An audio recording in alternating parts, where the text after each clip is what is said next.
Traveling through time and space to become a third-rate villain? Hell begins. Upon waking, the man discovered he had become the cannon fodder professor in the magic game who died the first day of school, Lucifer Blaze. A theoretical genius? A practical wretch? A bastard? He was despised by everyone. Worse still, he was still shackled by his arrogant and cold personality, unable to even offer a kind word. A flying dragon attacks at the start, a dead end for the original plot? Luckily, the system panel included with the time travel allows you to draw prizes. Got an attack boost card, the weakest fireball?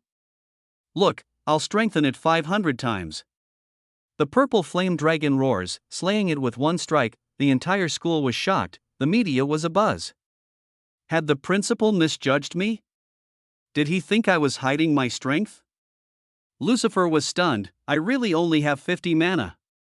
His reputation was inflated, his abilities were dreadful. He was terrified by the title of strongest professor. Fortunately, he is familiar with the plot and has a system cheat. The memory card in his left hand unlocks knowledge, and the advanced talent in his right hand changes his fate. Useless? Villain? Fake professor? I hope you can still say that while getting hit in the face with a 1000x amplified fireball. Attack Amplification card. The weakest fireball instantly becomes a dragon slaying skill. Magic Singularity talent. Change your destiny and control magic. Forced to act like a boss? This professor's personality is so sour. Outsmart the cult. Intercept the protagonist. Achieve the pinnacle of villainy. Chapter 1 Traveling Through Time? Nirvana Continent, the capital of Delta, Ivan Higher Mystic University, Professor's Dormitory, Room 13. The bright sunlight filtering through the curtains fell on a large bed where a middle-aged man dozed off. A frown appeared on the man's dignified face. Well, he sat up suddenly, touched his chest with both hands, and opened his eyes in shock. What the hell? He was surprised to find that he was in good health. His face was filled with worry. What on earth is going on? I clearly remember how those bodyguards beat my chest until it was bloody and painful. Hiss, even the most advanced medical technology couldn't save me. I was beaten to a pulp. That's when he noticed his hands looked different. What? I don't remember my hands being so rough. Also, why do I have so many scars on my palms? The first thing he did was to quickly check on his little brother. Good heavens! I don't remember having such a magnificent package. My dear little brother, how did you get so big? That's weird. What's wrong with my voice? I don't remember my voice being so deep and intimidating. He suddenly realized that he was in an unfamiliar room. This place is so luxurious. Where the hell am I? Just then, he saw a full-length mirror hanging on the wall next to him. The man quickly stood up and walked towards the mirror. He saw the face of a middle-aged man. His frown in the mirror made his already stern features even more sinister. The word villain seemed written on his face. Oh my God! That dark purple hair and eyes. And that menacing face. Isn't this Lucifer Blaze? Lucifer was now very shocked, but his face remained cold and calm. He checked himself over and over, feeling more and more shocked. This body moves like it's my own, and I don't feel any pain from the beating I received earlier. Suddenly, an idea flashed through his mind. I traveled into this body. 15 minutes later, Lucifer finally regained consciousness and accepted the reality. He knew very well that he could not survive those bodyguards and he was already dead. But why did I have to travel through time and space to become a villain? And a low-level villain at that. The weakest villain who gets killed instantly by the protagonist. Lucifer got a headache just thinking about this. Never mind, at least I'm still alive. That in itself is a great fortune. Lucifer, wait, what day is today? Lucifer looked around and saw a smartphone on the table next to him. He quickly used the fingerprint function to unlock the phone and check the date, April 9th, 2137. Oh. Thank goodness I still have time.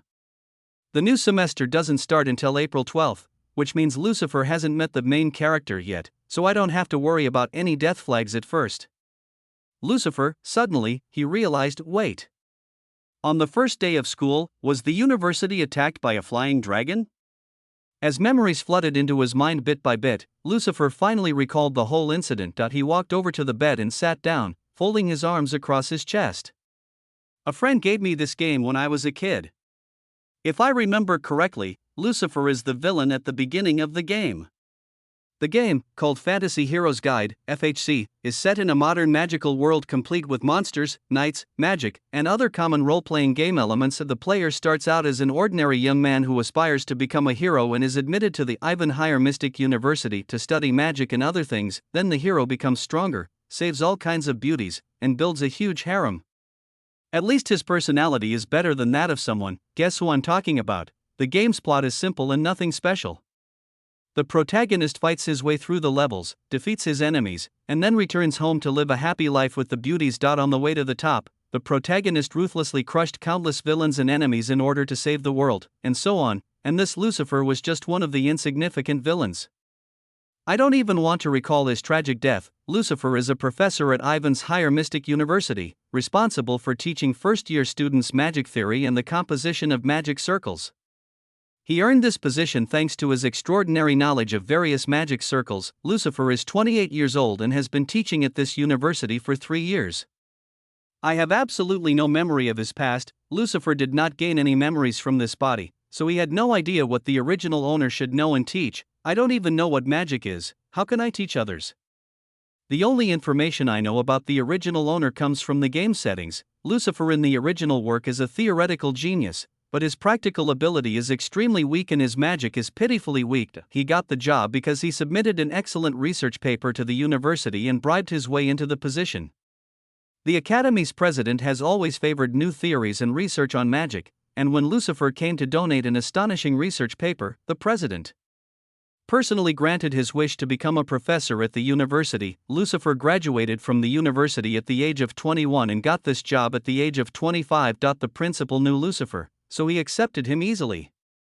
According to the game's setting, Lucifer is jealous of the protagonist's extraordinary talent. The protagonist comes from a poor family. Lucifer, a guy who is proud of his noble blood, became extremely jealous when he saw the protagonist helping his classmates in fighting against the dragon on the first day of school. The principal was away at the school at the time, and it took some time for the other teachers to arrive. Therefore, the protagonist was left alone to fend off the monster. During this time, Lucifer watched the protagonist fight the flying dragon, and his heart was filled with jealousy. After the attack, everyone discovered that Lucifer was only good at theory and his magic was even weaker than that of a first-year student, so he was fired. This is the opening plot of the game.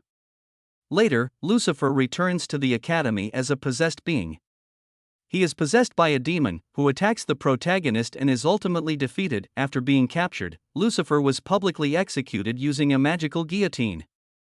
The magical guillotine is a divine device that can crush the soul of the punished, causing the soul to suffer great pain before disappearing. I don't even want to recall that cruel scene. The biggest problem now is that I'm even weaker than Lucifer in the original novel, which means that my dismissal and disgrace are inevitable. Is this what they call a hellish difficulty start? Suddenly, an idea struck him. Wait, since this is a game world and I'm a player, can I still use the system panel? Lucifer immediately tried to verify his guest status, name, Lucifer Blaze, HP, 800/800, mana, 50/50ths, title, Bastard, Theoretical Genius, Incompetent Idiot, Strength, 13, Agility, 12, Speed, 10, Defense, 9, Intelligence, 42, Talents, Fire Affinity, Level 6, Magic Affinity, Level 6, Magic Purity, Level 6, Skills, Fire Magic, Level 6, Invalid Magic, Level 6, Magic Control, Level 6, Passive Skill, Sharp Mind, Personality Traits, Cold, Arrogant, Ruthless, Fearless, Store, Credits, 100. Evaluation, you don't even have the qualifications to be evaluated. Seeing that evaluation, Lucifer rubbed his forehead, trying to calm the throbbing pain. Why did I travel through time and space into this body? Sigh. Chapter 2 Lucifer Blaze Status, Name, Lucifer Blaze, HP, 800/800, Mana, 50/50, Title, Bastard, Theoretical Genius, Incompetent Idiot, Strength, 13, Agility, 12, Speed, 10, Defense, 9, Intelligence, 42, Talents, Fire Affinity, Level 6, Magic Affinity, Level 6, Magic Purity, Level 6, Skills, Fire Magic, Level 6, Invalid magic, level 6, magic control, level 6, passive skill, sharp mind, personality traits, cold, arrogant, ruthless, fearless, store, credits, 100, evaluation, you don't even have the qualifications to be evaluated. According to the existing strength standards in this world, level 7 is the lowest and level 0 is the highest. Lucifer's ineffective magic. Lucifer's is a type of magic without attributes, like a magic ball or magic beam, that any magician can use with a little practice and understanding. No one in this world has a system panel like Lucifer, not even the protagonist, because the protagonist is no longer a player, but a real individual in the real world, and this place has also become a real world. All my skills are stuck at level 6, which means I'm barely at the level of a novice magician. Lucifer got up from the bed, walked out of the bedroom, and walked along the corridor to the training room of the original owner Lucifer. Although the rooms allocated to each professor by the college are not large, with the help of space manipulation equipment, the internal space of these small rooms has been expanded several times. Therefore, dormitory number 13 where Lucifer was staying had several large rooms, long corridors, and even a huge training hall. Magic is really amazing. The entire academy was built by the greatest magic craftsmen of the time. No wonder it's so luxurious. Wherever Lucifer went, the maids consciously avoided his path and lowered their eyes respectfully. They seemed to be accustomed to Lucifer's oppressive aura and did not dare to provoke him. By the way, where is his training room? Lucifer has no memory of this body. He only knows the general settings of the game, but these small details are unknown to him. Lucifer began to get irritated. He looked at the maid mopping the floor next to him. He wanted to let the maid lead the way, but the words that came out of his mouth shocked him. Hey, you bastard, where's Richard? Lucifer's head tilted uncontrollably, his stern face furrowed in a frown, veins bulging on his forehead, making him look even more terrifying. He stared at the maid with an icy gaze. What am I talking about? I don't talk like that. What's going on? Although Lucifer was shocked in his heart, his face remained cold as ice, and his eyes looked as if he was looking at a lowly piece of trash. Ding. Personality trait arrogance takes effect, except under special circumstances. The host's body cannot speak kind words to others. What the hell? What kind of rubbish character design is this? Who designed this idiotic game? Lucifer cursed a few more times in his heart, and finally calmed down, thinking, could it be that the reason the original owner, Lucifer, was so cold and arrogant was because he was programmed to be like this from the very beginning? Alas, as Lucifer fell into deep thought, the maid was trembling with fear, like a rabbit being stared at by a bloodthirsty wolf. She could feel that if she said a wrong word, her life might be in danger today. What? Speak more clearly. Lucifer's deep purple eyes stared at the maid, frightening her to the point of collapse. Ahem. Master, are you looking for me? At this moment, the old butler Richard arrived in time and saved the crisis. Although Richard's back was soaked with cold sweat, he still mustered up the courage and tried to divert Lucifer's attention from the maid. This maid was actually his biological daughter, and he couldn't bear to see her frightened by the powerful sense of oppression emanating from Lucifer. Lucifer's purple gaze shifted and fell on Richard, who saluted respectfully. Well, he seems like a capable man. I should probably ask him, is the training room ready now?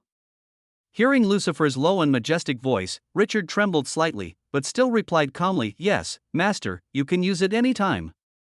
Well, very good, lead the way. Yes, sir. Richard quickly stood up and led the way. Under the guidance of the butler, Lucifer walked for a few minutes and arrived at the training hall. This place is really big and luxurious. Arriving at the training hall, Richard opened the door for Lucifer and stood respectfully aside. From beginning to end, Richard didn't even dare to look into Lucifer's eyes. Lucifer didn't pay attention to these little details and walked straight into the training room. Okay, you can go now. Also, prepare some bath water for me. Yes, sir. The butler bowed to Lucifer, then closed the door and left. Alas, the master seems to be in a much better mood today. Fortunately, he didn't get angry with that silly girl. Alas, Richard wiped the sweat from his forehead with a handkerchief and hurried towards his daughter. He found his daughter collapsed on the ground. Alas, she is still too young to work here, in the training hall. Well, that butler is indeed a capable man. He didn't even ask a single question. I like people who are straightforward and efficient. Maybe I should give him a raise. Lucifer was completely unaware of the chaos his glance had caused. He was so lost in his own thoughts that he even forgot that this body was incapable of uttering friendly words. Since we're here, let's try this thing called magic. As a veteran otaku, Lucifer had been a big fan of magic and adventure stories in his previous life. Now that he had the opportunity to use magic in real life, he was excited just thinking about it. Okay, let's start with the most basic magic in the game. Lucifer stretched out his hand and aimed it at the practice doll fixed on the wall. Fireball. Swoosh, sound of cold wind. Lucifer stared at the practice dummy, but nothing happened. The expected fireball did not appear, and he stood there awkwardly, feeling the coolness in the air. Lucifer put down his hand and slowly walked towards the rest bench next to him. He plopped down, with only one thought in his mind. Oh no! I can't even use the weakest, most useless spell. I'm screwed. Look at the situation now. I can't even use my magic normally. How am I supposed to survive that dragon attack? How am I supposed to protect myself from this cruel world? Ahem. No, I can't give up hope now. I've just been given a new life, I can't waste it. A determined glint flashed in Lucifer's eyes. He seemed to have regained some of his confidence. Go to the store and see if there's anything useful. Shop, credit, 100, purchasable items. Frowny face newbie exclusive gift pack, 100 credit points. Credit points are abbreviated as CP? What's going on? All the items are gray, I can't even see them, and there's only this beginner's pack to buy. Lucifer had a confused look on his face. If I remember correctly, there's no such thing as a newbie pack in the game store. What the hell is this? Also, I can't see many other features. After thinking for a while, Lucifer still didn't understand, so he decided to put the matter aside for the time being. Should I buy this newbie gift pack? Well, I don't have any other choice now. Lucifer hesitated for a moment, then immediately chose the newbie gift pack and purchased it. Are you sure you want to purchase the newbie exclusive gift pack? Yes or no? Yes, congratulations. You have received the newbie exclusive gift pack. Opening the gift package. You have obtained the following items. 1. Attack amplifier card, advanced, 2. Memory card, intermediate, 3. Memory card, low level. The backpack function has been turned on. All items have been stored in the backpack. Looking at these rewards, several black lines appeared on Lucifer's face, veins bulged on his forehead, and he looked extremely angry. Scam. This is an absolute scam. Why did I get these useless things? Lucifer felt his heart bleeding, feeling sorry for those precious credit points. Can't you let me live a more relaxed life for once? Chapter 3 Memory card. In the training room, Lucifer glanced at his backpack expressionlessly. Backpack frowny face 1. Attack amplifier card, advanced, 2. Memory card, intermediate, 3. Memory card, low level. There were only 3 items in his backpack, all of which he had obtained from the newbie gift pack that he now called a scam. Oh, how could I have been so easily fooled? I should have waited for new items to appear. Lucifer stretched out his hand with mixed feelings and clicked on Lucifer's memory card. A description immediately appeared next to the item. Memory cards, intermediate, helps users recall past memories in detail. Sure enough, it's this useless thing. Lucifer had seen this card before in the game.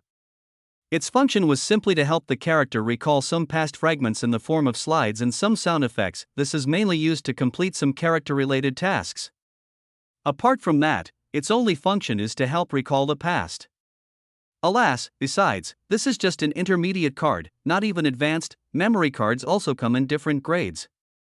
Intermediate cards can help users recall past memories in detail, while advanced cards can allow users to recall everything about themselves, including what they did on an ordinary day several years ago, with all the details clear. Moreover, advanced cards can significantly improve the user's intelligence attributes. Lucifer clicked on another memory card. Memory card, low level, can help the user recall some random important things. This is even more useless. Low-level memory cards are rarely used in any missions, have little effect, and are mostly used by players as a joke.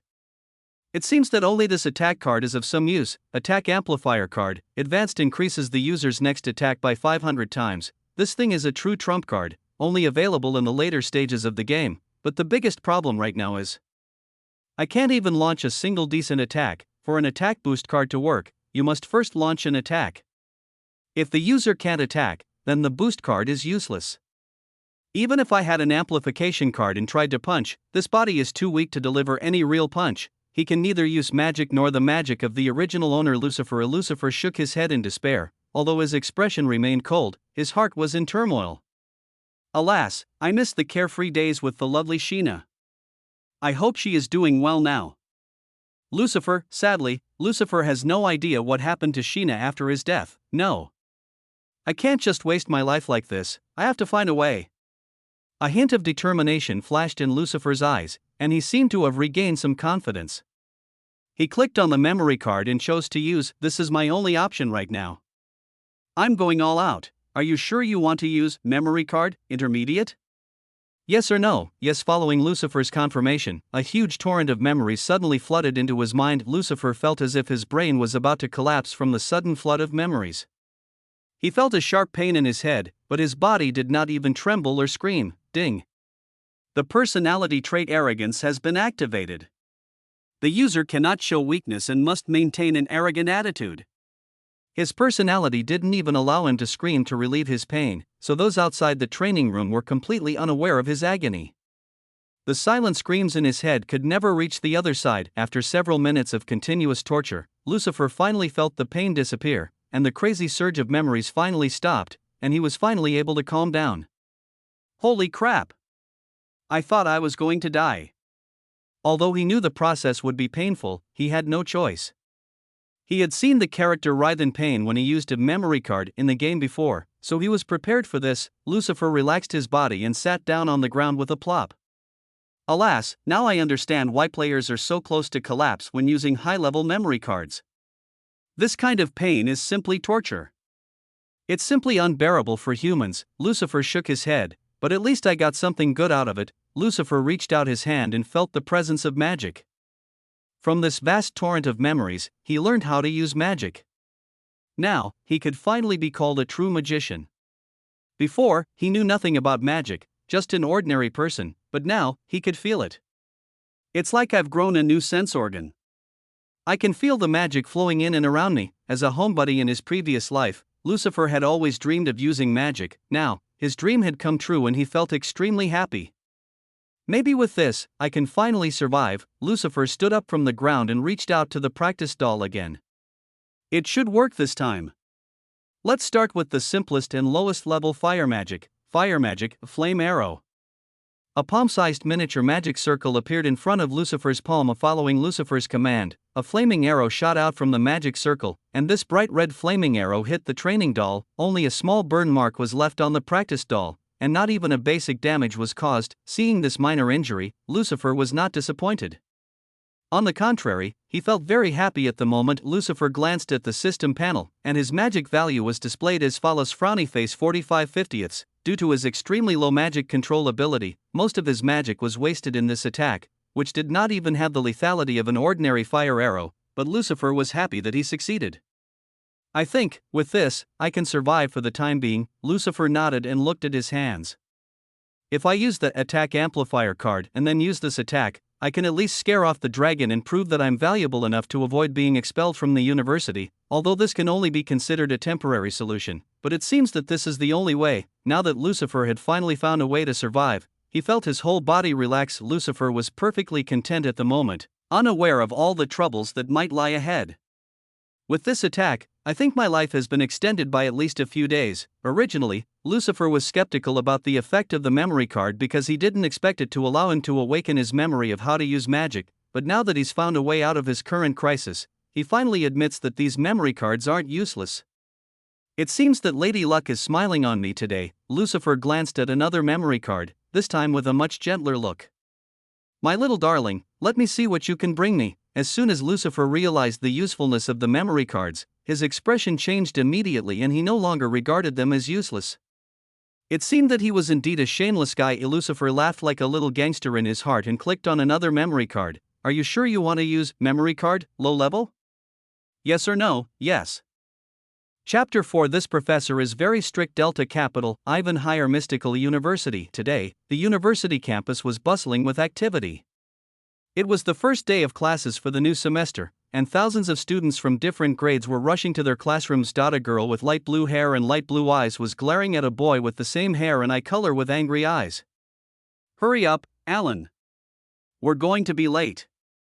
Mia Windrunner. Mia took Alan's hand and pulled him behind her. Alan was sweating, panting, and gasping for breath, exhausted. Wait.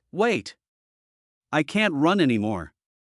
Alan Windrunner. Mia glanced back, a frown on her cute face as she glared at Alan. "No, we can't stop. We have to be on time. We can't be late for our first day of college." Mia continued to drag Alan forward, not letting him stop for a second to rest. "I heard from other students that the professor who teaches magic theory is a very strict person. If we are late, we will be punished. Hurry up. Listen to my sister and keep running." Yes. Just as Alan was trying hard to keep up with his sister's energetic pace, someone deliberately cast a spell under his feet. Suddenly, a small pit appeared on the ground, and Alan lost his balance and fell flat on his face. Even Mia, who was holding him, lost her balance and fell backwards to the ground. Ouch. Well. As the brother and sister fell to the ground, a boy's laughter came from behind them. "Ha ha ha, look at those two idiots, ha ha ha." Mark Kalashnikov, a young man with brilliant golden hair and pupils, with a mocking smile on his face, laughed at the two of them. Alan got up from the ground, the marks of the floor tiles still clearly imprinted on his face, and he was furious. "Mark, what do you mean?" Mark ignored Alan's questioning and continued laughing for a long time before calming down. He wiped away the tears from his laughter and said in a joking tone, "You two idiots don't even know that class is still half an hour away. Seeing you two running around like idiots, I can't help but laugh." Mia and Alan both glared at Mark angrily, but Mark didn't care. "Well, stop wasting my time. I don't want to be late because of some insignificant pariah." Before he finished speaking, Mark suddenly put away his smile and hurried to the classroom, as if he wanted to escape from something. "You shameless fellow." Alan glared at Mark's departing back and cursed loudly, but Mia suddenly fell silent. She stretched out a trembling finger and poked Alan, as if trying to make him notice something. Alan frowned at Mia, then turned his gaze behind him. A middle-aged man with dark purple hair and pupils stood behind him, his majestic face staring at Alan like a predator looking down at its prey. "Don't make any noise here, student Alan." Alan stared at Lucifer's cold and oppressive figure with his eyes wide open. He felt that Lucifer would hit him at any time. Just standing in Lucifer's oppressive and powerful aura, Alan felt suffocated. "I understand." Hearing Alan's answer, Lucifer nodded. He glanced at Mia calmly, then turned and left. Wherever he went, the students consciously kept a few meters away from him, fearing that he would beat them up. Watching Lucifer's figure gradually disappear into the distance, Alan breathed a sigh of relief and looked at Mia, who was still frozen there like a stone statue, motionless. Lucifer's presence seemed to frighten her to the point where she couldn't even move. "Who is that guy? His aura is so scary." Alan shook his head and decided to put the matter behind him. He dragged the frightened Mia towards the classroom, Lucifer's perspective. "Well, I didn't expect to meet the protagonist face to face so early. But to be honest, that little guy's personality is indeed the same as in the game, reckless and impulsive." Lucifer continued walking towards the classroom with steady steps, his mind full of thoughts. Alan is the protagonist of this action role-playing game. At the beginning of the game, his personality is clumsy and irritable. Alan goes through many hardships on his long journey to becoming a hero, gradually maturing as an individual and becoming the embodiment of the heroic spirit in the later stages of the game. Well, I can't blame him. He's only 17 years old. Young people are naturally energetic and reckless. Mia is Alan's older sister.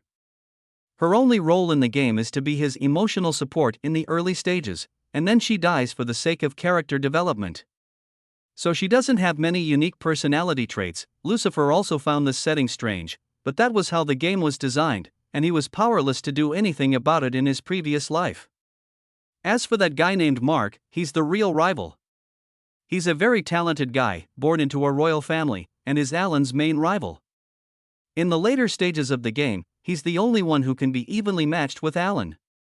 Lucifer thought he would meet these three people in the classroom, but unexpectedly he ran into them on the road. I don't really want to go to that class. Ugh, the first grade class he was going to teach was filled with many talented and intelligent students. If I make a mistake, these little brats will immediately find out I'm a fake, and then I'll be unlucky for the rest of my life.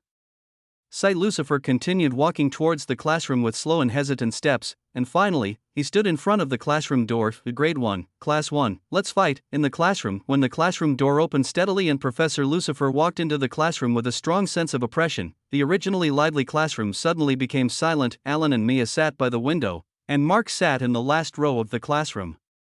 There were a total of 50 students in the classroom, and everyone fell silent the moment Lucifer walked in. Tick-tick, the only sound in the classroom was the sound of Lucifer's steady footsteps. No one dared to make a sound for fear of angering Lucifer. Lucifer walked to the center of the podium and stood in front of all the students, his face wearing a cold and oppressive expression. His gaze swept across the class, and his deep purple eyes held an intimidating light. Since every seat is occupied, that means everyone is here. I won't need to call the roll. Take out your magic theory books and open to the first chapter. I don't care about self-introductions or anything like that. If you behave well in class, I'll remember your name sooner or later. Otherwise, you won't even deserve to be remembered. If you want a letter of approval from me, make sure your grades are high enough.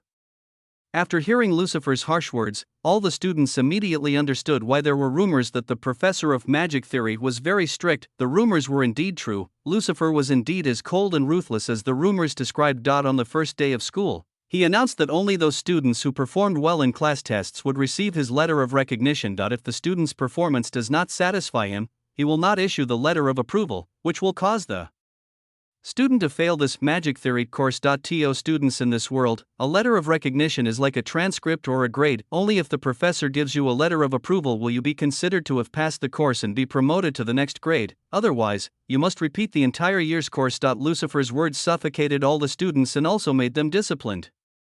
Chapter 5, Dragon Writing on the Face. In the classroom, Lucifer looked at all the children in the classroom with what he thought was a kind look. He thought his eyes were kind, but they weren't. In addition to the protagonist Alan, the supporting character Mia and the rival Mark, there are two other most eye-catching students in the classroom. A girl with an indifferent expression sat in the first row of the classroom. Her hair and eyes were the same dark purple as Lucifer's. So that's my so-called sister, Elsa Blaze, the icy beauty and the second female protagonist in the game. Moreover, she's a genius in the world of fire magic. Lucifer didn't stare at her for too long and quickly moved his gaze to the next student, but his glance had already made Aisha wary of him. She appeared calm and cold on the surface, but her mind was full of thoughts. Lucifer was completely unaware of her complicated inner feelings, and then looked at the girl sitting next to Alan. She has light green hair and golden eyes, and looks gentle and cute. That's the wood magic genius, Irene Wainwright, a direct descendant of a famous wood magician. She's the game's leading female character and Alan's childhood sweetheart. Because there is a harem system in the game, there are many routes to increase the favorability of the heroines. Irene is the only heroine whose favorability is full at the beginning of the game. She has been in love with Alan from the beginning, but Alan is one of those slow protagonists who doesn't realize her love until the very end of the game. Moreover, by that time he already has a harem of 10 beautiful women. Alan is the kind of male protagonist who is extremely slow, but with his strong protagonist aura, he easily conquers many beauties and finally becomes the king of the harem. Lucifer didn't think too much about it, just glanced at each student lightly, and then decided to start the class. Thankfully, the other memory card didn't let me down. When he used the Lucifer memory card, low level, Lucifer in the training room that day, the card gave him the teaching content that the original owner Lucifer had prepared for the first day of class. This gave him enough knowledge to pretend to teach these innocent children. As long as he made no mistakes, no one would know he was a fake. The original owner, Lucifer, had survived to this day thanks to his exceptional theoretical knowledge and brilliant mind. His intimidating aura was also a life-saving mechanism he had gradually developed to protect himself from being discovered as weak. The original owner, Lucifer, must have had a very tragic life. Lucifer put the matter aside for the moment and touched the smart blackboard with his hand. He opened a picture of the human body's magic circuit and began to explain some basic magic theory to the students. Most of the students here come from prominent families and have mastered the basics through private tutoring, but since there are also students from ordinary families here, they have almost no knowledge reserves. We're going to start from the beginning. Lucifer scanned the students with a cold gaze, then pointed at the picture with his index finger. This is a simple anatomical diagram, or it can be said to be a basic magic circuit diagram for novice magicians. Lucifer continued to explain, the magic circuits of a novice magician and a first-level magician are very different. Novice magicians are not yet proficient in their abilities and have poor control over their magical powers, therefore, their magic circuits are small and inefficient, barely covering a small area around the mage's heart. On the other hand, a first-level magician's magic circuits are extremely large, covering their entire body and even partially connected to their soul and will. Forming a complete and efficient magical network. To achieve this level requires extremely refined control over magic power. The difference between mages and knights is that mages have magic circuits. As their ability to control magic power increases, the circuits will gradually expand. Knights, on the other hand, don't have any magical circuits, they simply absorb magic from the outside world and distribute it throughout their bodies, attempting to nourish their bodies with magic, making them stronger and more durable.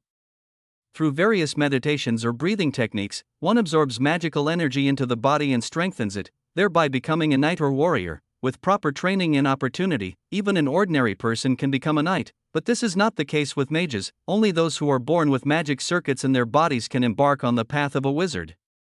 Many great thinkers have speculated that magic circuits are a reflection of the compatibility of a person's soul with magic power. Whether or not one is born with a magic circuit is entirely a matter of luck. Of course, there is another way, which is to pay a huge fee and hire a first-level magician to artificially create a magic circuit in the body. Although this process is very inhumane and extremely painful, it is indeed very effective. Many businessmen who come from wealthy families but have untalented children use this method to create a bright future for their children. This also means that if ordinary people want to become stronger, there is only one way: to find those rare breathing techniques through some means and become a knight or warrior. While being born with a magical circuit may seem completely random and based on luck, it is also influenced by many other factors. If a child's parents are powerful magicians with amazing magical affinity, then their children will also be born with a complete and strong magical circuit and amazing magical affinity. This is why illegitimate children are treated so harshly in this world. Most of them have no talent, or very little talent. In this cruel world where the strong are respected and the weak are bullied, lack of talent means you will be treated cruelly. Magic is the foundation of this world, it exists in everything. In this world, all living and non-living things possess magic in varying forms and quantities. Even inanimate objects like soil, stone, and water contain trace amounts of magic. Ordinary people also have a little bit of weak magic in their bodies. The only reason why they cannot become stronger is that they lack proper training methods and their magic affinity is extremely low. However, there are exceptions to everything. Children with extremely high magical affinity may be born into ordinary families, although the probability is extremely low. It does happen occasionally. Alan is one of the exceptions. He was born in an ordinary family, but possesses amazing magical affinity and purity. Every year, the government provides scholarships and many other supports to these special children.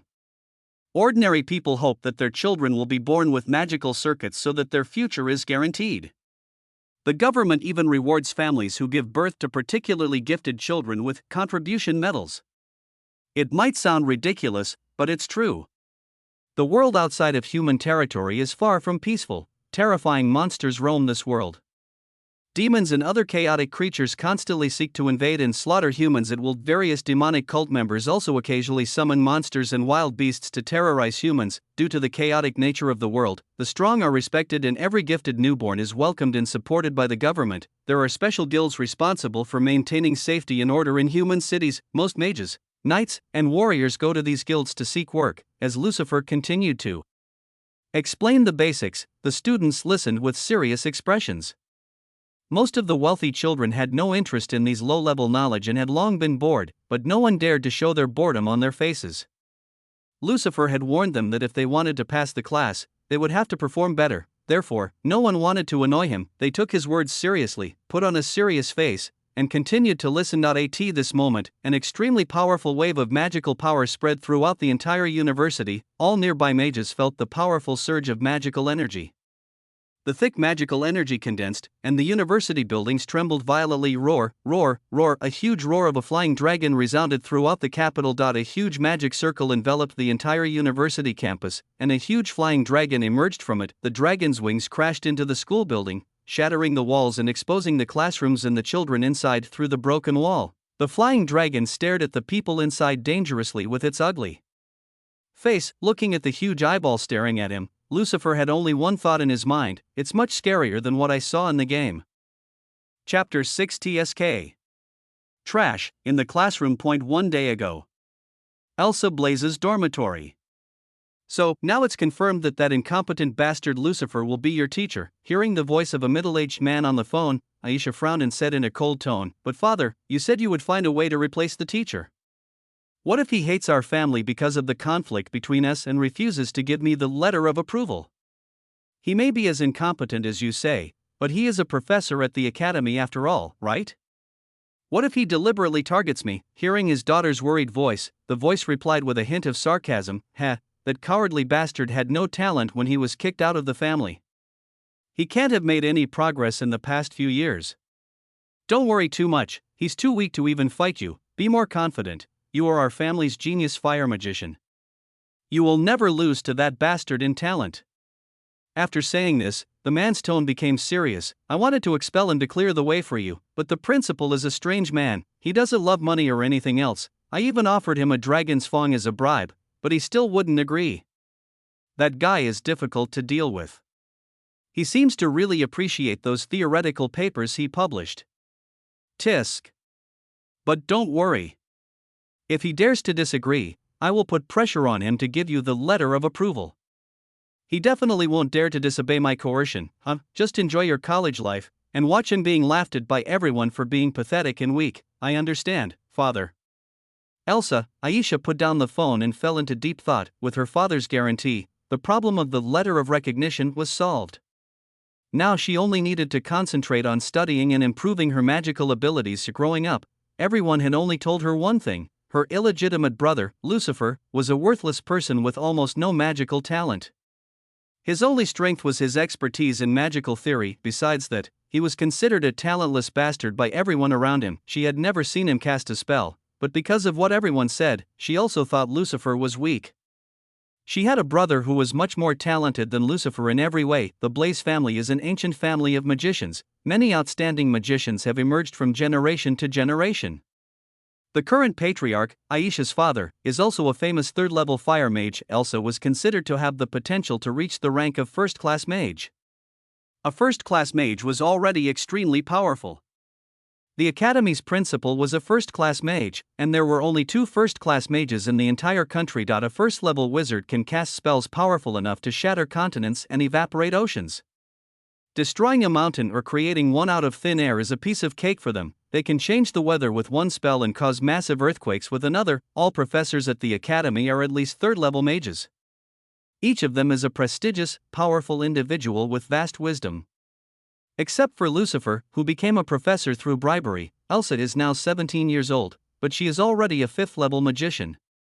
Her extraordinary talent makes her far superior to her peers. Most of the other students from wealthy families are around level 6, and even the protagonist is only a level 6 wizard. Elsa's talent is too high, and other students can't compete with her at all. On the day of the first class, Elsa arrived at the classroom 10 minutes early. She didn't like being late and was very straightforward. She despised people who couldn't do things on time. In the game, Alan must get up early and arrive in the classroom early to avoid her favorability from decreasing. Students trickled into the classroom until all the seats were filled. The clock ticked, and the door opened just in time for class to begin. Lucifer arrived on time, not a minute early, not a minute late. His timing was perfect. The moment Lucifer walked into the classroom, the air seemed to freeze and the atmosphere became heavy. His powerful sense of oppression immediately silenced the students. No one dared to refute him. When Lucifer announced that he would not give letters of recognition to students he did not consider qualified, she thought he had started to target her. She knew that he would not let her have her way and would find ways to make things difficult for her, so her cold face did not reveal a trace of emotion. Father said his magic was weak, and I shouldn't be scared by his bravado. Elsa had long since regarded Lucifer's pressure as a bluff. She was right, it was indeed a bluff. Lucifer scanned all the students one by one with his eyes, as if giving them grades in his mind. When his eyes fell on Aisha, she felt a little flustered, but she immediately remembered her father's words and regained her confidence. I'm not afraid of you. You have no legitimate reason to punish students. After a while, Lucifer started the class. He didn't even bother to introduce himself or make small talk. He just started lecturing without even asking the students to introduce themselves.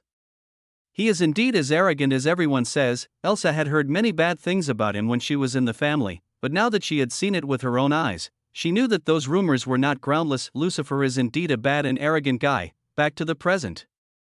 But Elsa never expected what would happen today. Lucifer's move completely overturned her worldview. When the flying dragon appeared out of nowhere, all the students trembled with fear. Some students fainted, while others screamed for help. The dangerous aura emanating from the dragon was too strong for the students to handle. It was an extremely powerful monster, capable of leveling a city in a matter of hours. How did the protagonist manage to hold it back, you ask? The answer: the protagonist's aura. Elsa stared at the monster with trembling eyes. She had trained and fought monsters like magic wolves and goblins before, but a flying dragon was too powerful for her. Her hands couldn't stop shaking as she looked at the behemoth.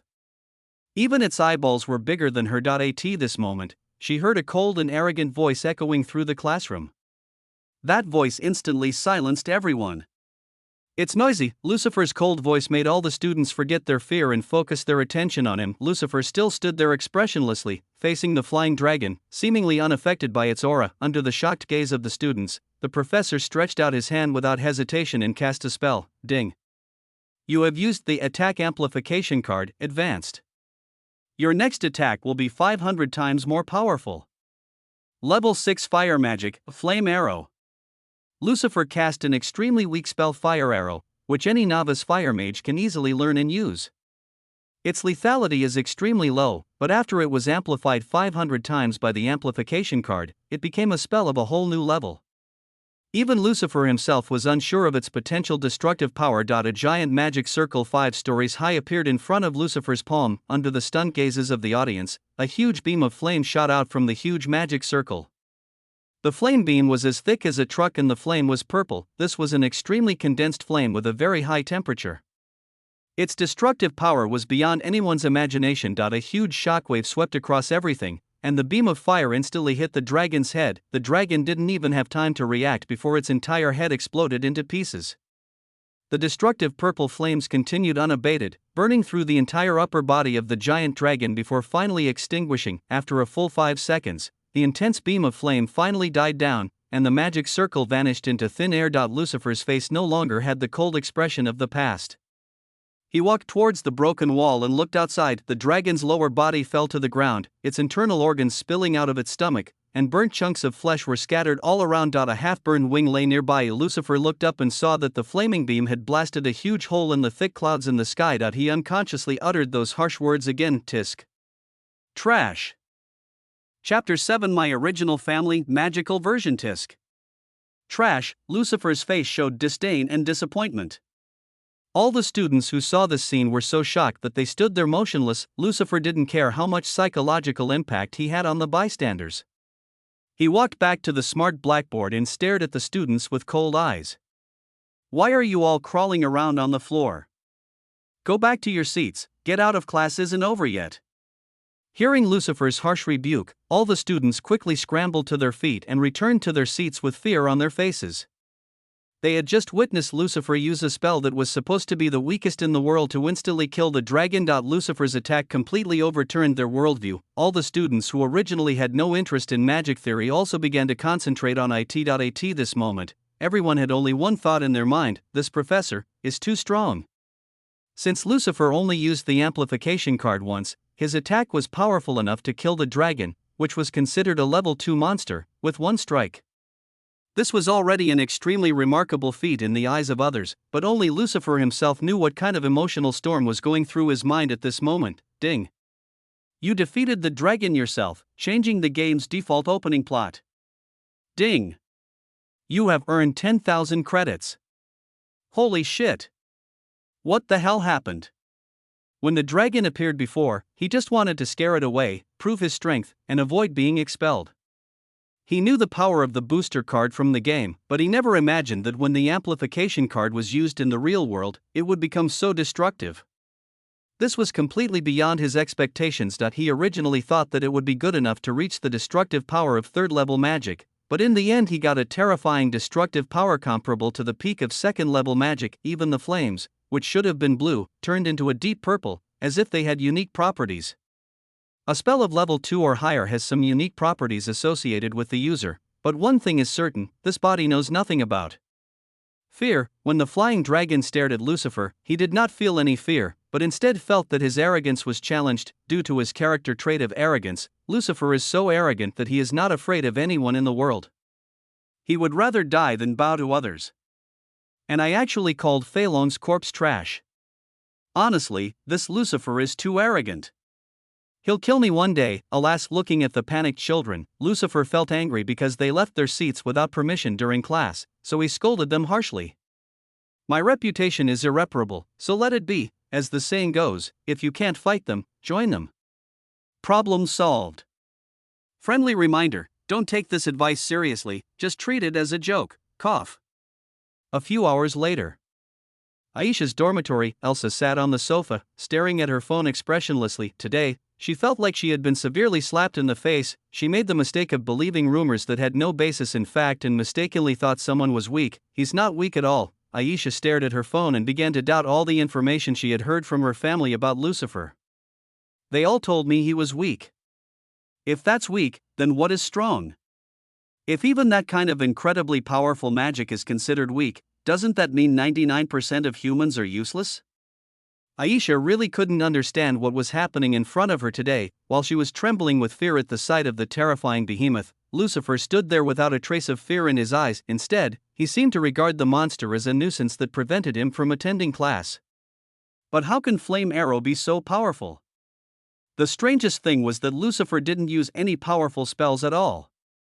He just used a basic spell that any novice fire mage could learn after a few days of practice. It's well known that the flaming arrow has too little damage to be used in actual combat.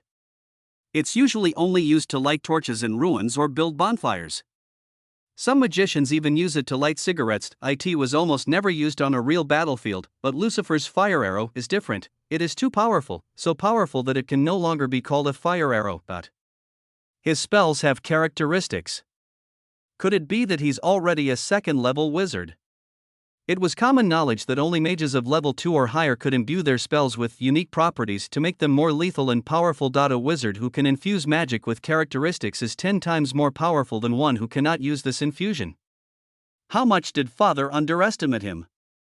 Father must have made a huge mistake. He seriously underestimated Lucifer's magical abilities. If he could kill Phalon, he would surely be able to rival Father. Elsa was well aware of the seriousness of this matter. She knew that if Lucifer was truly that powerful, then her family would be in great danger. Her father had driven Lucifer out of the family, and if he harbored resentment towards the family, the situation would be extremely dangerous. Although her father was also a second-level mage, Lucifer was much younger than him, yet he was already on par with him. This proved that he could reach even greater heights in the future. At that point, the entire family would be at his mercy, and his whim could determine life or death for all of them. I have to tell my father about this. Aisha's mind was full of various speculations, and she finally decided to call her father. Her hands were shaking as she dialed the number carefully. Ring ring. Just as Aisha was about to make a call, her phone rang by itself, and the caller ID showed her father's name. She breathed a sigh of relief and quickly picked up the phone. Elsa, I already know the situation. I seem to have made a terrible mistake this time. That guy. Alas, I underestimated him. But you don't have to worry about anything. I will talk to the principal in person next week. You don't have to worry about your safety at school. But make sure you don't get involved with him until I resolve this matter properly. Yes, Father, very good. The call ended immediately. Elsa noticed the weariness in her father's voice. He seemed to be facing a lot of difficulties at the moment. Those vassal families must be causing trouble again. At that time, several vassal families supported Lucifer because he was the oldest among the siblings, and they hoped that Lucifer could become the next patriarch. But the birth of Elsa changed everything. Her amazing talent conquered everyone and won the full support of the entire family. Only a few members of the vassal families still stand on Lucifer's side. Most of them now support Aisha. Now everyone has discovered that Lucifer has become a powerful wizard who can compete with her father. They began to have other ideas again, and her position as the future heir of the family was challenged. Political issues are always complicated. No matter which world, I have to get stronger. Chapter 8 System. Lottery. Ivanhoe Mystic University, Professor's Dormitory, Room 13.I in the training hall. I attracted more attention than I expected. Lucifer sat on the rest bench, staring at the news playing on the mobile phone screen. The news anchor played a video of him killing the dragon with one blow and explained the whole incident in detail. When the dragon attacked, the secret footage from the surveillance camera hidden in the corner of the classroom has now been leaked. Our reliable sources have got the details of what happened at the university. As you can see in this video, the Academy's professor, Lucifer Blaze, defeated a level 2 monster, a fully grown flying dragon, with just one strike. The anchor's voice was filled with excitement as he explained in detail how incredible the feat was. A full-grown flying dragon like this could destroy a city with just a few breath attacks. But Professor Lucifer didn't let the flying dragon hurt any of the students in the classroom. He used his hands like a shield to protect his students and these future talented mages. What's even more amazing is that he doesn't seem to feel tired at all after casting such a powerful spell.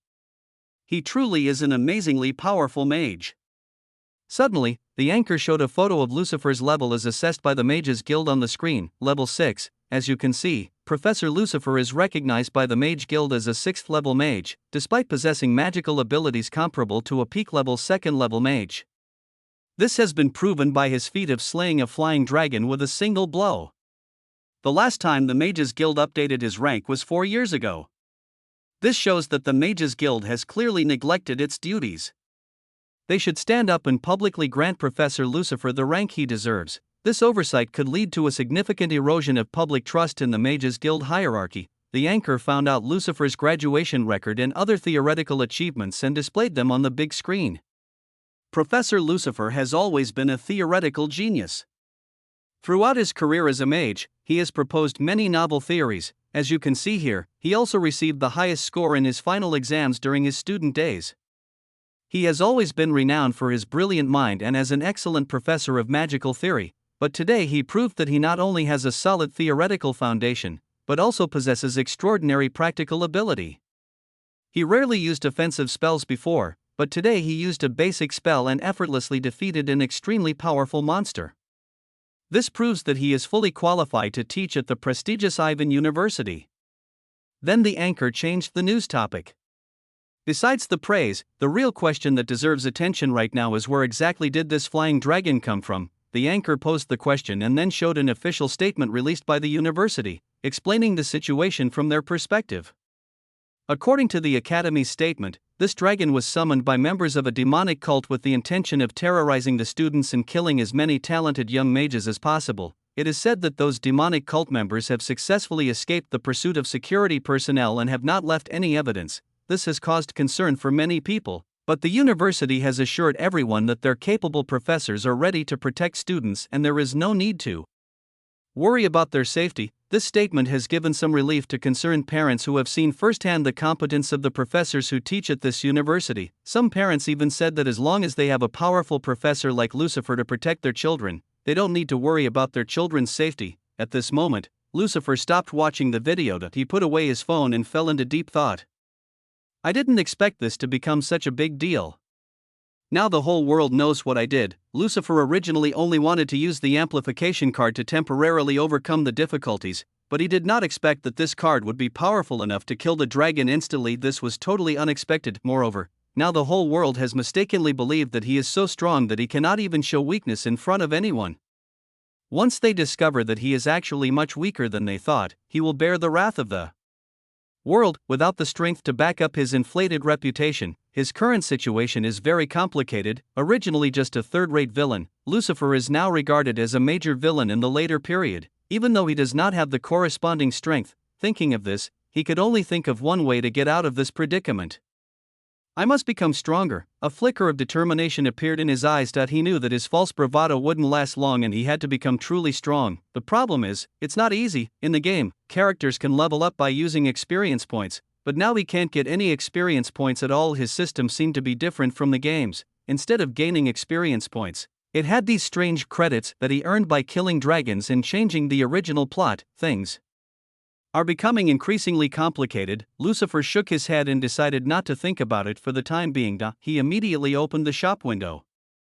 Now, this is the only thing that can save me from this. Credits, 10,000. This is the number of credits he currently has. Shop, 1. Bronze lottery, 1,000 credits, 2. Silver lottery, 5,000 credits, 3. Gold lottery, 25,000 credits. Lucifer was a little disappointed when he saw the options in the store. Unlike the game store, I can't seem to buy anything, just these lottery options. Originally, the game store had various options for purchase, including skills, talents, experience cards, and various other items, but in Lucifer's system store, only these 3 lottery options were displayed, and these options did not originally exist in the game. That's it for now. This is my only hope now. I still need to find a way to survive. Since Lucifer didn't have enough credits to do a gold draw, he decided to do 2 silver draws.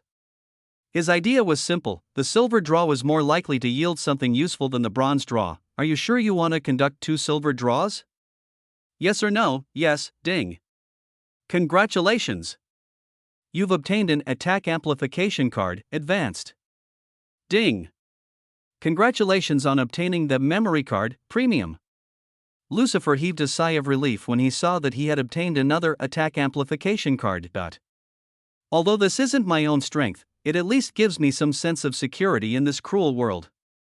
If I didn't have this card, I'd be terrified every time I went out, but I'd better not use it for trivial matters. I must save it for emergencies. Chapter 9, Lucifer Blazes Memories Backpack Frowny Face 1. Attack Amplifier Card, Advanced, 2. Memory Card, Advanced. At least I won a high-level memory card in the lottery. Now I can finally understand Lucifer's life and relationships. And, at least I can make his academic talent my own. Lucifer stared at the card with a determined look. The only problem is, using this thing causes immense pain. Cite as mentioned before, the advanced memory card can help users recall everything about themselves, including what they did on an ordinary day a few years ago, with all the details clear. In addition, advanced cards can significantly improve the user's intelligence attributes. But the only problem with this advanced card is that it causes immense mental torture to the user. It will forcefully instill massive amounts of memories into the user's mind.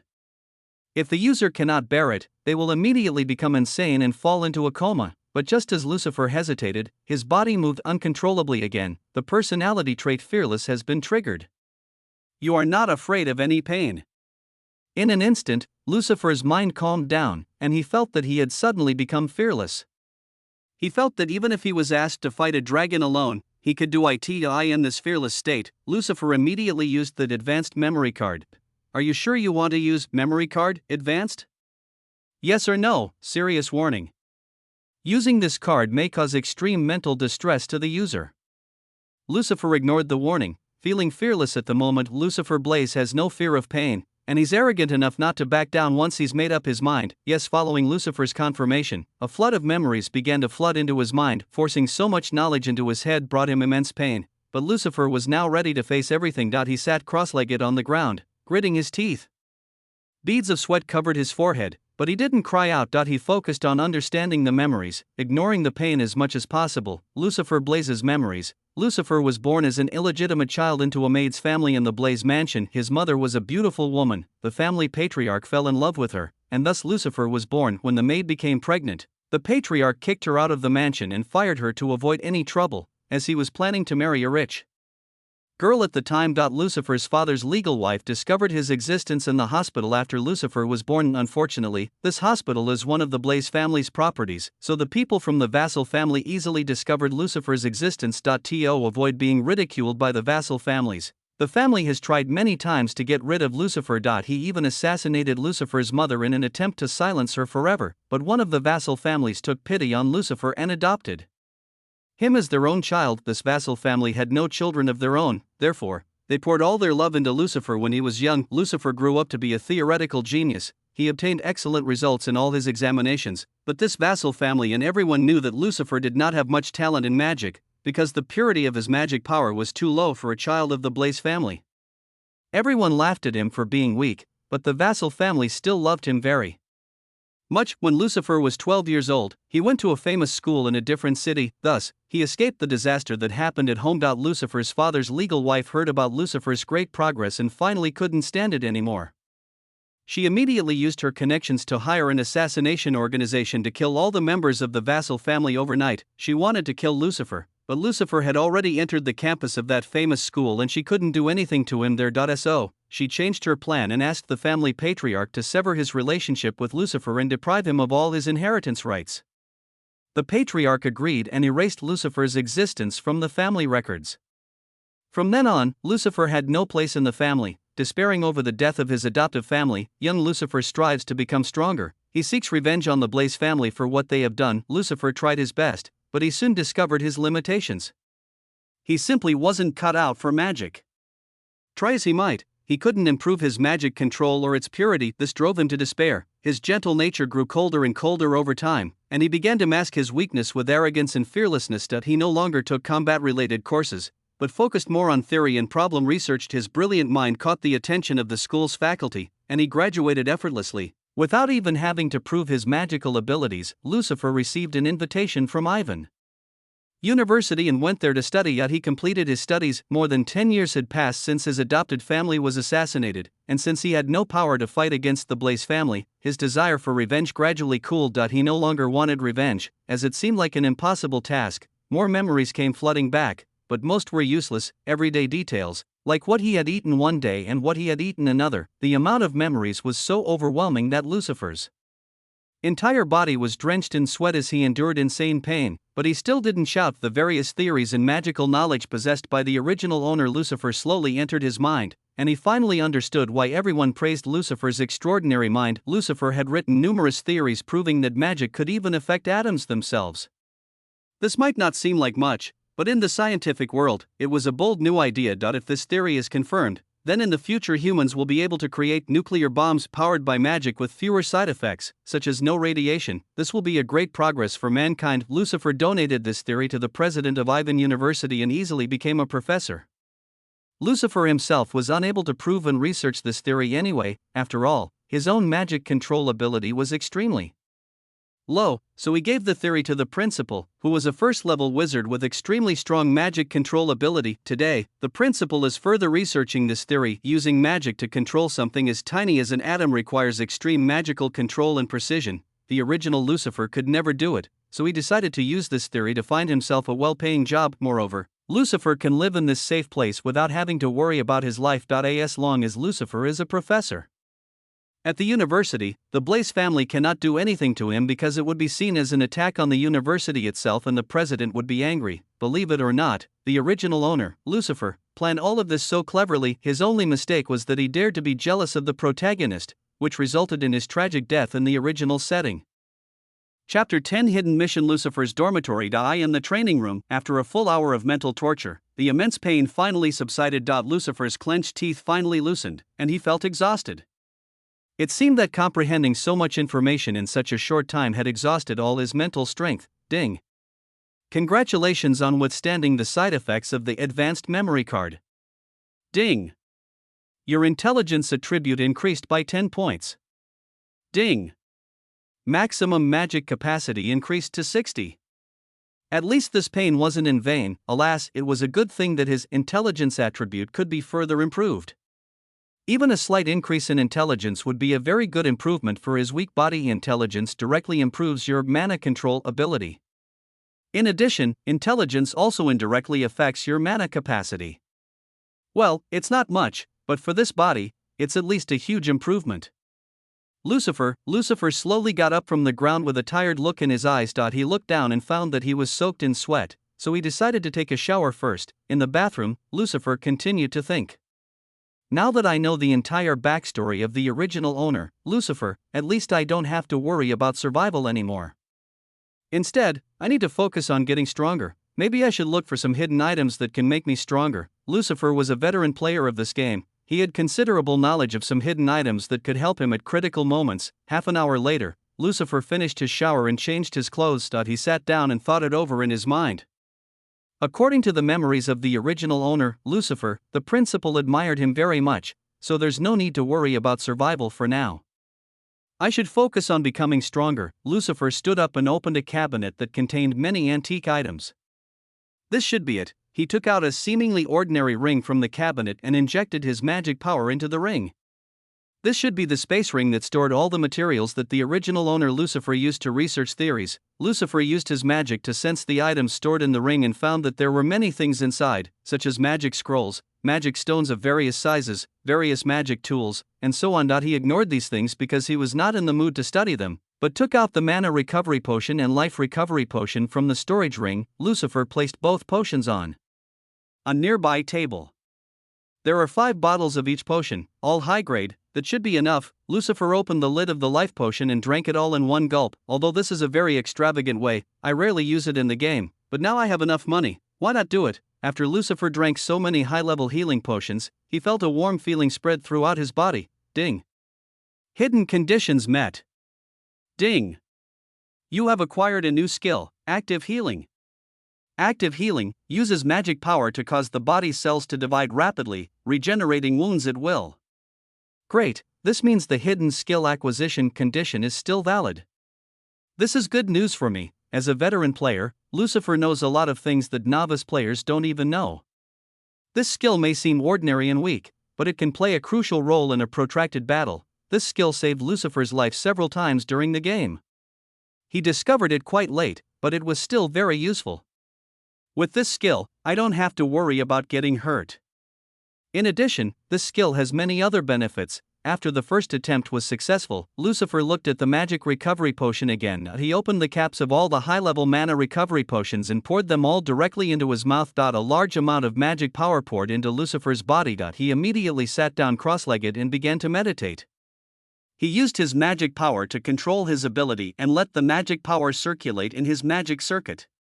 If I remember correctly, I need to let the magic power swirl around my magic circuit. Lucifer focused all his attention on making magic swirl around the magic circuits of his heart. He pumped the extra magic power he gained from the potion into the blood pumping from his heart, and then connected the magic circuit to the blood flow through a new magic node. He gained the knowledge of how to create magic nodes from the memories of the original owner Lucifer. This connected the small magic circuit he had now to his blood. Now, wherever blood flowed in his body, magic would flow there too. The large amount of excess magic power that was originally overloading his magic circuit began to spread throughout his body through the bloodstream, and the pressure on his magic circuit was also relieved.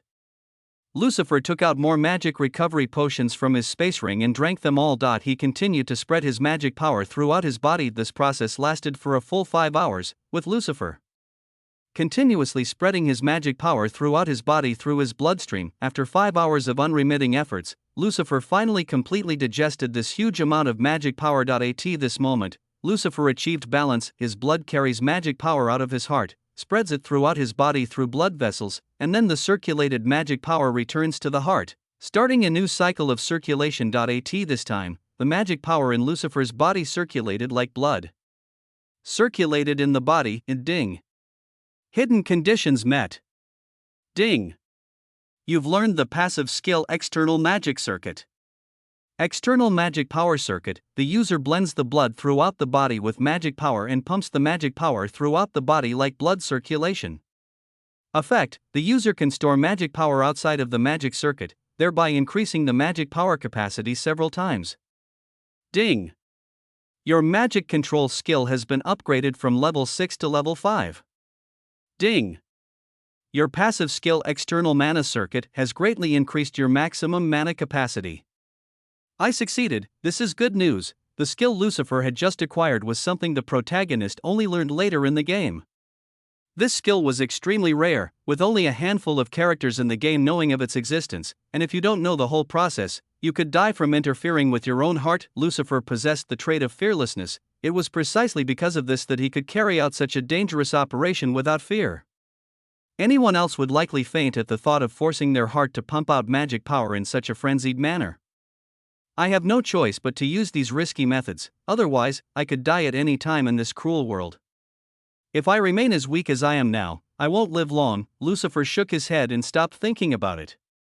He focused on his current situation.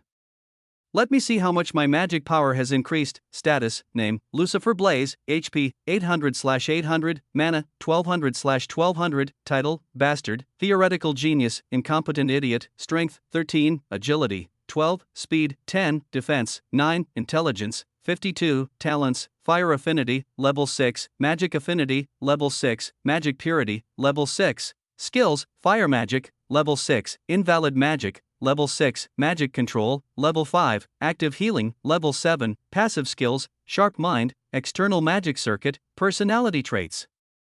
Cold, arrogant, ruthless, fearless, store, credits, 0, comment, an arrogant guy who pretends to be strong. When Lucifer saw the astonishing increase in his magic power, his eyes widened in shock. He felt as if he had overcounted a 0, but no matter how many times he looked at it, it was true his maximum magic capacity increased from 50 to 1200 in one fell swoop. This is incredible. Chapter 11, a low-key explanation. Lucifer's dormitory, bedroom. 1200 mana points may seem high, but it's actually not that impressive.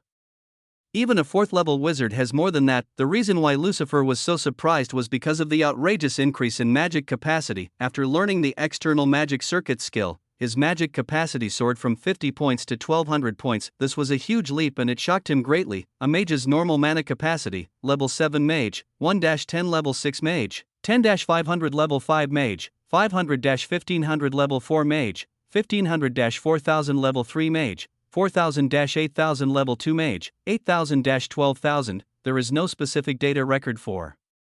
The first level mages are usually ranked by their maximum magic capacity, which is determined by their innate magic circuits. If a person's magic circuits are small and weak, then their magic capacity will naturally be extremely low. This was the case with the original owner, Lucifer. Due to his small and weak magic circuits, his maximum magic capacity was very low. You can enhance your magic circuits through higher magic control and magic affinity, but unfortunately, the original owner Lucifer even had very low magic affinity. This is why he despairs. He is powerless to change the reality that he cannot rise above the level of his students. Magic affinity and magic purity are two things I can't improve right now. They will cause me a lot of trouble. Instead, I need to focus on magic control first. If my magic control ability is stronger, I can still manually improve the other two abilities in enough time. From the game, Lucifer knew many ways to improve his abilities, but now, he was pressed for time. All other methods would take a long time to work, and he didn't have time now. I need to earn more credits. Maybe I can become stronger with just these credits. Just as Lucifer was lost in thought, he suddenly received a notification on his phone. Lucifer unlocked his phone and clicked on the notification to see what it was. From the principal, content, all teachers must report to the principal's office immediately. Seeing this official notice, Lucifer felt a headache, and his face was distorted by arrogance. Are they going to have a meeting to discuss the Phylon incident yesterday? TSK. What a waste of my precious time. How dare you? Besides, the principal is so arrogant to summon me on such short notice. Lucifer's eyes widened. What's going on? When did I start to think so arrogantly? Weird. Lucifer shook his head and stopped thinking about it. He slowly walked out of the dormitory with his usual indifferent expression on his face and headed towards the principal's office. Principal's office. Lucifer opened the door without hesitation and walked in. A round table comes into view. I came too early. All 13 seats reserved for teachers were empty, with only the principal sitting on a chair. Lucifer walked in without hesitation and sat directly in the seat marked 13. There were currently 13 full-time professors in the college. The rest were just staff responsible for maintenance and other work. Lucifer is the youngest of the 13 professors, having joined only 3 years ago. The others joined earlier than him. These numbers 1 to 13 are assigned based on the chronological order of joining the academy. Lucifer didn't care about the numbers. Your number does not mean you are less than others. It is simply assigned for greater efficiency. After Lucifer sat down, he glanced at the principal, who was staring at him with a satisfied look. The principal had the same golden hair and golden eyes as Mark. Although he looked old, he was an extremely powerful individual.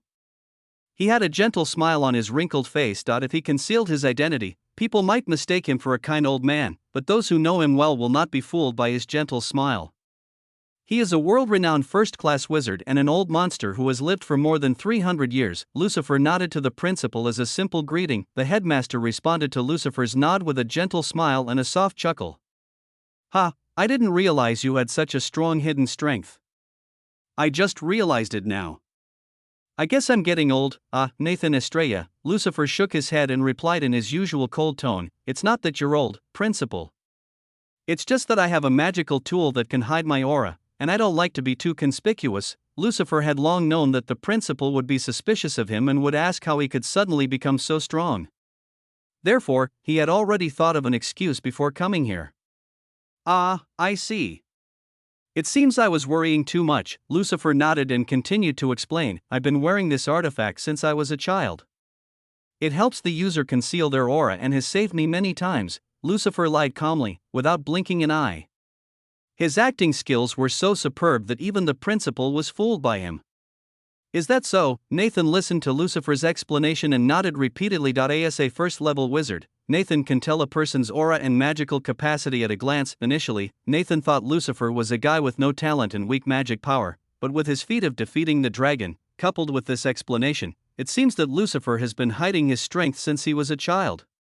It seems he deliberately created those rumors in order to survive as a child. What a smart move. Lucifer's plan was very successful. Although Nathan was a knowledgeable first-level wizard, he could not read people's minds after all. In addition, Lucifer's expression was always cold and arrogant, which made it even more difficult to judge whether he was lying. Therefore, Nathan believed the story made up by Lucifer without any doubt. Few people know of Lucifer's past, as the Blaze family has completely banned the stories of his childhood from being revealed. Now, they don't even acknowledge him as their child. And Nathan initially accepted Lucifer into the academy because of the theory he donated, and he had planned to expel him at the first opportunity.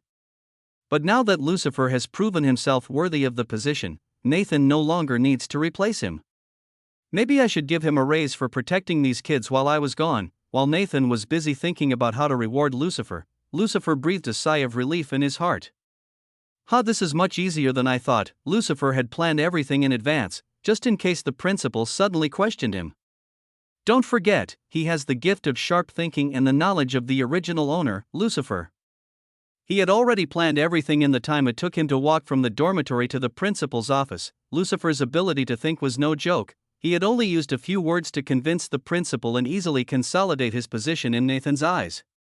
This was already a great feat. After a while, other teachers arrived and sat in their seats. Each of them stared at Lucifer for a moment before nodding and sitting down. The atmosphere became a little awkward as all the professors unconsciously kept their distance from him. There was only one professor, staring at him with narrowed eyes, and everyone else was minding their own business. Chapter 12. Sin Isa's principal's office. The professor sitting in chair number 12 was staring at Lucifer with narrowed eyes. He has blue hair and eyes. He stared at Lucifer, as if trying to see through all his secrets. Long time no see, Lucifer. Don't think that just because you're a second-level wizard now, you're too arrogant.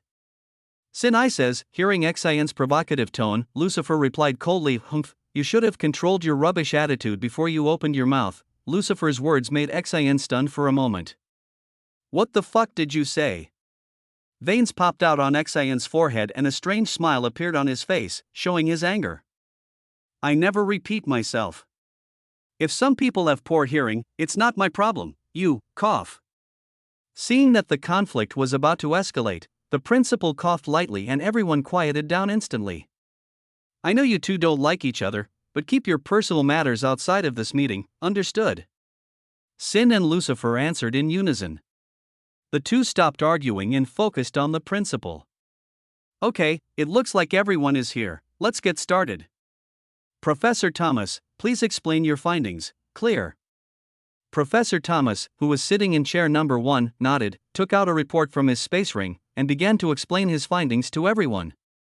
As everyone knows, yesterday, when Principal Nathan was away in the capital, a flying dragon appeared at the university. That was no coincidence. This was an attack orchestrated by the demonic cult False Dome. We have discovered traces of miasma matching the magical patterns of the False Dome cult members. We now have solid evidence, Thomas continued to explain.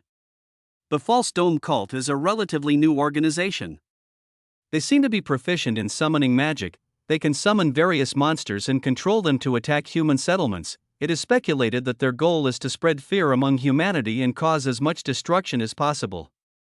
They appear to worship the demon Azeros, who symbolizes greed and death. Azeros has many followers, all of whom believe that only through destruction and death can people achieve salvation. Their ideas are harmful to others, and even to themselves.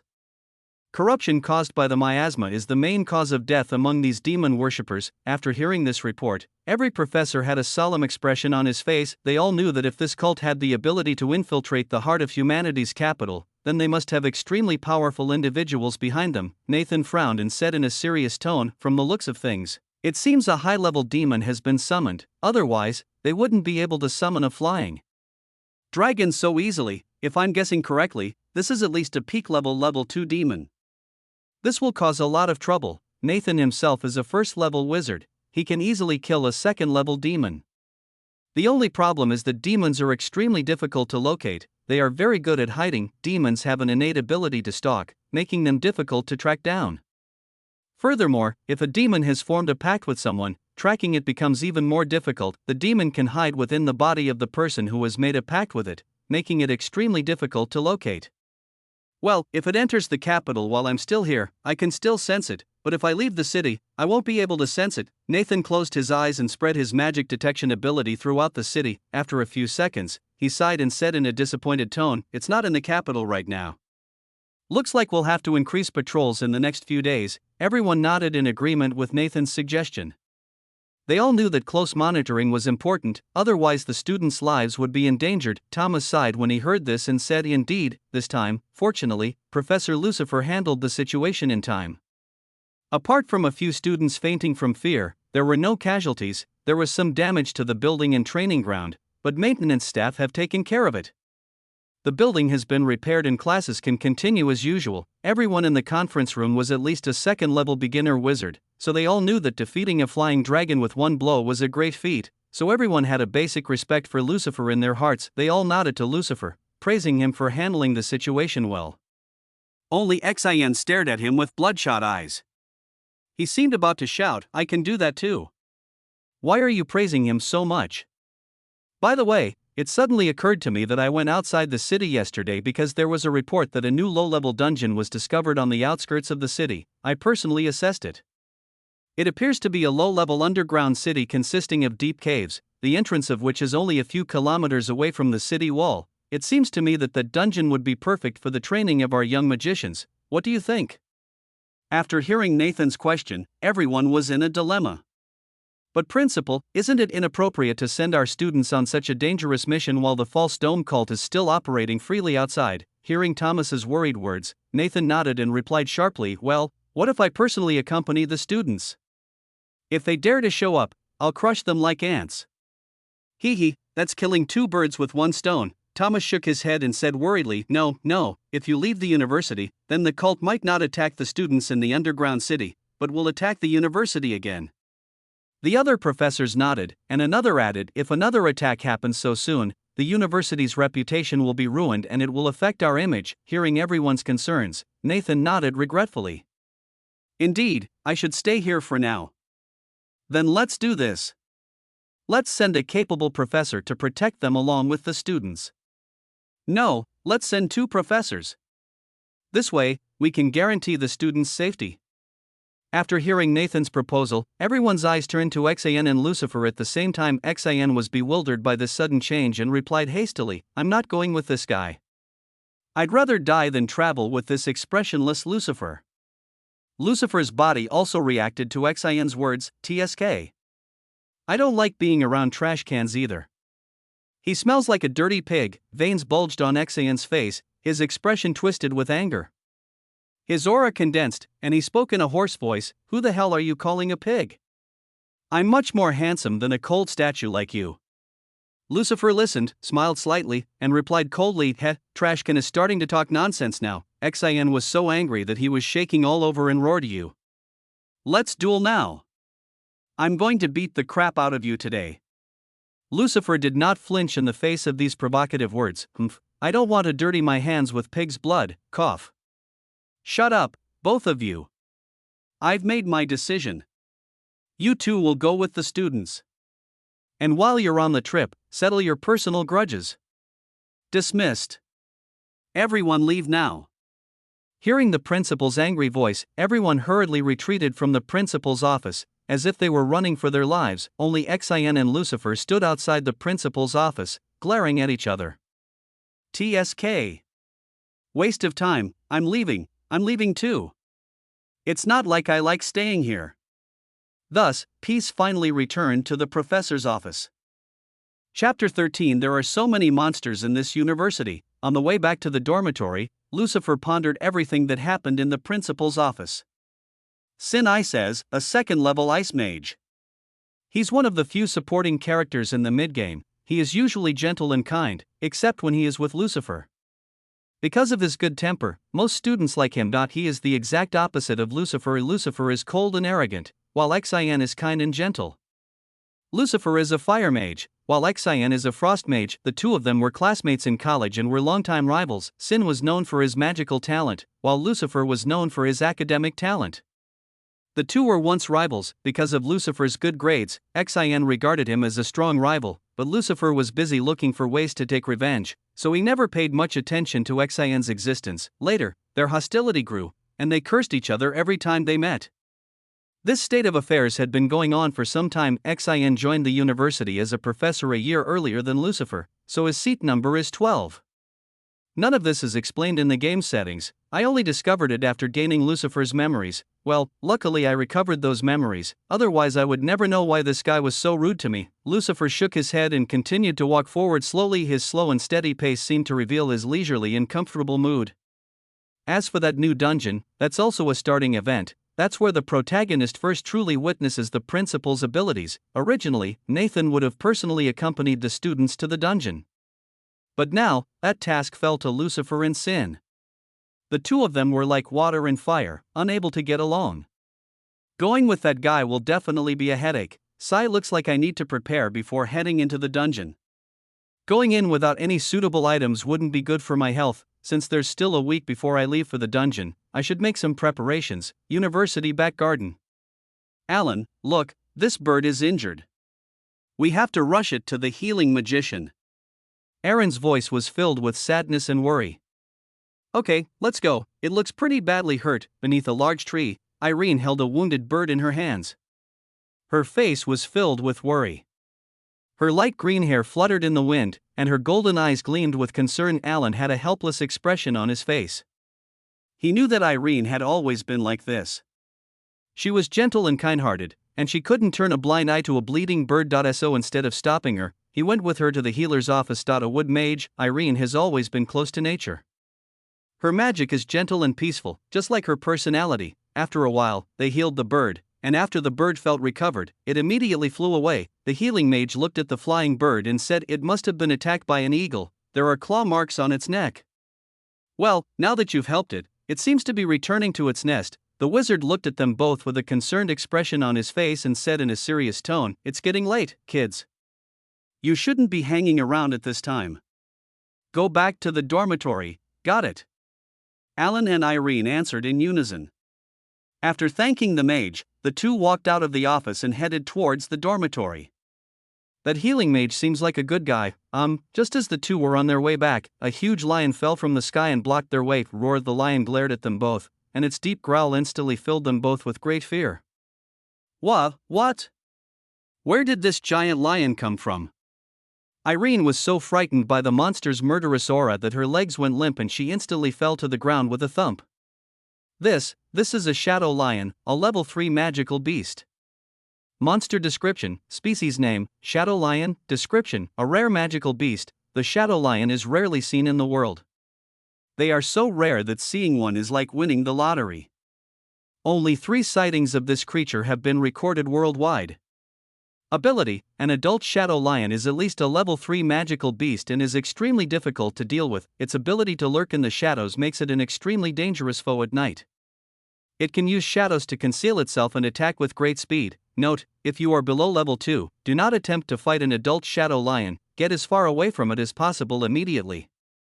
In the previous theory class, Lucifer had taught the students everything about the shadow lion because he knew it would appear in front of the students that he wanted them to know in advance. Because of that class, Alan and Irene both knew about this shadow lion and were shocked to see this extremely rare creature appear here. Just when they all thought the beast was going to attack them, a calm and old voice echoed throughout the area.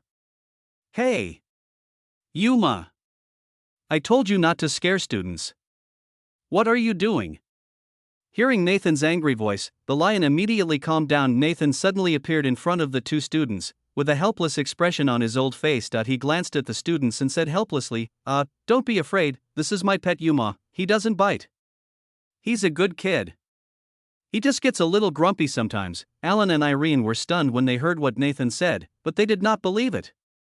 They both knew that if the principal did not show up, Yuma would definitely attack them. Tick, tick.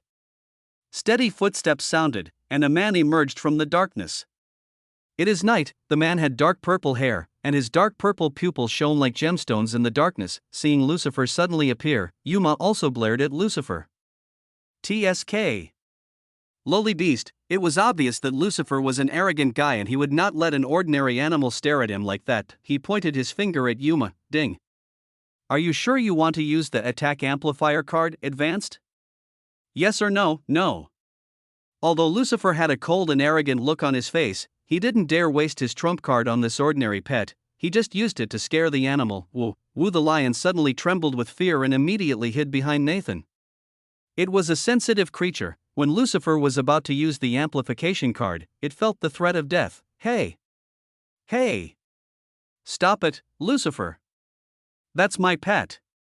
Don't scare it like that. Hearing Nathan's voice, Lucifer shook his head and put down his fingers. TSK.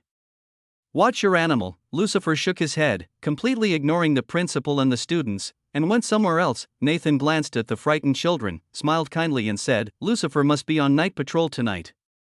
Although he's a strict guy, he has a good heart. Don't worry. You two should hurry back to the dormitory now.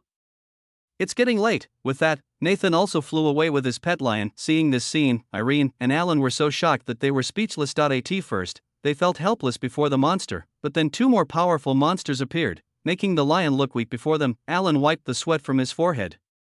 There was only one thought that lingered in his mind that day.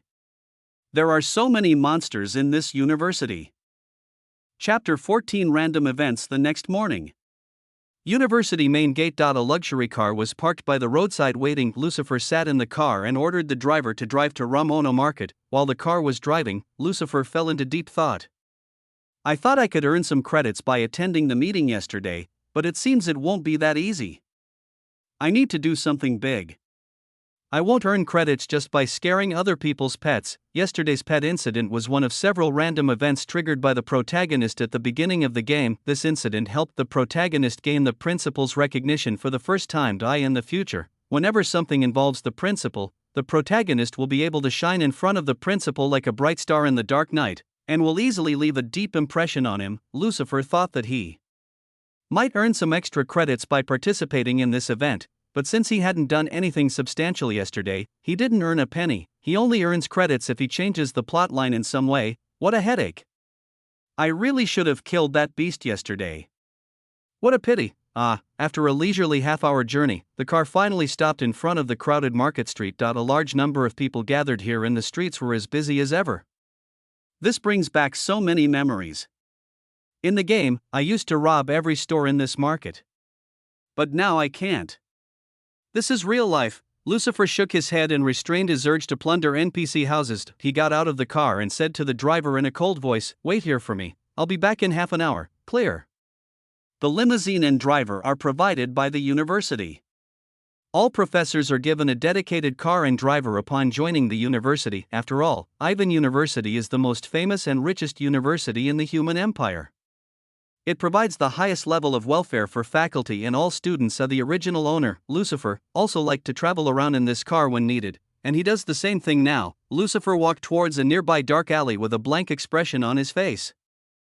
I came here today to steal a hidden item from the protagonist. For the protagonist, this isn't a major artifact, but for a weak person like me, it's simply a blessing from God. Lucifer shook his head and hurried into the alley.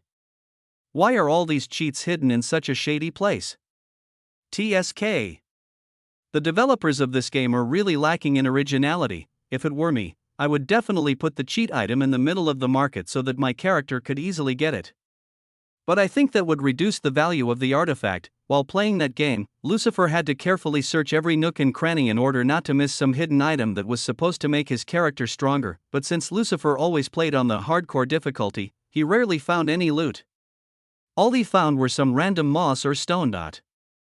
It's always been a weird question why games keep teasing us with that miserable moss. Like, why do we even need that stuff? We can't eat it. There was no food or fatigue in the game, but there were mosses everywhere in the loot boxes.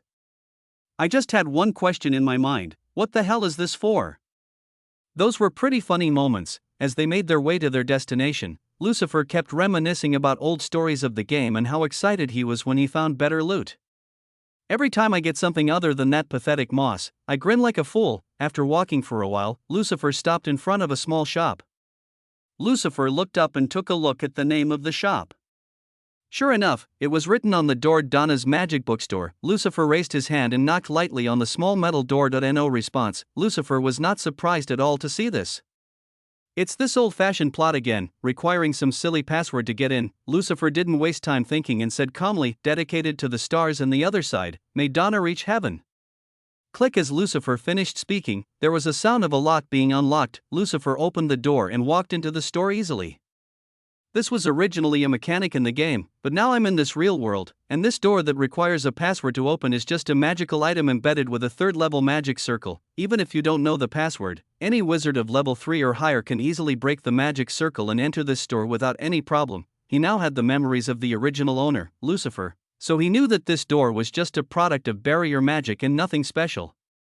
Ha, my deserted little shop rarely has customers. Besides, you look very strong. A half-mutilated statue of a young girl sat in front of the counter and spoke in a mechanical voice. So this is what Donna looks like in real life. The graphics in the game are terrible, but I guess things in real life are pretty detailed. Who are you? Although Lucifer already knew the identity of the statue, he pretended not to know. Hearing Lucifer's question, the statue pointed its right hand at its head, and a mechanical voice resounded throughout the store. I'm Donna. I'm the manager of this store. The owner is still sleeping, so please don't make unnecessary noise. The owner doesn't like to be disturbed. Listening to Donna's answer, Lucifer nodded and replied calmly, okay, I'll remember that. It's pointless. The owner is long dead. Donna was only a statue after all, and she had no idea that her master had died in his sleep long ago. His body had long since decayed, and now only a skeleton sat in his master's chair. The world is full of sad stories, and there's nothing we can do about it. Lucifer knew the story behind this shop. The owner was an elderly, childless third-level wizard who spent his last days living alone in this closed shop. Donna was a statue he created to help him pass those lonely days. He treated Donna as his granddaughter. From the day she was created, Donna had been fulfilling her duties, but she couldn't understand that her master was dead. Lucifer shook his head and stopped thinking about it. He walked towards a cabinet with shelves filled with books. He reached for the old book on the bottom shelf. It was covered in dust and looked very old. Its pages were yellowed. You are here. Chapter 15, Amplification Magic Book in the store. You are here. The book in Lucifer's hand is the artifact he is looking for. This old book is a very special magic book that is very suitable for Lucifer now. Item name, Amplification Magic Book, ding. This item is currently sealed. Please unseal it for more information. Seeing the system prompt, Lucifer shook his head. He knew this would happen. It's not easy to get a powerful weapon easily. But I have the knowledge of the game. I know what to do next, so it's easier for me. In the game, Lucifer must complete an extremely long and difficult hidden mission to finally unlock the seal of the magic book. Unsealing it isn't hard, figuring out how to unseal it is hard, but for me, that's not the problem. Lucifer had already completed this task in the game, so he already knew what to do next. With this knowledge, he no longer had to search for a way to unlock the magic book. Lucifer took out some money and placed it on the counter where the dead wizard's skeleton lay. Alright, after putting the magic book into his space ring, Lucifer walked towards the door. He tried to open the door, but it didn't budge. Dear customer, please pay before leaving. Lucifer tilted his head in confusion at Donna's voice. Well, I've already put the money on the counter. In the game, this is how you leave. Is this doll broken? Lucifer thought for a moment, shook his head, and walked towards the skeleton. If the first method doesn't work, I can only try the second one. In the game, things happen with different probabilities. Some players found that even if they put the money on the counter, their characters could not leave the store and Donna would continue to repeat the same words as before. This is a built-in rare scenario that rarely occurs due to its low probability of triggering. Well, although I haven't encountered it in the game myself, as a die-hard fan, I've read about it on some random forums. Now that I think about it, I was really obsessed with this game at the time, and even spent all my pocket money on Krypton Gold. So thinking of this, Lucifer shook his head to stop himself from being distracted. He raised his head and looked at the skeleton. Level 6 magic, fire arrow.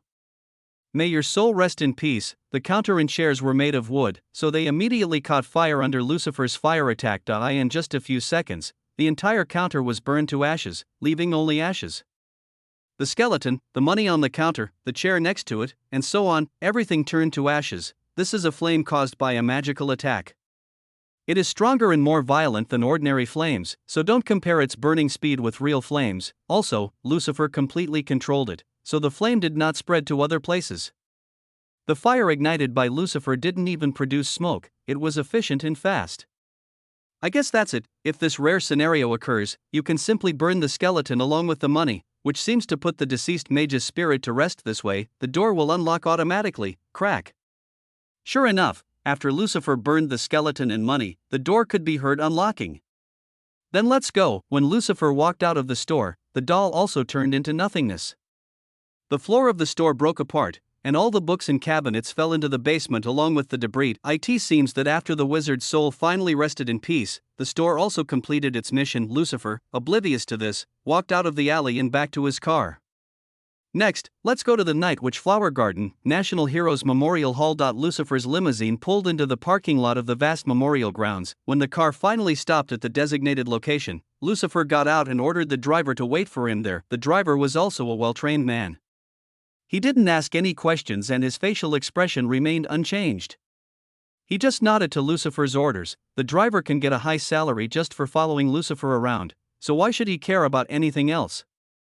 After all, money can make people numb. Lucifer didn't think much about it and walked directly to the garden behind the huge main building. There are many statues in the main building here, all of which are to commemorate the deceased heroes who have made great contributions to mankind and accomplished many famous and great deeds. On the way to the back garden, Lucifer was thinking about various things in his mind. Now that I think about it, isn't Nathan's statue here too? I wonder how he'll feel when they invite him to unveil his own statue. That must be an interesting scene. Most of the statues here are made in the image of deceased heroes who have made great contributions to mankind. Even though Nathan also received great credit for saving several cities from underground outbreaks, it still feels strange to place his statue alongside those of those deceased heroes. When players discovered this fact, it became a classic meme on the forums to tease Nathan's fans. Later, Nathan became known among players as Statue Man Nathan. Some players even speculated that the existence of this statue must indicate that Nathan might die in the future. But the old guy was too stubborn and refused to die, so they had to design many plots to deal with him. Although he's a somewhat annoying character who interferes with the protagonist's affairs many times, he's ultimately a good character. Moreover, he's the reason this university can exist peacefully. Nathan's presence acts as a barrier, protecting the students from outside threats. Various demonic cults like the False Dome did not dare to attack the university when he was present, but if Nathan disappeared, the university would have to face continued attacks from the demonic cults. After all, the existence of Ivan University is a major threat to the evil cult. Ivan University trains several outstanding mages for humans every year, and these mages protect humans from external threats such as demonic cults. If the demonic cult members could somehow eliminate the university and all the talented students studying there, they could easily cause great damage to the entire human race. If all the talented kids in college died, the number of powerful mages in the future would drop dramatically. Every year, mages die at the hands of monsters or demonic cults, and the only way to replenish their numbers is to have the university continuously supply new mages to the world. If new mages stop appearing, the number of mages will continue to decline, and after only 10 years there won't be enough mages left to defend the capital from the demonic cult. Alas, this world is cruel and dangerous. People can die in an instant. I'd better become stronger as soon as possible, otherwise I will be eliminated by this cruel world sooner or later. Lucifer's expression remained as cold as ever, but his eyes gleamed with determination. No matter what, I have to survive. Chapter 16: A Long Day. National Heroes Memorial Hall, Back Garden. There are really few people here. Well, not many people come to the memorial anyway. Despite the presence of many statues commemorating heroes of the past, few people visit the area. Only those who have been saved by the heroes come to visit regularly. Most tourists come just to see the statue and usually don't fully explore the area. Well, I can't blame them. This place is boring, and besides, it's hot in the garden during the day. Lucifer wore a robe that had been magically altered, so he did not feel the heat, but the temperature in the garden was certainly high. That robe is the standard attire provided by the university to all professors. It has temperature regulation and some basic defensive functions. After walking for a while, Lucifer arrived at the foot of the huge tree in the center of the garden. It's called a garden, but it's quite large. The giant trees were covered with white flowers, and their leaves swayed gently in the breeze. The shade of the trees provides a cool resting place for weary visitors. Yes, it's right here. Lucifer walked over and sat down in the shade of the tree. He leaned against the tree and placed his hands on his stomach. Then, Lucifer closed his eyes, the calm breeze making him feel sleepy instantly. He felt himself being wrapped in a warm embrace, and his whole body relaxed. He fell asleep instantly. Dreamland, the night witch's paradise. Lucifer opened his eyes and found himself standing in front of a huge tree. All the leaves of the tree were silver and sparkled brightly. He looked up and saw the moon and stars shining in the dark sky. Lucifer was standing at the huge roots of the tree. He looked around and saw that the ground was covered with shallow water. Thousands of bright white flowers float on the water, and everything feels calm and peaceful. The scenery of this place is so picturesque that it seems unreal. Beautiful, isn't it? A woman's soft voice suddenly floated into Lucifer's ears. He tilted his head and glanced near the roots of the tree. A woman in a silver dress was sitting on the tree root, gazing at the huge sea of flowers. From this angle, Lucifer couldn't see her face because her long silver hair blocked his view. May you find peace in this beauty, visitor. After saying this, the woman's body turned into points of light and disappeared into the night sky. So that's the residual consciousness of Night Witch Rose. Well, this place is indeed beautiful. Lucifer shook his head in agreement, stepped down from the tree roots, and walked into the shallow water. He slowly walked towards a nearby night witch flower and took the floating flower in his hand. Then he said calmly, "Let me take this flower away as a memory of this world." As if hearing Lucifer's request, the same voice came into his ears again, "As you wish, visitor." After getting permission, Lucifer nodded, took the flowers, and returned to the place where he woke up. He sat down and said calmly, "This place is beautiful. You must have a beautiful heart." Hearing Lucifer's praise, Rose's remaining consciousness chuckled softly, her soft voice echoing throughout the area. "Thank you, visitor, you're welcome." Lucifer felt someone patting his head, and he was immediately sent back to reality from his dream. Lucifer opened his eyes and found himself sitting under the tree where he had slept before. "It's already night. I think I slept for nearly 2 hours." Lucifer slowly climbed up from the ground. He glanced nearby and saw another night witch flower lying quietly on the ground. It seemed to have appeared out of thin air. Lucifer picked up the flower and put it into his space ring. Very good, now it's time to go back. Plot background explanation: in the game, you must complete a quest called Memories of the Night Witch. This is an extremely long and difficult quest, at the end of which you will find the final resting place of the Night Witch Rose. Rose's final resting place is indeed this giant tree. Rose's grave is in this spot, and the tree grows directly above her grave. During the game, we discovered that if the player lets the character sleep here, they can enter a hidden location called the Night Witch's Dream. This place is just an illusion created by Rose's residual consciousness, and it will only appear once in the visitor's dream. You can only enter this world once. If the player chooses to bring back a flower from that dream world, the residual consciousness will use the white flowers of the giant tree and the magic in the surrounding air as a medium to make the flower materialize in the real world. Rose was a first-class wizard who died a hero defending her people, so her remains were buried here as a mark of honor. This is a national hero memorial. After all, Lucifer had known all this from the game, so he didn't hesitate at all. Even if others slept here and entered the dream, they would not be able to understand its true purpose. Moreover, even if they managed to bring the flower out, the sealed magic book was already in Lucifer's hands, so the flower would be just a useless decoration to them. Back to the present, Lucifer rubbed his sleepy eyes and slowly walked back to his car. I slept so well. I've been under a lot of pressure since I came to this world. After sleeping here, all the fatigue disappeared. Lucifer shook his head in satisfaction and got into the car.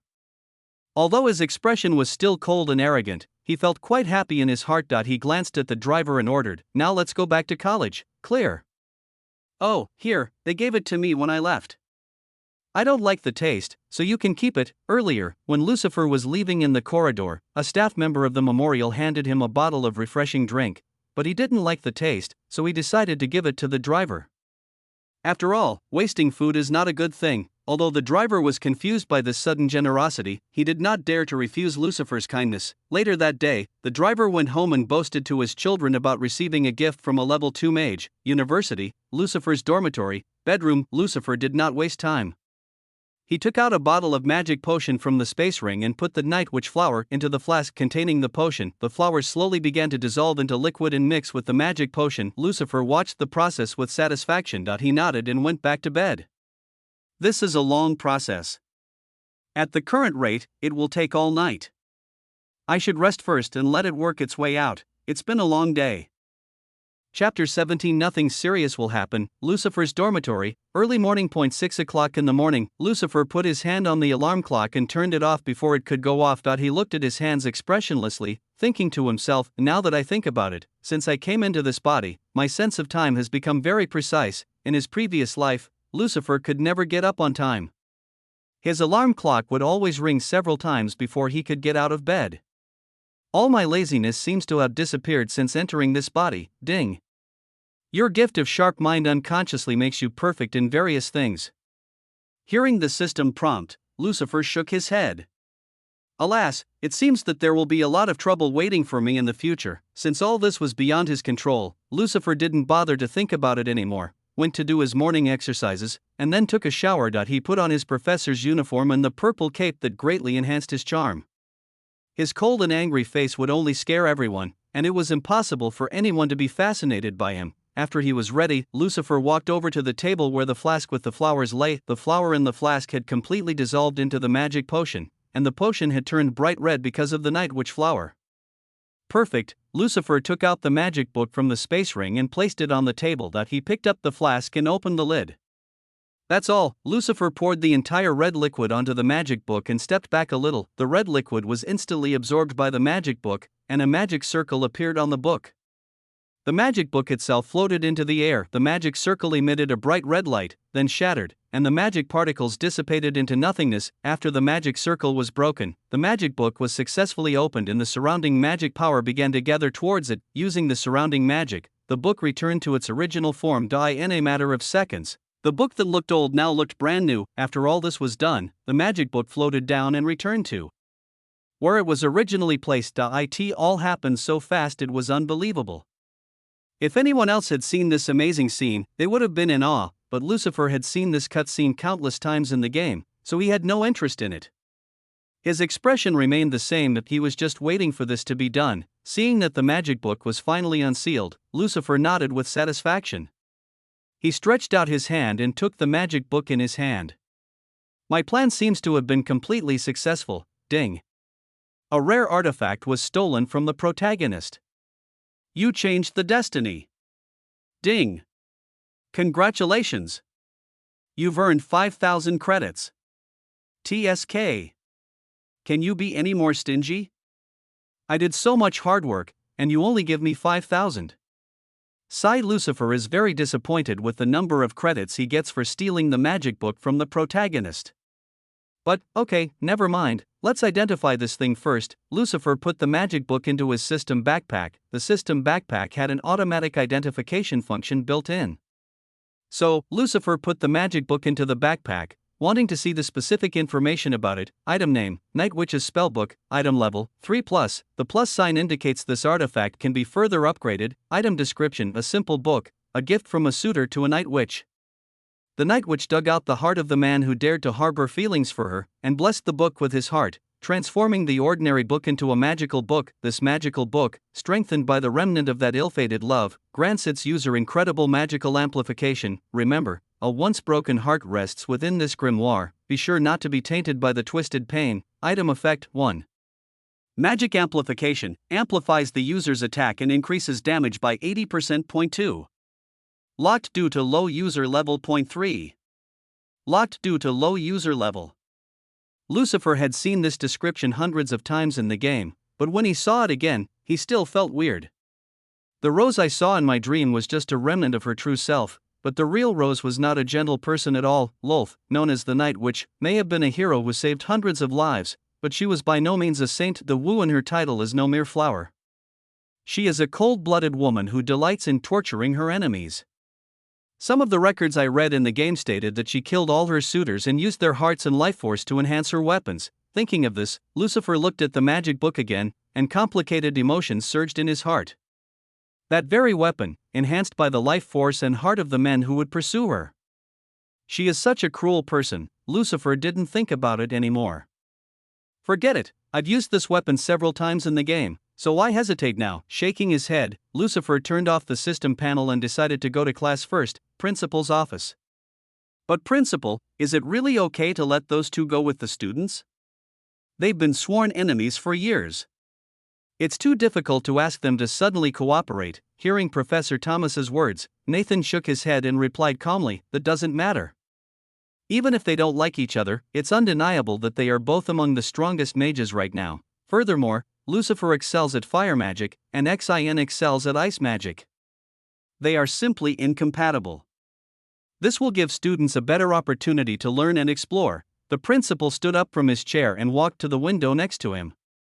He looked out the window and could see the students walking on the ground. Don't underestimate this year's students.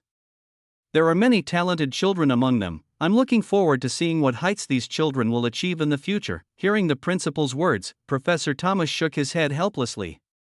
He knew that once the principal made up his mind, it would be almost impossible to change his decision. Well, if you put it that way. I just hope nothing bad happens. Don't worry, with them both here, I don't think anything serious will happen. Chapter 18 Public ridicule. The day before entering the dungeon near the teleport altar. Twitter, Professor Xin, will you also help us fight monsters? Taking the dungeon would surely be very easy if you helped. The students chattered nonstop, their tone excited and happy. Xin looked at the excited faces of the students and replied helplessly, no, this is a low-level dungeon. All students are free to explore and learn practical combat. The professors can't help you with this. I was sent there to monitor and ensure your safety. Don't get too proud of yourself and think I will help you in the battle. This is a rare learning opportunity, so don't waste it and learn as much as you can from it. Understood, Professor Xin. Although the students did not receive much support from their teachers, they still felt reassured with the presence of two second-level mages protecting them and ensuring their safety. These little guys are given a level of security that even the president of a country rarely enjoys. This is also the main reason why most parents feel assured about their children's safety at the university. After all, there is no place safer than Ivan University, with a second-level wizard patrolling the university. Although it was once invaded by a flying dragon, the dragon was eventually dealt with, which only made the university's reputation even more famous. While Xin was surrounded by many students and chatting happily, Lucifer arrived at the designated location on time, neither early nor late. As soon as he appeared, the originally happy and relaxed atmosphere disappeared instantly. All the students fell silent and quickly lined up in a neat straight line to show discipline. They knew that Xin was a friendly person who would forgive their unruly behavior, but Lucifer was different. His gaze was enough to make people tremble, so they didn't want to be scolded by him at all. The image of him in the students' minds is that of a terrifying, stern, and powerful wizard. Seeing that the students were so disciplined, Lucifer nodded with satisfaction. Very good, it seems that this year's students are more disciplined and well-behaved than previous years. Everyone breathed a sigh of relief when they heard Lucifer's rare compliment. Just as the atmosphere was about to relax a little, Xin commented in a dissatisfied tone, TSK. They're still kids, what's the big deal? Why not let them have some fun? You're truly worthy of being called Mr. Wannabe Perfect. Hearing Xin's provocative words, Lucifer tilted his head slightly and said calmly, what bad luck. I have to hear the howling of wild boars so early in the morning, and even the fresh air is polluted by your foul breath. Xin's forehead instantly bulged with veins, and he clenched his teeth, biting his lip. Upon hearing Lucifer's answer, his face became distorted and ferocious. What did you say? Facing Xin's anger, Lucifer raised his hand and waved it like he was chasing a dog. Go away, I don't want to see your face so early in the morning. Xin clenched his fists and responded angrily, I don't want to see you either. Damn it! Why did I have to go with this bastard? That's what I was going to say. I don't want to be with you either. After we enter the dungeon tomorrow, stay as far away from me as possible. Yeah, I would have done it even if you didn't tell me. I'm not interested in accompanying you. Great, this way I can reduce the risk of being discovered. If he gets too close to me, it will be easier for him to discover my secret. The farther away from me the better. As the two professors argued back and forth, the students stood there in shock. This was the first time they had seen Professor Xin so angry at someone. All the students could feel that Xin was trying very hard to control his anger. If he exploded, he would directly attack Lucifer, then things will get out of control. In their opinion, Lucifer might have a bad character, but he was not weak at all. He killed a flying dragon with one strike. This means that if Lucifer and Sin were to fight, it would be a battle with no clear winner, and the resulting property damage would be incalculable. After a few seconds of awkward silence, Lucifer glanced at the students and said coldly, "What are you waiting for? Start entering the teleportation array in groups of 10. This teleportation array leads to a hotel in the suburbs of the capital. Don't waste time, hurry up, clear." After receiving permission, the students began to climb the teleportation array in batches, 10 people at a time.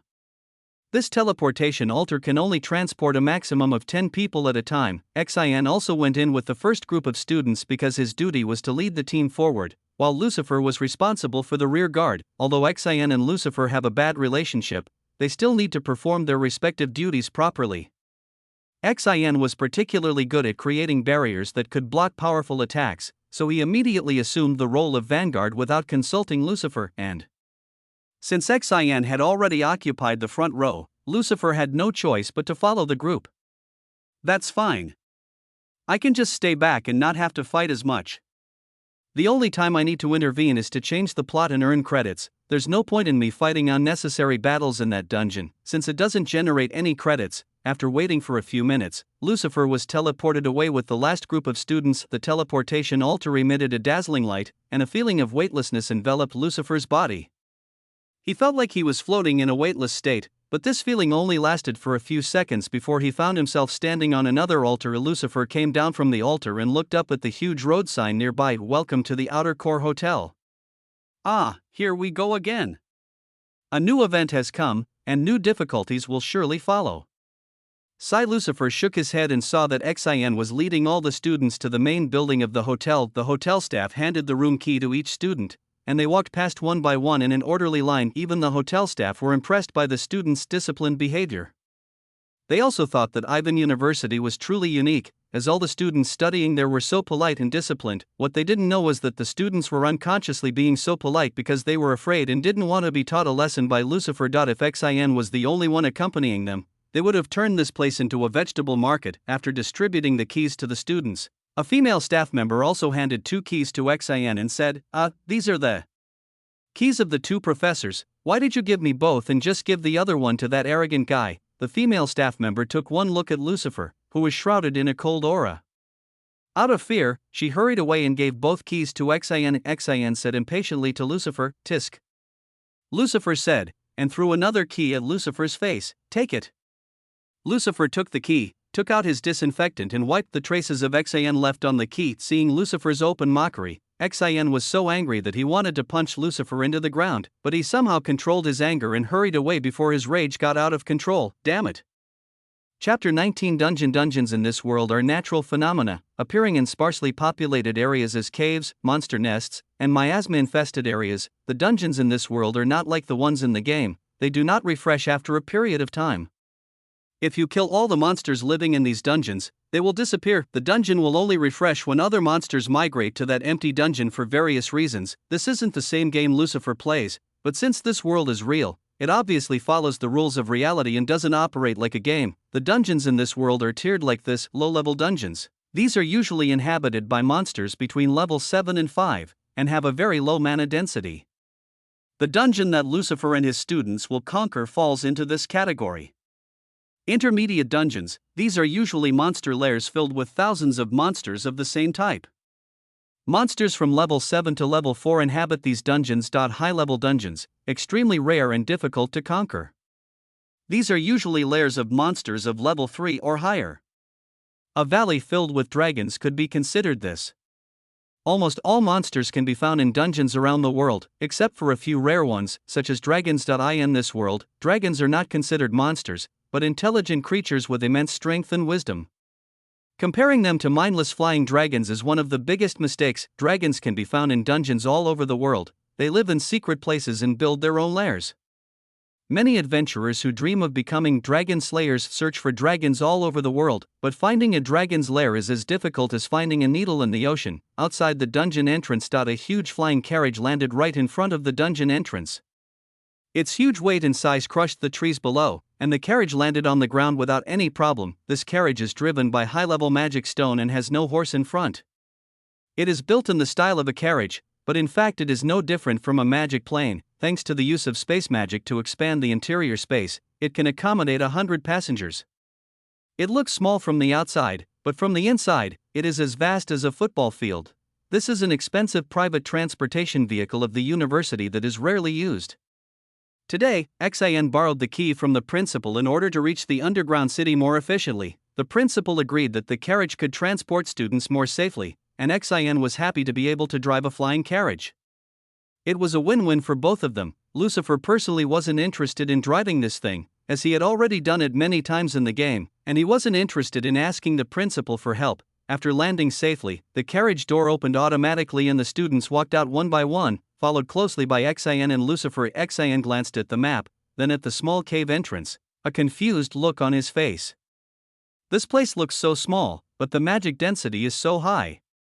This is strange. XIN closed his eyes and used his magic detection ability to scan the dungeon, but he found that everything was normal. XIN glanced at Lucifer. He wanted to ask him if he also felt the abnormality of this underground city. But Lucifer didn't even look at him, just staring at the empty air, so XIN shook his head and didn't ask anything. Anyway, he's only a second-level mage. I don't need to tell him every little detail. He can see it himself. XIN now considered Lucifer a second-level mage. Therefore, he felt no need to remind him to be vigilant. They were both strong, so there was no need to be constantly vigilant. While XIN was busy pondering in his mind, Lucifer was more worried about the prompts he received from the system. Ding. A semi-advanced dungeon has been detected nearby. Warning. You are too weak to conquer this dungeon. Do not enter now. Seeing this hint, Lucifer shook his head. The plot is going as I thought it would. The only problem is that the principal isn't here. In the original game, the principal saved the day, but now that he's not here, the chances of things going wrong are greatly increased. Well, I guess I'll have to save my attack card for emergency use. I'll leave the rest of the battle to XIN.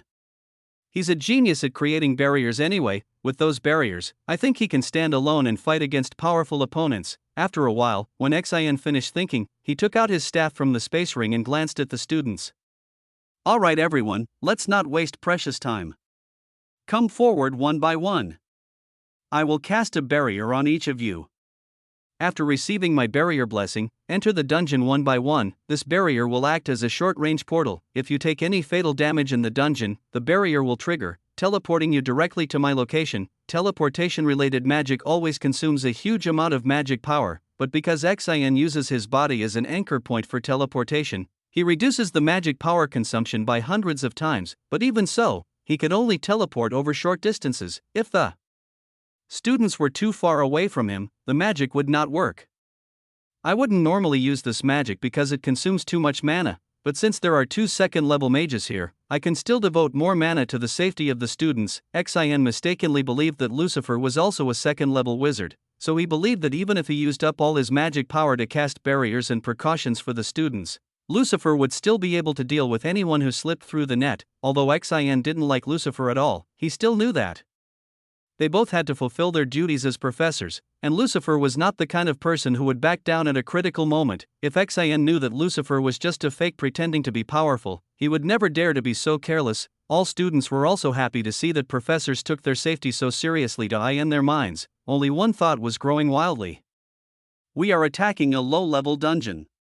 We are blessed with a high-level barrier and have 2 second-level mages protecting us. What could go wrong? In short, it was all pure chaos, and Lucifer watched it all with a frown on his face. He couldn't ask them to stop because they would think he was talking nonsense because the enemy was hiding. Amidst these misunderstandings, the students walked into the dungeon with happy smiles on their faces.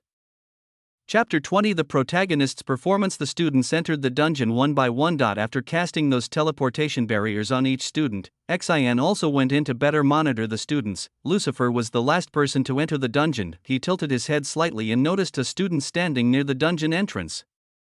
They were now standing inside the dungeon. The young boy had bright golden hair and pupils. He looked exceptionally handsome and his aura seemed much stronger than all the other students. When Lucifer entered the dungeon, Mark stared at him and smiled slightly. "Professor, I want to remind you of something. I can sense that something is amiss in this dungeon. Could you investigate?" Lucifer was actually more surprised that Mark's magic detection ability was already on par with Xi. Instead, he narrowed his eyes and looked at Mark. Seeing that Lucifer did not answer his question, Mark was a little nervous and tried to explain. "Well, you see, I have some talent in magic control and detection, so I can feel whether a place is particularly dangerous." Well, while Mark tried to explain the situation to Lucifer, Lucifer was thinking about something else. As expected, he's capable of going head-to-head with the protagonist at his peak. Mark is truly a once-in-a-century genius. In just a few seconds, Lucifer instantly understood the entire plot. He guessed that in the original game plot, Mark must have detected the abnormality of this dungeon, but the principal is a careless guy. The principal lets the students conquer the dungeon on their own, while he meditates on a nearby mountaintop. Only when things are about to get out of control will he come forward to save the situation. Since the principal was not present, Mark certainly had no one to confide his concerns about the dungeon. Therefore, the scene is not mentioned in the game's plot. But now, things have changed a lot. Lucifer and Xin were the ones accompanying these students, and they were always in front of the students. Therefore, Mark chose to warn the professor about this dungeon in advance, but he felt embarrassed because it was difficult to explain the situation clearly. The only abnormality Mark detected was a high density of magic power and a strong murderous aura, but since he, like Xin before, did not detect any powerful monsters, it is difficult to explain why he felt that the dungeon was dangerous. Lucifer nodded and said in his usual cold tone, "Well, you are indeed very talented to be able to detect these at this level. Don't worry about any danger, after all, there are 2 second-level mages protecting you." Mark was very surprised to hear such unexpected praise from Lucifer. What's more, Lucifer seemed to believe what he said before, about the underground city being abnormal. A smile appeared on Mark's handsome face. He once thought that Lucifer was an unapproachable person, but now it seems that is not the case. It seems that he prefers those who are talented and can show more results than the weaklings in our class. Alas, is this what they call the indifference of a hard-hearted wizard? Mark came from a wealthy family and was taught by private tutors from a young age. As a result, he knew a thing or two about history and other things. It is said that in ancient times, wizards were selfish and ruthless people who could kill without blinking an eye. If you look at it from this perspective, then Professor Lucifer fits the image of a wizard better than anyone else. As the protagonist's archenemy, his way of thinking is completely opposite to that of the hero. He thinks Lucifer is more suitable to be a wizard than the kind and benevolent Sin. When Mark was thinking in his heart, Lucifer asked him another question. "By the way, why did you come to inform me? Don't you think Professor Xin would understand your problem better than I do?" "Well, you see, Professor Xin is too kind. I think he might not be as strong as you, Professor Lucifer." "Oh my god. This kid actually thinks I'm stronger than Xin. I look like a strong person from every angle." "Ahem. Okay, I'll keep an eye on it. Go experience this dungeon. Don't let unnecessary distractions cause you to miss this rare opportunity to gain valuable practical experience." Lucifer then glanced into the cave and saw that there were nearly 10 forking paths. He stared at the darkest one, pretending to be mysterious. He said in his usual cold tone, "I'll deal with the pests roaming around. Be careful and avoid places filled with strong murderous aura." Hearing Lucifer's reassuring words, Mark nodded with satisfaction and walked on another road. He left the darkest road that Lucifer was staring at and walked away. Noticing Mark's receding back, Lucifer breathed a sigh of relief and walked into another brighter road. He didn't want to go to those dangerous places either. What he didn't know was that the path he chose would later merge with the one that seemed so dangerous at first. The other side, Mark passed through the small cave and several branching paths. Coming to a more spacious area, Mark glanced behind him and said in a calm voice, "Come out. I know you've been following me." Hearing Mark's voice, several orcs came out from the various forks connected to this spacious area. Seeing that there were 10 orcs, Mark smiled slightly, with a mocking tone in his voice. "Just these few minions? With such a small number, you can't even touch the corner of my clothes." Level 5 Earth Magic, Field of Thorns. Huge stone spikes burst out from the ground and the walls of the cave, piercing the bodies of the surrounding orcs at an extremely fast speed. Mark didn't give them any chance to fight back and instantly pierced their hearts with his stone spikes. These monsters didn't even know how they died. Thick blood splattered on the spikes, staining them red. The suffocating smell of blood instantly filled the entire area. Heh, you're weaker than I thought. Mark didn't waste too much time on these weaklings. He left the scene and walked into another nearby road. Let me see what other monsters are in this dungeon, the middle area of the dungeon. Well, student Mark does have extraordinary abilities. He may be the strongest among this group of students. Xion's magic detection range is very wide, so when Mark used the 5th level magic to defeat his opponent, he felt it immediately. In my opinion, it only takes a few years for him to be on par with us 2nd level mages. All the professors who taught Mark and his classmates knew that there was a significant difference in ability between the average student and Mark. They knew that at this rate, it would likely take other students months to catch up to Mark's current level. This is why Mark is favored by almost all professors in the college. Chapter 21: Minotaur inside the cave dungeon. Central region. This dungeon is like a maze. I can't even remember where we came in. Alan, what do we do now? Alan shook his head helplessly and replied, well, I think we should find the boss area first. Once we defeat it, we can teleport directly to the outside of the dungeon from there. Good. Just as the two were planning how to leave, the sound of a heavy object dragging on the floor came from a nearby passage. Hiss, Aaron, it's a monster, hide behind me. Before Alan finished speaking, a huge minotaur came out of the passage. The dragging sound they heard earlier came from the huge stone club that the minotaur was dragging in its right hand. The minotaur is a peak level 5 monster that usually only appears in mid-level dungeons. Everyone knows that this famous monster has brute strength and amazing speed. It has a head like a bull, a muscular body stronger than an ogre, and an aura of death shrouded it. Moo. The minotaur immediately noticed the 2 tiny humans standing before it, and its huge eyes instantly turned blood red. It immediately went into a frenzy. Alan and Irene had expressions of shock and fear on their faces. Why is there a minotaur in this low-level dungeon? Before Alan had time to think, the minotaur rushed towards them like a mad bull. Bang! Bang! Its huge weight made every step it took make a loud sound. Level 6 earth magic, stone wall. Alan obviously doesn't deserve the title of protagonist for nothing. He is the only person in the world who can use all types of magic. He is blessed by all elements and can use any type of magic at will, but currently he has only learned wind and earth magic. But even with all his magical talents, Alan is still too weak to stop the minotaur's crazy charge head-on. The minotaur slammed its head into the stone wall, shattering it effortlessly. Level 6 wind magic, swift wind push. Alan cast wind magic, quickly pushing himself and Aaron away from the minotaur's charge. The minotaur missed its target and crashed directly into the wall of the dungeon. Surprisingly, the dungeon wall also collapsed, and the minotaur tripped over the rubble and fell to the other side of the wall. Moo. Seeing its prey escape, the minotaur's eyes turned even blood redder. It roared madly and immediately got up from the ground. Damn it, this thing is mad. Aaron! Get up, we have to run now. I can't move. My legs won't work. Tears welled up in Aaron's eyes and her legs gave way. She is gentle by nature and has never experienced real combat. Now she was suddenly thrust into this life or death situation, the minotaur's bloody aura paralyzing her with sheer terror. Hearing Irene's words, Alan's face showed a worried expression, and he stared at the minotaur.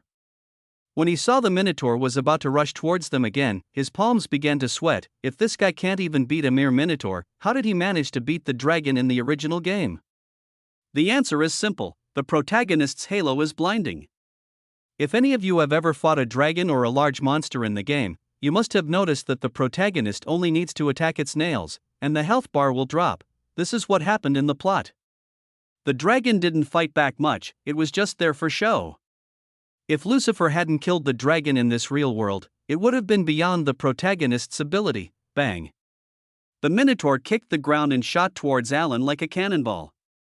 It raised the huge stone club above its shoulder and smashed it down with overwhelming force. When the minotaur smashed the stone club down, the air trembled wildly. Level 6 wind magic, wind barrier. Too fast. No time to dodge. Since Alan knew he couldn't avoid the attack, he immediately cast a barrier, enveloping them both in a ball of wind, thus at least narrowly avoiding death on the spot. Crack. The Minotaur's stone club hit the barrier directly, and the barrier was torn like paper. The stone club continued to fall and hit the ground with devastating force. Alan barely dodged the attack, otherwise he would have been turned into a pile of pulp in an instant. The ground cracked and the floor shattered into pieces in an instant. All three of them fell along with the broken pieces of floor, landing on the next level of the dungeon. There's another level to this dungeon. Level 6 Wind Magic, Wind Cushion. Alan cast wind magic to prevent himself and Irene from falling from such a height. They both landed safely on the ground, but the Minotaur fell like a dead stone. Due to the fall from such a height, its right leg bone broke in two with a cracked moo. The Minotaur howled in agony, its loud, agonized cries carrying far and wide. The broken leg bone pierced through its flesh, and its right leg was twisted at a strange angle. Blood flowed like water, staining the floor red. This thing is crazy. It's going to attack me at all costs. Tears of blood flowed from the Minotaur's blood-red eyes. It stood up with difficulty on one leg and rushed towards Alan. The Minotaur raised its club. It looked like it was about to throw it at Alan's face. I used up almost all my magic power to defend against its attack, and the wind cushion spell consumed my extra magic power because I wasn't proficient in using it. The situation is really difficult now. The Minotaur didn't give Alan any time to think. It threw the stone stick at Alan at an astonishing speed. The firing of the stone clubs produced a sonic boom so fast. Alan didn't even have time to cast a simple barrier. The stone stick was so fast that it seemed to be teleported directly in front of his face. Alan raised his hands to cover his face and closed his eyes in fear. He knew that if this hit him, his whole head would explode like a watermelon. Level 4 Ice Magic, Frost Barrier. At this moment, a thin ice wall appeared out of thin air in front of Alan's body. The stone stick hit the barrier directly, but there was not even a scratch on the barrier. Thanks to the barrier, both Alan and Irene were unharmed. When the expected attack did not come, Alan slowly opened his eyes. Oh my god, just as I thought, this dungeon is not simple at all. A low-level dungeon can't have a second hidden layer. This is definitely not a low-level dungeon. Xin flew down from the upper level and landed right in front of the Minotaur, with an expression of having had enough on his face. Moo, shut up. No one's talking to you. Level 3 Ice Magic, Ice Needle. A needle made of ice appeared before Xin. It looked like an ordinary sewing needle, but it was actually composed of extremely condensed ice elements. The ice needle shot towards the Minotaur's chest, instantly blowing off its entire upper body. The Minotaur's internal organs splattered everywhere, staining the ground red. After the Minotaur died instantly, the whole scene fell into silence. The Minotaur, which was so difficult for Alan to deal with, was killed instantly by Xion's magic. Chapter 22 Isa's Phantom Staff Boom. That's a loud noise. Is there a fight going on nearby? Lucifer narrowed his eyes and stared at the passage where the loud noise came from. Go see what's going on over there, a hidden level in a dungeon. Hey, you two, great job finding this place. Now I understand why my earlier detection didn't work properly. With a gentle smile on his face, Xion glanced at Alan and Irene and praised their feat. Well, I was also surprised before, and suddenly detected a Minotaur, so I rushed to rescue you as quickly as possible, but I didn't expect you to be able to fight such a powerful monster alone. Kid, you are really talented. Now I understand why the principal specifically instructed me to pay personal attention to Alan. This little guy seems to react faster than the other students. Indeed, Alan, with his protagonist's aura, was able to fully improve the principal's favorability after just one meeting. This may sound strange, but it's true, all thanks to this thick protagonist aura. After helping the two students to their feet, Shin closed his eyes and tried to scan the hidden layer with his magical detection abilities, but just as he was about to use magic detection, a sudden rain of arrows interrupted his concentration. Where Xion and the three men stood was a huge open area, and the arrows poured down from the dark passages connecting this open area in all directions. Level 4 Ice Magic. Spherical Frost Barrier. Before the arrows landed, Xion cast a spherical frost barrier that enveloped the three of them from all directions, easily blocking the arrows. When the rain of arrows ended, goblin archers emerged from several passages and surrounded the three of them from all sides. This is an organized attack. There's something strange about this place. Simple-minded creatures like goblins aren't capable of such an organized attack. They behave like a well-disciplined army. Before Xion could continue his speculation, a huge stone club flew over and hit the barrier head-on. Another Minotaur? No, more than one. As Xian looked around to get a better understanding of the situation, several more huge stone clubs flew over and crashed into the barrier. Although the stone clubs did not cause any damage to the solid barrier, Xian was surprised to see so many minotaurs in this dungeon. Xian quickly used his magic to detect and investigate the situation. About 500 goblins, 50 minotaurs, 100 orcs, and Ka. A huge monster broke out of the ground, and its huge body directly smashed through the ceiling of the upper floor. The monster exuded a murderous aura. It had only one eye on its face and a creepy smile on its mouth. He, human flesh, he. I haven't eaten it in a long time. Looking at the monster's tall body, Xian showed an unhappy expression on his face. A cyclops. Now I understand why my detection wasn't working properly. You were blocking it, ha. You clever humanoid pest. You're nothing but my food now. He. That creepy laughter, and the immense pressure it created by its mere presence, made all the students in the dungeon tremble with fear. Today is a feast. I can finally eat as many humans as I want. Ha. Hearing that creepy laugh, Xian's brows furrowed even more. The Cyclops is a level 3 monster. I could have easily killed it, but this one is different. Ordinary Cyclops don't have enough intelligence to talk and use strategies to lure people. It was then that Xian noticed a golden tattoo on the back of the Cyclops' hand. Damn it! This thing is a remnant of the giant rebellion war. Looks like the situation is getting even more serious. You're still alive. It's been a century since the war ended. Xian questioned the giant in an annoyed tone. Of course I hid and fell asleep. Sleeping for a century is nothing to us great giants. Ha. Just judging by its aura, this beast is at least level 2. I used up a lot of mana casting the barrier earlier, so it's going to be difficult to deal with a level 2 monster now. Although Xian was a little panicked by this situation, he didn't show it on his face. He was a genuine second-level mage who had experienced many difficult situations. He wouldn't be thrown into disarray by something like this. I understand. This time I'll make sure you rest in peace. Ha. Tiny human. Go to hell. Under the control of the giant, the entire army of monsters rushed towards Sin at once. Hundreds of arrows were continuously shot at Sin, and several minotaurs, under the command of the Cyclops, hurled huge boulders at his barrier. Xian ignored all of this, glanced at the two students, and said, "You two should leave here first, and stop other students from coming. I can't protect you and fight that Cyclops at the same time." Level 5 Ice Magic, Hand of Protection. A giant ice hand appeared out of nowhere, holding the two students in its grasp. It rose into the air and carried them both back to the upper level. Attack them! At the Cyclops' command, the goblins aimed at the hand and shot arrows at it, but their arrows had no effect against Sin's magic. The frost hand safely brought the two students out of danger. I'm going to kill you. The monster was enraged that its prey had escaped its grasp. The Cyclops kicked the ground with immense force and struck the frost hand with a punch. Where are you aiming? Your opponent is me. Level 2 Ice Magic, Wide Area Magic, Condensed Frost Barrier. A frost barrier appeared that covered the entire open area, locking the entire army of monsters and the Cyclops inside along with Sin. Very good. Now the beast can't escape until my magic power is exhausted or this barrier is broken. This way I don't have to worry about my students getting hurt. Now I can go all out. Xian's body floated in the air, condensed frost elemental particles floating around him.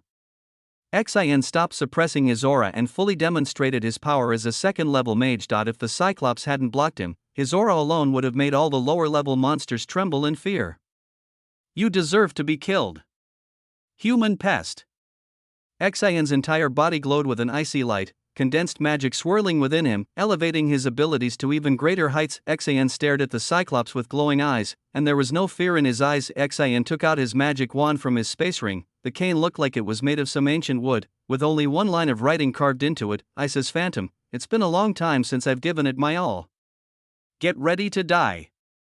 Brief description of the item. Item name, Isis Phantom. Item level, level 1. Item description, this is a world-famous cane, once used by the first-level wizard Leon Isis. This staff is made from the corpse of Rayon's wife. If you listen carefully, you might be able to hear the agonized cries of her spirit trapped within this staff. It is said that Rayon made this staff so that he could keep his wife by his side forever, but he probably did not consider the pain her soul would endure as a result of it. Chapter 23 is over. Level 3 Ice Magic, Ice Dragon's Hand. Shin pointed his staff toward the sky, and a large magic circle appeared on the ceiling.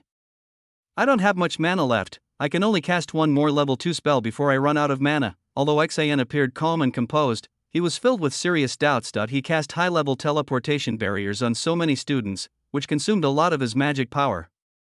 Although his magic power capacity was indeed large, he now had to fight a level 2 monster. Fighting someone of a lower rank than yourself is much easier and involves less trickery than fighting someone of the same rank. Additionally, Cyclops possesses an extremely strong physique compared to human mages. Therefore, Xian must always keep the barrier at maximum output to avoid being hit by the Cyclops' huge body.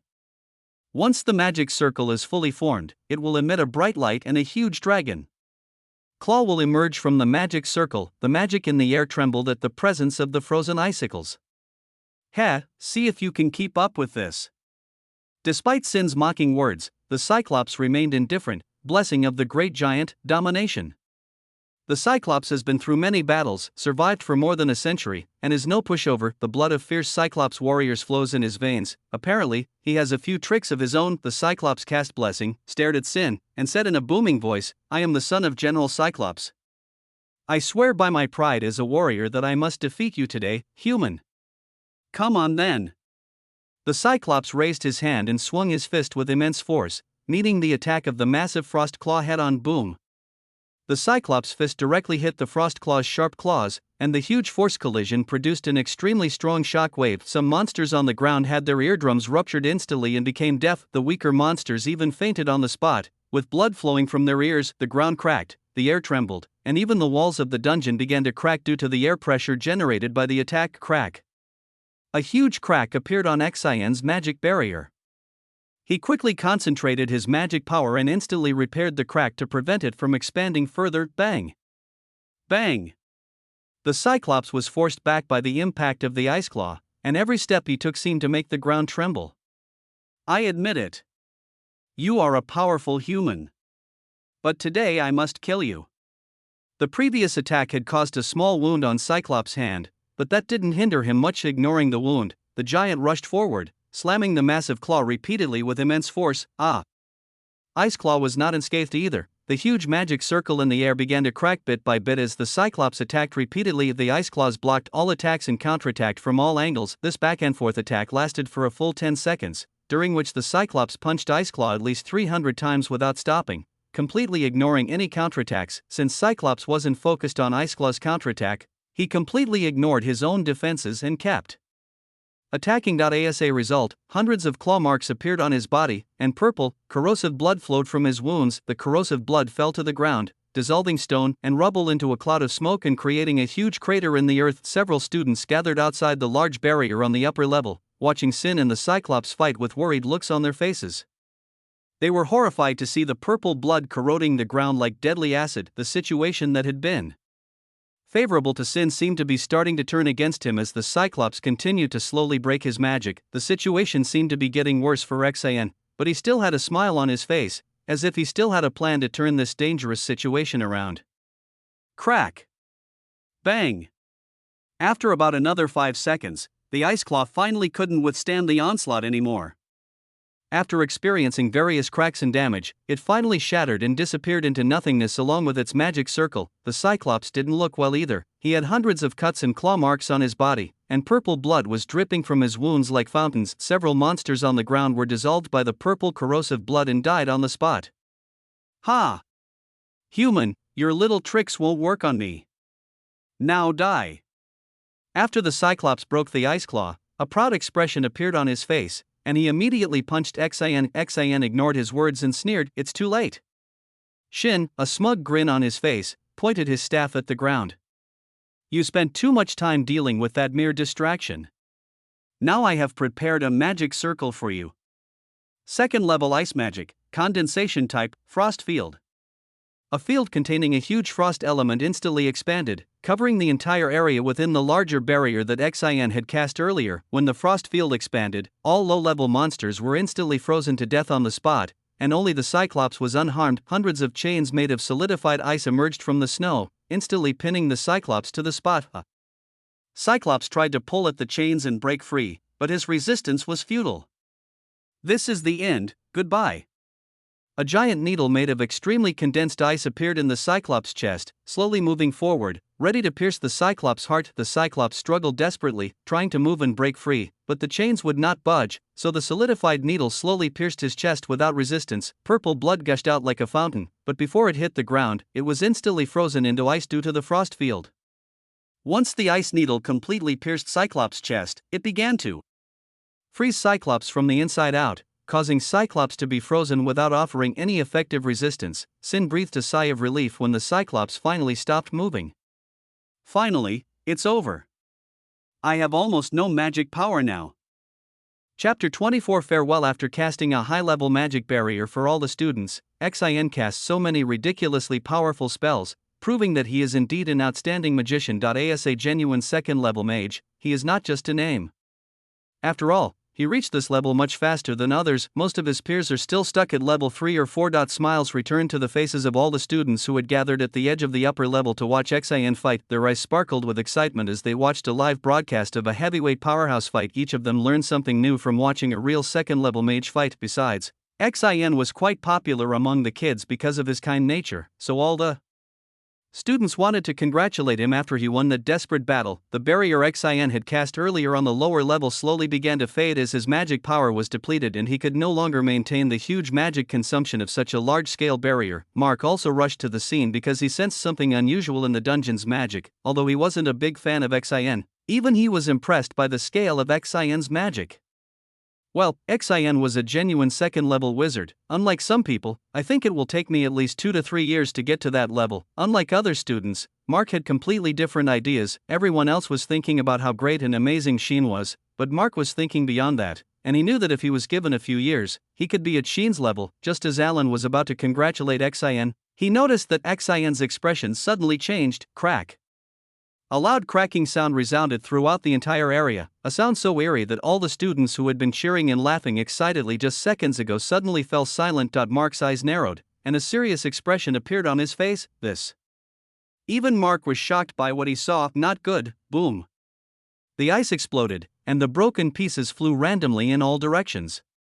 The speed of those flying ice pieces was enough to kill any student present instantly, but before the ice shards could touch any of the students, Shin channeled all of his remaining magic power into the disappearing barrier and immediately tried to shield the students from harm. His desperate ploy worked. All his magic was gone and the barrier shattered, but it still somehow protected the students.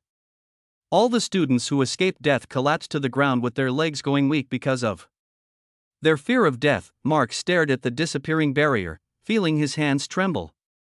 One of the ice shards had nearly cut off his head. Even he couldn't react to the incredible speed. Although he remained calm on the outside, he was a mess inside. I did feel the feeling of death. For the first time in his life, Mark felt how powerless he was in front of giants like Cyclops and Sin. He was nearly hit on the head by a stray piece of ice that wasn't meant for him at all. Ha ha ha ha ha. Do you think I'll be defeated like this? The figure of the Cyclops appeared in front of everyone. The huge hole in its chest was healing at a speed visible to the naked eye. Its regeneration speed was so fast that it was comparable to the healing ability of a third-level mage. I have a blessed body. I won't freeze to death like that. If you break the ice in time, I might even be in a bit of trouble. Ha ha. Veins popped up on Xin's face and his expression instantly turned gloomy. After all the effort he had put in, Xin felt extremely frustrated and annoyed when he heard the Cyclops' lawless laughter. The situation returned to the starting point, with the Cyclops standing there unharmed and calm, but now Xin's magic power has been exhausted and he is completely unable to block the next attack. Xin knew the evil nature of the Cyclops race, and he also knew that the Cyclops would most likely not let go of any of the children present. The barrier Xin had previously cast on them would only protect them once and teleport them outside the dungeon, but with the ability of the Cyclops, it can definitely track down and kill all the students one by one before they escape back to the city. This means that all of these gifted children could die here today. Everyone present knew how dire the situation was. They could sense from Xian's expression that even he was helpless, that there was no hope left. Some students trembled with fear, while others simply collapsed to the ground, awaiting their eventual death. Just as Mark was thinking about how to escape quickly, a familiar voice came into his ears. "Well, it seems I'm a little late.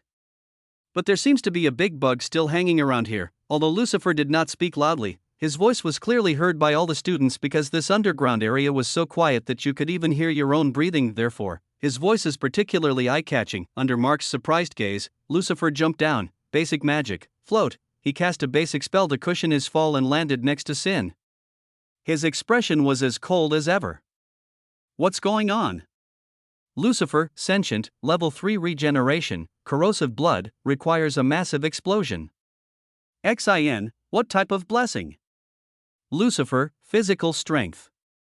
Xin, the conversation between Xin and Lucifer lasted only 2 seconds, during which they exchanged a vast amount of information. They were both professionals after all, they graduated from the same academy, and their fighting tactics surely couldn't be that different. Xin immediately put aside his personal vendetta against Lucifer, as he knew what Lucifer was trying to do by jumping next to him. This seems to be how professionals in this world communicate: fewer words, more information, and extremely efficient, a regenerative type. Then I'll just have to blow him to ash with one blow. Ah! You're such a big talker. You don't even have half the strength of that white pest.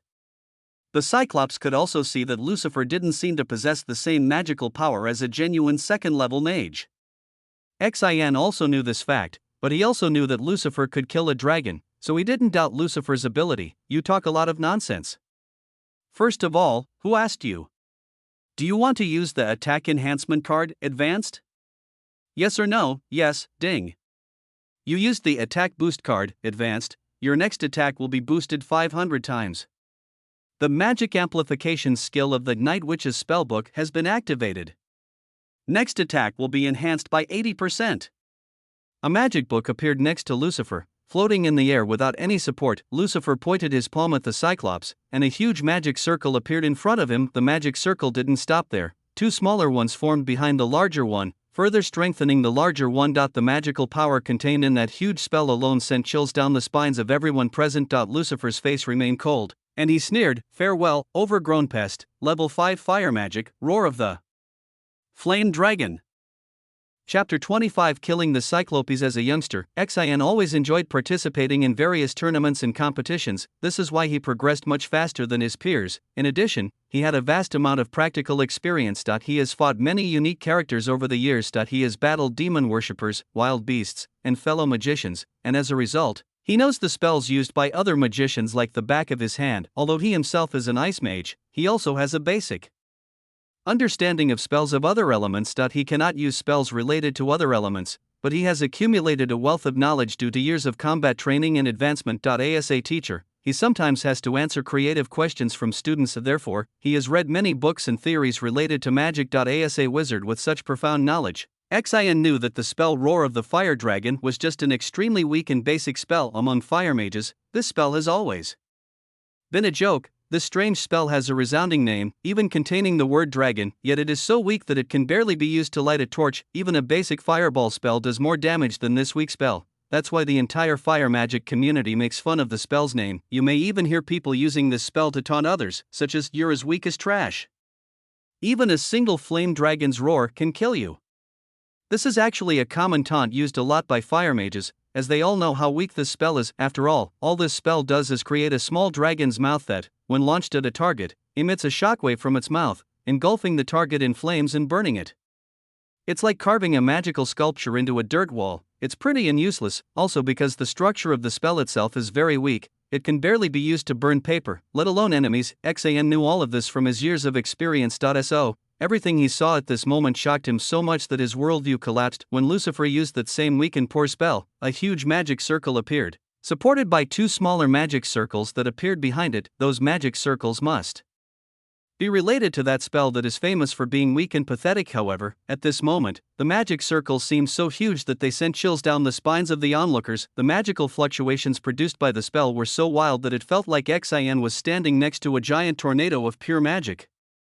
The spell that other fire mages used as a joke and for fun became a force that could instill fear in the heart of a second-level mage like Xian. This was no longer a joke. Lucifer's ability to use a basic level spell to this degree was truly unique. The Cyclops, who was locked in the spell, immediately felt a feeling he had never experienced before. He felt that his death was approaching him, but he wanted to run and avoid the attack somehow. His instinct told him to run, and his whole body and mind were terrified by the huge magic circle in front of him, but it was too late. Although Roar of the Fire Dragon is a very weak spell, it is a basic level spell after all, and the time required to cast it is extremely short. Because the damage is so weak, you can cast this spell almost instantly. Higher level spells take longer to cast, just like when Xian needed to buy time to cast his Frost Field spell, but low level magic is much simpler and easier to use. This fact served Lucifer just fine. Not only was he able to instantly cast a spell because it was too weak, but he was also able to enhance it to the point where it had evolved into an entirely different spell. Before the Cyclops could even move an inch, the spell was cast. A huge dragon head made of condensed purple flames emerged from the huge magic circle. The dragon head was so huge that even the huge body of the Cyclops looked as small as a mouse in front of it. The huge fire dragon made of purple flames opened its bloody mouth and rushed towards it at a speed so fast that the Cyclops didn't even have time to blink.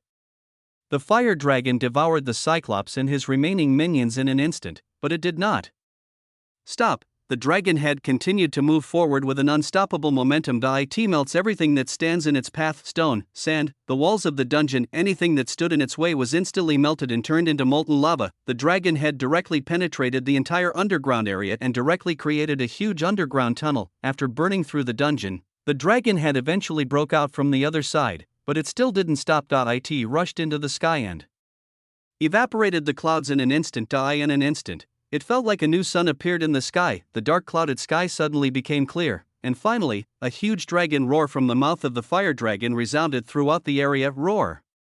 It was as if a real dragon was roaring at the sky, trying to make its presence known to the world. The roar was so loud that it created a massive shockwave. The shockwave traveled far and wide, even shattering the glass windows of houses on the outskirts of the capital. Even though they were several kilometers away, Lucifer was like using a small nuclear bomb. After roaring at the sky, the fire dragon eventually dissipated as its magic power supply was cut off, but the wonders it left behind are extremely huge. That massive spell not only killed the Cyclops, it also created a massive underground tunnel directly under the mountain. In the future, this tunnel will be used by civilians as a means of transportation. The walls of the underground tunnel are now dripping with lava, and even the ground has turned into a lava lake. The area in front of Lucifer had turned into a huge lava field. Xian witnessed this spectacle at a very close distance. Today he knew that the spell Roar of the Fire Dragon was not weak, but the user of the spell was weak. After all, in Lucifer's hands, this seemingly weak spell is more effective than most second-level spells. All the students were so shocked that they couldn't say anything at the moment, and there were no words to describe the scene before them. Lucifer stood in the center of everyone's attention, his face as cold as usual, with no change in his expression. This led people to mistakenly believe that Lucifer thought the matter was trivial or even not worth laughing at, but in fact Lucifer was very surprised inside. Although he couldn't show it on his face, he was very happy at the moment. After all, he was handsomely rewarded for changing the plot. Ding. You changed the plot. You killed the Cyclops on behalf of the principal. Ding. You earned 5,000 credits. Ding. You got a unique card. Good luck. I found a treasure this time. Chapter 26 Purple Flame. Seeing the Cyclops being killed in one blow and the underground tunnel being created at the same time, all the students were shocked and speechless. After a few seconds, everyone came to their senses and screamed excitedly. Oh my god! What is that thing? Damn it! I should have recorded this. I missed my chance. Such a massive attack. Is this something a human could do? All the students were ecstatic at this moment, but a resolute expression appeared on Mark's face as he stared at the spectacular scene created by Lucifer. Such crazy instant firepower. Although Mark himself was a great genius, he did not have the confidence that he could reach such a superb level of control over magic in just a few years. It will probably take at least 5 years to get to that level. Mark wasn't bragging. He was clearly the most talented person in the world, and he was confident that he could reach Lucifer's current level within 5 to 6 years. But such crazy control of magic, it's difficult for me too. After seeing Lucifer use a low-level spell and cause such great damage, Mark came to a logical conclusion. Lucifer's control over magic power is extremely superb. Perhaps, in terms of controlling magic power, no one can rival him. Although Mark had never seen a first-level magician in actual combat, he guessed that Lucifer's control over magic power was indeed very high. This was the most logical way to explain why Lucifer could enhance a weak spell to such an extent, but he didn't know that Lucifer was not a second-level magician at all. This is all just a big lie, created by the superficial effect of that enhancement card. If it weren't for that enhancement card, Lucifer wouldn't be able to cast such a crazy spell now. Just as the students were arguing, Lucifer suddenly turned his head towards them and spoke in a cold and arrogant voice. "What are you guys arguing about? Aren't you here to fight monsters and gain combat experience? Go find some monsters to fight, don't waste your time here with that stupid look on your face." After being scolded by Lucifer, all the students dared not stay there any longer and had to reluctantly leave the area. They wanted to congratulate the professors on their victory, but Lucifer's overwhelming gaze made them back down. Basic magic, float. Lucifer cast a basic levitation spell on Alan and Irene, sending them back to the first floor. "You two are more talented than other kids. Don't just stand here and waste your time. Go study." I wanted to use more gentle words to get the kids to leave, but my damn mouth never obeys me. Tisk. After all the students left, Xian stopped putting on his tough guy face and simply collapsed to the ground like a dead log. He didn't even bother to wipe off the dust on the ground and just lay down. I can finally lie down. As a second-level mage, Xian didn't dare to rest in front of his students, otherwise, he would appear weak, but now that they were gone, he didn't care so much. Lucifer frowned when he saw Sin soiling his clothes like that. TSK. The heir of the Isis family doesn't even know basic hygiene. Lucifer's words instantly angered Xian, and veins popped up on his face. "Oh, sorry. I'm a bona fide noble, you know. It's just that I'm out of magic power right now." "Humph, it's your own carelessness that's why you ran out of mana. Even low-level mages know they should always carry mana potions. If you'd been more prepared, this wouldn't have happened." Lucifer walked to a nearby boulder and cast frowny face basic magic, cleansing. Lucifer cleaned the boulder before sitting on it. "Even though you used such powerful magic, you still have the mana to cast a spell? Just how much mana do you have?" A confused expression appeared on Xian's face as he questioned Lucifer's magical capacity. "Well, after using that spell, I did consume a lot of magic power." "About how much?" "Well, about 2%, I guess." Hearing Lucifer's answer, Xian's eyes widened in extreme shock. "Fuck you. You're a humanoid magical energy container." In fact, Lucifer was not wrong when he said that he only used 2% of his magic power.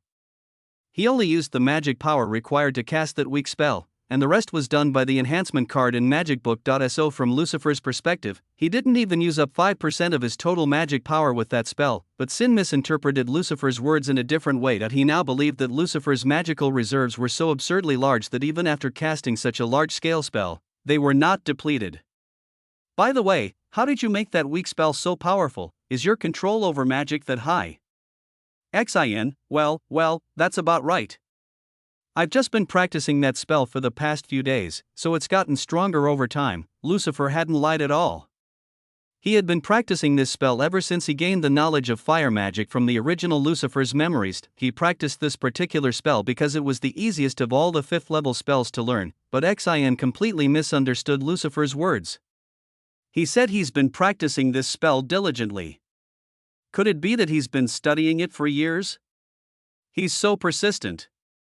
Xian believed that Lucifer had been working hard to enhance this spell for many years, otherwise, how could it have become so profound and powerful? As the old saying goes, "I'm not afraid of the person who knows 1,000 moves, I'm afraid of the person who practices one move 1,000 times." Thinking of this, Xian suddenly said in a solemn voice, "Alas, I admit it, Lucifer Blaze, you are indeed a real man." Hearing Xian's words, Lucifer showed a strange expression on his face and said, "Do you understand now? Didn't you think I was a man before?" "Ahem. I didn't mean that. I meant you're a real man. I mean you have the courage of a real man." "Ahem, tisk. Just shut up. You're giving me a headache. I don't want to hear your annoying voice anymore." Lucifer simply stood up and left, leaving all the trouble to Xian behind him. A complicated expression appeared on Xian's face as he looked at Lucifer's receding back. "Oh. How embarrassing. I've completely ruined my image. A distant mountaintop. Two men wearing strange black gas masks stood on the top of the mountain. One of them glanced at his hand and noticed that the gray crystal in his hand had shattered. The Cyclops was killed. Hearing the man's words, the other person said in a surprised tone, "Didn't you say it had super regenerative abilities? How did it get killed so quickly?" "I don't know, but the crystal shattered instantly. It must have been an instant attack," roared. Just as the two of them were confused, a huge flaming dragon head, made of condensed purple flames, appeared in the distant sky. Its roar was so powerful that it reached their ears from such a distance. "Those purple flames, I see, it must be that guy again." Tisk. "What do we do now? That plan failed, should we deal with them ourselves?" Hearing this question, the other person under the mask showed a strange expression on his face. "You want to go up against a man who killed that Cyclops with one blow? Are you crazy?" The other person also hesitated at this moment. "Let's retreat first and ask the boss for further instructions." Well, they both stared at the gradually disappearing fire dragon for a few seconds, and finally retreated.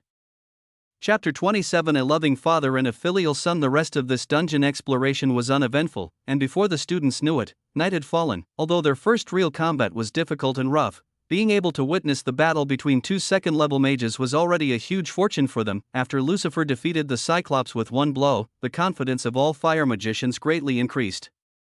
They were proud that the elements they possessed had such powerful lethality. Lucifer is like a walking book of inspiration to fire mages. All other elemental mages are jealous of this, but not everyone is so happy. One student in particular felt like his worldview had been turned upside down.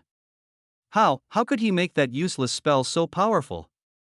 Elsa herself was a genius in fire magic, and she knew that what Lucifer had done was by no means a trivial matter. He actually turned a spell used to light torches into a spell powerful enough to dig an underground tunnel several kilometers long. And furthermore, the dungeon's walls weren't fragile, they were magically reinforced, and being able to cause such damage to the dungeon was an astonishing display of strength. If the dungeon boss's room wasn't in Lucifer's direct line of attack, the dungeon would have been conquered by him in an instant. Dad and everyone in the family misjudged him. He is very powerful.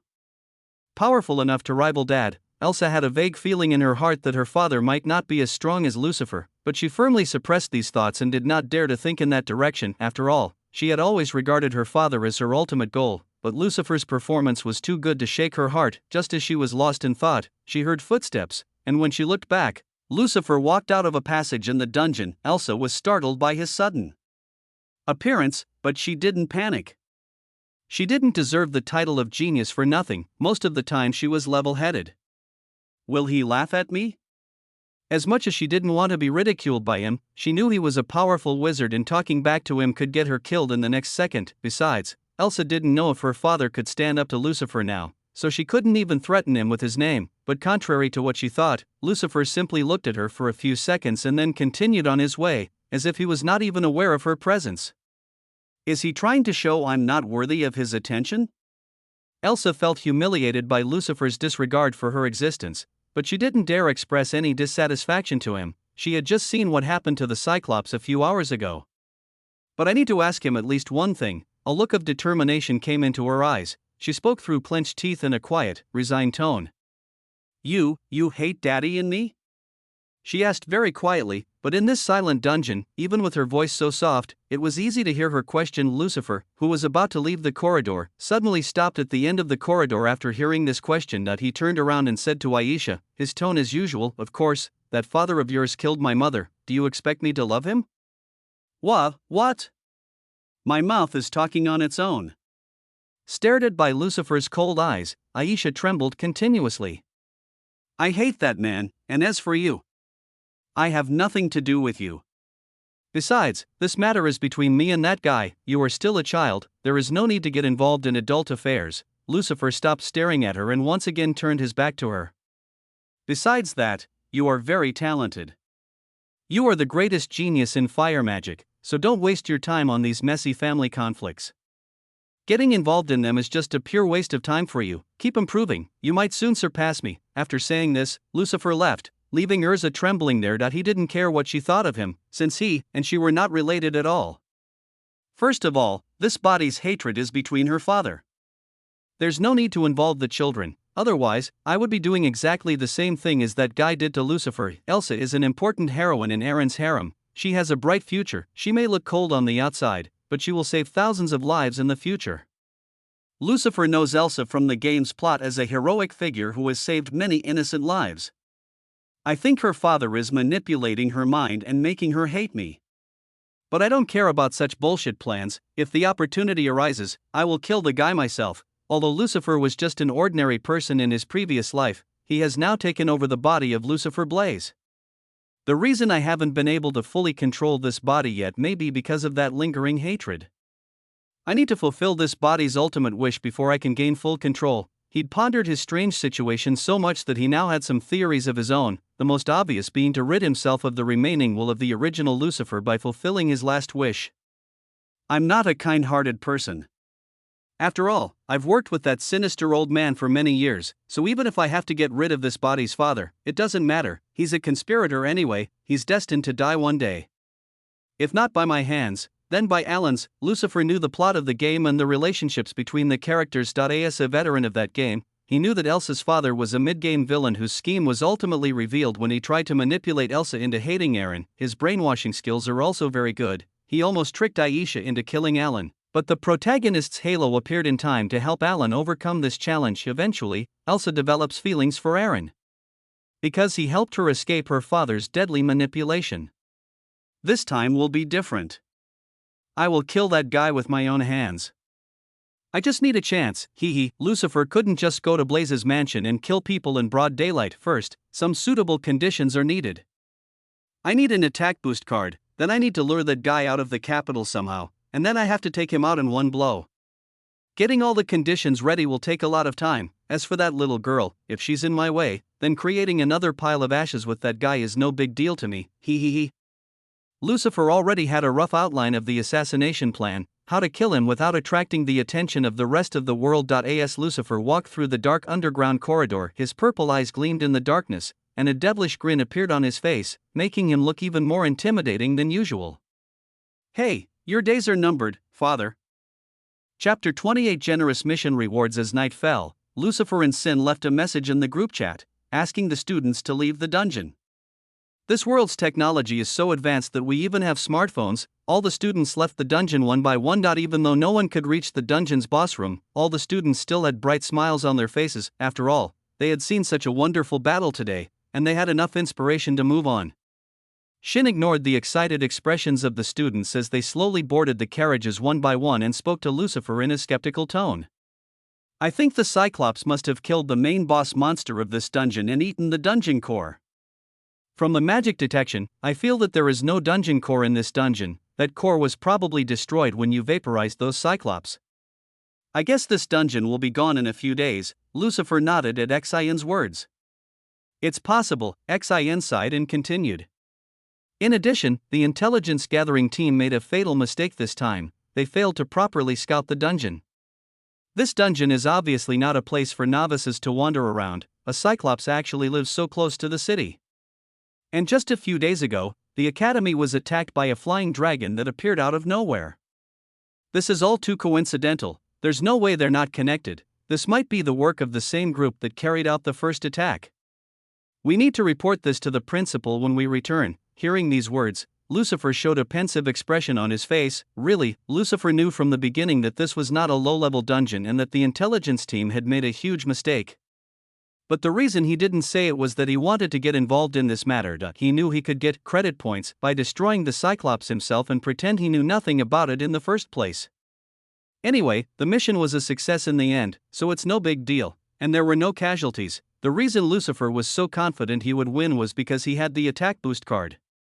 If it weren't for that attack boost card, I would have found some random excuse to give up this quest. I hope I can draw one or two more of those cards this time. Although there won't be any major incidents in the short term, it's always good to take more safety measures. The flying dragon attack was a major event that Lucifer had to survive, but this Cyclops incident was more of something forced upon him by the principal, so it was an unexpected surprise. But then, the protagonist will be busy with his carefree, slow life with a harem for a while, so there will be no major events involving strong people. During this time, I can focus on improving myself. After all, the attack boost card is a temporary measure. I can't rely on this false strength for the rest of my life. Lucifer, and the first step in my self-improvement is this unique card. Lucifer smiled, laughing inwardly, as he looked at the card lying in his inventory. The card had a golden cover and had a golden glow emanating from it. This thing is a rare treasure. Just as Lucifer was staring at his inventory in a daze, Xin suddenly called him from a distance, bringing him back to his senses. How long are you going to stand there? All the students are on the carriages. Xin, after saying that, Xin also entered the carriage. Lucifer shook his head and decided to deal with this card later. He also got on the carriage. After Lucifer got in, the door closed and the carriage sped away at a considerable speed. Tick. Tick.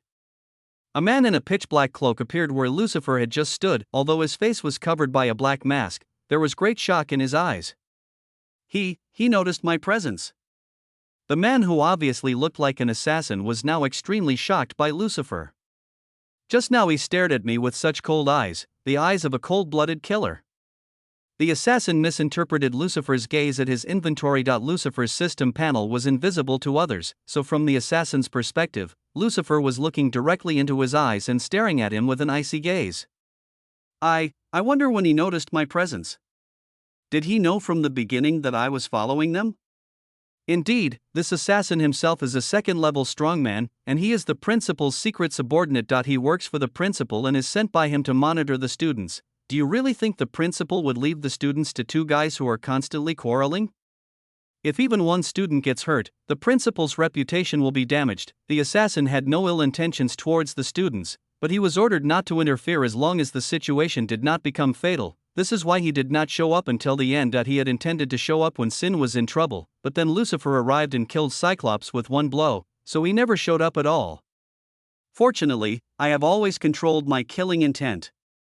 Phew, I almost died today. The assassin felt a chill down his spine as he thought of the death stare Lucifer had just given him. That he had seen Lucifer kill the Cyclops with a single blow, and being stared at by someone like that was like a predator watching its prey. If I had shown even the slightest hint of murderous intent, he would have killed me right then and there.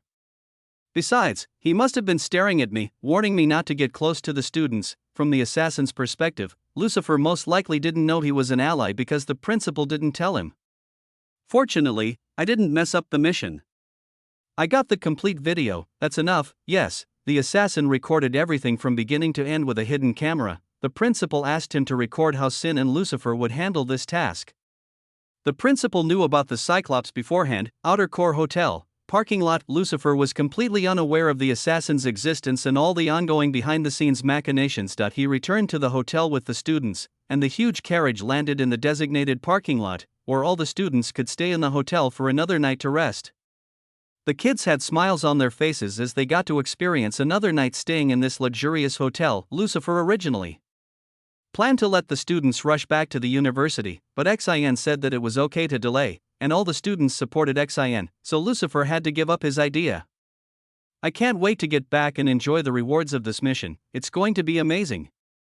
Lucifer didn't want to use the lottery system and unique cards in this hotel. The room he was given had no suitable training area for a mage, so he couldn't risk it. If anything went wrong and he caused damage to the hotel building, it would cause unnecessary trouble. Even though the university would pay for the damage, Lucifer didn't want to be watched by that president, so he chose the safer option. Chapter 29. People from far away from the capital Delta, a small town surrounded by mountains, is located here. Surrounded by dense forests, there is only one path leading to the rest of the city. The town is indeed very remote and sparsely populated. Most of the young people in the town have already left for big cities for better opportunities. On the outskirts of this small town, there is an abandoned building. Neighbors haven't seen anyone visit the abandoned property in decades, however. There are rumors that some sneaky people come to the house late at night. Neighbors are keeping their distance from the abandoned building, as if it is haunted. Their guess wasn't entirely wrong. Just today, two people appeared near the abandoned building again at midnight. They were all dressed in pitch black and had strange gas masks on their faces. They both walked silently into the abandoned building and found their way to the hidden basement. One of them gently cut his finger and dripped blood onto the ground. A magic circle instantly lit up. As if recognizing the drop of blood, the two of them were teleported away in an instant. When they both opened their eyes again, they found themselves standing in some underground cave. After entering the cave, one of them relaxed his shoulders and said in a relieved tone, "How we finally arrived safely." Luckily, no one is following us this time. The other man glanced at the relaxed guy and said in a serious tone, "Now is not the time to relax. We still have to report our failure to the boss. We will both probably be severely punished, you know." Hearing the word punishment, the other person suddenly became frustrated and said in an annoyed tone, "Do you really have to remind me of this?" Sigh. The boss will definitely beat us up for messing up this mission, yeah, and we didn't even manage to kill a single student.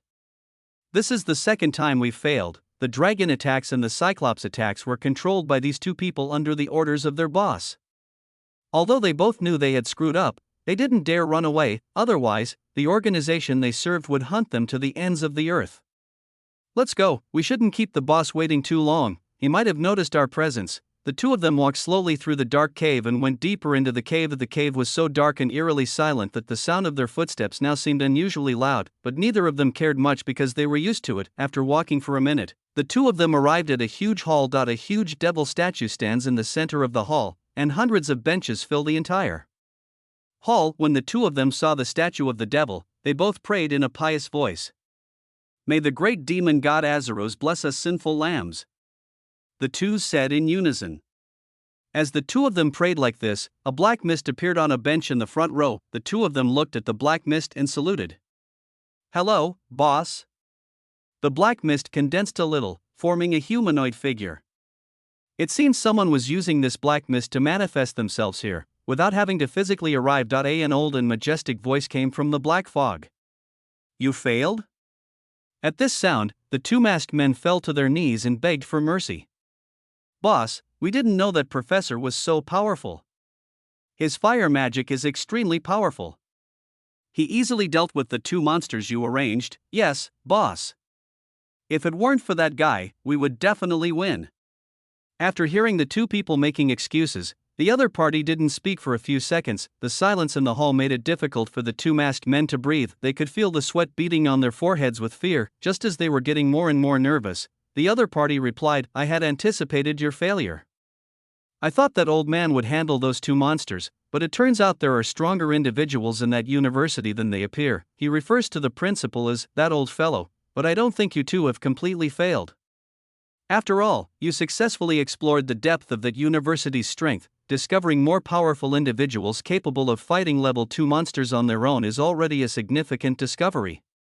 If it weren't for these two attacks, we would never have known about that unknown factor. With more information at hand, we can make a better plan. First of all, time is on our side. The old fellow's life is slowly slipping away, and he has not many years left. Besides, I have now recovered 30% of my strength. Soon I will be able to summon more monsters. Hearing the boss say these words, the two masked men felt happy in their hearts just when they thought they were saved and forgiven. The other party immediately broke their smile.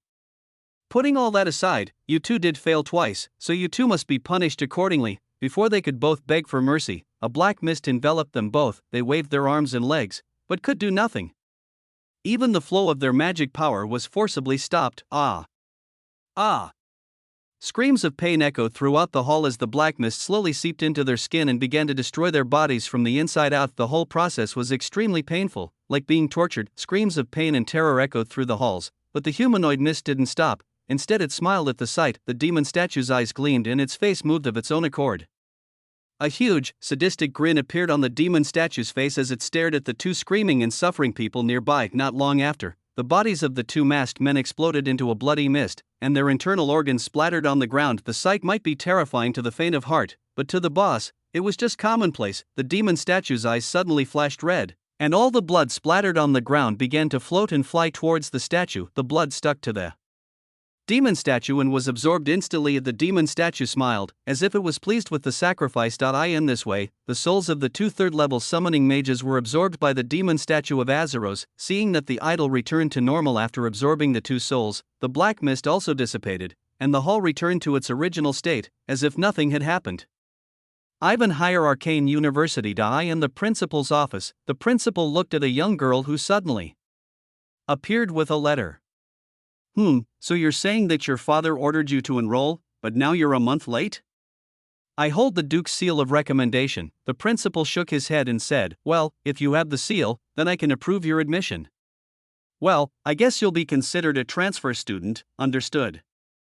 After getting approval, the girl walked out of the principal's office, her black hair swaying in the air. As she stood outside the principal's office, a malicious smile appeared on her face. I'm finally here, hee hee hee.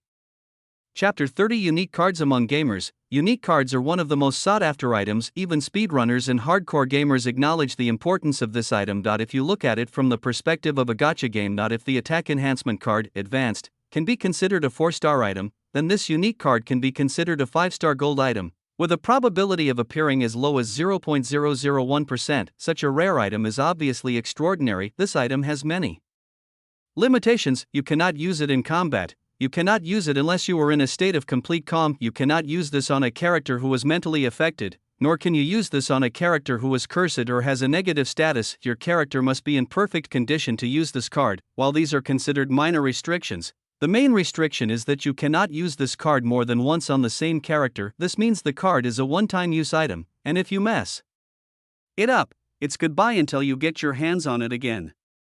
But even with all these limitations, this card is worth the risk. Sitting in the training room of the dormitory, Lucifer's heart was filled with joy as he looked at the card lying quietly in his inventory. There are some items in the game that can truly defy the game's mechanics and turn a useless character into the strongest and most invincible one. This unique card is one of those incredible items.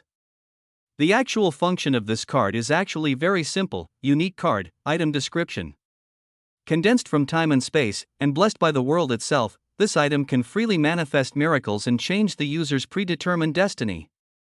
Item effect. By altering the thread of fate and destiny, a random unique talent is generated for the user. Ding. Serious warning.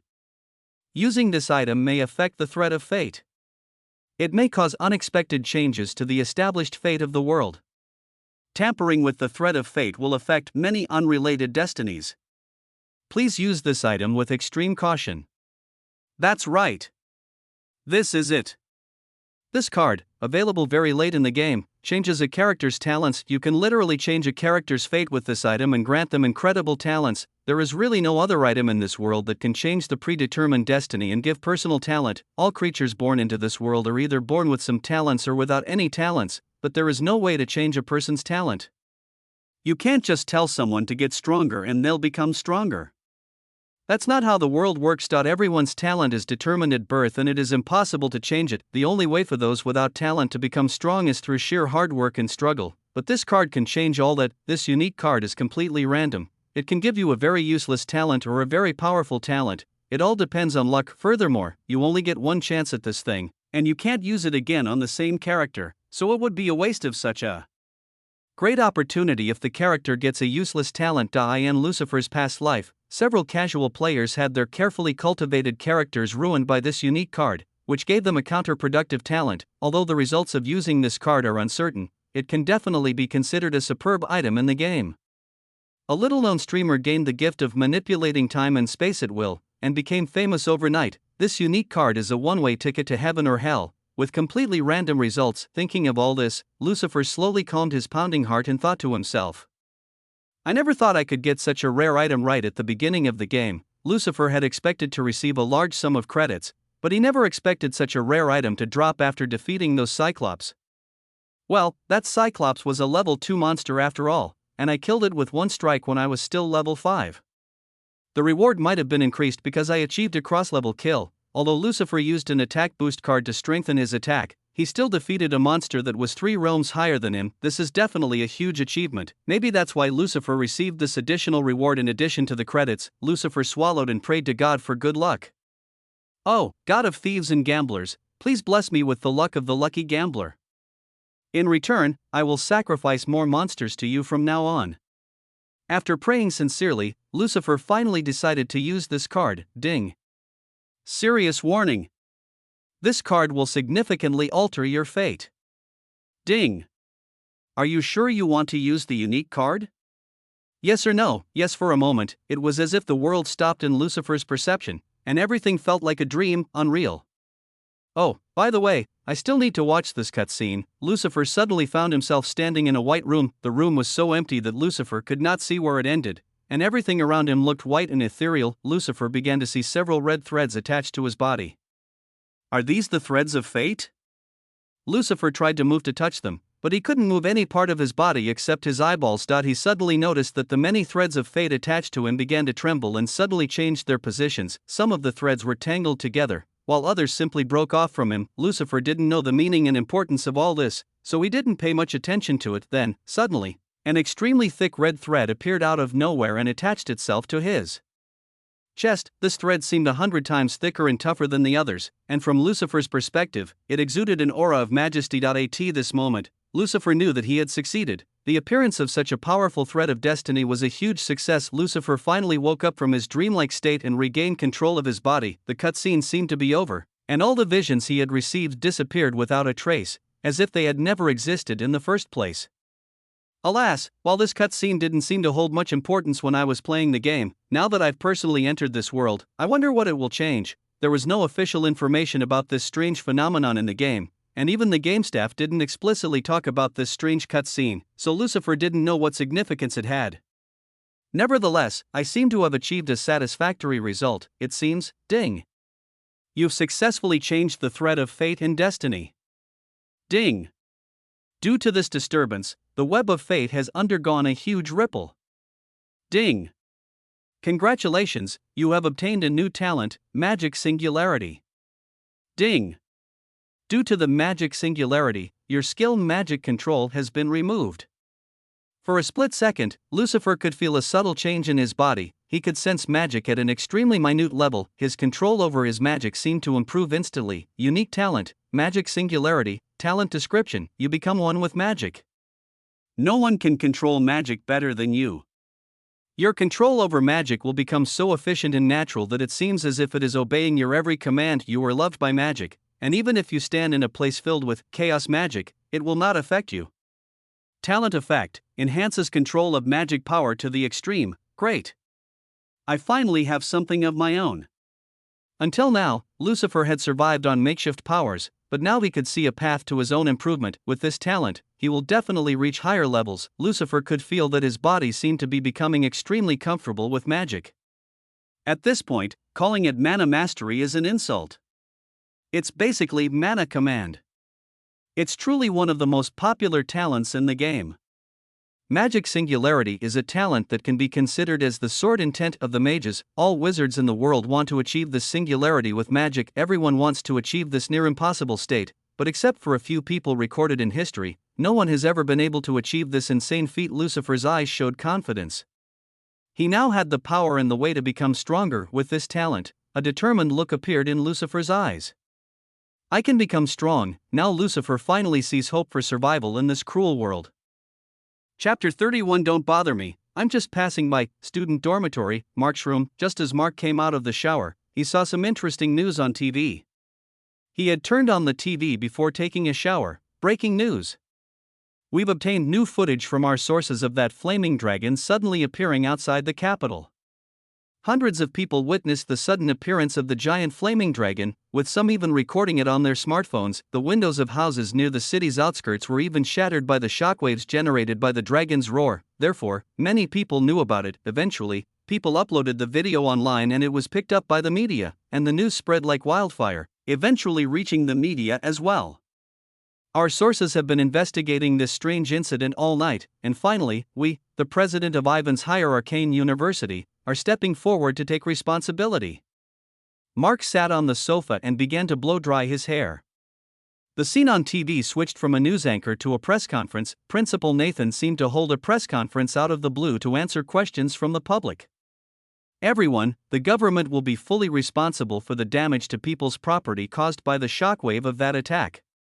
You don't need to worry about compensation. Yesterday, we sent some students on a field trip, accompanied by two of our most capable professors, Sinaises and Lucifer Blaze. The students visited an underground city. The dragon you noticed was just a spell cast by Professor Lucifer to defeat a cyclops that suddenly appeared in the dungeon. Thanks to the amazing abilities of our professors, no casualties were caused. They defeated the level 2 monster before it could cause any harm. We assure all parents that our university prioritizes the safety of our students, so there's no need to worry about this little accident. With that, Nathan left the press conference and the scene cut back to the news anchor.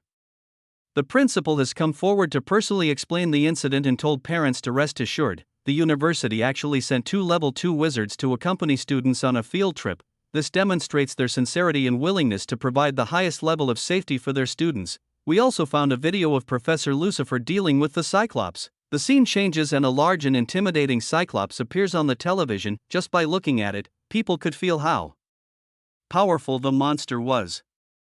Xion and Lucifer stood in front of the huge beast, as small as ants, but shockingly, Lucifer killed the huge beast with just a single blow, and after that attack, not even bones and ashes were left of the giant Cyclops. That Cyclops wasn't a random monster, it was a genuine level 2 monster, and Lucifer killed it with one hit. After seeing this news, people throughout the human empire were stunned, and social media seemed to be suddenly swept by a group of people cheering for Lucifer. #LuciferGoat quickly became a trending search on various social media platforms. People seemed to go crazy after seeing Lucifer kill the Cyclops, and his reputation skyrocketed overnight. Now Lucifer suddenly had his own entire fan club. Mark picked up his phone and checked the trending posts on the social media platform. This is too funny. Mark noticed that people had photoshopped a picture of Lucifer onto the throne, and a soldier asked him, "Lord Lucifer, a giant dragon appeared outside." And Lucifer replied in his usual cold tone, "Ah, that must be my pet dragon. Go tell it to get lost or I'll eat it for breakfast today." Then the music of Sigma started playing in the background, and Lucifer was portrayed as a muscular tough guy, striking a bodybuilding pose. Memes are popping up all over the place and it looks hilarious and funny. There are also memes where Lucifer is photoshopped into saying, "Not enough protein? Eat a Cyclops every day. It has 1,000,000 grams of protein."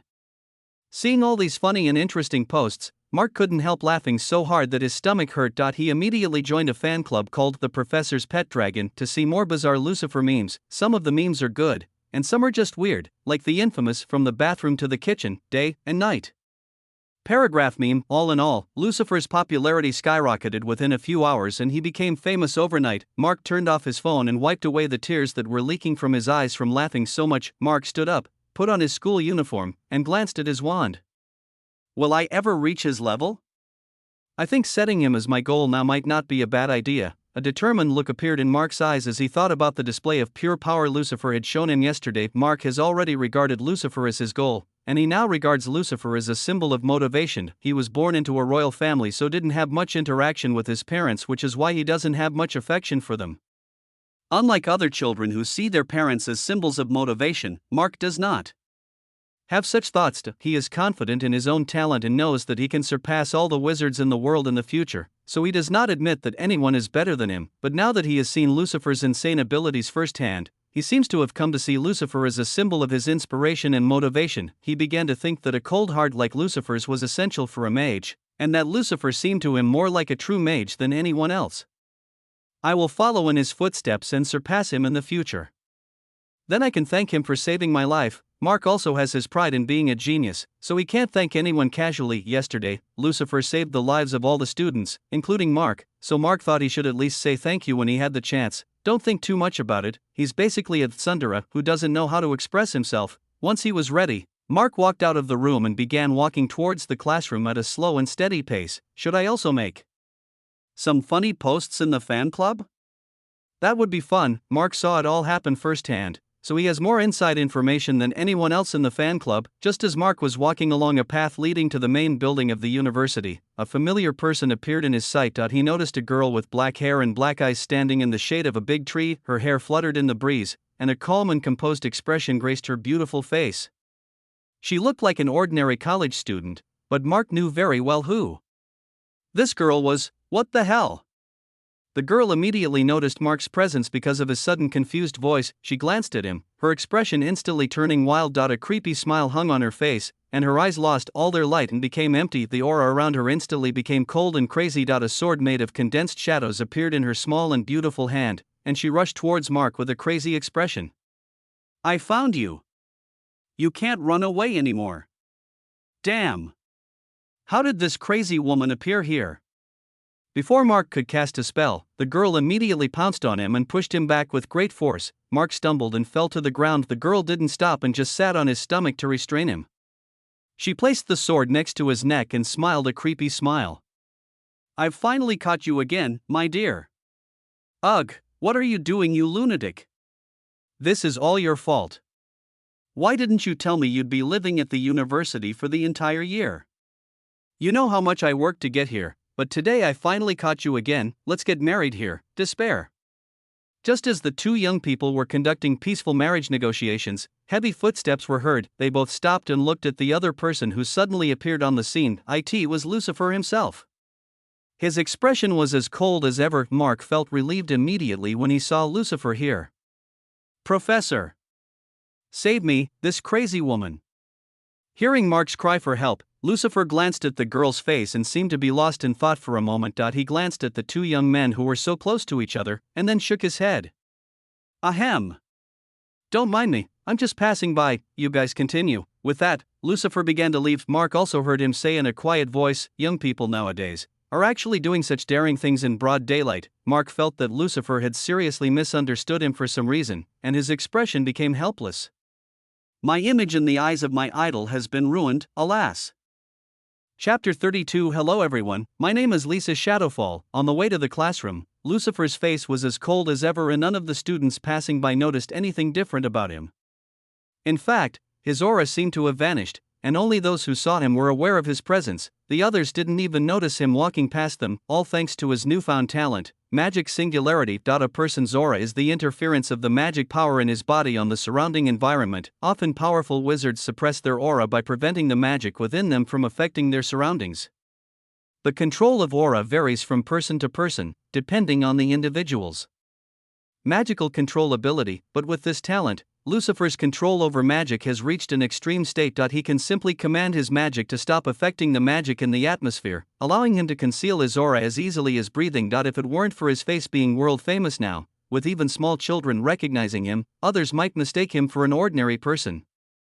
Phew, this talent is very convenient in many ways. I easily avoided the swarms of excited students who wanted to know more about me. Lucifer didn't know how to say nice things with his mouth, and if those students blocked his way, he would probably say something nasty, which would make him look too rude. So the best way was to avoid the situation directly. As they say, the best way to avoid trouble is to not get into it in the first place. As I walked, all kinds of thoughts came to my mind.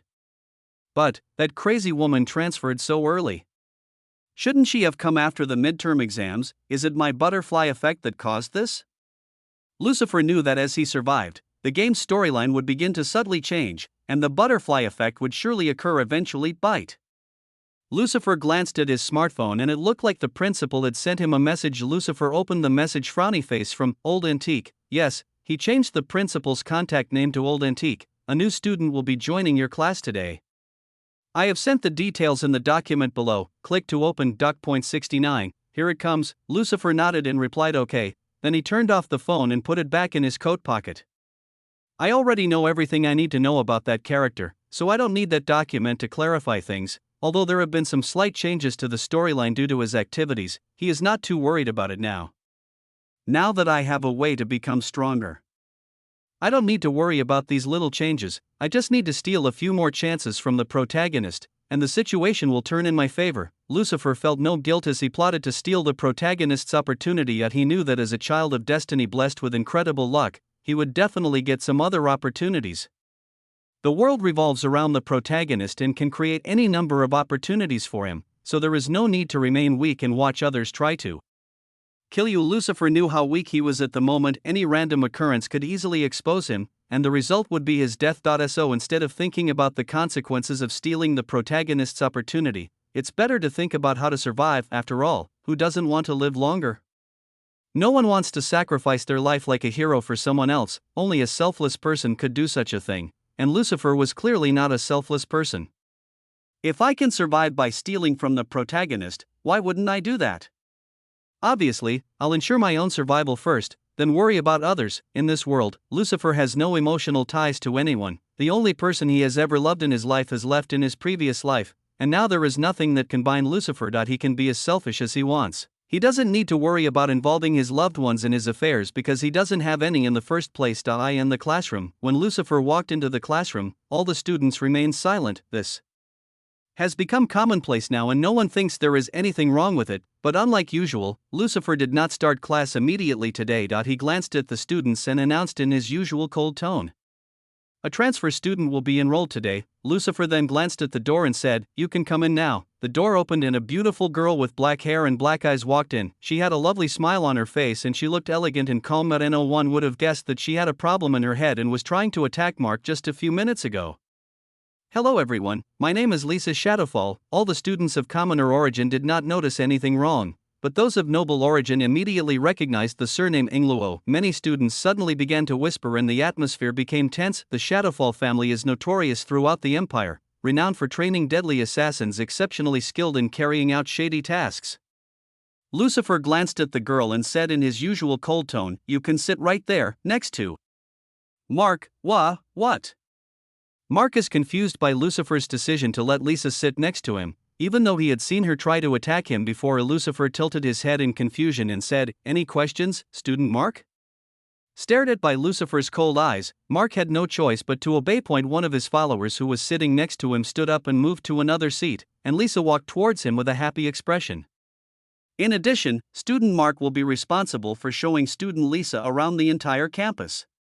Skipping this will result in punishment. Well, seeing the frustrated expression on Mark's face, Lisa smiled and whispered in a light voice, "Look, even the professor can recognize my love for you." Although Mark was indeed frustrated, he did not refute her words. He probably saw us earlier and mistakenly thought there was something going on between us. Sigh, hey, Lisa seemed to be giggling with happiness, but Mark was annoyed and frustrated that his image in Lucifer's eyes was ruined. Time passed and get out of class was over. Lucifer left the classroom and all the students finally breathed a sigh of relief. Lucifer's deadly gaze made them all feel very nervous, therefore, they could only relax after he left. Under normal circumstances, all the students would rush over to talk to this transfer student, but the name Ingluo was like a huge wall to them that they could not ignore. None of them wanted to be associated with a girl who came from a shady family like hers, but they were still curious and did not leave the classroom early. The follower to whom Mark had to give up his seat before came over with an excited expression and asked Mark in a questioning tone, "Hey, boss. Do you know that girl? Even Professor Lucifer let her sit next to you? Can't you tell us, your loyal followers?" All of Mark's followers swarmed around him with excitement, wanting to hear the story behind this interesting event. They all knew their big brother and friend Mark very well. He had never been involved with girls in his school life and had always focused on becoming stronger. His followers had even begun to mistakenly believe that he had no interest in girls, like other boys his age, but today they saw a golden opportunity. Of course, they would also be happy for their friend if he could get over the shadow of not having a girlfriend. They may be his lackeys, but they consider Mark a brother and a friend. Otherwise, why would they sacrifice their lives for him when he goes against the protagonist? Before Mark could say anything, Lisa stood up and announced loudly, "Mark is my husband." Dead silence. Just kidding. She's kidding, guys. We're just engaged. We're not officially married yet. Dead silence. After a few seconds of silence, screams of extreme shock resounded throughout the classroom. No one would have thought that this most handsome boy in the university, who was considered the best boyfriend candidate among all the girls, was actually engaged. This shocked some of the girls so much that they fainted on the spot from heartbreak. Chapter 33. Mark doesn't want to take risks. The news that Mark had a fiancée spread like wildfire in the university. It became the main topic of conversation in every circle of friends. Lisa, unconcerned with the mess she had spread, dragged Mark out of the classroom. Furthermore, the most interesting part of this news is that Professor Lucifer, who is known for being extremely strict and cruel to his students, actually approved of Mark and Lisa. Did you know? Professor Lucifer personally asked the students to give up their seats so that Mark's fiancée could sit next to Mark without any problems. Damn. If even Professor Lucifer gave his blessing, shouldn't they just get married right away? Ahem. It's not that simple. Do you know who that fiancée is? She's from the Shadowfall family. What? Oh my god. A prince of light and a dark assassin, this combination is too contradictory. Conversations like these are now common across the university. Some people even made up exaggerated rumors, such as, if your relationship can be approved by Professor Lucifer, you are destined to be together forever. All in all, the entire university was thrown into chaos because of this incident. Only the two people who caused this chaos didn't care much about the rumors flying around. Alas, my image as a diligent and talented person has been completely destroyed in Professor Lucifer's eyes. Now he thinks I'm a playboy who likes to fool around with women. Mark didn't actually care about the rumors. he was worried for completely different reasons. He wanted to achieve great things like Lucifer, but it would be useless if his image in the eyes of his idol deteriorated. Meanwhile, the girl who caused this mess doesn't care about the rumors at all. She hugged Mark's right arm tightly and said with a happy smile, "Shall we go explore the universities?" "Lisa, ahem, you don't have to hold your arms so tight, you know?" Hearing Mark's annoyed tone, Lisa's arms relaxed and a sad expression appeared on her face. "Why? Don't you like it?" Seeing that she became upset over such a small matter, Mark decided to let her do as she pleased. He didn't want to cause any more misunderstandings. "Forget it, just do whatever you want, yeah." After getting Mark's permission, her happy smile returned to her face. "First of all, I didn't feel anything. The ground is too flat. Well, I feel like someone is saying something bad about me. Maybe it's your illusion, I think so." Lisa's eyes narrowed for a moment, and she glared at Mark, but said nothing more. After this little incident, everything went quite smoothly. In fact, Mark showed Lisa around the university and helped her familiarize herself with the class schedule. While he did want to go straight home and continue his training, he had to fulfill the duties Lucifer had given him, but he didn't dare to make Lucifer angry. Even the weakest spell cast by Lucifer can destroy a Cyclopes-level monster. Therefore, Mark doesn't want to take any risks. Starcatcher Cafe. "So, why are you here?" Lisa didn't answer his question immediately. She sipped the tea the waiter brought, enjoying its taste, and then began to speak. "Your Highness, I have an official mission. It is to protect you. The Shadowfall family, under the king's orders, has sent a skilled assassin to guard you." "Oh, so it was my father who did it. Originally, it was my brother who was supposed to come and protect you in the dark, but I defeated him in a fair duel, and only then did I get this opportunity." "Didn't Duke Shadowfall stop you from coming here?" "He did want to send my brother so he could befriend you and talk politics, but I defeated him fair and square. The strong are rewarded. That's how the Shadowfall family operates. So here I am." The more information Mark heard about this matter, the more his brows furrowed. "I told my father not to interfere with my college life, but he still wouldn't let me go." Tisk. Lisa was sad to see Mark upset by her arrival. "Don't you like me being around you?" Even though she did like him, being rejected over and over like this would make even the calmest person sad. "Well, it's not that I don't like you being here, I just don't want my father interfering with my school life." "Oh, forget it. Since you're here, the matter has been settled. By the way, shouldn't they send someone level 3 or higher as a bodyguard? Why did they choose to send their own child as a bodyguard?" Lisa sipped her tea and said in a calm tone, "Well, about that, no unauthorized personnel can stay in the university. The president won't allow it. Besides, everyone knows that you are under the protection of that professor." Lisa, yes. With Professor Lucifer there to ensure the students' safety, there's no need for additional bodyguards. The video of Lucifer's amazing feat has gone viral, and everyone knows that he is the professor in charge of Mark's class, so unless Lucifer is taken care of, no harm will come to the students, and getting rid of someone as powerful as Lucifer is no easy task. Yes, with Professor Lucifer protecting you, we don't need to worry about strong firepower, so they decided to send someone who was good at identifying poisons and other abnormal things. Lisa puffed out her chest proudly and spoke in a confident voice. "Don't worry, in the Yingluo family, no one is better at handling these matters than me. For you, I can even concoct the most deadly poison. Besides, I have inherited the secret skills of the Shadowfall family.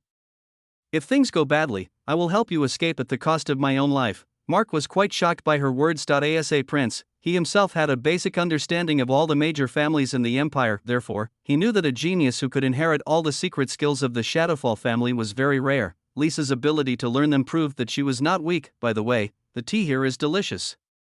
I like this place." The afterglow of the setting sun brought a beautiful smile to her face, making her look like an ordinary young girl. Cute. Mark knew Lisa had always been fascinated by tea. "So, you're going to stay here from now on?" Lisa nodded and said in her usual calm tone, "Yes, my luggage has been sent to the girls' dormitory. I will go to tidy up the room later." Suddenly, Lisa's eyes narrowed and she smiled mischievously. "What? Do you want to come to my room?" Hee, that kind of thing is forbidden before marriage. Who said I wanted to come?" I was only asking out of concern." "Oh, so you do care about me," tisk. She's so good at teasing people. Humph. I'm leaving. Mark left the cafe in a huff because he couldn't win against her teasing, but Lisa just giggled and she thought his huffing look was cute, but then she remembered that he left without paying the bill. Oh, I forgot to bring money. Oh, I have to call a brother to borrow some money. Just as she was about to make the call, she noticed an unread bank notification on her phone, which she hadn't checked all day. Your bank account received 696,969 yuan from the mighty Flame Daddy. Sigh, what's with this weird number? Does he really need to spend so much money just to make it look interesting? Lisa shook her head and left the cafe after paying the bill for both of them. Standing under the bright streetlight, Lisa clenched her little fists and thought to herself, "Hee hee, I will eventually charm you." Then she suddenly remembered that she hadn't eaten in 2 days. Alas, my old habit of forgetting to eat still hasn't been cured. Lisa rubbed her belly and walked to a nearby store to buy some energy bars to fill her stomach. She glanced at her breasts and thought, I should eat well, otherwise I will miss out on 2 more vital weapons. Chapter 30. For the world begins to be different. University, Market Area. 8:30 p.m. This place becomes dark and eerie at night. Since Lucifer had played this game many times, he knew that the market area around the academy was always quite spooky at night. As night falls, the area becomes incredibly dark, and even the magic lamps seem unable to completely dispel the darkness. Lucifer glanced at the eerily silent area and thought, well, since I'm on night patrol today, maybe I can encounter that random event. The reason this area is always so dark in the game is because the principal did it on purpose. He cast an illusion at this place to tease the students. The market area closes after 8:30 p.m. and no shops are open after this time. However, due to this illusion, any student passing through this area after the specified time may randomly encounter this illusion. What the illusion does is show a store that is still open after closing time, which increases the students' curiosity and lures them deeper into the illusion. Students who enter the shop are trapped by a monster created by illusion, unable to leave until they defeat the monster or wait until daybreak. Few students fall into this trap because hallucinations are rarely noticed by anyone, so there is not much information about it in student chat groups and community websites. Well, in the game, defeating that illusion will give you a large sum of money and a bottle of strengthening potion as a reward. I wonder if I can encounter that event today. Lucifer walked through the market area without a care in the world, deliberately looking for trouble. The magic singularity talent gave him enough confidence to fight this early game boss effortlessly, so he wasn't afraid to face it. In fact, he deliberately wanted to encounter it. The strange thing is, the stronger my body becomes, the more I crave battle. Am I becoming a battle fanatic? Just as Lucifer was about to feel disappointed and prepare to leave the area, he felt a faint fluctuation of magic coming from a hidden alley. Well, a student is still hanging around so late? Due to his extremely high level of magic control ability, he can sense even the slightest magic fluctuation from a great distance. Lucifer immediately discerned the fluctuations and figured out that it was a student hanging around the area so late. He immediately turned around and walked straight into the dark alley without fear or hesitation. Ever since I took over this body, I seem to have lost the word fear from my vocabulary. If it were me, I would be scared to go into this dark alley at night, but this body is so damn fearless. Everything around Lucifer was eerily silent and dark, but Lucifer was completely unaffected. Basic magic, glowing magic ball. A small magic circle appeared in Lucifer's palm, and a glowing magic ball floated out from it. Then begins to illuminate the surrounding area. Lucifer immediately saw a familiar young girl standing blankly against the wall. Ah, so it was her. She fell into the trap set by the principal. Alas, this girl is really unlucky. She got into trouble on her first day of school. Lucifer walked towards Lisa, who was standing there in a daze. He reached out and placed his index finger on her forehead, and using his amazing magical control, he immediately tore through the illusion that had enveloped her mind. A huge magic circle that was originally invisible to the naked eye appeared on the ground and shattered into nothingness. Well, it's a powerful spell. In the game you can't destroy it because it's not recognized as a destructible object in the game files. But now it's real life. I can easily break such a spell with magic singularity. Ding! Received 100 credits for changing a mini event. Ah, speaking of which, I got a ton of credits after killing those Cyclops. I completely forgot to use my talent after I got it. It completely slipped out of my mind. While Lucifer was busy pondering in his mind, Lisa regained consciousness and sobered up. A confused look crossed her face and she looked around in shock. What just happened, huh? She then noticed Lucifer standing nearby and her eyes widened in surprise. Lucifer leaned against the wall and answered her question in his usual cold tone. Well, you fell into an illusion trap set by the principal to tease the students who hang out here at night. I just dispelled that illusion for you because I'm on night patrol now. Student Lisa, why are you still here so late? Hearing Lucifer's question, Lisa suddenly remembered everything. Well, I was kind of hungry and wanted to buy some food, but when I entered the store, there was a giant wolf-like monster inside, and I ended up fighting it. Then an excited look appeared on her face. It's actually a powerful monster. I was enjoying a wonderful life and death battle. It even bit off my right hand, and then I blinded it with the blood spurting from my arm and attacked it again. The more she talked, the more excited she became, but Lucifer felt quite embarrassed listening to her. As a level 5 mage, she's actually on par with a peak level 4 monster? As expected of this little villain, she's incredibly talented. Gulu. Then Lisa's stomach suddenly growled loudly, and because the surroundings were very quiet, the cry for help from her stomach echoed loudly in Lucifer's ears. Ah, I forgot I have to eat. Did you forget to eat? Lisa scratched the back of her neck awkwardly and spoke in a shy tone. Well, I have a bad habit of forgetting to eat. At this moment, Lucifer remembered the last words the villain said when he was killed by Alan using light magic. Oh. I forgot to eat again. Mother, please forgive me. These are her final words during the boss fight. Originally, they didn't have much plot significance, as the game doesn't contain any information related to her personal life. But now it makes sense. It seems she does have a bad habit of forgetting to eat. Lucifer rummaged through his space ring, pulled out an energy bar, and handed it to her. Thank you, Professor.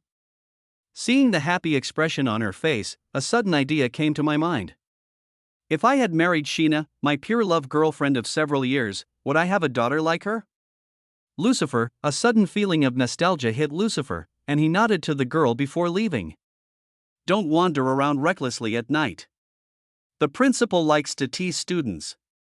If you wander around too much at night, one day you might meet his real pet wolf. The one in the hallucination was a weaker version. His real pet wolf was quite powerful. After saying this, Lucifer left without looking back. Lisa nodded at his words and happily left with the energy bar. Later, while on patrol, a sudden idea came to Lucifer's mind. If I change the story and help those two poor kids get together, will I get extra credit points? In the game, Mark is Alan's rival, but he is destined to meet his end due to the protagonist's halo. In the later stages of the game, he is torn to pieces by a constant stream of polluted monsters and dies tragically. Lisa's fate is even more tragic. She was never able to make Mark fall in love with her because he became too focused on fighting Alan, and she was ultimately killed by Alan because she wanted to get rid of him. Her dying wish was for food, but she starved to death on the cold ground, and even her body was never recovered, but left to rot in an underground city. I hope those two kids can have a better ending. At least, I don't want people to end up like me, separated from the people I love forever. At that time, Lucifer had no idea that his decision would change the world in a completely different way. Chapter 35. The source of disturbance in the Thread of Destiny dormitory. Lucifer's training room. 2 weeks had passed since the dungeon incident, and Lucifer had been training hard during this rare period of peace. How Lucifer lay on the ground, gasping for breath, his whole body soaked with sweat. Maintaining this state is very difficult and exhausting. Lucifer glanced at his abdomen and smiled when he noticed the faint hint of abdominal muscles. He had achieved years of progress in just a few days. If those fitness enthusiasts knew about this, they would go crazy from sheer shock. But this method is worth the suffering. The game Lucifer played was a single-player game with a simple and straightforward storyline. Since it was made by some terrible studio, the game has a lot of exploits you can exploit to level up your character. Why on earth did I play such a buggy game in the first place? Alas, I was such a fool when I was young, but now that Lucifer is in the real world, he can exploit some loopholes that seem illogical in the game. Lucifer got up from the ground and assumed a meditation posture again, one more time, in the game. The best way to increase a character's magic capacity and quality is by killing monsters and using experience points to level up, but there's also a slow and buggy way to do this, which is to have your character meditate, slowly building up magic power and improving its quality over time. This method is so slow and unrewarding that most players have concluded that the game developers put this boost method in place purely to make the game's setting seem more plausible, but I'm grateful they put this approach in place. Anyone who wishes to increase the capacity and quality of their magical powers uses this meditation method to improve slowly over time. This is the true and most authentic method. Using experience points was just cheating, and Lucifer no longer had that luxury. That's why he has to follow the same method as everyone else. but I'm more than 100 times more efficient than other people at doing this active treatment. With his crazy magic control, Lucifer's mastery of active healing was greatly improved in a short period of time. He consumed magic power to easily heal the fatigue of his body. Active healing is a skill that uses magic to force your body's cells to divide and heal wounds. If you raise your proficiency to level 3 or above, you can even regenerate your severed limbs and destroyed organs. It only works on you, you can't use it on others. For the past 2 weeks, Lucifer has been meditating and exercising his body non-stop in an effort to improve. When his body becomes fatigued, he uses active healing to heal fatigue and minor internal injuries.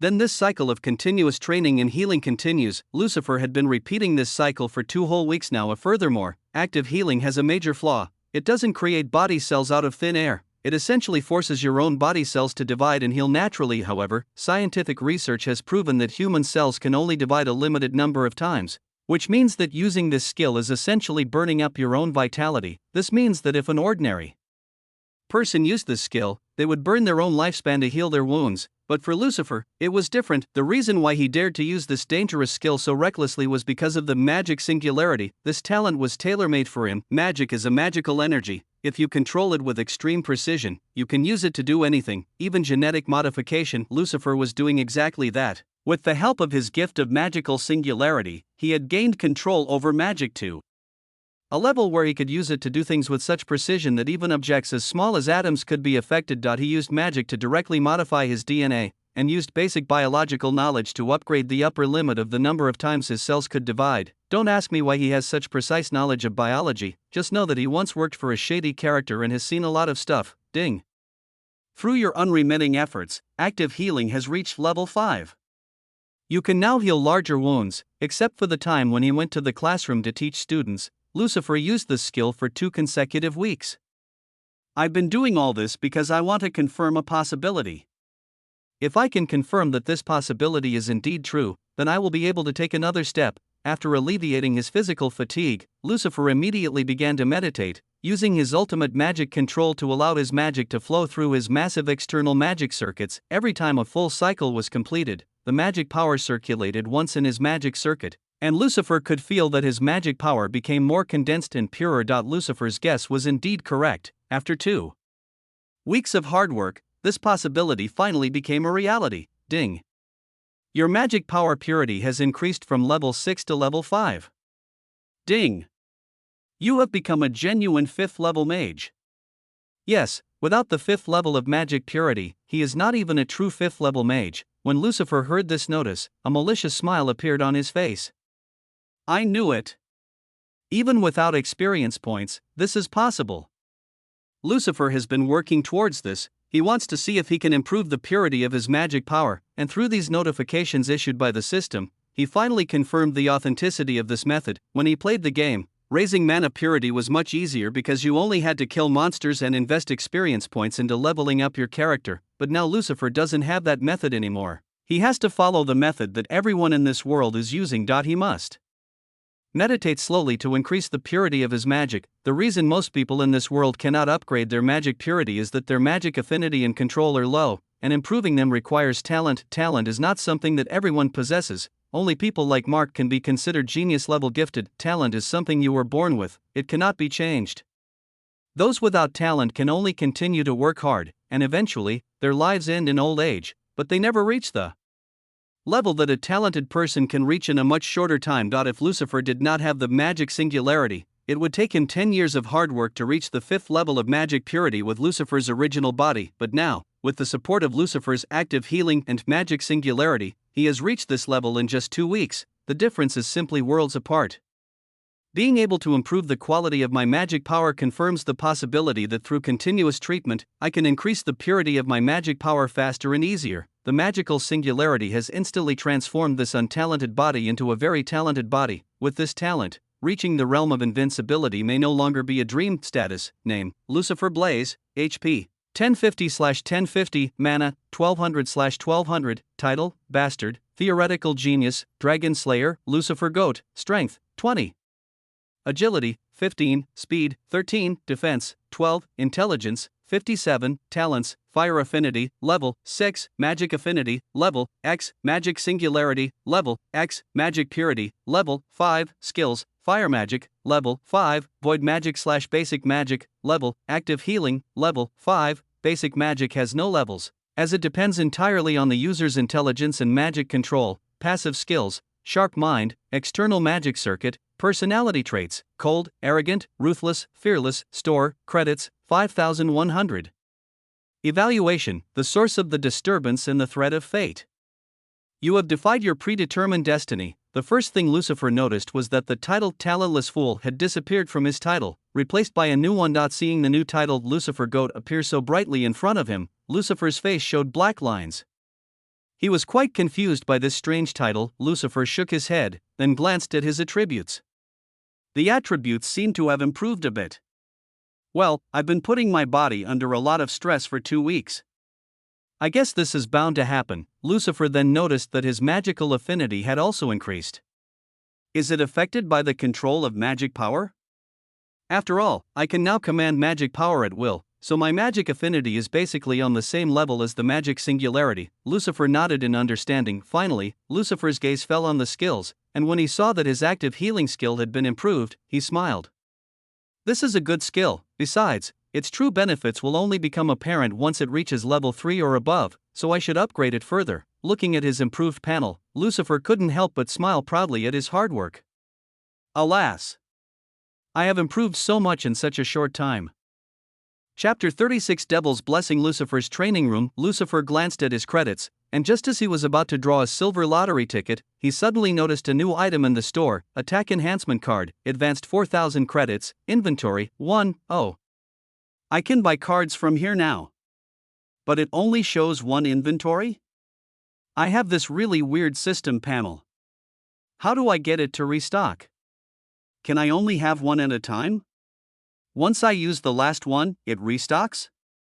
Lucifer's mind was filled with questions. Now he had no idea what was going on with his system.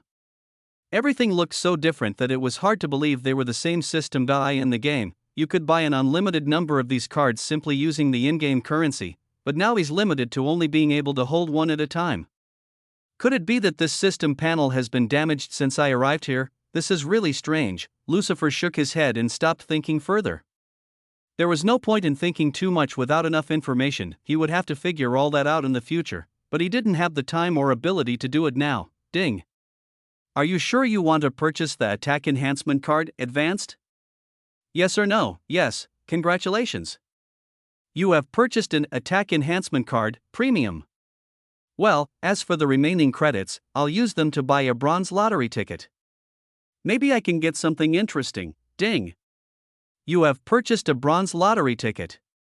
Congratulations. You have obtained the forbidden spell, Testicular Torsion. Looking at the notice, Lucifer's mouth dropped open in pure shock, his face filled with black lines. The forbidden knowledge about how to use this spell was forced directly into his mind, and Lucifer's expression instantly became strange. The corners of his mouth kept twitching. What the hell? Mental pollution. Lucifer saw horrifying diagrams and images appear in his mind as he took in the forbidden knowledge. There's something wrong with this system. Damn it. It's showing me weird things. Lucifer had seen this spell in games before. The game developers had included it as a joke, and it was used to instantly stun enemies, but Lucifer never expected to be suddenly subjected to this dark and twisted spell. Now I know why my game character gets a weird look on his face every time I have him learn this spell. It creates weird images in your head out of nowhere. Lucifer's eyes, which had once looked at the lottery system with excitement, changed in just a few minutes. Now he dared not gamble recklessly anymore. I will never draw a bronze lottery ticket again. Something horrible like this might be hiding behind that seemingly harmless lottery ticket. Lucifer covered his face with his hands, confessing his sins to calm his nerves. Forgive me, Sheena, I promise I'm not that kind of person. Market area, a dark alley. Well, so someone broke my illusion trap. Nathan has a hobby of setting traps in random places to make students suffer. His hobby has tormented many generations of wizards who have graduated from this university, but he is not a cruel man. He will place rewards in these traps. Those who overcome the challenges can obtain the rewards and improve themselves by leaps and bounds. Alas! This trap wasn't broken. It was destroyed. How barbaric! Nathan's face twisted in disbelief.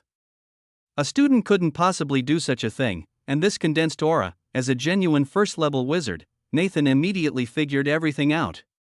A student must have been caught in a trap, and then that guy destroyed the whole illusion from the outside. What shocked Nathan most was the effort he put into making the illusion as solid as possible from the outside. Without the same level of magical control as him, no one could break through this illusion from the outside.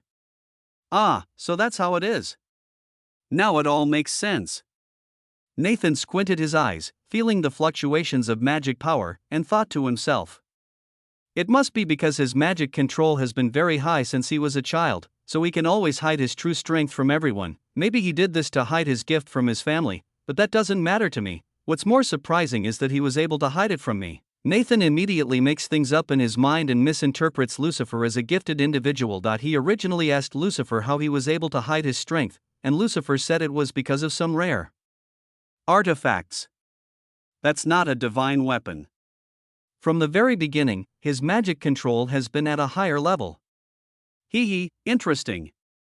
Because of this misunderstanding, Nathan now completely regards Lucifer as a genius in magic control. Fortunately, Lucifer already possessed the talent of magic singularity, otherwise, his disguise might have been easily seen through, and now even if Lucifer tried to prove to others that he was actually a weakling, others would not believe him because they would think that his magic control was extremely excellent. It turns out that in his pursuit of power, Lucifer somehow shot himself in the foot, blocking his own path to redemption. Now, even if he wanted to, he couldn't tell the world that he was weak. If he said that, people would think he was joking. A hidden underground church, location unknown. A dark mist coalesced into a human form, glancing at the girl kneeling before the statue of Azazel. The girl looked like a teenager, but her eyes were filled with a wisdom that a young person could never possess. The black mist stared at the kneeling girl for a moment, then spoke in a hoarse, bestial voice. Previous attempts to lure that old fox failed. Even after sacrificing a dragon and a cyclops, we still haven't been able to gather any significant information about the old fox's power. We need to make a bigger splash this time. Even if we can't lure out that old fox, it's important to gather as much information as possible about all the professors at that university. The girl who had been kneeling before stood up from the ground, revealing a malicious smile. A creepy smile appeared on her young face. She only looked young, she was actually an old woman. Do you want me to start a night parade? The black mist nodded and expressed its agreement. Abella, I order you to gather as much information as possible about the hidden vault from the university's secret archives. Take those two with you as well. The other members are busy with other tasks, so I can't give you more men. Get more corruption potions from the armory, use them to create a huge nighttime parade. While the old fox is distracted, you'll need to search for the information we need. Without this information, we will never be able to create the necessary path for the coming of our merciful God. Abella gave a creepy smile and nodded. Understood, master. She took out a broom from her space ring. The broom was engraved with an ugly and distorted human face. When the broom appeared, the faces were distorted horribly and screamed in a muffled, low voice, "Kill, kill me, let me go, die, die, ravage, kill, kill." Each face on the magical broom represents an innocent soul that was forced onto it. Each of those souls belonged to the innocent people tortured and killed by Abella. Abella paid no attention to their screams as she climbed onto her broom and flew out of the underground church with a maniacal grin on her face. The black mist stared at Abella's retreating figure for a moment, then glanced at the giant demon statue. Oh, my merciful God! Bless that poor lamb with good luck. The statue's eyes suddenly turned dark red, and blood flowed out like a fountain. This is a sign of successfully obtaining the devil's blessing. Chapter 37 Personal Grudge, Principal's Office, Conference Room. So, what I want to say is that in order to expose the mastermind behind this, we should organize an event within the university. Just as Thomas was trying to present his idea, Xian suddenly interrupted and said in a skeptical tone while staring at the principal's empty chair, "Where did that old man go all of a sudden?" Hearing Xian's rude tone, Thomas frowned slightly and said in a calm voice, "Please don't be rude. We are in a meeting now." Xian was not intimidated by these words at all. He smacked his lips and said, "If that old man isn't here, is there any point in even considering organizing an event? In the end, we'll need his permission anyway." Thomas shook his head and said, "Don't worry about that. I'll personally submit a report to him on the matter, and if we both get involved in this project, he'll probably agree." Lucifer drank his tea quietly, watching the farce unfold before his eyes. He had different ideas from the two of them. First of all, aren't we just here as employees? Why should we work so hard in the first place? The employer isn't even here, we can just slack off and lie back, we can enjoy free wages while doing the most basic work. It's like, why do more work than you're paid? Since Lucifer worked for a shady corporation in his past life, he has considerable experience with the inner workings of the corporate world. Most employers believe that employees should work as hard as they can while receiving minimum wage. They want to keep hiring costs as low as possible, so they try to use all sorts of shady tactics to pressure employees into working harder. But experienced employees know these methods all too well, therefore, they do only the most basic work and never show off their skills. Those who show off too much usually end up getting the most jobs while being paid the same as everyone else. As they say, the first bird to stick out gets squashed first. Source: trust me, bro. Lucifer glanced at the other professors who were sitting quietly and pretending to be mysterious like him, and an idea came to his mind. It seems they share the same wisdom as me. No matter which world, money is above all else. Lucifer had no problem with people worshipping money as the supreme truth. They say you can never buy happiness with money. If you're rich, you can be unhappy, but at least you can be unhappy while driving a supercar. Just as Lucifer pretended to be mysterious and was busy thinking about how to ask the principal for a raise, Xin suddenly pointed at him and said, "Hey! What do you say, Lucifer? I'll agree to host this event if I can give you a duel." As his happy thoughts about drowning himself in money were interrupted by Xin's unpleasant voice, Lucifer frowned and glared at Xin fiercely. "You? Comparing yourself to me? Go look in the mirror, damn it! How dare you look down on me? Underestimate? When did I ever say I was underestimating your pathetic appearance?" A vein popped out on Xin's forehead, and his face flushed red with anger. "Let's go fight now. I'm going to beat you to pieces today." "Humph, look who got beaten to a pulp by a mere one-eyed, overgrown vermin, you." When Lucifer mentioned that he was defeated by Cyclops a few days ago, Sin became even more frustrated. Just when things were about to escalate, the principal finally showed up. He teleported directly to his chair. "Ahem. Everyone calm down, I'm late, it's my fault." After the principal appeared out of nowhere, Xin and Lucifer also fell silent. Lucifer's face remained grim, but he was quite surprised in his heart. I don't remember the principal showing he has teleportation magic in the game. Did the game developers give him some hidden ability that was never mentioned in the storyline? Although Lucifer was a little surprised, he didn't think too much about it. The world of the game has now become reality, and many hidden details that did not exist in the game have appeared, so Lucifer has expected unexpected events to happen. The principal didn't notice Lucifer's thoughts. He glanced at all the professors and said, "I was late because I accidentally noticed a familiar evil magical fluctuation and went to investigate, but the person seemed to have disappeared without a trace. I suspect this cult called False Dome has some high-level artifacts that can conceal its whereabouts, or perhaps some kind of spatial technology that can help the user retreat. This means pinpointing their location is nearly impossible." Hearing Nathan's serious voice, all the professors nodded in understanding and thought of various countermeasures in their minds. "So, now, everyone stay alert." When the principal finished speaking, Thomas decided to bring up the previous conversation again. "Actually, regarding that, we want to hold an event to help us lure out the enemy. After all, we can't just sit and wait for them to attack us. That would be too passive." Hearing this, the principal showed an interested look on his face. "Well, that's actually a pretty good idea, but what kind of event are you planning to organize?" "I don't have a concrete idea yet, that's why I'm asking other people for advice." Just when Thomas was worried that the headmaster would directly reject his opinion because he had no specific ideas, the professor in charge of the potion-making course interrupted the conversation. "Actually, I have a great idea. We could have a live potion-making competition." The principal narrowed his eyes and asked the female professor for more details. "How does that help us lure out our enemies, Lady Arya Wainwright?" Arya's face showed excitement because she finally had the opportunity to put forward her ideas in this meeting. "We will invite parents of students and some celebrities as guests of honor.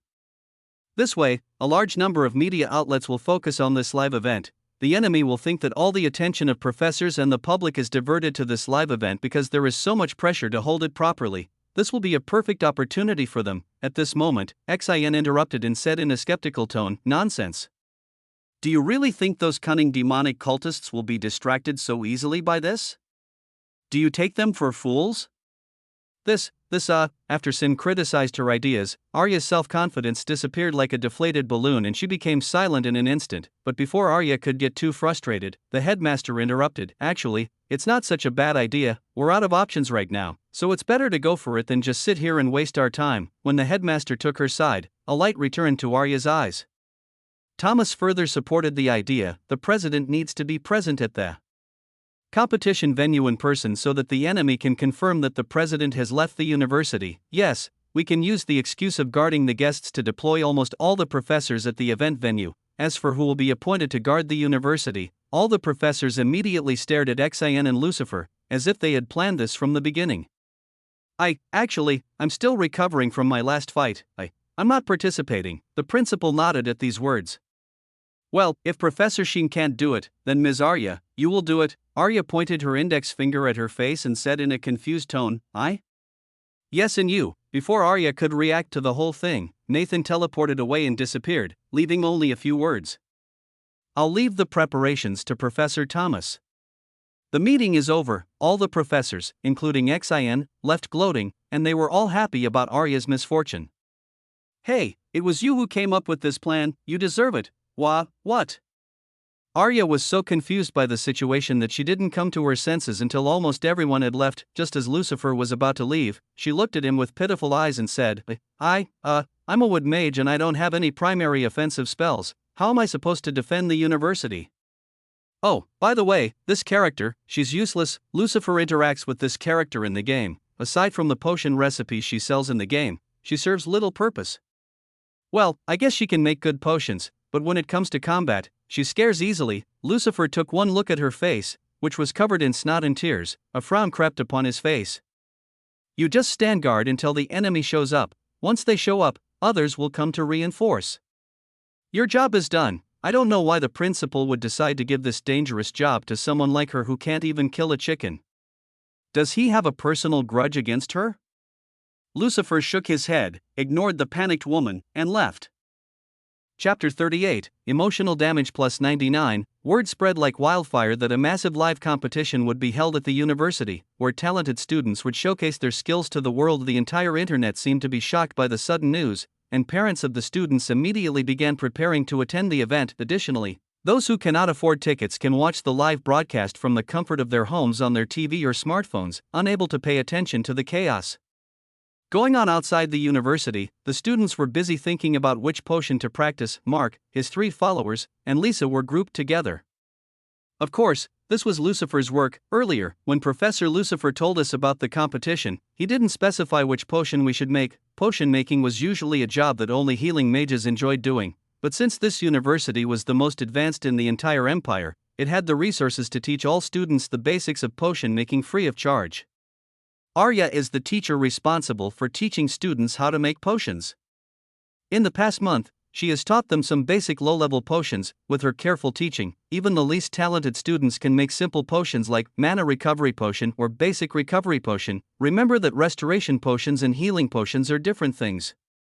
Restoration potions are generally more versatile. They can be used to restore mana, or enhance the body's natural healing process to restore health. They can also be used to restore fatigue and blood loss, like minor inconveniences, but the effects of such potions are too mild for them to be used to heal serious or fatal wounds. This is what the healing potion does. Healing potions are made by concentrating the healing magic generated by healing magic. Healing potions can only be crafted by mages capable of using healing magic. Therefore, most students are unable to craft such potions. If they don't have an affinity for wood magic, they often opt for restoration potions instead. Healing magic is a branch of wood magic. Lisa looked around and noticed that other groups were talking about it as well. I think the professor didn't give us a specific potion because we were free to make any type of potion. Just when Mark and Lisa were confused, Mark's 3 followers looked at each other mysteriously and then nodded to each other. Ahem, sister-in-law, I think we should make a love potion. Headhunter number 1, yes. You can use it to charm brother Mark instantly. Headliner number 2, come on. We support you. Headliner number 3, hearing their words, Lisa's eyes lit up and a smile appeared on her face. Okay. Let's make the love potion. Mark shook his head in frustration and said, Ahem. Ahem, it's called a charm potion, idiots. I'm assigned to the most useless team in this entire class. My 4 teammates have below average grades, and none of them know shit about potion making. Mark shook his head helplessly, feeling sad about his bad luck. Now he would have to complete the whole project alone because the other 4 were so useless that they didn't even know the correct name of the potion. Besides, the charm potion only works on people below level 5. It's a very low-level potion, and even for ordinary people, its effect is very mild. All it can do is slightly increase your favorability. Besides that, it's complete garbage, a waste of materials. Even the weakest charm spell is better than it. As Mark finished his speech, he noticed the other 4 men staring at him in shock. Well, what's wrong? One of his followers patted Mark on the shoulder and said in a disappointed voice, Brother, you know so much about this forbidden potion, you are truly unique. I didn't expect you to be that kind of person. Headmaster number 1, what the hell are you talking about? It's just the basics, you know. With Mark's confused eyes, his 4 teammates looked at him and shook their heads. Okay, enough kidding, what potion should we make? Headliner number 1, hearing this question, Mark pondered for a while, and then answered with a smile on his face, well, I have an idea. We could make a sleeping fire dragon. That might even win Professor Lucifer's praise. Okay, I'll listen to you. Lisa and the other 3 weren't really interested in potion making, and therefore, their knowledge of it was so superficial that they didn't even take Arya's lessons seriously, so now they would rely on Mark to complete the entire project.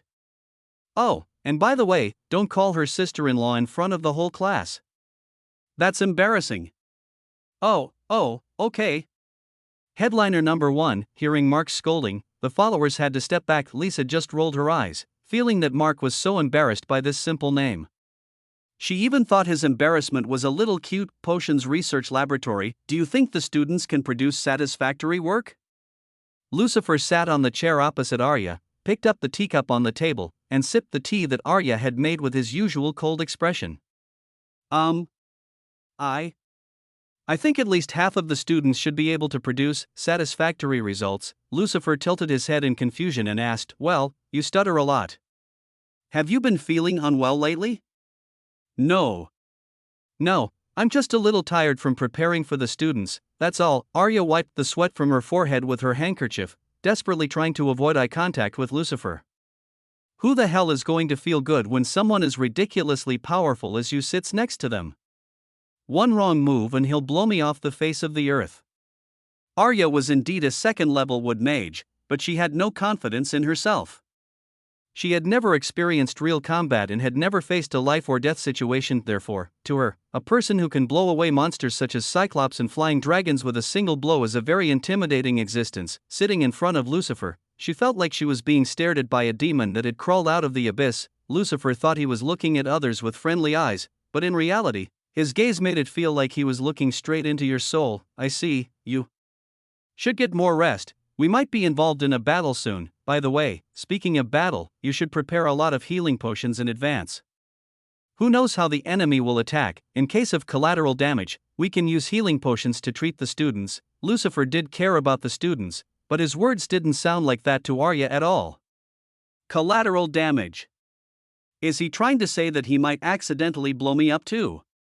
And then he'll classify my death as collateral damage.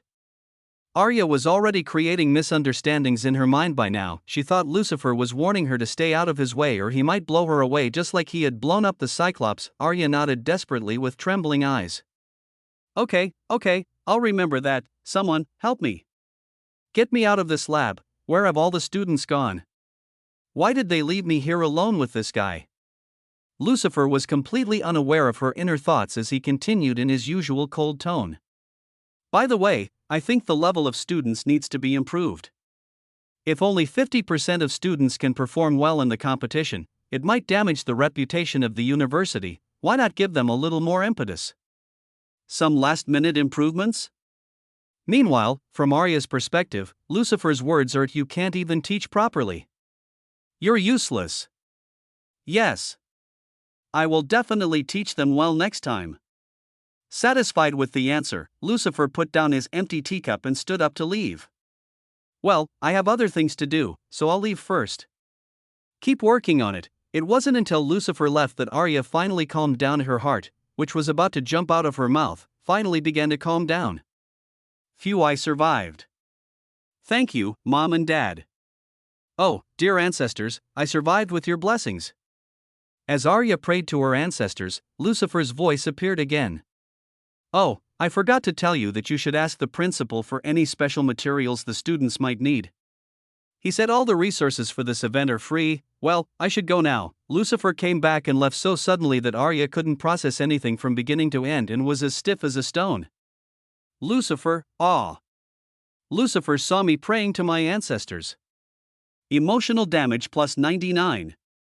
Chapter 39. The world can really be so cruel. Competition venue. Yoda Ward. A week passed in a flash, and the day of the competition soon arrived. The competition venue was arranged at a considerable distance from the university. Judging from the current distance, it would only take a few minutes for a second-level mage to provide reinforcements, and for Nathan, the distance was very small and he could teleport directly. Nathan sat in the highest seat and glanced at the people below with his usual calm and composed eyes. Thomas came over and reported.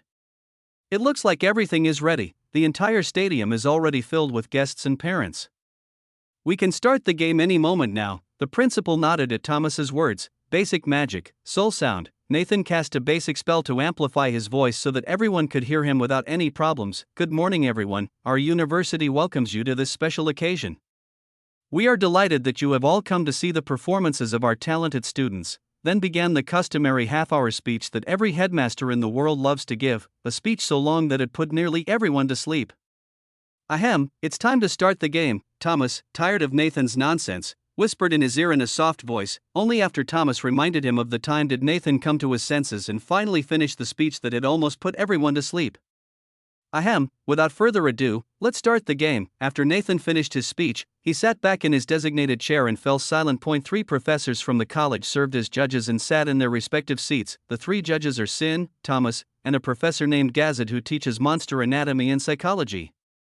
All 3 of them possessed advanced-level knowledge of potion making and were well qualified to judge the potion-making skills of novice wizards without any problems. Arya was the most proficient in potion making, but the headmaster asked her to stay at the college, so she is not here now. No one objected to the judge's choice. After all 3 judges were prestigious men, and all were renowned as second-level mages, but there was still some minor gossip among the audience. The real crazy discussions are actually happening on various social media platforms. Where did Goat go? I don't see any goats among the professors. Lucifer. Professor Lucifer? I thought he would also participate in the competition as a judge.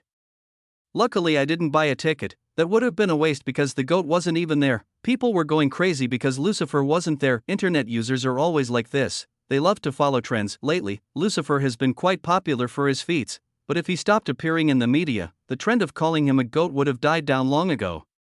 Most people buy expensive tickets because they want to take close-up photos of Lucifer and show off to their friends. Amid the cheers and panic of the audience, the game finally began. All the teams appeared on the stage and walked towards their dedicated potion-making tables. Mark entered the gym and glanced at the paper in his hand. The number 1 was written on the paper.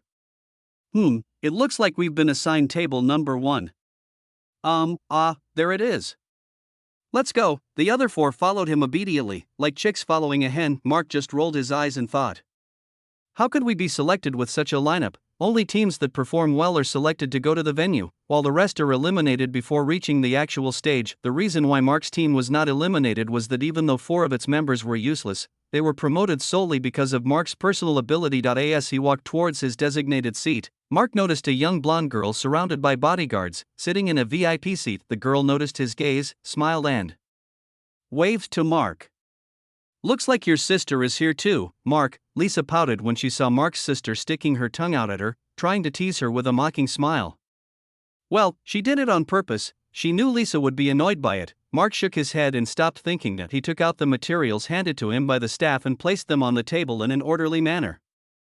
Okay, do as I teach you. The other 4 nodded and did as Mark asked. What they need to do is pretend to be working so that they can show good teamwork, otherwise, they may lose points. Alas, I thought Professor Lucifer would be the judge. Why do I have to be judged by these three people? Although Mark respected these three powerful second-level mages, in his opinion, a real mage should be ruthless and decisive. In other words, Mark believes that an ideal mage should be like Lucifer, cold, decisive, and powerful. What he doesn't know is that the man he idolizes is a complete liar. At the same time. University, outside the main gate. Two burly men were squatting on the ground, talking to each other and drawing something in the sand. Idiot, bro, what I'm trying to say is that we should go in through this door and then go around this corridor first. No. I'm the boss, I decide where to go. People passing by felt quite strange when they saw two extremely burly and muscular guys squatting outside the main gate of the university, but they deliberately avoided talking to them because these two unknown guys exuded a dangerous aura. My brother placed his finger on the ground and continued. We'll destroy this wall from here and then easily break through to the inner area. But wouldn't that bring us a lot of unnecessary attention? Just when the two brothers were in a dilemma, a third person appeared without their knowledge and put his finger on the ground. Why don't you go from here to here? There's no security here. Hearing Lucifer's words, the two brothers were startled and looked surprised. Oh, yes. Why didn't I think of that? You are so clever, sir. The two brothers nodded, and then they realized that an unknown stranger had suddenly appeared among them. What the hell? Who are you? The two brothers immediately jumped up and moved away from Lucifer. Lucifer waved to them and said in his usual cold voice, I am a spy, I work for the great gods of the highest heaven. Hearing Lucifer say such ridiculous words with such a serious expression, the two younger brothers showed confusion on their faces. Which side are you on? Yeah. Are you an ally or an enemy? Lucifer tilted his head and continued, Well, I'm on the side of the muscles. When Lucifer mentioned the topic of muscle, the two brothers' eyes lit up and they nodded immediately.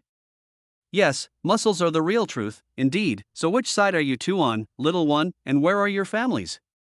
The two brothers looked at each other and nodded. Actually, we're lost. We came here with our oldest sister, Abella, but she left us here and went away. She said we could eat a guy named Jerem or something, but we don't know where to find him. When Lucifer discovered the information he wanted, his eyes narrowed immediately. So, Nightmare Abella was sent out. And, these two Death Squad members were sent to deal with me.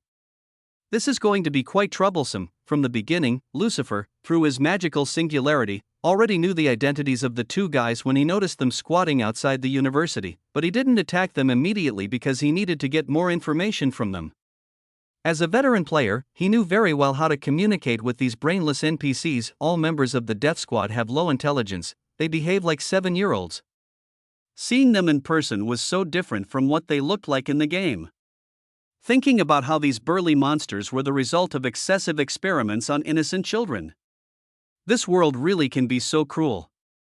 Chapter 40 Nightmare Competition Venue. Mark wiped the sweat from his forehead and carefully used a dropper to put the potion into the small bottle. At his signal, Lisa corked the vial tightly with a magically enhanced cork. Great, finally done. Looking at the flaming liquid in the bottle, shaped like a sleeping dragon, you can tell from looking at it that if you remove the cork, a powerful flame will burst out, and the temperature will be extremely high. This potion is called Sleeping Fire Dragon. It can be used to launch surprise attacks on enemies. All fire mages like to carry a bottle or two of this potion with them, just in case. Mark was sure that if Lucifer were the judge, he would give this potion a full score, but now he wasn't. So sure, the entire process of their team making the potion was broadcast live, so everyone watched him in awe. Mark and his team immediately walked towards the judges. Their team was the first to finish and therefore received the most attention. Dexayan took the vial in his hand and stared at the potion for a moment.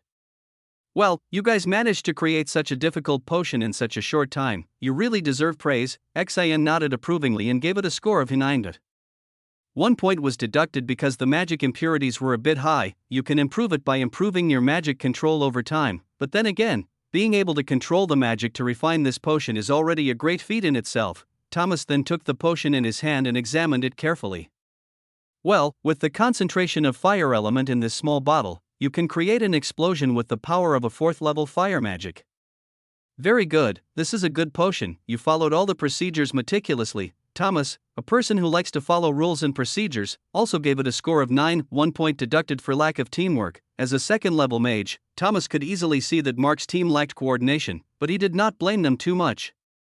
After all, what mattered was the final result. Finally, the professor in charge of monster anatomy observed and said with a malicious smile, Hey, you could certainly feed this potion to monsters and watch them writhe in pain. It's a great baby."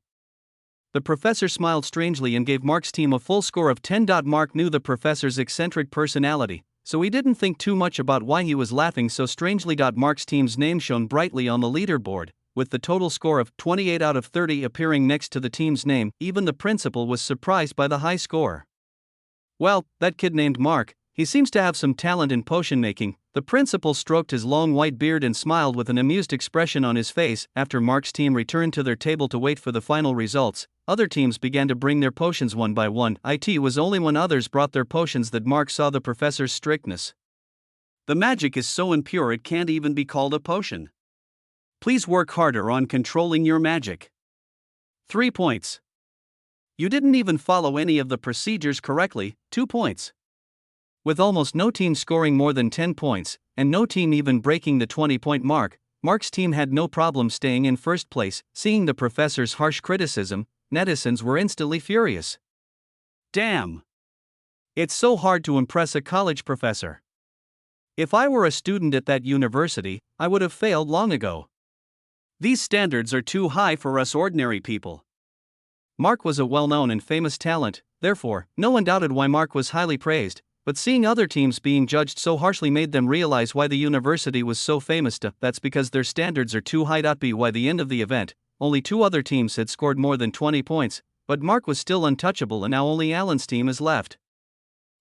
What took them so long? Weren't they just making a simple, compressed water potion?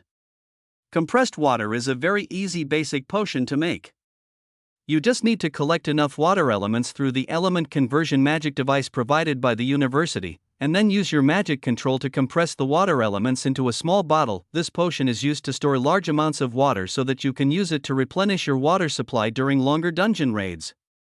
Don't tell me no one on their team has good magic control, but if that's the case, won't they eventually? Mark, boom. Mark's suspicion was proved to be true.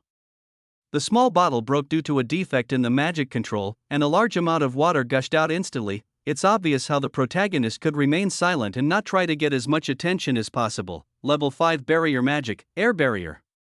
Thomas immediately waved his hand and cast an air barrier, holding the water in place to prevent other students from being swept away. Team number 15, disqualified. Thomas announced the disqualification with an expressionless face, and the team members, including Alan and Irene, instantly turned ugly. Thomas simply waved his hand, causing the barrier to take the shape of a bubble, which floated into the air with its contents, then dumped all the water into an open area outside the venue, from beginning to end. Thomas didn't even move from his judging chair, and did everything just by waving his hand. Xan nodded and said to Thomas, with a smile, "Wow, it seems your skills have improved recently." "Nothing, just a small improvement." "What do you mean by a small improvement?" "The magic powering your body is obviously purer than before. This is a huge improvement." TSK. He hit it too well. Just as Xan was about to ask further questions, the watch on his hand suddenly began to flash continuously, and the screen was covered with a dark red light. Xan looked at the principal and noticed that he nodded to them as well. The principal immediately stood up and announced the end of the game on the spot. "Thank you all for coming, but we will postpone this game due to an unexpected situation." Ahem. What's the rush? Why don't we just have a good chat first? Nightmare Abella suddenly appeared in the air without anyone noticing. She sat on her broomstick with a creepy smile on her face. The witch hat on her head emitted a dark red light, as if dripping with fresh blood. The principal looked at the old witch, a solemn expression on his face. "What are you doing here, Abella? I didn't realize you were the one who joined the demonic cult." Nathan's skeptical tone made the smile on Abella's face grow even wider. He. Of course, I'm joining the side of the great and benevolent demon god. He is the true savior of this world. Besides, you, an old fox, know the truth of this world better than anyone else, but you don't even dare to tell it to ordinary people. Ahem, but I am different. I will work for this world.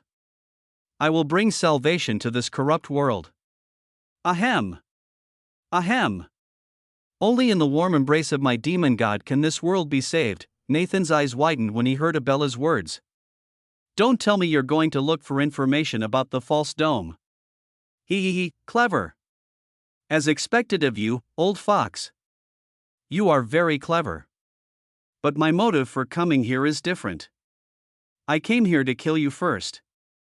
I will deal with other things later. Before the other professors could react to her, Abella immediately released her aura, instantly suppressing everyone in the gym. Xian's eyes widened in shock, and he was unable to move due to the immense pressure from the first-level mage. Nathan waved his hands, spreading his aura to negate the effect on the others.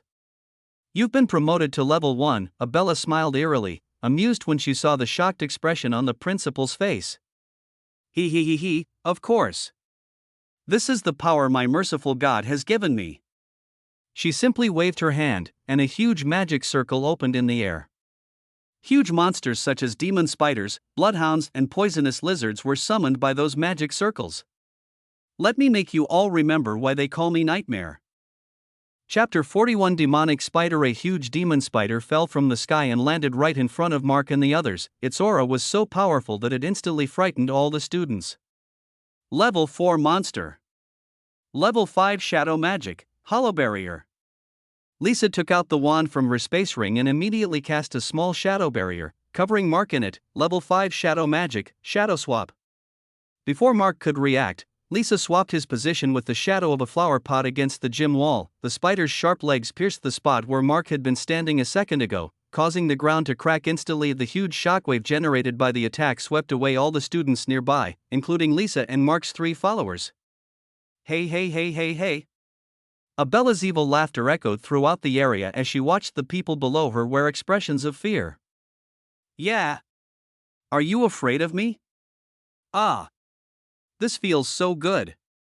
When Abella saw people looking at her with fear and anxiety, her face flushed slightly. She has a problem with her brain, that's enough. Nathan took out his staff from the space ring and immediately cast the teleportation magic. A smile appeared on Abella's face when she saw the magic circle that teleported the spell. Did you think I was just going to stand there and watch? Summon, mutated space demon. A giant worm, its body covered in dark scales and disgusting slimy liquid, emerged from the magic circle. With the appearance of this worm, the space-time structure solidified instantly and the teleportation magic lost its effect. Nathan's expression turned serious when he saw his magic circle was broken. It seems you are well prepared, he. Of course. I was fully prepared to kill you today. Letting me go that day was your biggest mistake. Abella touched her broom and dark red blood began to flow from it, and tortured spirits howled in pain as they were used to summon Abella's pets. Forced summon, Bone Titan. A huge magic circle appeared in the sky, and a titan the size of a skyscraper emerged from the huge magic circle. The titan's bones shimmered with condensed miasma, and the bone sword in its hand began to spread corruption everywhere in an instant. All the professors present immediately stepped forward to fight the summoned monster, but even the huge titan was beyond their ability. Nathan's eyes widened as he saw the bone titan slowly moving towards him. Level 1 Summon. The sky was covered with dark clouds, as if even the weather was under the control of that titan. The principal gritted his teeth. Level 4 Wind Magic, Fly. The headmaster hoisted himself into the air, glaring at Abella with a stern look on his face. One last warning, Abella. I can let you fight me, but not here. Let's move the battlefield. Ha. Who do you think you are? I don't take orders from anyone except my merciful God.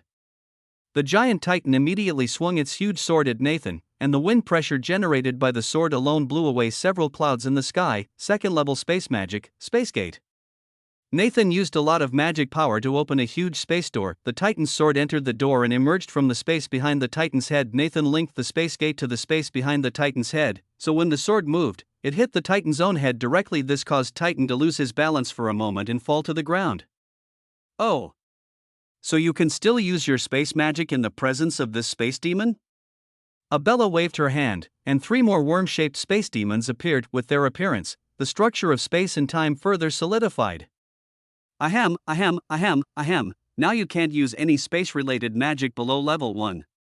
Space demons are worm-shaped creatures. They are extremely rare, so rare that finding one is like winning the lottery, but Abella now has 4 of them, which shows how hard she has worked to find them. The main ability of this type of creature is to solidify the space-time structure within a certain range. This means that space magicians will be greatly restricted in front of these creatures. Additionally, the magic in the air will solidify, reducing the power of spells cast by the magician in that specific area. Abella knew that the principal was best at space magic, and his other magic was not that powerful. That was why she prepared all this, just to restrain Nathan. The battle between the two magicians came down to who could exploit their opponent's weaknesses more creatively. And Abella did it thoroughly. Just as the giant spider was about to attack Lisa with its sharp legs, a huge stone in the shape of an arrow hit the spider, causing a small wound on its belly. Level 5 stone magic, stone arrow.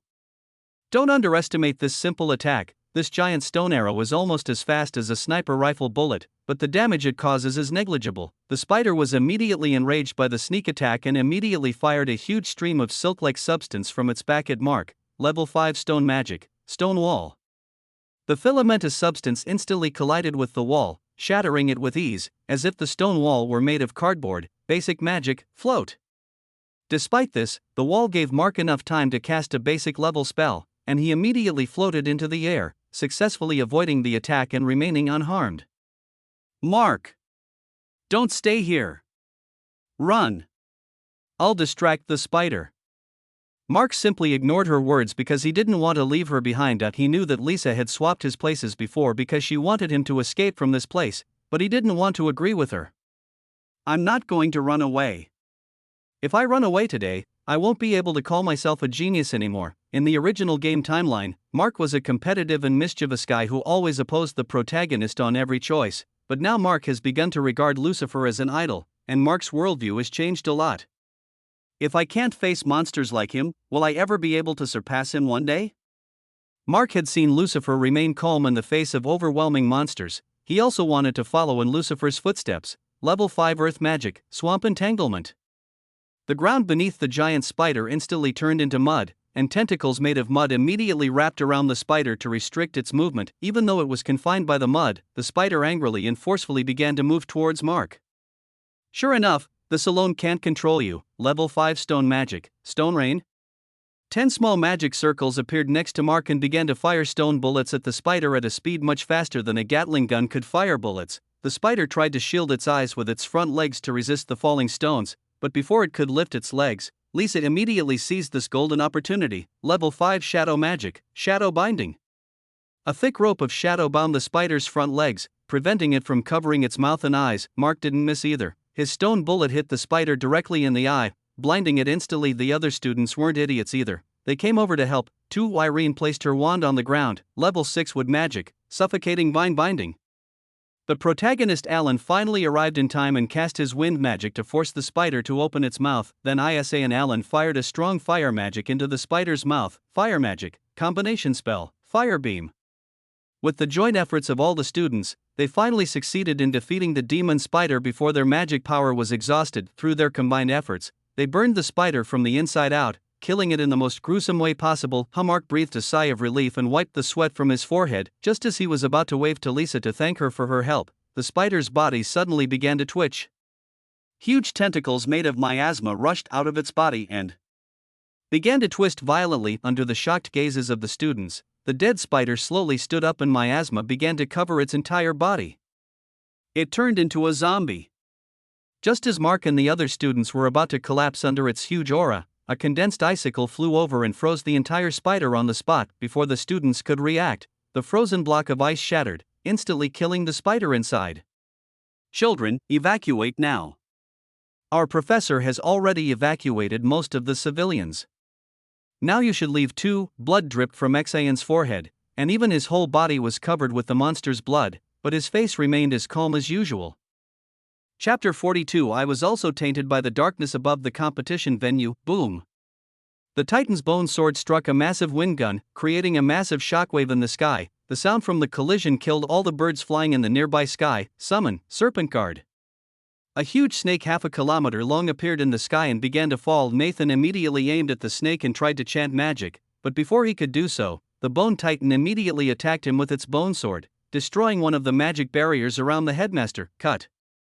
She did it on purpose. Nathan knew Abella had deliberately used the snake to distract him, but Nathan had no choice. If the snake fell, it would kill many civilians below. He. I won't let you save anyone. Watch them die miserably while you meet your end. Just as the snake was about to land on the civilian's house, Sin in the air cast his magic, level 2 ice magic, Spear of Skyfrost. A giant spear made of frozen ice burst out from the ground and pierced the snake directly, freezing it in midair in an instant. The snake's acidic blood began to flow from the wound, melting the ice before Xian could react. The acidic blood fell, killing dozens of people instantly and melting them into a pool of flesh. Some of the acid even landed on Xian's magic barrier and melted it directly. Shin barely dodges it after the acid slightly scrapes his forehead. Blood dripped from his wound, but Xian's expression remained calm. That he waved his wand and cast another spell, level 2 ice magic, Ice Umbrella. A giant umbrella made of ice appears from the magic circle, preventing the falling acid from killing more innocent people. The families of those who died tragically wept bitterly as they watched their relatives and friends reduced to a pool of burnt flesh. Xian had to cast 3 more spells to permanently freeze the acidic blood and kill the snake once and for all. He had to do all this while ignoring Abella's happy laughter as she smiled at the tragic plight of the innocent people below. Thomas and other professors were not much better off, as some were trying to evacuate the crowd, some were killing the monsters that emerged from the huge summoning circle. When Xian sees the demon spider transformed into a zombie, he goes to help the students. He then cast a magical barrier on all the students before helping them evacuate. Although the students wanted to help, the battlefield was too dangerous for them to do anything. Even the weakest monster Abella summoned was a level 4 beast. All the professors tried their best, but they failed to save the lives of many innocent people who came to watch the game. Some were eaten alive, some were turned into minced meat under the feet of poisonous lizards, and some were torn apart by demon hounds. Hundreds of mutilated bodies could be seen throughout the stadium. Eyeballs, viscera, and human organs were scattered on the ground. Demonic spiders sucked the brains of corpses, and demonic hounds breathed fire all over the stadium and the surrounding streets. Watching all this, Mark and other students couldn't help but associate this scene with hell on earth. Fortunately, the Magic Alliance sent reinforcements in time and began to evacuate people within a 10-kilometer radius. Xian handed the students over to reinforcements and returned to fight and provide support, but before he goes back, he tells the reinforcements that they need to send mages to the university, as that place has also been attacked. Xian had no time to think or wait. He immediately flew back to help evacuate as many people as possible. Damn it, reinforcements might take time. You better not die, Lucifer. We still have a score to settle. Meanwhile, in college. Oh, so your home is by a river filled with dark water? Lucifer sipped his tea as he sat in the shade of a tree with his 2 muscular brothers. Yes. Lucas and I live in that huge room right there. Yes. Brother Jacob even has his own giant sword. That horrible uncle gave it to him. The twin brothers exaggeratedly described their home and ate the cakes on the table with big mouthfuls. The chairs given to them seemed too small for their huge bodies, and the scene of them eating like little children looked so funny from a distance. The kitchen staff stood beside Lucifer, sweat dripping from their foreheads. He now had only one thought in his mind. Why the hell am I stuck here with these monsters? Just a while ago, Lucifer had the kitchen staff prepare food for these 2 suspicious-looking guys, and he had to stand and serve them. This is the most dangerous job he has ever done. As someone who was qualified to work at the most prestigious university, this staff member is a 5th-level warrior in his own right. He could feel his entire body screaming at him to run away from these 2 giant monsters immediately. The only reason he still dared to stand without fainting was because Lucifer was sitting next to him. He was well aware of Lucifer's magical abilities, which was the only reason he had any hope of survival in his eyes. Otherwise, he would have run away long ago. From the previous conversation, the staff member misunderstood Lucifer, thinking that he was trying to extract information from the 2 men and was deliberately being friendly. Lucifer, on the other hand, was just trying to buy time as he waited for the other professors to rescue him. But after nearly half an hour passed and no one came, Lucifer seemed to have figured out the ins and outs of the situation. Damn it! They're all liars. They said they'd be right back. What the hell are those liars doing now? In just half an hour, these 2 guys ate all the food they could find in the university without hesitation. They didn't even care if the food was poisonous, as they were completely immune to poison and various other negative effects. Then the younger brother, whose name was Lucas, pulled a magic scroll from his pocket. Ah, I almost forgot. My eldest sister Abella said we should use this scroll to find our prey. Before Lucifer could stop Lucas, the other party tore open the scroll and a dark magic circle instantly appeared in the air. Alas, in the end, the worst still happened? Lucifer glanced at the innocent kitchen worker and waved at him. Let's go, This place is going to be a mess soon. Also, call the maintenance crew to prepare for a major renovation. The confused guy slowly left after hearing Lucifer's words. Basic magic, magic barrier. Lucifer cast a basic spell on himself and continued to drink his tea. The dark magic circle flickered ominously and immediately pointed at Lucifer. The twins' eyes turned dark red in an instant, as if they had gone mad. Blood flowed from their nostrils and ears. Galalalalalalalala. The two brothers began to scream loudly towards the sky like mad wolves. When the dark magic circle identified Lucifer as their enemy, they immediately lost their minds. Alas, in this cruel world, the lives of innocent people are considered so worthless. Seeing these two innocent guys turn into crazy beasts thirsting for his blood in such a short time, Lucifer couldn't help but feel the seriousness of this world. He knew the backstory of this world, but it was still a shock to see it all happen. The two brothers' abdominal muscles exploded, and huge tentacles made of miasma burst out from their stomachs. The two brothers' organs and intestines flew out and splattered on the ground, staining the ground dark red with their blood. Lucifer wasn't a good guy either. He calmly drank his tea and watched all this happen. He even cast a magic barrier because he knew the blood might stain his clothes. In his past life, when he worked for a shady company, Lucifer had seen his fair share of questionable things. He wasn't an innocent man either. Forgive me, God, because I am also tainted by darkness. I am even planning to slaughter 2 tall children. Sigh, Lucifer placed the empty teacup on the table and stood up with a determined look on his face. If I can't escape, I might as well get involved. This is the perfect opportunity to test the skills I've worked so hard to train.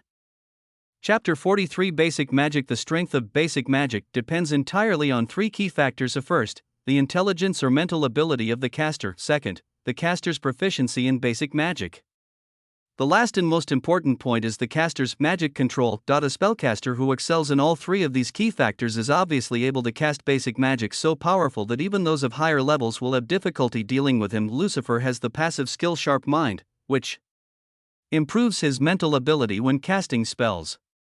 Since he has always been very bad at fire magic, he always uses basic magic to complete his tasks. Therefore, his proficiency in basic magic can be said to be in a class of its own. With the blessing of the magic singularity, Lucifer's basic magic was enhanced 100-fold, which meant that his basic magic now almost reached the level of a half first-level spellcaster. Furthermore, due to the magical singularity, Lucifer has a very high level of control over his magic power, and he can theoretically never run out of magic power, as he can force magic from the atmosphere into his body at any time. In other words, after casting the basic spell Magic Shield, Lucifer effectively becomes immortal. Boom. Jacob threw a punch at Lucifer, but his almost indestructible magic shield instantly blocked the attack. The force of the punch stirred the air, creating a huge sonic boom and sending a massive shockwave through the air. Trees, tables, chairs, and everything else were swept away by the air pressure, but Lucifer stood unscathed. Now, unless you hit Lucifer with a level 1 attack or higher, it's impossible to break through his magic shield. Even if you damage his shield, he can repair it again with his magic power, and since his magic power never runs out, Lucifer cannot die unless it is a single huge damage attack. That's it? Basic magic, magic beam. A magic circle the size of a floor appeared next to Lucifer and fired a huge beam of condensed magic power at the twins. The beam was so powerful that it destroyed everything in its path and split the entire garden of the university in two. The ground cracked, sending debris flying faster than sound itself. Boom. His younger brother Lucas rushed towards Lucifer and launched a fierce attack on Lucifer with his fists infused with magic power, berserker-style martial arts, violent punch. Even in the face of these attacks, Lucifer remained unharmed because his magic shield remained motionless. With a body like that, you won't die so easily. Lucifer waved his hand, and 3 more magic circles appeared in the air. Each one was the size of a floor, and they were all aimed at the younger brother at the same time. Basic magic, magic beam Gatling. Boom! Boom! Hundreds of condensed magic beams the size of buildings bombarded Lucas continuously, on a large scale, and in a concentrated manner. The bombardment of magic beams caused the magic of the entire area to become chaotic, and even people inside the university buildings could feel the change in the atmosphere. Every time the 4 magic beams hit the ground in Lucas, the bombardment caused a small earthquake. Even the university buildings began to tremble under Lucifer's relentless attacks. The outer walls of the university have collapsed due to the continuous shock waves generated by these magic beams. The bombing lasted 10 seconds. During these 10 seconds, Lucifer fired nearly 1,000 magic beams at Lucas at close range. Jacob, who had been blown away by a beam earlier, was unable to do anything but watch as his brother was mercilessly slaughtered by Lucifer. After Lucifer stopped attacking, a huge crater filled with molten rock and charred soil came into view.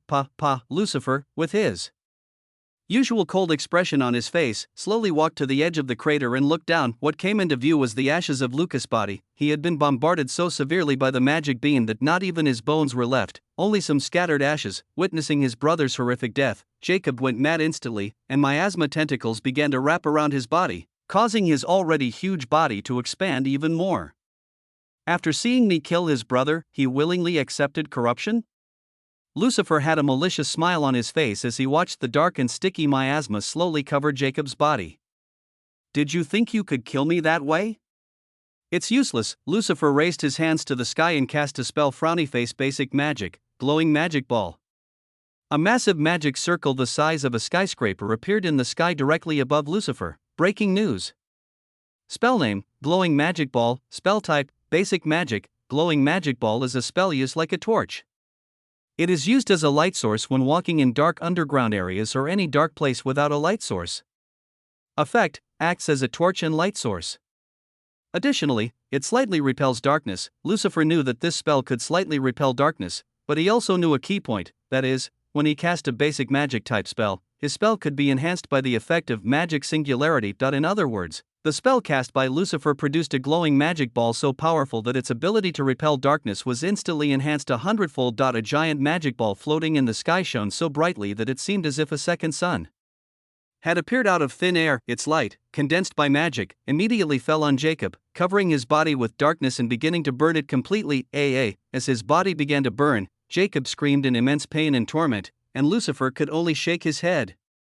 Don't worry, I will use my hands to cleanse the darkness in your body and let it lead you to a happy afterlife. Jacob's screams of pain were heard so far away that even people on the street heard his howls and felt like their ears might be broken. Additionally, anyone who looked at Lucifer's glowing magic ball was blinded for nearly 3 hours as a side effect. After another beast-like roar, Jacob's body evaporated into thin air under the strong light of the glowing magic ball and died tragically. Lucifer waved his hand, causing the magic ball to disappear, as he felt his work was done.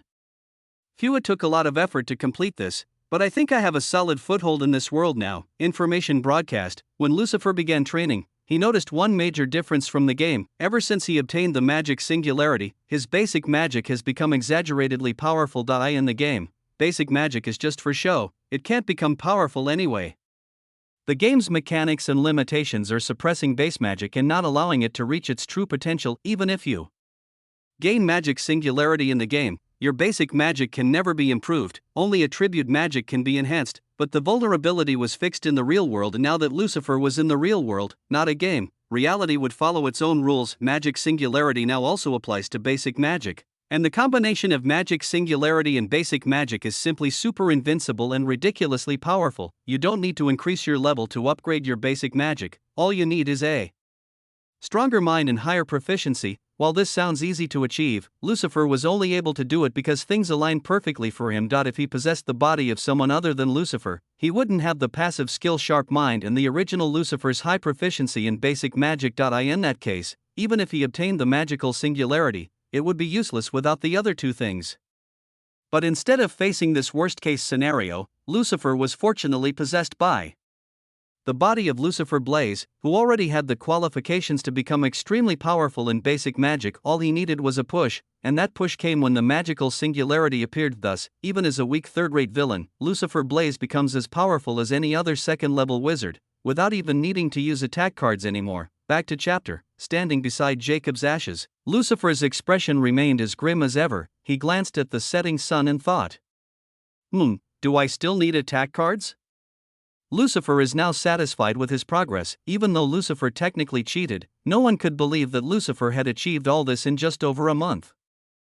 Chapter 44. The ultimate basic magic. A mysterious cult known as the False Dome creates a death squad, of which Jacob and Lucas are both members. Lucas and Jacob are orphans who lived a normal, peaceful life without any worries. However, it is possible that on that day, their luck was really bad. In the middle of the night, followers of the False Dome cult kidnapped them both and took them away. As they were only 7 years old at the time, the two were completely defenseless against the cult members and had no way to escape easily. The events that followed included a horrific torture and a series of endless experiments. The cult's mad leader, obsessed with combining miasma with living people while trying to minimize the negative effects of the process, subjected the twins to hundreds of painful experiments. Of the 1,000 children abducted from across the empire, only 5 survived the experiments. Conclusion: some died because the experiments went awry, while others died from shock, heart attacks, or internal bleeding. Even the 5 children who survived suffered severe mental trauma, which caused their minds to go into shock and they could no longer mature beyond their initial age. Although Lucas and Jacob are 20 years old physically, they are still children mentally. Currently, the cult leader maintains a death squad consisting of these 5 mentally disabled individuals. From time to time, he sent them on missions to kill influential people. If they manage to survive, a teleportation circle will appear with the purpose of transporting them back to the main base. Afterwards, the cult leader heals them and uses them again, unless they die during a mission. This cycle has no end. Of the 5 children who had managed to escape alive, 2 had died in the line of duty, and 2 more had died today from the violent attacks Lucifer had inflicted upon them. Currently, only 1 is still alive. If I remember correctly, Jacob and Lucas are mini-bosses in the late game. If you kill one of them, the other will surge in power and attack you crazily with their increased strength. If you kill one of the brothers, there is a chance that the living brother will absorb the power of the dead brother through the soul connection that exists between them. This will make the battle against the boss more challenging. Many players have encountered a lot of difficulties when fighting these 2 guys in the game. While you can't prevent the in-game cutscene of one brother absorbing the other, that's not the case in real life. As soon as Lucifer saw the 2 of them, he immediately strategized in his head. In order to prevent the power from being absorbed, Lucifer completely destroyed Lucas' body into nothingness and turned it into ash. Due to the intense bombardment, nothing was left, causing the energy contained in Lucas's dead body to dissipate before being absorbed by Jacob. However, that dark phase was also quite unexpected for me. Since this is the real world, everything is full of new possibilities, and by preventing Jacob from absorbing his brother's power, Lucifer triggers such a unique possibility. The cult leader's experiments resulted in Jacob's partial fusion with the miasma. However, it was impossible for Jacob to fully merge with the miasma without severe mental deterioration. Jacob retained a modicum of sanity for the sake of his brother Lucas. However, after Lucas's death, Jacob lost his sanity and the miasma took over his entire body, corrupting him from the inside out. Luckily, I now have the magic singularity. If it weren't for that glowing ball, I would have had to use the attack enhancement card. Non-attribute magic, also known as basic magic, is ineffective against miasma. Even if Lucifer bombarded him like he bombarded Lucas, his magic beams would have no effect on Jacob. Had Lucifer used his fire magic, he would have been able to effectively combat the miasma, but unfortunately, his fire magic wasn't strong enough for the task. Well, thankfully I was able to save the attack boost card. After all, it's better to keep such a good thing safe. Who knows when I might run into other trouble. Boom! A huge beam of condensed miasma flew over and hit the ground 50 meters in front of Lucifer. This caused a large amount of debris to fly into the air. Damn it! You old fox! Over the university, Nightmare Abella appears, and Nathan appears to be chasing her. Abella waved her hand, and a dark magic circle fired a massive beam of condensed miasma at the principal. To dispel the miasma beams from Abella's magic broom, the headmaster waved his wand and created a giant dimensional portal. Abella's beam was teleported away again and landed on the ground near Lucifer. Xin and the other professors also appeared in the sky, and when Xin was unsure what was happening, they landed near Lucifer. Shin's expression turned to one of disbelief when he realized Lucifer was completely unharmed. Didn't they attack the university? Lucifer responded to this question with his usual arrogant tone. Well, of course I was attacked. You were so slow and useless that I killed the attacker myself. Afterwards, Lucifer looked at the other professors with contempt and pointed to 2 piles of ashes nearby. Lucifer's mocking tone instantly made Xin furious, and veins began to pop on his face. TSK. We had a hard time too, you know.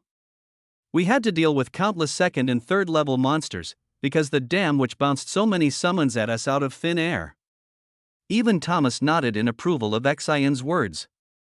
Yes, even though the level 2 monsters in her arsenal are much weaker, their total number is still quite impressive. Lucifer completely ignored the excuses they both offered and asked a question of his own. In that case, how did the battlefield move to this place in the first place? Lucifer glanced at the direction from which the two first-level mages came, and sure enough, several civilian houses in that direction were completely destroyed. This means that Nathan and Abella caused many deaths due to the collateral damage of their fight. Xin noticed Lucifer's gaze and realized what he was thinking. As the principal chased Abella through the air, we did our best to minimize casualties. However, there are still some powerful attacks that are able to penetrate our defenses and cause the deaths of a large number of innocent people. Thomas glanced at Lucifer and said in a serious tone, "Earlier, when you cast that strange cleansing spell, the Bone Titan and the other monsters Abella summoned were suppressed for a few seconds, giving the principal a perfect opportunity to counterattack. He was able to deal with that Bone Titan because your spell suppressed it. By the way, what spell was that?" Lucifer tilted his head and said in his usual cold tone, "Considering you're a professor yourself, don't you know that's just basic magic? Okay, it does look like a glowing magic ball, but I've never seen such a huge glowing magic ball." Before Thomas could ask any other questions, Sheen intervened in the conversation. "Sai, don't overthink it, this guy's spells are all so mutated. The same thing with the Dragon's Roar spell in the dungeon, he seems obsessed with practicing low-level spells to perfection. Sin's misunderstanding of Lucifer is that he's a magical freak who likes to practice low-level spells to the extreme. In his opinion, the reason Lucifer's low-level spells were so powerful was because he had practiced them beyond his limits. Only a madman could make such a decision. Although he looks normal on the outside, he may be a complete madman on the inside." Even Thomas was impressed after hearing what Sheen said.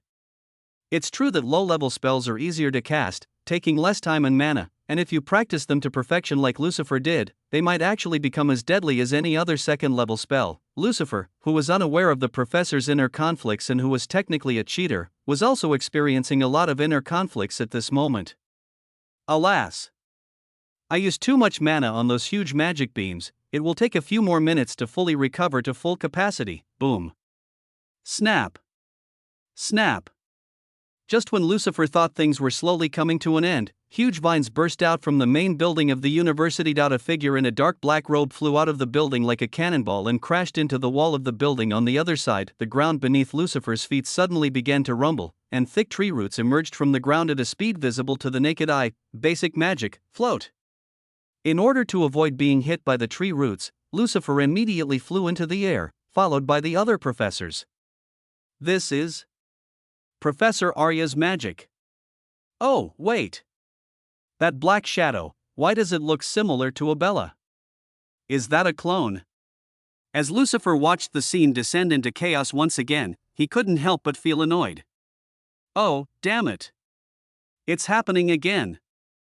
Chapter 45. Done half an hour ago, while Lucifer was still fighting his two brothers, he didn't notice a dark, black shadow quietly entering the university building. The figure had no facial features and wore a black cloak covered in a black mist. Surprisingly, the shadow's body structure is similar to Abella's, and, as expected, this shadow was created by Abella, using forbidden dark magic. She separated a portion of her soul and transplanted it into a darkly magically enhanced doll. Her powerful spirit molded the doll into the shape of her body, giving it such unique characteristics. Abella can control her shadow from thousands of kilometers away, allowing her to sneak into any well-guarded place. Because the doll retains a part of her soul, it has a will of its own and can make independent emergency decisions. The doll lacks a magic circuit, therefore, magic detection cannot detect it. Even so, Abella had to lure the principal away from the university, as there was a high probability that he would notice the doll in some way. So, she sent her main body to fight the principal and keep him busy while her shadow sneaked into the school grounds. Lucifer would have spotted the tiny trace of magic on the doll,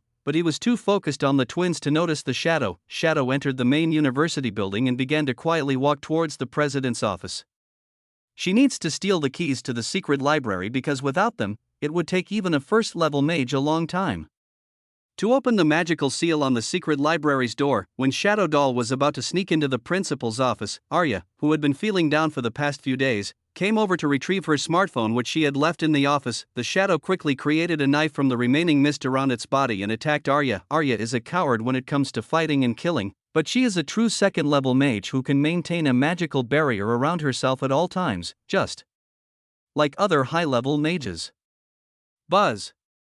So when the shadow puppet attacked Arya, its knife encountered the magical barrier and stopped in mid-air, prompting Arya to immediately go into alert mode. What? The shadow puppet quickly ran away after realizing its attack had failed. The shadow puppet rushed to the adjacent student classroom where other lesser wizards were mentoring the less gifted children. The Academy's 13 second-level wizards teach only the most talented students, while lower-level wizards teach the rest. Arya noticed it running and chased after the shadow, but the shadow doll is faster than her. It enters a classroom, grabs the nearest student by the neck, and then puts a knife to the student's neck, threatening the professor with the student's life. Arya rushed into the room and shouted impatiently at the shadow puppet. "Stop! Don't hit the students!" The shadow puppet ignored Arya's words and slowly retreated, holding the student hostage. Because the shadow doll has free will, it does not want to die. On the contrary, it longs to live. Moreover, if it really dies, the fragment of Abella's soul in its body will disappear, causing great damage to the main body. Abella didn't want to hurt her soul while she was still fighting Nathan. So when the shadow doll gets into trouble, Abella's main body chooses to fly to the university to try to rescue it, but Nathan didn't let her have her way. Instead, he chased her and continued to fire deadly space spells. This resulted in a stalemate. Both refused to let the other go and continued to bombard them with magic, but the stalemate was broken when Shadow pulled a teleportation scroll from its coat and attempted to escape with the hostages. Arya realized how dark and deadly this cult was. She knew that if the shadow puppet succeeded in taking the student away, that student would likely never live in peace again. Arya's anxiety peaked when Shadow accidentally slashed a student's throat while trying to activate a scroll of teleportation. When a person's anxiety reaches a critical point, their thinking becomes chaotic. "No! I won't let you succeed." Arya loses her mind and immediately uses her most powerful spell, Level 2 Wood Magic, Absolute Vine Binding. Not only did she unleash her most powerful magic, but she also continued to pour all of her magical energy into the tree as if she were mad. A massive magic circle appeared, and within a second, giant tree roots and trunks began to emerge from it. One of the tree trunks rushed directly towards Shadow's head, hitting it with such great force that Shadow flew out like an idle cannonball and instantly broke through the wall of the building. Arya's wood magic didn't end there. In her fear and pain, she lost control of her magic and poured too much magic into the magic circle, causing it to overload. As the roots break through the soil and burrow into the earth, the branches of the tree break through the top and begin to grow upward. Eventually, the massive branches took up the entire sky above the university, blocking out the sunlight. Even Abella and Nathan, who were fighting in the air, were surprised when they saw the huge tree. Abella took advantage of Nathan's momentary hesitation, quickly descended, snatched up the broken shadow doll, and flew away at incredible speed. Originally, Abella's strategy was foolproof. She knew that if she couldn't find the keys in the principal's office, they were likely in Nathan's space ring, so she began a two-pronged attack. Even if one of her bodies succeeded, the other would be able to escape in time. What she hadn't expected was an unpredictable element, Lucifer. She sent 2 level 2 warriors, Jacob and Lucas, to deal with him, but Lucifer not only survived, but also fought back and killed the 2 brothers. In addition, his glowing magic ball magic had a significant suppressive effect on the Bone Titan, allowing the principal to achieve victory. Nathan immediately destroyed the space-stabilizing worms, restoring the effectiveness of his spell, and then launched a relentless bombardment of Abella. In other words, Lucifer inadvertently thwarted Abella's attempt to assassinate the principal by casting some basic magic after Shadow Doll's unsuccessful plan. Abella was forced to quickly fly away to put distance between herself and Nathan and use a teleportation scroll. Lucifer shook his head, watching the figures of Abella and Nathan moving away in the sky, then swooped down to deal with the chaos below. Both Xian and Thomas looked at the tree in shock. Alas! Despite using magic, the tree continues to grow. It won't stop unless she stops injecting more magic. I can temporarily control its growth by casting a barrier, but she's using too much magic. She must have lost control of herself. It will be very difficult to stop her now. Lucifer laughed at them both and commented, "You guys are always so useless. Basic magic, magic barrier." Lucifer created an impenetrable magical barrier for himself and entered the university building through the broken wall. He used a levitation spell and quickly approached Arya. Although many uncontrolled branches tried to restrain him on the spot, Lucifer managed to dodge them. Because of the mana singularity, his basic magic is stronger overall, including his levitation spell. He can fly and avoid branches effortlessly. After flying for a few seconds, Lucifer approached Arya, who was standing in front of a huge magic circle. Unconscious, the magic circle launched countless branches and roots at Lucifer, but he effortlessly avoided them by redirecting the floating magic. As soon as Lucifer reached the edge of the magic circle, he placed his hand on it. Basic magic, magic interruption. Thanks to the magic singularity, Lucifer's magic interruption ability has been elevated to a new level. He simply interrupted the flow of magic power in the magic circle, preventing it from working. After losing its magic supply, the giant trees composed of condensed magic began to lose their shape as the magic within them dissipated into the air. Finally done. Although it took a lot of effort, Lucifer managed to survive the entire ordeal. His magic was already low after his battle with the twins, and now he had to deal with Arya's spell, which had reduced his magic to just 1%. He couldn't even maintain the magic barrier anymore. It would take him at least a few minutes to recover enough magic power to cast the magic barrier again. Sigh. After this is over, I must find a way to increase my magic capacity. Chapter 46. Trust me, brother. Arya's body fell to the floor, her wand losing its magic output the moment her magic went out of control. She fell into a coma and needed several days to recover. When he finished his work, Lucifer straightened his messy clothes and decided to leave, but just as Lucifer was about to leave, Xian came over again to annoy Lucifer. Hey, you shouldn't leave a lady alone. Why not take her to the infirmary? Lucifer immediately shook his head at these words. I won't do it, you do it. Anyway, I'm out of magic power. Who are you kidding? I know you still have a lot of magic power. I'm the one who's really run out of magic power. I have to repeatedly cast the second level spell to resist the endless army of monsters. Forget it, let her have a good sleep, and you too. Lucifer waved his hand and left without looking back. He needed time to recover his magic power, so there was no point in standing there and arguing with Xian. TSK. You're so heartless, brother. I am not your brother. The heir of the Isis family is indeed lacking in manners. Thomas came over a little later, and when he saw Lucifer and Sin arguing over the unconscious Arya, he shook his head helplessly. If people saw them, they would misunderstand that it was these two people who were bickering endlessly, causing Arya to faint. Then you've proved that you do like women and are a real man. Hold her in your arms. Like I said, I have no interest in carrying her to the infirmary. You can do it yourself. No, brother, I don't believe you anymore. Are you even a man? Can't you see there's a helpless damsel in distress here?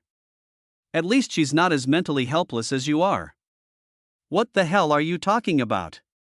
I'm clearly better than all the professors in the eyes of my students. They like me better. That's because you're being swayed by the simple compliments they throw in your face. Thomas had a mixed look on his face when he heard them bring some random nonsense into their argument.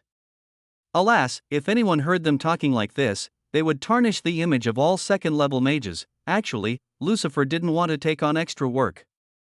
He didn't care about Arya in the first place anyway. Just as Xian was about to retort, Lucifer suddenly looked in a specific direction and narrowed his eyes. Xian and Thomas immediately took a defensive stance and raised their perception to maximum, but they found nothing of note. Specifically? Xian, decrypted version, specifically what? Observation. Lucifer, something is observing or watching us. Magic fluctuation? Thomas, what is the range of the fluctuation? Low, It's gone. Lucifer, tulip? Sin, it teleported out of range? Yes, it's out of my range of perception, most likely teleported away. Lucifer, the three of them conveyed a huge message to each other with just a few simple words, which is the way of professionals. After seeing Lucifer stop using the code, Xian relaxed his defensive posture and breathed a sigh of relief. Xian wiped the sweat from his forehead with the back of his hand and said in a solemn tone, I'm really out of magic, I barely have any left. I can't bear to deal with another hassle right now. It's a good thing it's gone. What is that, by the way? Well, it seems to me like a mass of condensed miasma, but I'm not sure. Lucifer, because Lucifer's magical perception was enhanced by the magical singularity, he noticed the strange presence, while Xian and Thomas had no idea. I have a weird feeling about this. An underground church, location unknown. When a human-shaped black mist sat on the front bench, a strange smile suddenly appeared on his face. This is the second time in my life that someone has noticed my presence. Interesting. Really very interesting. Just now, the cult leader manipulated the miasma remaining in the ashes of Jacob and Lucas' bodies to project himself. He wanted to see for himself what was going on and who had killed his two lab rats without his permission, but once Lucifer noticed his presence, he immediately cancelled his magic manipulation, causing the miasma to dissipate. After all, He didn't want to alert the prey before hunting, while the cult leader was busy pondering various things. A dark magic circle appeared near the church entrance, and Abella fell out of the teleportation circle. Her shadow puppet was supporting her at the moment. As she looked to be in a really bad condition, Abella bowed to the cult leader and admitted her defeat. Her magic broom was broken, she had suffered a lot of injuries while escaping Nathan, and her plan was completely ruined, and, even though she lost Jacob and Lucas in the process, she didn't even accomplish the mission's key objectives. Okay, never mind. I just saw something really interesting, so I'll forgive you this time. By the way, did you successfully plant the seed? Yes, I have spread them according to your instructions.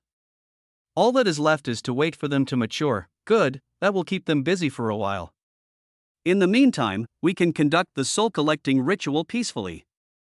The others are on their way back, so the next attack will be an all-out war. Abella opened her eyes wide and said in surprise when she heard his words. Is it almost time for the seal fragments to align?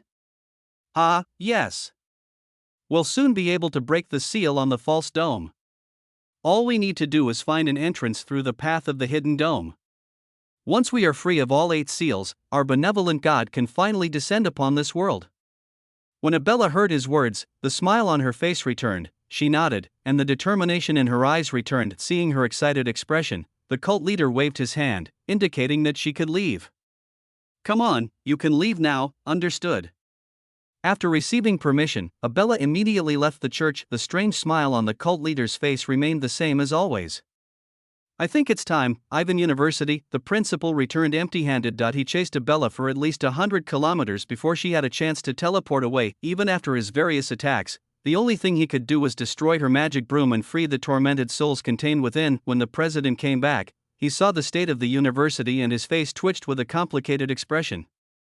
The entire garden was destroyed by Lucifer and the twins, and the main building was destroyed by Arya's magic. The ground was full of huge holes created by Abella's magic beams, which he had teleported away himself. The president was furious to see the university in ruins, but he couldn't blame anyone. After all, it was he who approved the game. Alas, it seems I am getting old. Why did I agree to host that competition? Later, the principal held a major press conference to explain the situation. He needs to give a fair answer to the families of those who died in this whole incident. The devastating news sent the media into a frenzy, and questions about the safety of citizens immediately began to arise. This was the first time in 50 years that such a major event had occurred in the capital. Nearly 1,000 innocent people died in this incident, and all of this happened under the noses of the most powerful mages of the incident. Dubbed Nightmare, Abella's terror attack became a major topic of debate among politicians, and the government had to face public criticism. Eventually, the government had to acknowledge the situation and provide appropriate compensation to the victims' families. The reputation of all the senior mages at the competition site plummeted. Even Nathan's reputation have been tarnished by many people. Only one person benefited from this whole ordeal. Ding. You've made a minor change to the storyline. Ding. Congratulations. You've earned 10,000 points. Not only did Lucifer gain a ton of points, a video of him fighting the twins went viral on the internet overnight, giving him a huge boost in popularity. A famous joke began to spread on the internet. Roses are red, spells don't work on me. Wearing a leather jacket, holding a teacup, I summon Lucifer, god of gods. Source: trust me, brother. Chapter 47, August 12. An old house, bedroom. Wake up, little lazy bastard. Well, let me sleep for 5 more minutes. Seeing that he didn't wake up, Xena smiled mischievously and pinched his nose with her small, beautiful hand. Feeling suffocated, Lucifer suddenly opened his eyes and sat up hurriedly. Damn it! I almost died. Hey! Then you should get up earlier? Lucifer shook his head at Xena's playful laughter. Hey, why are you here so suddenly? Hearing his words, Hina pouts her cheeks and replies in an angry tone, What do you mean? Have you forgotten what day it is? Ah, anything special today? Sheena rubbed her forehead to stop the headache caused by Lucifer's question, and replied in a helpless tone, How come you even forgot your own birthday? Does anyone forget their birthday? Oh, now that I think about it, it is true. Seeing Xena looking at him with pity, Lucifer showed a complicated expression on his face. Hey, don't look at me like that, then get ready quickly, idiot. We're going on a date. Oh, I'll go take a shower first. Lucifer immediately unbuttoned his shirt, causing Xena's face to flush slightly. Idiot. I'm here too, huh? But haven't we already seen each other naked? Humph. Idiot. She ignored his words, covered her red ears with her hands, and ran to the living room. Lucifer shook his head and went to take a quick shower outside a movie theater. Hurry up. We're going to be late. Hina hurriedly dragged Lucifer into the cinema. They were already late because Lucifer got up late and wasted time getting ready. How can you run so fast in high heels? What's going on? A cute smile appeared on her face at Lucifer's praise. Hey, of course I'm good at it. I've practiced. Am I awesome? She always says this when she wants to be praised more. A smile appeared on Lucifer's face, and he reached out and patted her head, ruffling her hair. Yes, you are the most beautiful and wonderful girlfriend in the world. Xena punched Lucifer lightly, protesting that he had messed up her hair for no reason. Idiot. Don't mess them up like that. The two of them finally reached their assigned seats and sat down side by side. A film about a world of magic and spells begins to play on the screen, Hina said excitedly, pointing her index finger at the screen. Look. I was right, the villain in that movie looks just like you. Alas, why did they make me the villain? And that character looks arrogant and weird, but I think villains are cool. Well, okay, if you like, then that's fine, I guess. Hina puffed out her chest and proudly announced, no matter what, I will love you. Hearing these words, he smiled bitterly and said in a helpless tone, Alas, you have spoiled me too much. But Xena just smiled mischievously. She replied in the popular internet slang, yes. Be spoiled by me and become my little darling. Market area, near the cinema, Sheena waved her arms and said in a frustrated tone, sigh, that movie is so tragic. The villain suffered so much and died so miserably in the end. Sigh, seeing her frustrated mood, Lucifer pointed to an ice cream shop. How about we get some ice cream to cheer us up? Hearing these words, her eyes regained their brightness. Oh, sure. Ice cream. When she heard the word ice cream, stars sparkled in her eyes and excitement returned to her face. She held Lucifer's hand tightly and dragged him into the cafe with her. A vanilla one. When the waiter brought the ice cream, Sheena immediately pounced on it like a hungry cat. Even her hair seemed to sway with happiness. Seeing the lovely smile on her face, Lucifer felt that this birthday was worth it. Sheena misinterpreted his gaze and puffed her cheeks. Don't look at it, it's mine. I'm not giving you the ice cream. Hey, how about I eat you? Humph, idiot. Hearing his teasing tone, Hina's face suddenly turned red. Lucifer simply smiled at her cute behavior and didn't tease her further. Otherwise, she might get angry with him. At night, a fireworks show is held near a small lake. Boom. Wow, look at that. That pattern looks like a bird. So pretty.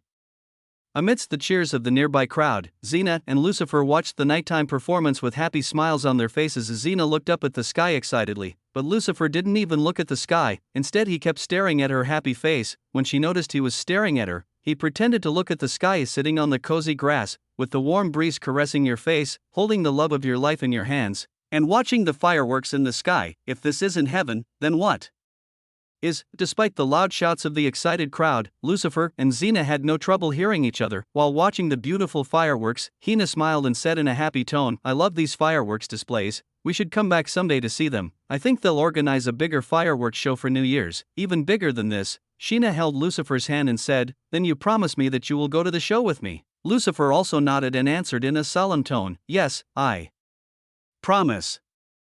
Not only this, let's go to many performances together. Under the bright starry sky and moonlight, the two of them made promises to each other, their words sincere and coming from the bottom of their hearts. Then you'd better not break your promise. Lucifer puffed out his chest and answered proudly, I won't. Then they both laughed at each other's corny lines and lay down on the cozy grass to watch the rest of the show. I wish I could be with you forever, Sheena. I hope I can be with you forever. That was their last day together. Before the new year arrived, they both died. This promise made with love was never fulfilled because the strings of fate were cut too early. Lucifer's dormitory. Lucifer opened his eyes and sat up instantly. What? After a moment of confusion, Lucifer figured everything out.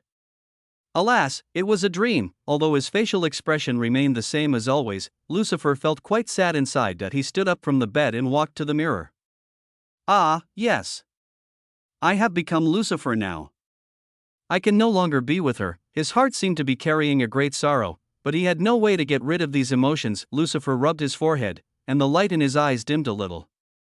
This isn't fair.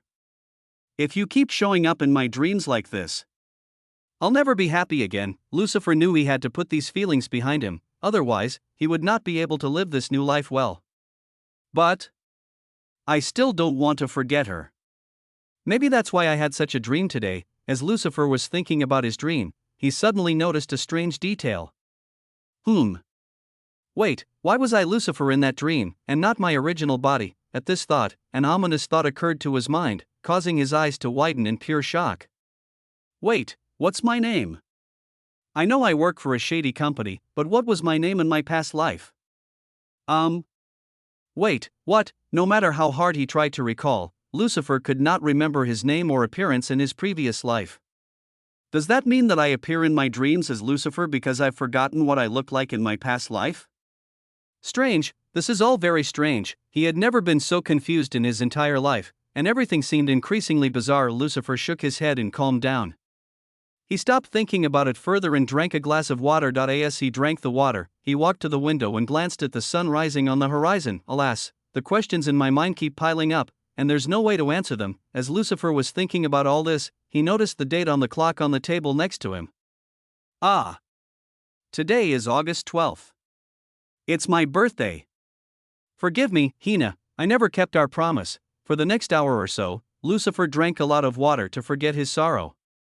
He didn't drink because Xena didn't like that kind of man. Chapter 48. No money for college. Lucifer's class started at 9 in the morning and lasted a full 3 hours. This means that students have to sit and endure his overwhelming gaze for 3 whole hours. You cannot even move to get a drink from your water bottle, otherwise, you will have to face his icy gaze. This doesn't mean that Lucifer doesn't let them drink water, but his eyes will unconsciously fall on the person who makes the most noise in the entire classroom. Imagine that the whole class is sitting straight with serious expressions on their faces, listening to what he says, and you suddenly start to move to drink water. It is obvious that you will be noticed by him, and Lucifer's gaze wasn't something everyone wanted to attract. It feels like he is evaluating your pathetic nature with those arrogant eyes, so it's best to drink water and do other things before or after class. Generally, most students find his classes stressful but useful. Furthermore, ever since Lucifer proved his ability by instantly killing powerful enemies, the students began to respect him greatly. They took his teachings seriously because they wanted to reach his level one day. The same goes for Mark, who has just become the class representative. Official class group, Professor Lucifer. Mark will serve as the class representative. Mark, understood, Professor. Mark was a little confused by Lucifer's blunt message in the official chat group, but then he agreed because he saw it as an opportunity to improve his ruined image in Lucifer's mind. He still thinks Lucifer mistook him for a playboy. The official chat group included Lucifer and all the other professors. Therefore, few students spoke in this group because no one wanted to attract the dangerous gaze of the second-level mage. For some people, trying to impress the professor might have been beneficial, but when they saw that Lucifer was also in the group, they didn't bother to post a message here. To solve this problem, the students created a secret chat group of their own, without including any professors in it. This was Mark's followers' idea. After Lucifer sent the message in the official group, the unofficial group instantly became excited. The master of nonsense, damn it! Professor Lucifer really likes Mark. Hanging banana, yes. This is blatant favoritism. We must protest. I'm talking nonsense, bro. Add Mark as my dad, you better explain yourself. How did you get Professor Lucifer to appreciate you so much? Big smart crocodile, I have a theory. Add Mark as my dad. Could he actually be Professor Lucifer's illegitimate son? Dangling banana, damn. That's possible. Or maybe he's some distant relative of Professor Lucifer. Seeing the chaos in the group chat, Mark couldn't help rubbing his forehead. Mark is my dad. First of all, who the hell changed my nickname? And there's no favoritism, your grades weren't good, so you weren't selected, the master of nonsense. Ahem. I changed the nickname because from now on I respect you as my father. You have earned the appreciation of Professor Lucifer. You are a true legend. The master of nonsense, I don't mind getting nonsense from you. Ahem, Mark is my dad, fuck you. Get out. Mark is my dad at Big Smart Crocodile, stick your damn theory back up your ass. Big Smart Crocodile, you're reacting so strongly. I have a theory, you might be trying to hide it from us. You're definitely his illegitimate child. Mark is my dad, your dad is the illegitimate son. Screw you X 10,000. Big Smart Crocodile, well, my father is Mark, so you admit you're a bastard. Damn it. I knew it. Mark rubbed his forehead and watched those guys laughing at him endlessly. Damn, these guys are so shameless. They even claim I'm their father to prove their point. So fucking shameless. Just as Mark was getting annoyed, another familiar figure entered the chaotic discussion, Mark's illegal wife. Oh, someone changed my nickname too, but that's not bad either. Master of Nonsense, sister-in-law, can I borrow your husband for a few hours? Mark's illegal wife, huh? What do you need him for? The Master of Nonsense, ahem. I will dash, ding. Mark is my dad and has issued a 1-week ban to the Master of Nonsense. Hanging banana, oh my god. Dad is mad. Run, guys. Big Smart Crocodile, run. I'm talking nonsense, for the sake of your precious lives, run.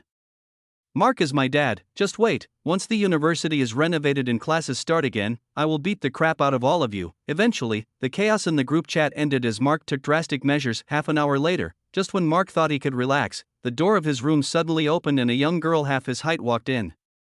Brother! I heard that you are Professor Lucifer's illegitimate son. Who told you that? Look, it's trending now. Alice shows him her lovely smartphone, and sure enough, it's the guy he just muted in the group chat who posted it online. Even though this was taken as a joke by everyone and they were all laughing at it, it was still strange that the joke became a trending topic so quickly. Oh, I'm going to beat the crap out of this guy. Fun fact, the joke spread so quickly that it even reached Mark's real father, principal's office, conference room. While the students were enjoying themselves, the professors were sitting with the president in the conference room. Haven't they fixed that crappy wall yet? One wall of the conference room was broken, and cold wind blew in from the huge crack. Seeing this, Xin showed a strange expression on his face. Yesterday, when Arya's magic threw the shadow puppet, it hit this wall before falling. This crack was indirectly caused by Arya, who was now sitting there with an embarrassed and complicated expression on her face. The principal stroked his singed beard and nodded. A lot of money has been used to aid those innocent people who died. They need some time to focus on the university. Where's our salary? That rare edition of Tokamiki no Mo manga is coming out next month, you know? I have to buy that. Sin, yes, I also have to buy a rare edition watch next month. Will our salaries be delayed?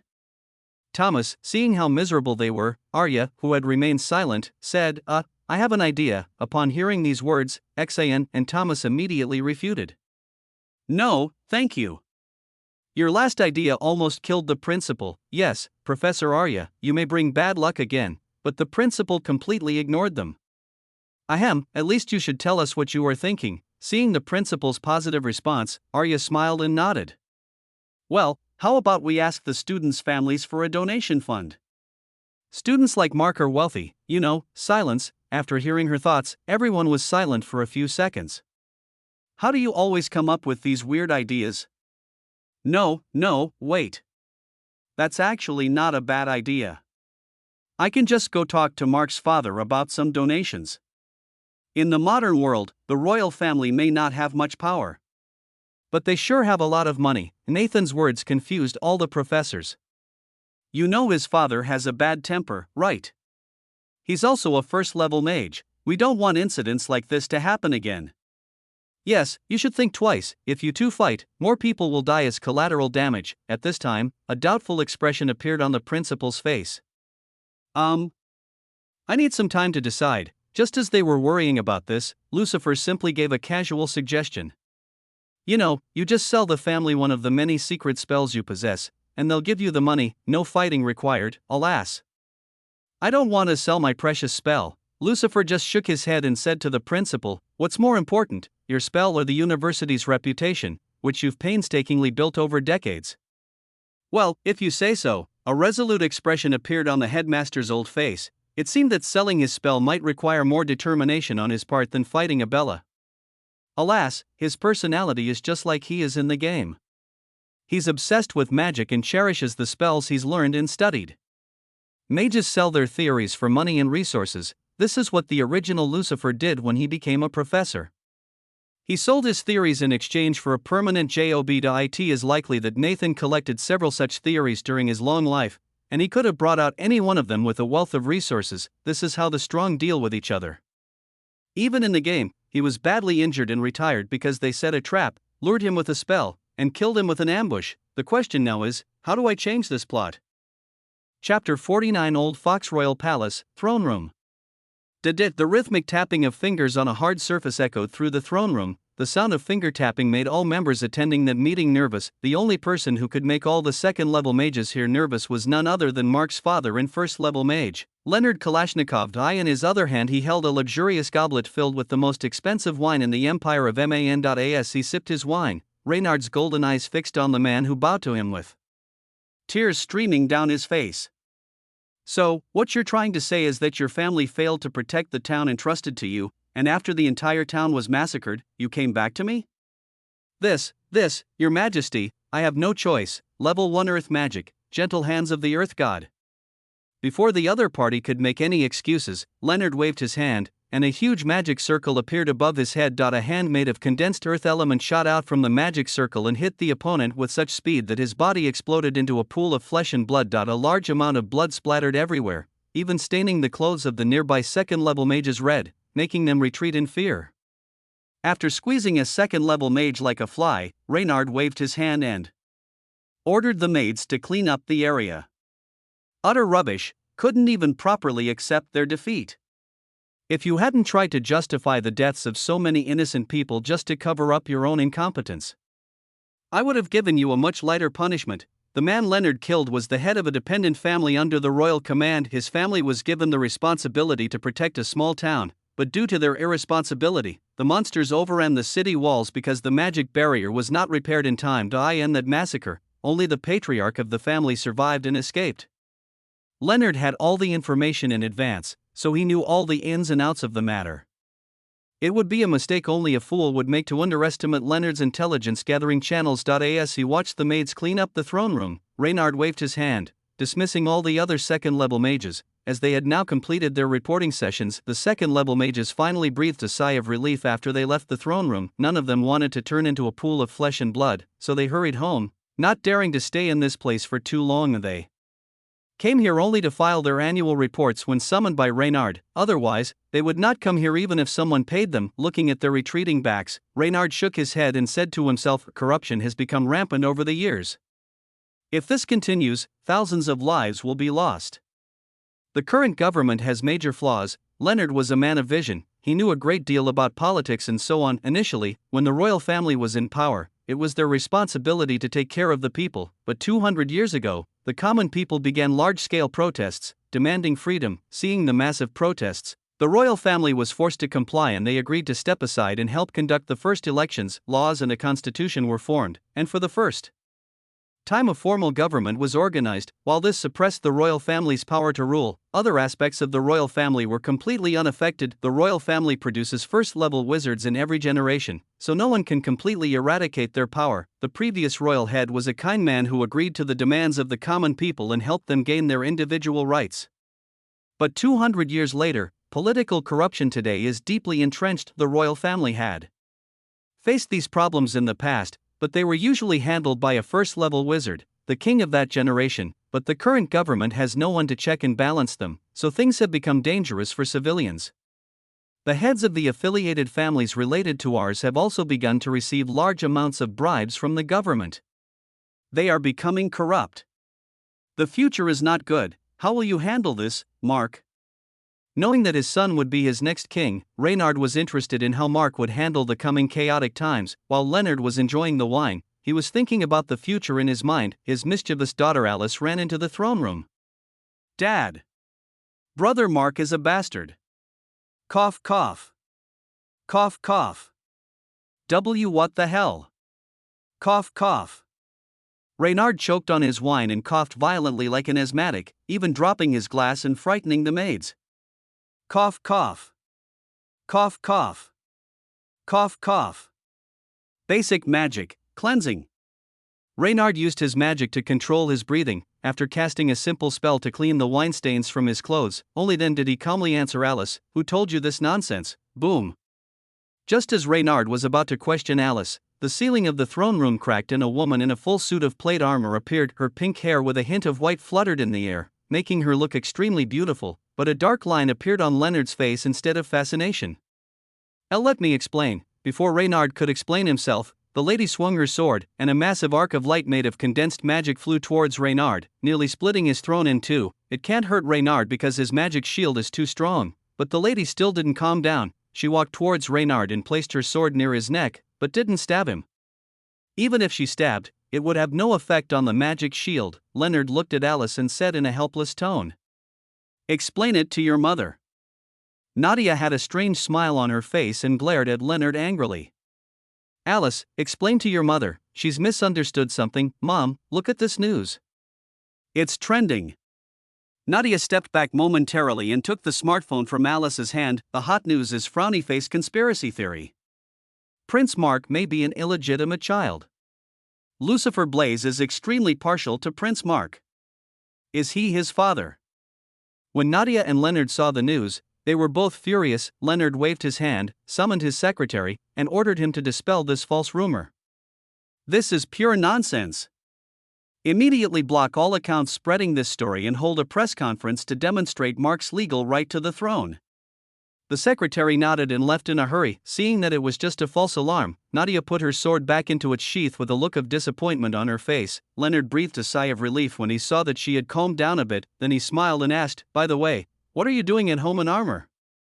Nadia puffed out her chest proudly and replied, "Of course I'm training. A warrior has to constantly train to keep their wits about them." Nadia wasn't born with magical circuits, so she became a knight. Before marrying Reynard, she was considered one of the strongest knights. Even now, she is as powerful as a second-level mage. I see, good." Leonard nodded in response to her words. While the two were busy talking, Alice puffed up her cheeks and glared at them both. "You both ignored me. I'm not talking to you anymore." After saying that, Alice ran away with an angry look on her face. Nadia and Reynard could only shake their heads at their daughter's wave of emotions. Just then, the chief steward arrived and saluted Reynard and Nadia. "Well, you seem troubled. What's wrong, Oren?" "Your Majesty, the president of Ivan University requests that you join his online meeting." "No. Do we even need to bother with that old fox? Just reject everything he wants to say. I don't have time to waste with a traitor, Your Majesty. He said he wanted to discuss something important with you. He wanted to sell you a secret spell." Even Leonard was shocked to hear these words. "What? Is he kidding again?" "No, he said he was ready to sign a magic contract." "Oh, things are getting more interesting. I wonder what made him make that decision." "Interesting." When Leonard heard such an interesting thing, a thoughtful expression appeared on his face. "Today might not be as unlucky as I first thought." Chapter 50: New Discovery of Magical Singularity Abilities. Royal Palace, Virtual Meeting Room. "So, what's the spell?" Without wasting time or pleasantries, Reynard went straight to the main topic of the conversation. The principal sighed and replied in a sad tone, "Do you really need to be so cruel to me? I'm your uncle." Before Nathan could finish his words, Leonard interrupted and warned in a cold tone, "I have nothing to do with a traitor like you. Don't bother trying to please me. I am no longer the innocent child I once was." Leonard's expression turned cold, and he continued, "I've seen too many cunning foxes over the years. Don't even think of using that pathetic tactic on me. Let's get straight to the point. I'll ask again, what is the spell?" Cough. Cough. Seeing that his trick failed, Nathan cleared his throat to hide his embarrassment and finally started talking about the real topic. In reality, universities are in dire need of funds. The government will take a long time because so many innocent people have been killed. Nathan paused for a moment, then added, "So, in order to repair the university as quickly as possible and pay all professors on time, I need to sell one of my spells." Nathan had a reluctant look on his face, and he continued, "If it weren't for this, I would never have sold my precious spell." Alas, although Leonard wasn't sure if Nathan was truly in trouble or just pretending, the situation certainly provided him with a pleasant surprise. Well, don't try to win my sympathy. It was you who were incapable of dealing with that weak witch. Your incompetence led to the deaths of so many civilians. Just as Leonard was about to continue his rebuke, Nathan frowned and said, "Oh, come on, you're also a first-level wizard. You should come to the scene, that way you can save more people." Although Nathan's words were certainly true, Leonard just smiled at them without thinking.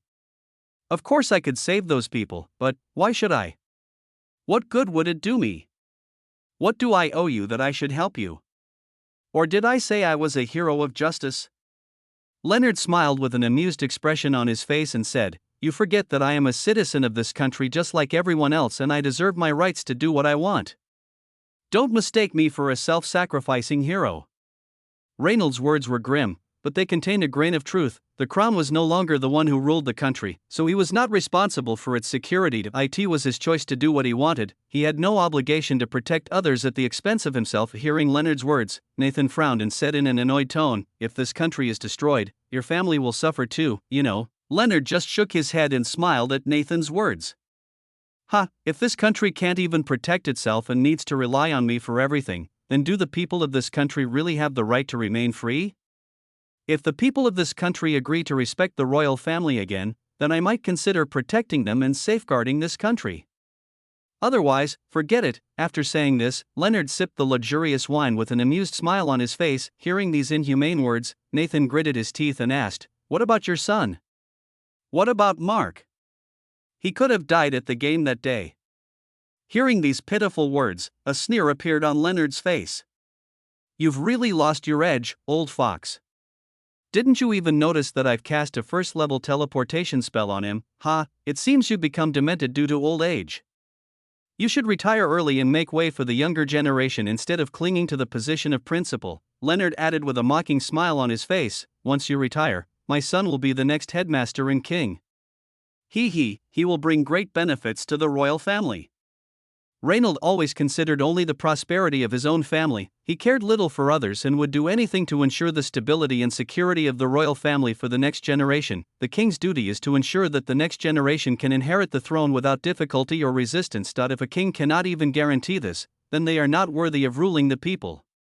The reason Reynolds had only 2 children was that he did not want to see the instability and infighting among his brothers over a lifeless throne. He had planned things in advance just to save Mark from having to face difficulties in the future. "For my children, I would not hesitate to sacrifice 1,000,000 people." Thinking of this, Leonard sipped his wine and turned serious again. "Okay, enough small talk, let me ask again, what is the spell?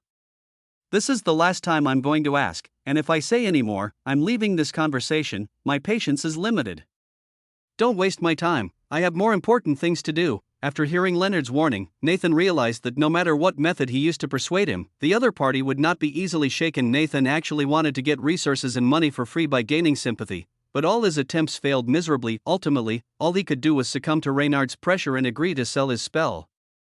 "Okay, this spell is called Ether Imprisonment Dome, and it's a first-level earth spell. It's one of my favorite secret spells, and I treasure it very much, so give me a fair price." Leonard was extremely shocked to hear the name of the spell come out of Nathan's mouth. You stole my father's life's work. That spell belonged to my father. And you had the nerve to sell it to me." Crack! The wineglass in Reynard's hand cracked and burst because it could not withstand the pressure of Reynard's palm. This frightened the maids nearby, but Reynard didn't care and continued in an angry tone, "Where did you steal it from?" Nathan simply shook his head at Leonard's angry tone and replied in his usual calm voice, "He gave it to me himself when I was dying. He said I could keep it for myself until his son came and asked for it, but you never asked for it, so I took it as mine. But let me be clear, we are all mages, what we are given is ours.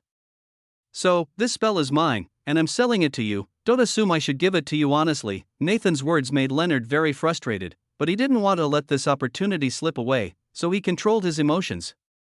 "Well, you've killed the last of my sympathy for you. I'll be the first to celebrate at your funeral." Leonard shook his head and continued, "The Feast of the Stars will be held tomorrow night. Come with the spell and the money. Also, make sure all the professors from your university come. I'll ask them if they'd be interested in switching places." Nathan frowned and shook his head. "No way, none of them would be so half-hearted as to start working for you for no reason." Leonard smiled amusedly at Nathan's words and said, "Who knows? It depends on what benefits I offer. I'm sure I can shake that person. I have some very good information about the illegitimate child of the Blaze family, hee. The principal shook his head and answered in a serious tone, impossible. If you were talking about anyone else, I might believe you, but to shake that grim fellow, it seems to me that it would be impossible. His resolve is not so half-hearted. A hint of curiosity appeared on Leonard's face. Oh, we'll find out tomorrow. After saying that, Leonard waved his hand and ordered the maids to stop the projection. Leonard stood up from his seat and left the meeting room with an amused smile on his face. Lucifer Blaze. I wonder how you would react if I told you the information I have. Mark praised you so much, so I look forward to meeting you. Meanwhile, in Lucifer's training room, well, I feel like someone is saying bad things about me behind my back.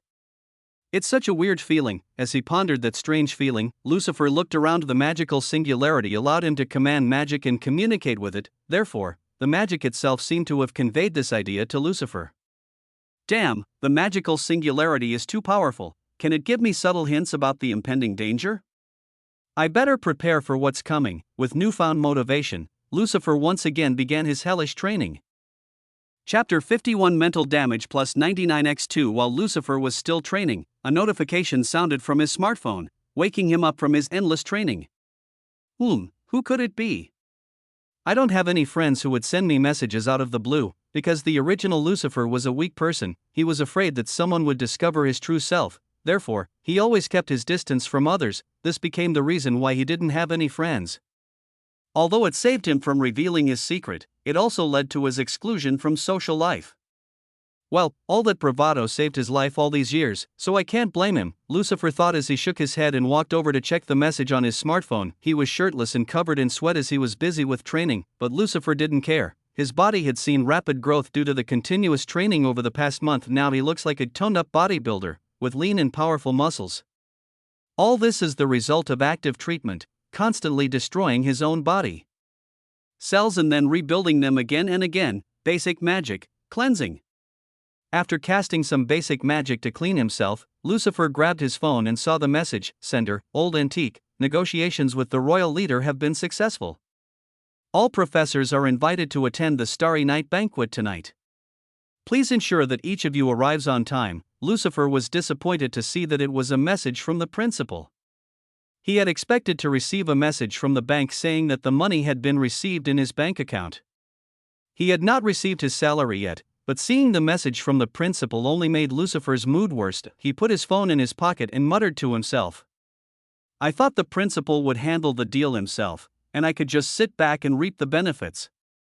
Alas, that old idiot is so useless, he can't even handle a deal. Lucifer shook his head irritably, walked out of the training room, and went straight to take a comfortable bath. The butler handed him the clothes and Lucifer immediately got ready. Even though there were still a few hours left, Lucifer knew that being late was not a good idea. That king is very strict. In the game, he killed my player characters several times because I was late in submitting quests. I don't want that kind of result to happen in real life. Lucifer knew he was in the real world now. He couldn't just go and attack random people for no reason. Even though he could easily defend himself, it was still a bad idea to mess with a man with literally unlimited money. Lucifer wasn't afraid of anyone because he had the attack boost card, but he also knew that killing the king of a country for no reason was not a good idea. I don't know if my attack will really work on a first-level mage. As Lucifer buttoned his coat, the butler bowed to him and said in a respectful tone, "You look handsome today, may good luck be with you, my lord." Hearing these words, Lucifer suddenly recalled a memory from the past, a sudden memory. Hey, handsome, where are you going? How about letting this young lady accompany you? It was the 35th anniversary of the company where Lucifer worked. He bought expensive new clothes just to escort Hina to the venue that day. This was a task from the boss, but Lucifer was happy about it. Hearing Hina's playful tone, he felt quite awkward and out of place. "You're exaggerating, I'm not that handsome." Before he could finish, Sheena placed her index finger on his lips, stopping him from speaking. With a beautiful smile on her face, she said, "To me, you are the most handsome man in the world." Her adorable giggle melted his heart and made buying those expensive clothes worth it. Back to the present, although his face remained the same as always, Lucifer was startled by the sudden memory. He paused, then nodded to the butler. Yeah, that was all Lucifer could finally say. His personality didn't know how to say kind words, so even if he wanted to, he couldn't thank the other person. Maybe, this is what I deserve. Thinking of this, he stopped worrying about the topic and ordered, Tell the driver to bring my car. Just as Lucifer was about to leave the room, the butler mentioned another matter. Master, 2 young men are outside. They say the principal asked them to stay with you during the banquet. Lucifer showed a confused expression on his face, and he asked in a skeptical tone, Young man? Did he send some students over? The butler nodded and replied, Yes, they are waiting for you in the living room. Even though it sounded like trouble, Lucifer still nodded and walked towards the living room without hesitation. He opened the door and saw 2 familiar faces, both dressed in luxurious clothes. Why won't you let me sit next to you? In response to Lisa's angry tone, Mark waved his hand and smiled in a helpless tone. No, that's Professor Lucifer's seat. If he sees us sitting too close, he'll scold us. Lisa pouts her cheeks and snatches the biscuits the housekeeper gave to Mark. She held out her hand and said, Then let me feed you this cookie. Mark knew she wasn't going to stop, so he had no choice but to obey. He wanted to get it done quickly, but just as she was about to take a bite of the cookie, Lucifer opened the door. Seeing Lucifer suddenly appear, they both froze on the spot. Lucifer glanced at the strangely intimate distance between them and said in his usual tone, Ahem, continue. Lucifer ignored their confused expressions, slowly closed the door, and left. He didn't want to be considered a third wheel, so he decided to step back. A few minutes later, in the living room, Lucifer ignored the awkward atmosphere caused by the previous misunderstanding and said, So the principal wants me to drive you both along? Lucifer had a strange expression on his face. Noticing Lucifer's questioning look, Mark nodded and answered in a calm tone. He said it would be much safer if you escorted us, so, hearing Mark's words, Lucifer's tone instantly became colder. TSK. Did he think of me as a babysitter? Such a blatant mockery. That old fogey guy is really irritating. Tisk. After cursing the principal in his heart, Lucifer questioned Mark again, Then why doesn't he take you there himself? Wouldn't it be safer if you went with him? In response to Lucifer's question, Mark shook his head and replied, I asked him, and he said that Professor Lucifer is our teacher. He himself is not very familiar with us, so he wants you to stay with us. In relaying the principal's words accurately, Mark ensured that Lucifer would not misunderstand anything and assume that only the principal was to blame. Mark didn't want to face the wrath of a powerful second-level mage like Lucifer. I better not make him angry, or he might blow us both away with a spell. Ugh, Mark himself didn't know that his father had put a defensive barrier on him, so his life would not be in danger. So he always did things with extreme caution. Hearing Mark's words, Lucifer pondered for a while, then nodded. Never mind, you can come with me. It's not like I don't have enough space in my car. Fun fact, if any other student had asked him this, Lucifer would never have agreed. He only favors Mark and Lisa. Lucifer stood up from his seat and began walking towards the door. Just as Mark and Lisa were about to follow him, Lucifer turned around and added, By the way, be more restrained in the car. You young people are very bold after all. After saying that, Lucifer shook his head and walked out the door, but when Mark heard these words, his facial expression turned ugly. Oh! He misunderstood me again. My reputation is ruined. Seeing Mark's sad face, Lisa smiled cutely and extended her hand. Would you like some cookies? Mark shook his head and screamed in his heart, Kill me now. This is so embarrassing. Mental damage plus 99. Although his face remained calm, Mark was already dying of embarrassment on the inside. Chapter 52 The Secret of the World, Random World Legend. In legend and myth, it is said that a great king once descended into this world from beyond the stars. He shone with a golden light, and his kind eyes made everyone feel calm. The mysterious king stayed in this world for only a moment, but the response he caused was enormous. Those who witnessed his overwhelming presence began to worship him as the holy prophet. That king gave the world 2 prophecies. One was lost in the torrent of time and was thus forgotten, but the other has been passed down to this day. Go home, there is hope there. The prophecy was so mysterious and vague that no one at the time understood its true meaning. Nearly 1,000 years had passed since then, generations had come and gone, empires had risen and fallen, and eventually, the prophecy was reduced to the subject of story and myth. Its purpose was lost, recorded in history books but never seen again in the past 1,000 years. Perhaps it was a vague allusion to the crisis, or a comment on a forgotten past, but no one could understand the true meaning of the words. To this day, this myth remains a mystery. Lucifer read the last line of the book, closed it, and shook his head. There are so many hidden truths in this world that I don't know yet. Lucifer borrowed this history book from the university library. He knew that the legend of the game he played had many holes. To find out more details, Lucifer decided to read history books in the past month. He has read this thick book whenever he has free time, and now that he was in the car, he had plenty of time to kill, so he decided to read a book to pass the time. But who would have thought that he read so fast that he finished the last few pages in just a 15-minute drive? Ah, when did I become so smart?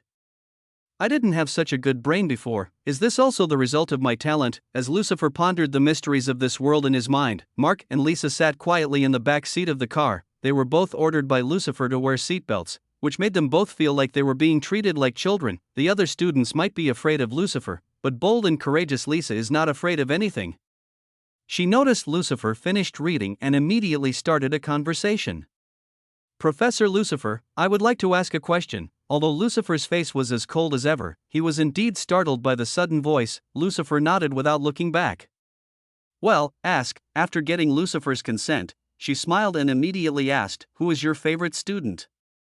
The driver was stunned to see Lisa being so bold in front of a strict man like Lucifer. Cough. Cough. Cough. All three of them looked at the driver with strange eyes. The driver avoided their gaze awkwardly and spoke in a low voice. Seeing that the driver was embarrassed enough, Lucifer shook his head and answered Lisa in his usual cold tone.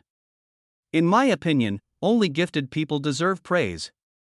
There are indeed several gifted students among your peers. Lucifer thought for a moment, then added, even though most of you students are complete garbage, there are a few who are pretty good, but of course there are some talented people, such as the heir of the Blaze family, Aisha, that commoner boy, Alan, Professor Arya's sister, and Irene is also very talented. Then Lucifer glanced at the blue sky outside and said in his usual tone, Student Lisa, you are quite talented yourself. But believe it or not, none of you can come close to the genius that was Mark Kalashnikov. As if the motionless body suddenly reacted, a smile appeared on Lucifer's face for the first time. Any professor would be honored to have a student like him, myself included. It is every teacher's dream to be able to teach a student like him. Lucifer's words contained truth. There was no falsehood in them. Unlike the chosen ones who were called protagonists, people like Mark have real talents and should be praised as much as possible. People envy others' talents and want to tarnish their image in some way, but people like Lucifer, who were born without any talent, know the true importance of talent. Since he had the memories of the original Lucifer, he knew how much struggle an untalented person had to go through to earn a place in this world. This cruel world is filled with hungry hyenas. Only with overwhelming talent can you rise above the others. Mark has a gift that Lucifer never had. As someone who knows the true value of talent, Lucifer knows the true value of Mark. Lucifer glanced at the birds flying in the sky and said, simply put, talent is like wings, those with stronger wings fly the highest. There's nothing wrong with that. Lucifer's words hit Mark's head, and at that moment, Mark suddenly realized his own importance. With just a few words from Lucifer, Mark instantly broke through to the peak of level 5. A look of shock and awe crossed Mark's face as he figured out what had just happened. Thank you, Professor. Before Mark finished speaking, Lucifer shook his head and replied, no, it's your own talent that helped you. Don't attribute your own achievements to my name. Mark nodded to Lucifer's words, stopped talking, entered a meditative state, and began to regulate his magic power. Lisa's eyes sparkled as she saw Mark's progress, and she became more enthusiastic about asking questions. And what about me, Professor? Am I not your favorite? Seeing the excitement on her face, Lucifer nodded. Well, you are indeed very talented. Lisa's smile grew wider and she asked, will I become stronger and taller than Mark one day? I want big muscles. I want to grow to 2 meters tall. She wants to be as strong and tall as a gorilla. Lucifer responded to her question with his usual cold tone. It depends on the effort you put in. If you put in more effort than Mark did, I think you might be able to surpass him in the next decade. Lucifer was not laughing at her, he was really telling the truth. Mark's progress was beyond everyone's imagination, therefore only a cheating existence like the protagonist could possibly compete with him. No one else could surpass Mark so easily. Thinking of this, an idea came into Lucifer's mind. Speaking of Mark, in his legendary gaming prime, Mark was many times stronger than his father. As expected of a genius like him, Lucifer nodded at Mark's talent and muttered to himself, I think I need to train harder. It would be a strange sight if I became weaker than him in the future. Better to be safe than sorry. As Lucifer fell into deep thought again, Lisa smiled widely at the compliment. She also knew that she was weaker than Mark, but even if there was a slight possibility of surpassing Mark, it would be enough for her. She wanted to be by his side, so she couldn't just sit and watch him progress. In order to stand beside him as an equal, she needs to work harder than he does. Once I become stronger than you, I will forcefully marry you. and then we'll travel around the world.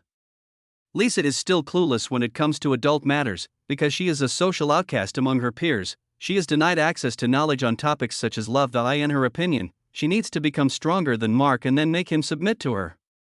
I don't know what her logic is behind this. An hour passed in a flash, and the car finally arrived at the gate of the palace. 2 third-level knights were standing guard, and when they noticed Lucifer and Mark sitting in the car, they hurriedly opened the door. The car drove in without any problems, but just as it entered the palace, a huge pressure appeared and tried to overpower them. Lucifer waved his hand, immediately dissipating the aura, and used the magic singularity to direct the magic in the atmosphere. The other party withdrew their aura and allowed them to pass, seemingly moved by Lucifer's actions. Seeing this, Lucifer just shook his head and thought, "It's the same old trick again?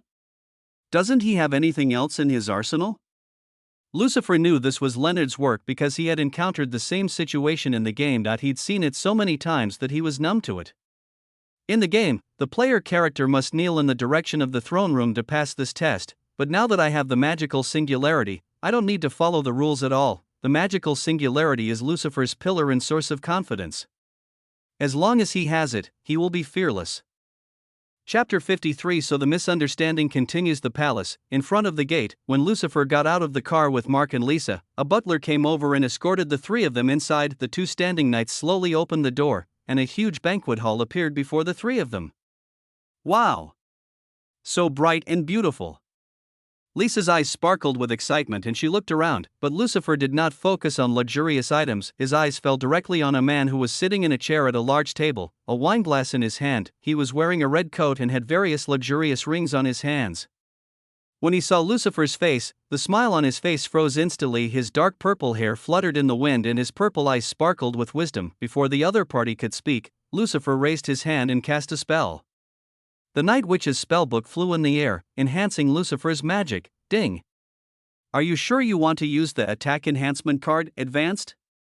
Yes or no? A tremendous pressure began to build around Lucifer, and magic began to condense into a state so pure that it became almost solid. The entire palace began to rumble wildly, and even the knights guarding the area bent their knees under the tremendous pressure. There was real fear on the other's face. He felt death at that moment, but luckily for him, Lucifer stopped himself in time. No, when Lucifer refused to activate the attack card, the magic power dissipated again and everything returned to normal. Mark and Lisa gasped for breath because they were almost suffocated by the huge pressure. Snap! Snap! You're strong! Lucifer Blaze! Reynold, dressed in the king's attire, flew out from the inner area of the palace, a smile on his face and clapping his hands. Lucifer glanced at the king and then nodded in a gentle greeting. Your Majesty, hello, may the throne be forever glorious. Leonard landed on the ground and nodded to acknowledge Lucifer's greeting. As if he was impressed by Lucifer's polite manners and wild strength, Reynard said in a satisfied tone, "You are stronger than the rumors say. It seems my son is under the protection of a great mentor." Lucifer shook his head and replied in a polite but cold tone, "No, the honor is mine. I am blessed to be able to teach such a talented student." At that moment, Leonard's eyes narrowed and he spoke in a meaningful tone. "Well, it's a good thing you didn't blow up my palace just now. It would cost a lot of money to rebuild it." Lucifer nodded and replied in an equally meaningful tone, "No problem, Your Highness. It's just that I saw an unhappy face and lost my composure for a moment. If I destroyed your palace, I would have to pay off all these debts, and I would definitely owe a lot of money." Leonard was amused by Lucifer's words and nodded. "Well, the timing is not right yet, so let's continue this conversation later." Lucifer nodded at these words, and Reynard flew away again. The reason he even came out was to stop Lucifer from destroying the palace. If Lucifer uses his attack, Reynard will immediately cast a massive barrier to prevent the death of everyone in the area. He had to leave a meeting and come here before the set time. The party hadn't even started yet, and it wasn't the right time for the main character to appear after. Leonard left. Lucifer walked towards the other man and stood at a considerable distance from him. Lucifer stared at the other's sweaty head as he bowed in shame. "The only reason you're alive today is because you're under the king's protection. You won't be so lucky next time." After saying that, Lucifer shook his head and walked to a seat far away from the other person and sat down, as if he was avoiding the plague. Seeing Lucifer's departing back, the patriarch of the Blaze family, Caden Blaze, could only lower his head in shame and sit back in his seat. Since all the major family heads would be attending the party, he had to come as well, but the reason he came so early was to avoid running into Lucifer outside the palace. If Caden was outside the palace and Lucifer caught him off guard, then his death would be certain and no one would try to save him, but if he stayed inside the palace, then even Lucifer would have to respect the restrictions. In order to save his life from Lucifer's clutches, Caden had no choice. No second-level magician would volunteer to help him, and no one would try to offend Lucifer for no reason. Ever since the day Lucifer killed the wyvern with one blow, Caden has lived in fear of death every day. He knew how much evil he had done and that there was no redemption. The moment he set foot outside the capital city, Lucifer would kill him instantly. Caden regrets his past decisions more than ever. If he had acknowledged Lucifer in the past, then such a thing would never have happened, and with 2 second-level mages, the Blaze family would become the strongest family after the royal family today. Lucifer didn't care about what happened before, he asked the waiter to serve him tea. Mark and Lisa sat beside him in awkward silence, just before entering the palace. They were talking happily to Lucifer, but now they witnessed Lucifer's tremendous power again, and they were silent with shock. But, regardless of all this, Lucifer tilted his head and asked in confusion. "Well, you're already at the palace, shouldn't you go and greet your father, student Mark?" It wasn't until he heard Lucifer's words that Mark woke up from his daze. He nodded and hurried to greet his parents. He had only spoken to them on the phone before, and this was the first time he had seen them in person in months. Therefore, he didn't want to let this opportunity go to waste. Seeing Mark leave, Lucifer glanced at Lisa and said, "You should go too, your father is already in the conference room inside, and your mother and siblings should be in the waiting area." Hearing these words, Lisa nodded and ran away immediately. She didn't even ask Lucifer how he knew all this. Lucifer used his magical singularity to sense their magical presence. Lucifer sat alone, sipping his tea, feeling out of place. He already wanted to go home. He himself wasn't a big fan of such large events. The only reason he ever enjoyed going was because he wanted to eat delicious food, but now that he was in Lucifer's body, all food seemed bland to him, as if he had lost his sense of taste. This body does have some flaws. While thinking, Lucifer glanced at his palm and saw many cuts on it. "I have so many scars all over my body. I can't even heal them because they are too old. But I think once my active healing reaches a high enough level, I can reduce them." Lucifer sighed and thought, maybe I should regenerate my taste buds first. Not being able to enjoy food is a real problem. The original Lucifer lost his sense of taste due to living in poverty and eating unhealthy food for a long time. After all, he had no money to buy food before he was adopted by an affiliated family. Fun fact: the original Lucifer even ate a dead rat. It was disgusting. While waiting for the other guests to arrive, Lucifer quietly sipped his tea and pondered his future plans. He was boring and had nothing to think about. Lucifer's eyes then fell on the door and he noticed Sin's arrival. He was dressed in luxurious clothes today and was accompanied by a beautiful lady. "Oh, I almost forgot he's a married man.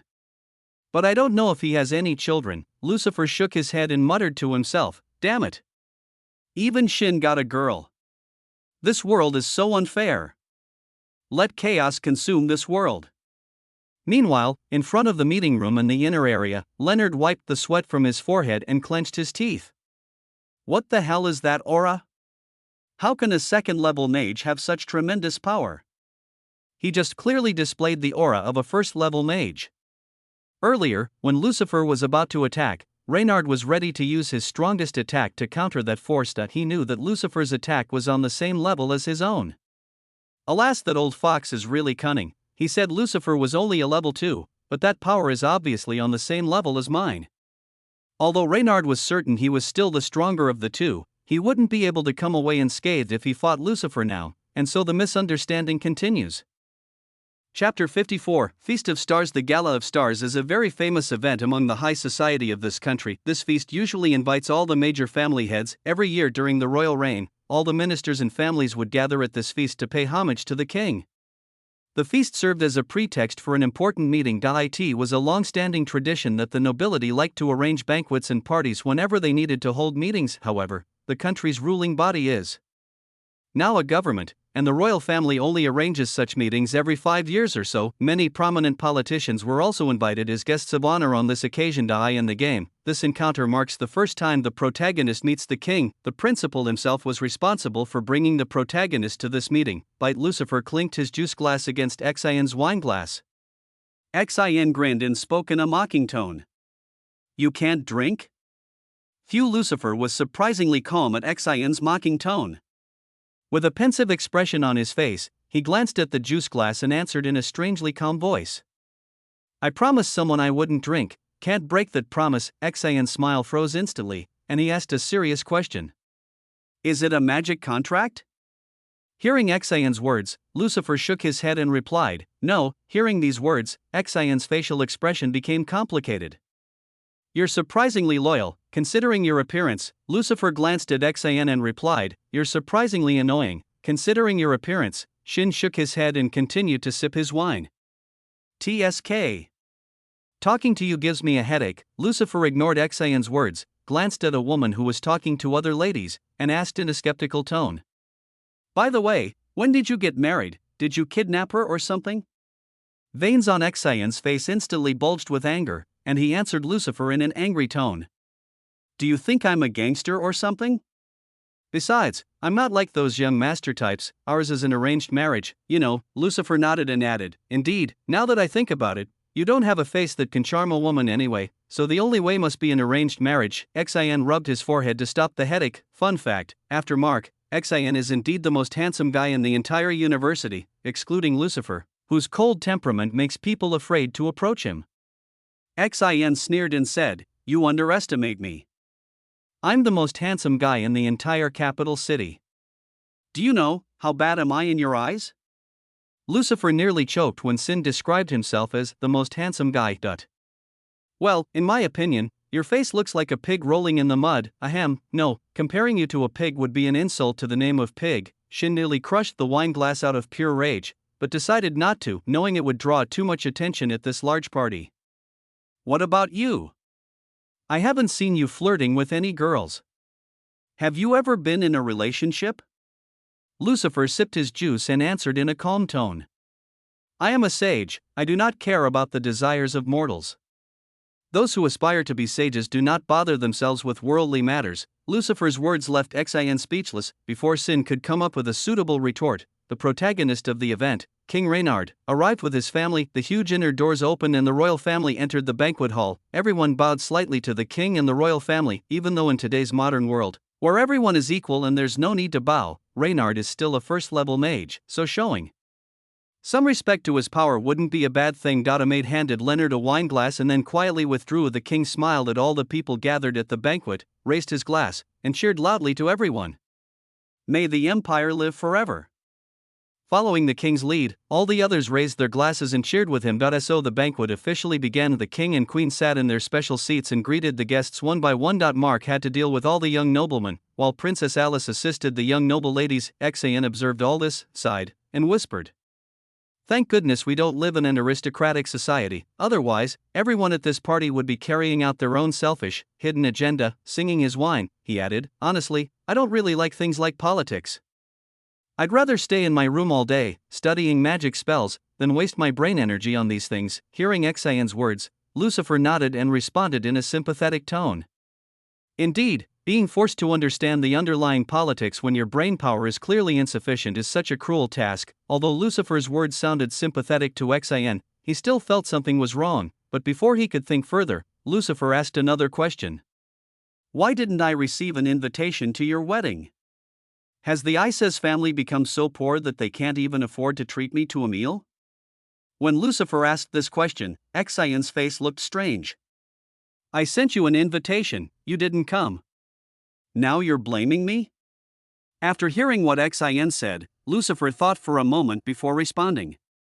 Well, maybe I finally forgot, or maybe I thought you were joking. Never mind. Xian ignored Lucifer's words and said, Don't worry about me. By the way, when are you getting married? Are you really planning on becoming a true sage? That would be a huge waste of your inheritance. If you had children, your children would have amazing talents in fire magic. You know. Lucifer sipped the juice in his glass and nodded. No, even if I don't have children, my legacy will not be lost. I plan to take in an apprentice. Hearing these words, Xian showed a skeptical expression on his face. You know you can't take Mark as your apprentice, right? Even if you try to influence him, he's always destined to take the throne. Lucifer nodded and said in a solemn tone, I'm not talking about Mark. I haven't found that apprentice yet, but I plan to take one in. I think, maybe in the future. Xian just shook his head in disappointment. TSK, a good disciple isn't like the cabbages in the vegetable garden that you can just find anywhere. They're rare. You're just daydreaming. Lucifer ignored Xian's words and continued to sip his juice with a mysterious sneer. I know where I can find such a student. The main problem is that guy is also a villain-type character. Also, he's a bit crazy, so I need to become a little stronger before I can find him. Lucifer wanted to go through this trouble because he wanted to leave behind his legacy before he died. In his previous life, he was unknown and no one cared about his life or death except Hina, but in this life, Lucifer wanted to leave some marks of his journey so that people would at least remember him in the future. But is it really worth it? Regardless, Lucifer lived a life filled with happiness before his death, his only unfulfilled wish being to marry Xena. Now that he has a new life, he basically has no real motivation to live. The real reason he keeps trying to survive is that he doesn't want to die again, but there's no real reason to live either. At present, he is like a ship without a captain, sailing in random directions according to the wind, with no clear destination to reach. The first thing I need to do is find my motivation to live. A person without a goal in life is no different from being dead. I'd better find some goals of my own. Even though it seemed strange to linger on like this, Lucifer still wanted to become stronger and improve himself. While Lucifer was busy thinking about his future plans, the principal finally arrived, bringing Alan and Irene with him. Yes, even if Lucifer changed the plot, he couldn't change the principal's favorability towards the protagonist. This is how perverted the plot armor is. It was a very strange thing that Alan hadn't even achieved any major achievements in the past few months, but his favorability with the principal was already quite high. At the moment Leonard and Nathan's eyes met, the entire banquet hall fell into deathly silence, and the temperature dropped instantly, making everyone feel cold. Fortunately, the two of them avoided starting a fight and saved many innocent lives. Chapter 55 The Old Fox's Temptation. You finally decided to show up, old fox. Nathan smiled at Leonard's words and answered in a nostalgic tone. Well, it's been a while since I've been back to the palace, so I spent some time outside to take a good look. The two narrowed their eyes and glared at each other for a few seconds before deciding to head to the meeting room. They were both wary of each other. They didn't trust each other at all, so the tension they created made everyone feel scared. Only after they all left for the meeting room did the others calm down a little. Palace, interior areas, meeting rooms. If it weren't for the negotiation, I would have attacked you right here. Nathan scoffed at Leonard's hateful words and replied jokingly, Please, little one, why do you hate me so much? I only do what a real wizard should do. Hearing Nathan pretending to be innocent, veins popped up on Leonard's face. Reynard's father was an outstanding first-level wizard. Moreover, he was a kind-hearted man. He died fighting an invading demon that managed to break through the seal of the false dome. That if Nathan had offered his help, Reynard's father wouldn't have had to sacrifice his life for the Empire. Leonard hated Nathan for this betrayal. Nathan refused to help his brother because it would not do him any good. Unlike the kind-hearted man like Reynard's father, Nathan is a wizard through and through. He follows the rule of equivalent exchange. If there is no benefit to be gained, he will not bother to help others. Even during his fight with Abella, he doesn't really care about the lives of innocent civilians who die as collateral damage. However, we cannot blame him for this, considering that Nathan is a wizard. One would expect him to be inherently selfish and cunning. Those kind people are not really suited to be wizards, they are suited to be knights. This is how wizards have existed since the dawn of magic. They survive through selfishness, and this is how the world is. Besides, I was the one who acquired this spell, so it is now my property. As a fellow wizard, you will need to pay an appropriate favor in exchange for this spellbook. Leonard was annoyed when he heard Nathan's words. He didn't even want to hear the voice of the old fox, but in order to get his father's lost inheritance, he had no choice. Leonard waved his hand, and a maid brought a written magic contract, while another maid brought several scrolls and space rings. Placing them on the table between Leonard and Nathan, Leonard pointed at the scroll and said in a calm voice, These are the scrolls and item lists you requested. Also, these space rings contain all the money and resources you requested. Sign the magic contract, and everything will be yours. Nathan smiled at Leonard's words and grabbed the magic contract. He broke the seal and began to read the terms and conditions. After carefully reading the contract for a few minutes, Nathan nodded and said, Very good, the contract is fine. With this contract, you cannot sell this spellbook to anyone else, and only members of the royal family can inherit it. Nathan then checked the space ring, and only after confirming that everything was ready did he sign the contract. Signing a magical contract is a big deal. If either party violates it, they will suffer massive magical backlash, resulting in fatal physical wounds.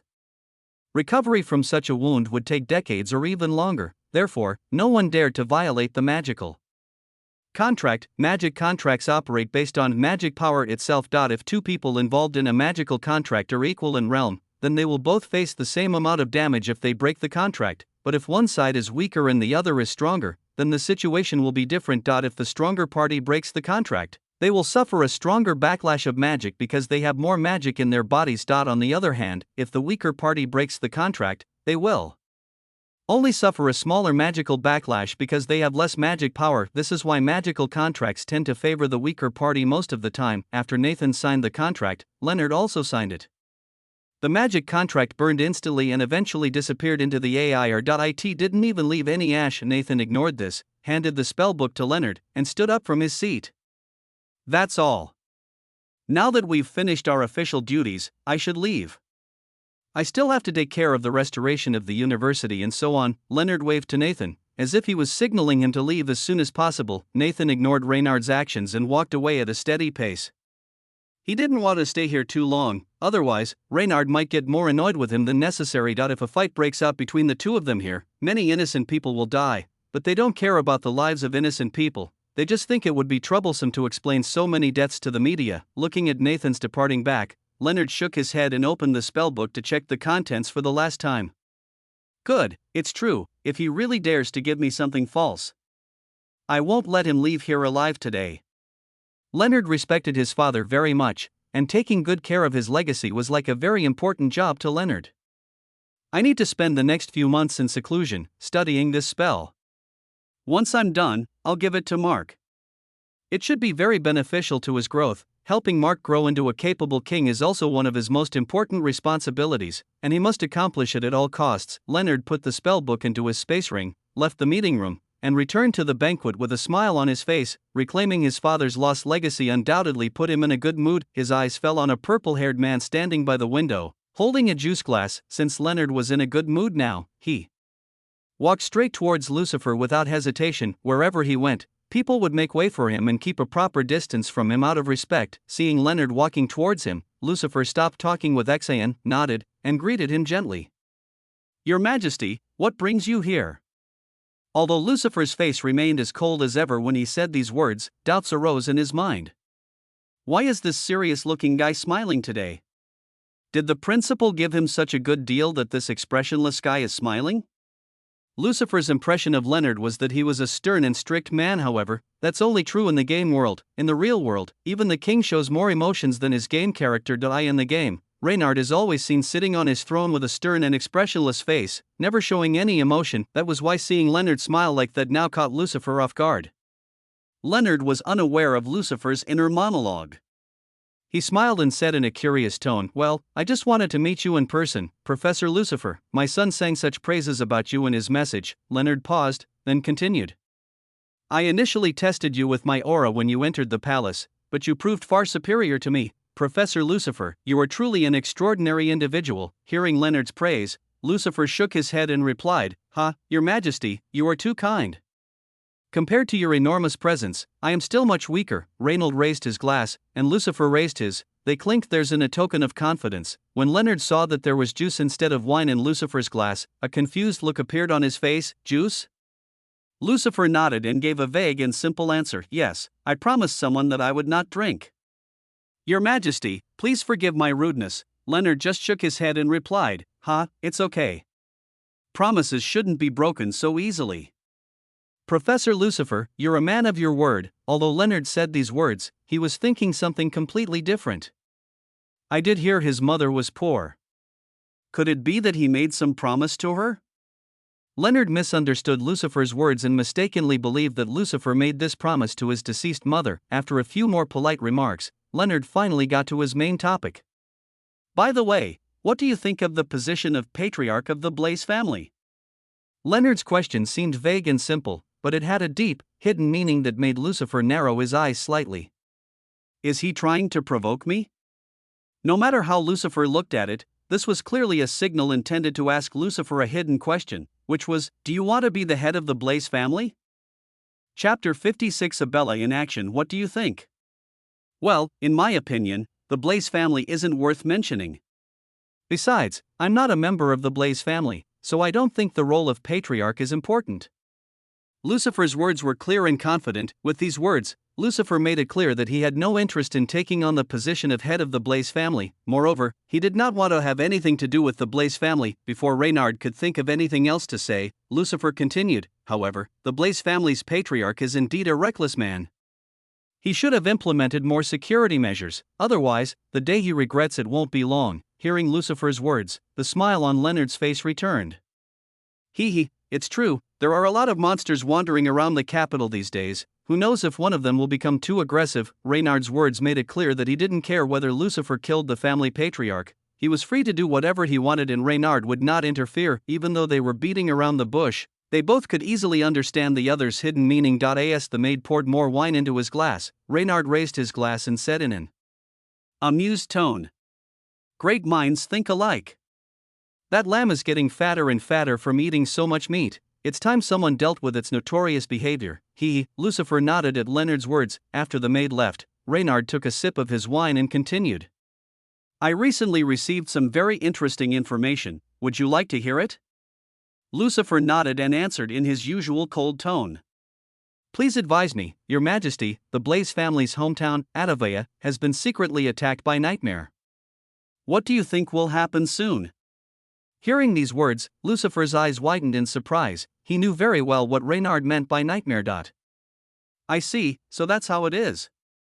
Then I guess I'll visit the lamb's grave soon." Hearing Lucifer's satisfied answer, Leonard nodded and smiled meaningfully. "By the way, this information is just the tip of the iceberg. If you want more information," Leonard said with a warm smile as he extended his hand to Lucifer. "Become my vassal, Lucifer Blaze. Let us rule this empire together." Hearing these words, Lucifer shook his head and replied in a calm tone, "Those who aim for the sky will not bend under the weight of a mountain.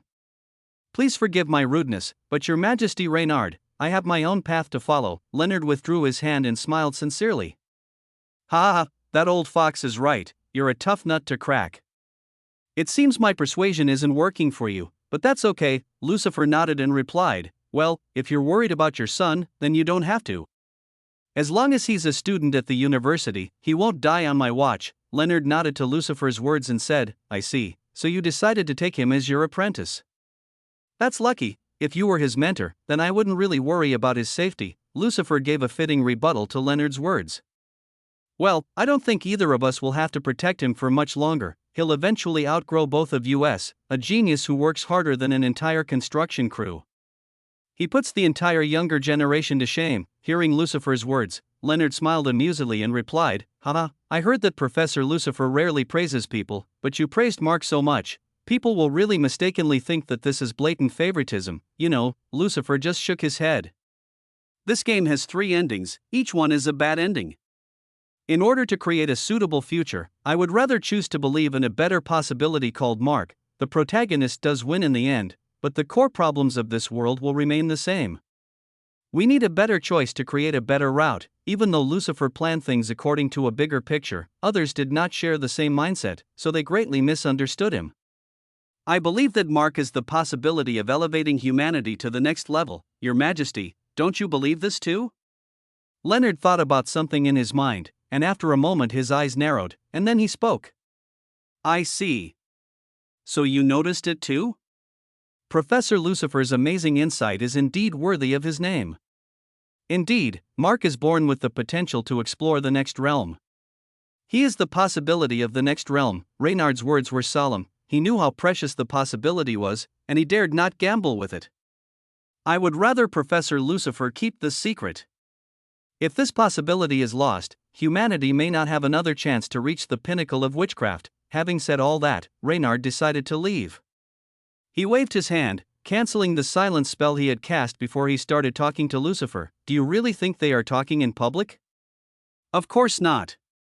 By the way, if you really believe this trick, then don't worry, the author did it on purpose to bring you anxiety." Lucifer was also aware of the spell due to his magic singularity, but he didn't care why it happened. What Lucifer found very interesting was how Reynard was able to cast this magic without using any spell. First-level wizards are truly extraordinary. They can cast basic spells without the use of incantations or magic circles. Looking at Leonard's departing back, Lucifer's facial expression remained cold, but his brain was working at full speed. Ding. Due to the inherent properties of your magic singularity, you can see through the no-spell magic cast by a first-level mage. Ding! Because your control over magic is so strong, you can now control it without chanting a spell. Ding! You have acquired a new passive skill, no-spell magic. Lucifer had a hint of ridicule on his face as he sipped the juice in the cup. You shouldn't show off in front of me.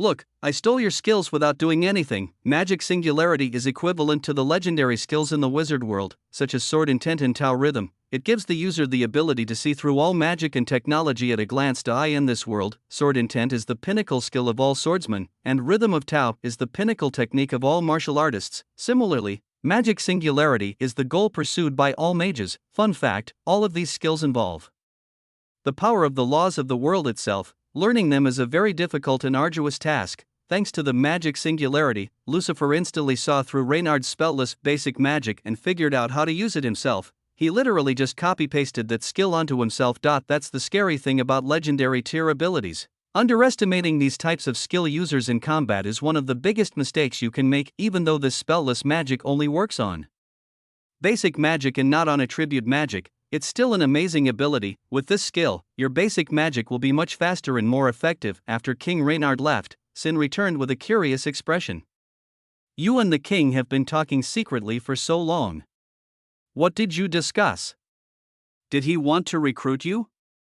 Lucifer nodded and said in a calm tone, he wanted to take me into the royal family for reasons unknown. I refused because it felt a bit strange and awkward. Hearing these words, Xin looked at Lucifer as if he had heard the least funny joke in the world. Where did you learn these unfunny dad jokes? That one was so awkward.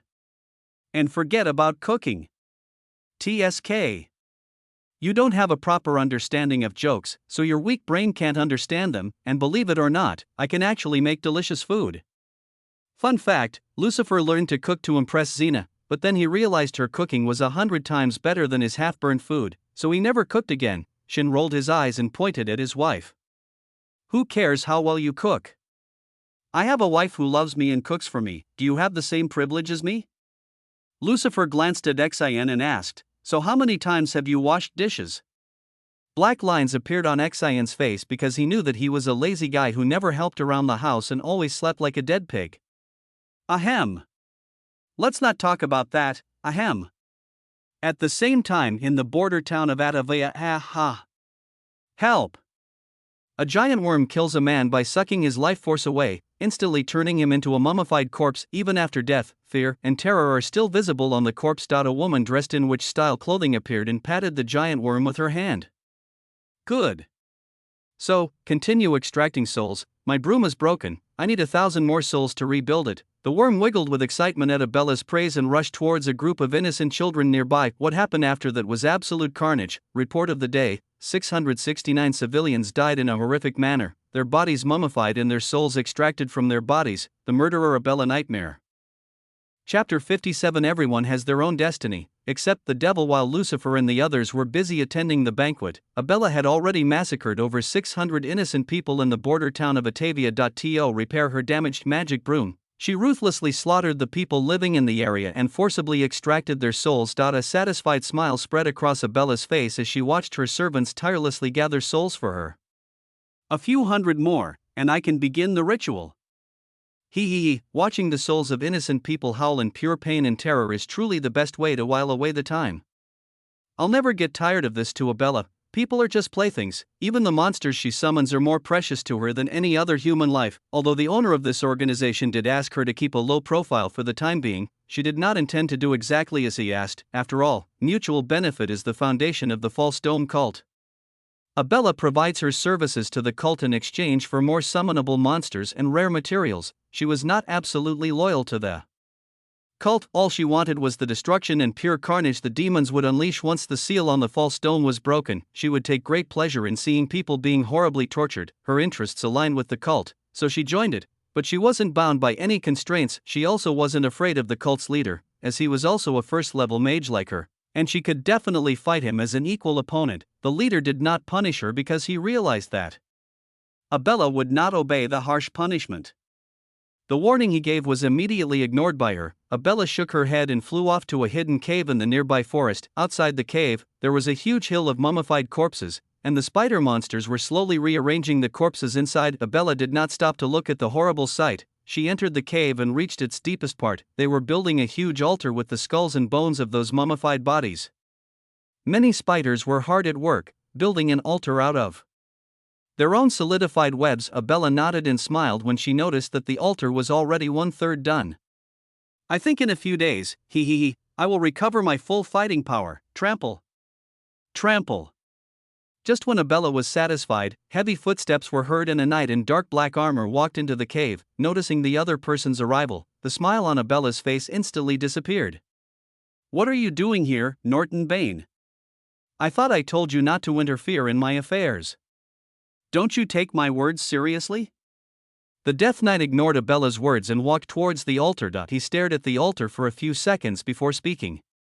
The master said, "Prepare another." Norton's voice was hoarse and strange. It sounded more like the groaning of a wild beast than the voice of a human being. Abella's eye twitched at Norton's words and she rubbed her forehead to stop the headache. Ugh. I was just about to finish this in a few days, and now he wants me to make another one? Norton nodded and said to Abella. He said, "If you're doing it, then do it bigger." Hearing these words, Abella sighed. I really underestimated that man. He's much crazier than I thought. Thinking of this, Abella glanced at the Death Knight and asked in a skeptical tone, "So how big does he want it?" The Death Knight nodded and replied, 10,000, summon an avatar." Hearing these words, Abella's eyes widened in shock. 10,000. Do you know what you're talking about? If we kill that many people, we'll attract the attention of that scary guy, you know. She was referring to King Reynard, because he was considered the most powerful man in the world. Reynard usually avoided dealing with the Empire's problems due to a lack of obligation, but a mass slaughter like this would infuriate him and the entire Empire. Yeah, when tons of people start pestering him, he has no choice but to stand up, otherwise, he wouldn't even care. The Death Knight shook his head and replied, "Orders must be obeyed." The Death Knight Norton is extremely loyal to his master and will not refuse any order from the cult leader. But Abella is different. She didn't want to die. She didn't want to be involved in a situation where her death was inevitable. This is such a big event. Who else would be here? If we want to take on the entire country, we need more firepower. The Death Knight pointed at himself and answered in his usual hoarse voice, "Me, you, and a member of the Death Squad. We just need to summon the avatar, and then we can retreat." Abella breathed a sigh of relief when she heard Norton's words. She certainly wouldn't have agreed if she had to carry out such a massive massacre alone, but now that she knew the ins and outs of the plan, she decided to give it a chance. "I will retreat immediately after the incarnation of the demon god is summoned, and then I will watch the massacre from a distance."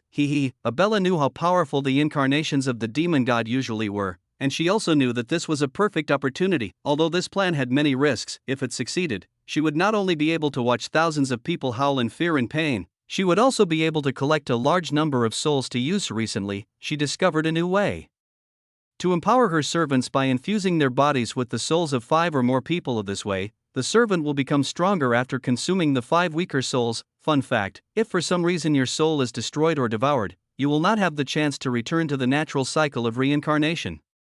You will never be born again, your existence will cease to exist. Abella clearly doesn't care that this plan will destroy the lives of countless innocent people. All she wants is to gain enormous profit from this troublesome situation. Furthermore, it is most unfortunate that we cannot hold her accountable. Neither Reynard nor Nathan would stop her out of chivalry or concern for innocent people. Even if they did, they would do so if they had some benefit to gain from it. They are both wizards in the truest sense of the word. As strong as they are, they have no obligation to protect anyone. In this world, wizards are considered to be selfish and mercenary, and this fact is not wrong. In this cruel world, weakness is the original sin. The Feast of the Stars ended late at night. The head of the Blaze family had sneaked away, fearing that Lucifer might kill him. Seeing people leaving one after another, Lucifer also stood up from his seat and decided to go home early. He didn't have any friends to talk to, so he didn't need to stay here for long. He had already fulfilled his obligation to attend the banquet as requested by the principal. There was no need to stay here any longer. Moreover, he now had a startling piece of information. Many plans had already formed in his mind, and he was thinking ahead about his future steps. Before heading to Atavaya, I need to make some preparations. Charging into the enemy camp without any preparation is a bad idea. Just as Lucifer was about to leave, Mark's sister, Alice, ran towards him. She grabbed the hem of Lucifer's coat and spoke in an excited tone. "Professor! Accept Brother Mark as your son." Lucifer was confused for a moment after hearing her words. He reached out and patted her little head. "Why does Princess want me to take Mark away? Don't you like your brother?" Even though Lucifer tried to speak in a softer tone, his voice still came out cold. Fortunately, the bold princess was not frightened by his cold tone. Now, in response to Lucifer's question, the princess opened her arms and spoke excitedly. "If Mark Gunn leaves, all the sweets and cakes made by the maids will be mine alone." Lucifer's eye twitched at her words. This girl is really Reynard's daughter. She is a mercenary like her father. The entire royal family is made up of eccentric individuals. Even this little princess is affected by this weirdo syndrome. After pondering for a few seconds, Lucifer responded to Alice's words. "Then I'll tell you a trick. You should just steal all his share of candies and cakes, and then put the blame on Lisa." Alice's eyes sparkled with excitement when she heard Lucifer's words. This is a brilliant idea. Thank you, Professor." After giving that advice, Lucifer waved to her and left. Once he left the ballroom, his mind wandered again. Alice, that NPC who was transformed into a human chimera and became the cause of Mark's downfall. I hope she doesn't end up like that this time. Even though Lucifer had seen the little girl's horrific end, he didn't want her to end up that way in this timeline. A misguided child shouldn't have to meet such a horrible end, unless he's a born evil. Chapter 58. Can you defeat Sun Wukong? Lucifer's training room. Lucifer wiped the sweat from his forehead with a towel, stretched his body, and relaxed. It is really a difficult task to sit in one place and meditate continuously. My legs feel sore after these 5 hours of continuous training, active treatment. To get rid of the pain in his legs, Lucifer used active healing again. This guy is really abusing this forbidden technique on all sorts of random things. For others, using active healing would be a desperate effort for survival, but for Lucifer, it was simply a supporting skill that he could use at any time without worrying about the consequences. Lucifer ignored his own lavish use of active treatment and opened the lottery panel. Now I have 10,000 credits, I can participate in 2 silver draws, but Lucifer's eyes fell on the golden lottery. Wink with a frown. 3. Gold lottery, 25,000 credits. No matter how I look at it, this thing is too expensive. Now, Lucifer is faced with a dilemma. He wants to spend his credits immediately on a silver draw, but he also wants to save up credits for a gold draw. His brain told him to save the credits, but his heart said, one shot won't hurt. Ah, those days of one-shot success in Gashapon games, so nostalgic. 2 years without grass, 2 years without sunlight, so nostalgic. While Lucifer was still pondering in his mind, his cell phone suddenly rang, waking him up from his imaginary world. Well, now who is? Lucifer waved his hand in the air and the phone flew towards him by itself. Basic magic, telekinesis. Telekinesis is so convenient. Fun fact, a lazy wizard invented telekinesis because he wanted to get the TV remote without moving. When the phone fell into Lucifer's hands, he answered the call and a familiar voice sounded in his ears. "Hey, check out the official chat, it's going crazy." Lucifer felt quite strange when he heard what XAN said. He hung up the phone, then opened the chat app and took a look. There are already 99 plus messages in the chat group. Lucifer frowned and opened the group. What he saw was that all the professors were frantically sending a large number of short videos in the group. What the hell are these guys up to? Don't they have anything else to do? Lucifer was about to close the app in disappointment, but he suddenly noticed a video with his own photo.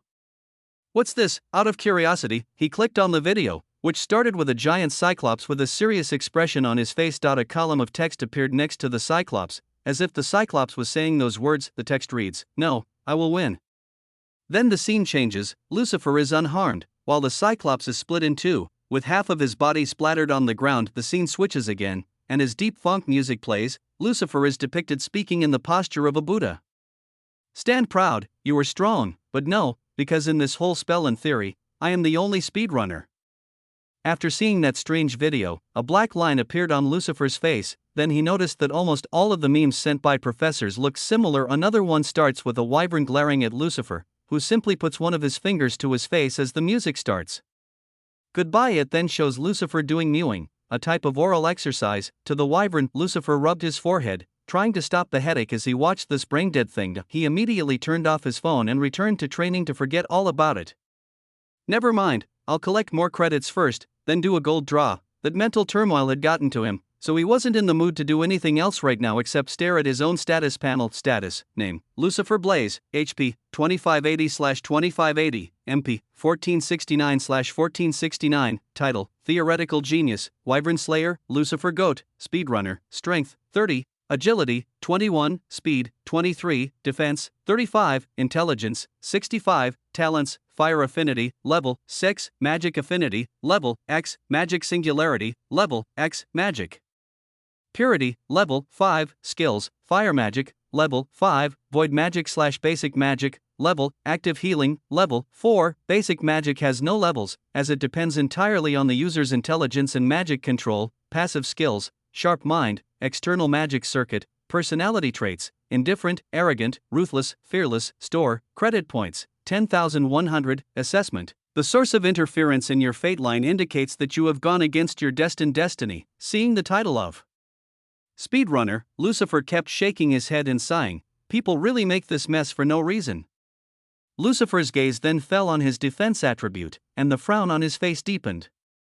Alas, after abusing active healing so many times, my attributes have increased rapidly, but I didn't expect that I would suddenly become so tanky. Just then, Lucifer remembered a quote from a famous work. A wizard without a strong body is soulless. Source, trust me, brother, Atavaya, a medium-sized city, one of the patrol members yawned loudly and said in a tired voice. Oh, why do we have to patrol in such hot weather? Oh, I just finished my meal and now I feel so sleepy. The tall patrol guard punched the short man lightly and smiled. Ah, you're so lucky. Your wife cooks such delicious meals for you. I really envy you, man, the short man waved his hand and said in a complicated tone.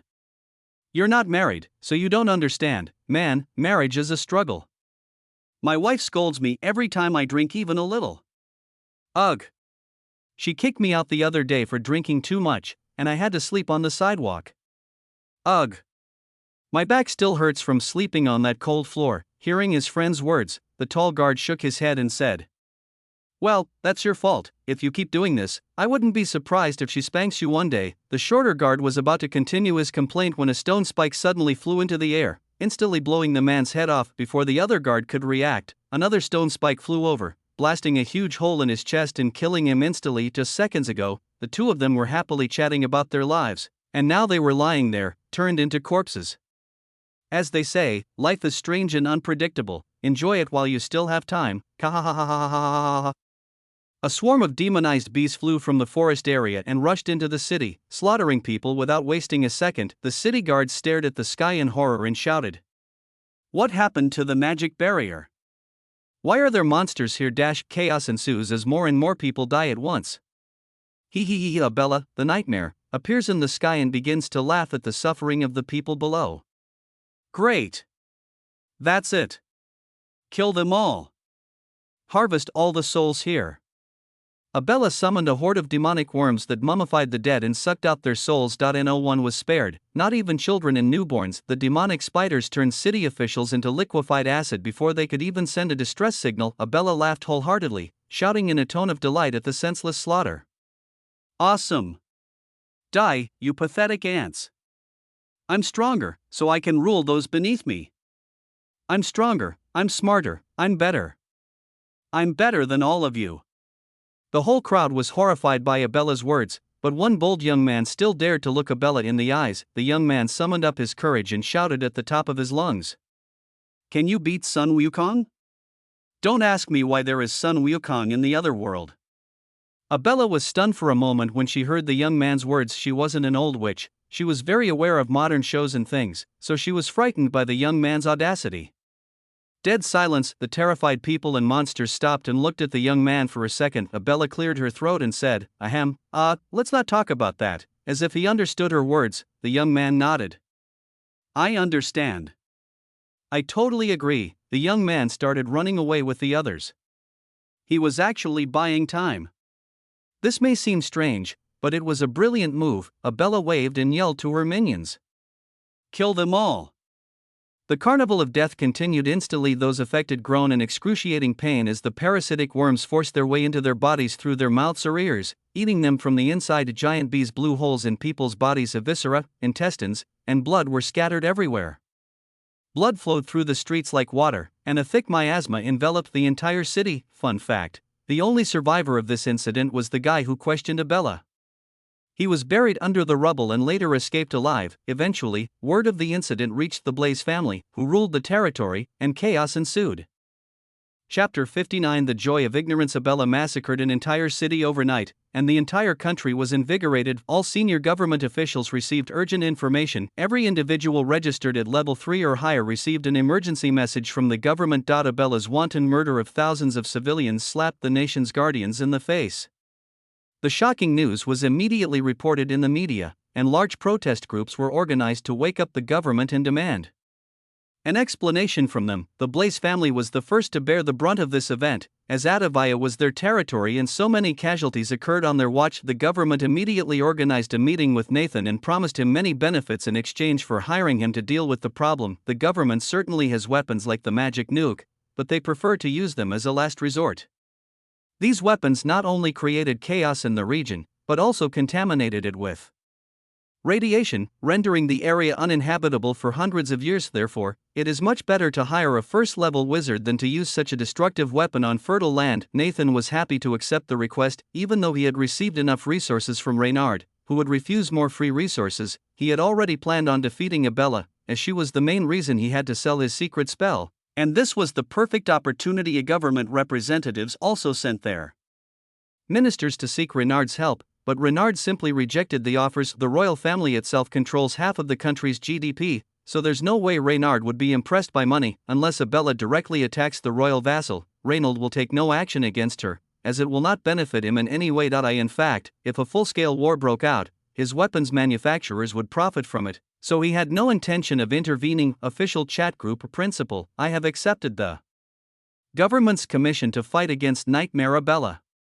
All willing professors may accompany me. XAN_I says, no way, I'm not going. My favorite anime, heart-stirring Momo, is about to be released. Principal: those who will participate in this battle will receive generous prizes and a free vacation to the beach. XIN_I says, count me in. Thomas: I'll go. Arya: I'm going too. Except for these three people, other professors were still hesitant, but at this time another message came. Lucifer_Great God, then I will also accompany you in this battle. By the way, who changed my nickname? Everyone ignored Lucifer's complaints about someone changing his nickname and decided to join the battle. Once they saw Lucifer join, they weren't all strong. Some, like Arya, were on the weaker side, but as long as Lucifer led their group, they had nothing to fear. They mistakenly believed that he was very powerful and could protect them all. Principal: any students who want to experience real military combat can also join us. The government will fund the battle, deploy troops, and allow students to accompany soldiers if they wish to experience real combat in the military. This is a great opportunity for those who want to improve their combat knowledge. Alan: I'll go. How could the protagonist stay out of such a high-profile event? Of course, Alan would go along with Aaron. His future harem will follow. Mark and Lisa also agreed to join the battle because they knew Lucifer would be there and they didn't need to worry about their safety. Everyone put their trust in a real con man. How ironic, apart from these few students, not many others agreed to join the battle as they all knew how dangerous things could become. Only someone as gifted and powerful as Mark could jump into battle without fear. Others lacked their courage. Atavaya, the destroyed city, central area. Norton stood up from his meditative state and nodded to Abella, who was sitting on her repaired magic broom. They've already started. I've hacked into the government servers. I've figured out all their plans. Norton's abilities are not limited to combat. He has special skills that can disrupt the internet at a deeper level. Not only did he figure out the secret military plan in advance, he also saw the conversations in the official chat group of Ivan Higher Arcane University. I can handle a level 2. But I'm not sure. Lucifer Blaze, Norton may be undead, but even he has a basic thought process. Not only is fire magic a major weakness for all undead-type monsters, but Lucifer himself is also quite powerful. Therefore, even Norton wasn't sure if he could handle him. Abella will be so busy dealing with the principal that she won't have time to deal with anyone else. Just as the two of them were pondering in their minds, a young girl in assassin robes walked out from the shadows and said in a calm voice, Leave him to me. I'm good at assassinating mages of level 2 or lower. Hearing the girl's words, Abella nodded in agreement. I see. So you want to avenge the other 2 members of your squad? The girl nodded. Yes, he killed my brothers. He must pay for what he did to them. Norton shook his head and said in his usual hoarse voice, if you use that ability on him, you'll die too. The assassin girl nodded and answered in a firm tone. It's okay. As a member of the Death Squad, I'm not afraid of death. Unlike the other Death Squad members, she has always been the most rational one among them all. She had been trying to protect the rest of her squad, but now that they were dead, it was her duty to avenge them. An unknown location, a hidden church. Of the eyes of the giant demon statue flickered, and an evil and bestial voice echoed throughout the church. How are things going? My patience is limited. If you take too long, I will leave this place. Hearing the voice of his benevolent deity, the cult leader kowtowed to the statue and responded in an excited tone. Everything is going according to plan. All the pieces are in place. Soon you will be able to manifest your avatar upon this land. Hearing these words, the devilish whispers echoed in the church again. This time, the other party seemed to be in a much better mood. Ah, very good. Very good. Once my avatar appears, I will be able to accurately find the weakness of this seal. The cult leader nodded and replied, yes. Then we won't have to worry about the records in the university's hidden library. We can open the seal without them. Hear the cult leader's words, the demonic whispers said. Fool! Do not underestimate this seal. The bearer of the promised fate cast this seal himself. The only way to open this seal is to find the key and unlock it from the inside. After being reprimanded by his god, the cult leader bowed again to acknowledge his mistake. In an instant, the light of the demon statue disappeared, leaving only a rough sound. Continue with the current plan, there's no need to rush. The cult leader rose from the ground, his dark, mist-shrouded form disappearing into the darkness once again. Imperial Palace, throne room. Leonard suddenly glanced in a certain direction and frowned slightly. This sudden disruption to the flow of the world's space-time fabric? Something's wrong. Something just disrupted the flow. Reynard is the only one who can sense sudden disturbances in the fabric of space and time. These are created by the astral projection of the Daedric Prince, but what he sensed was so vague that he even mistook it for a regular fluctuation caused by someone's teleportation magic. Strangeness, although Leonard didn't realize what was happening, he had a bad feeling about it. A first-level wizard's premonitions are usually very accurate. Leonard shook his head and thought. Mark, grow up. I have a bad feeling about this. Humanity can't remain in this depraved state forever.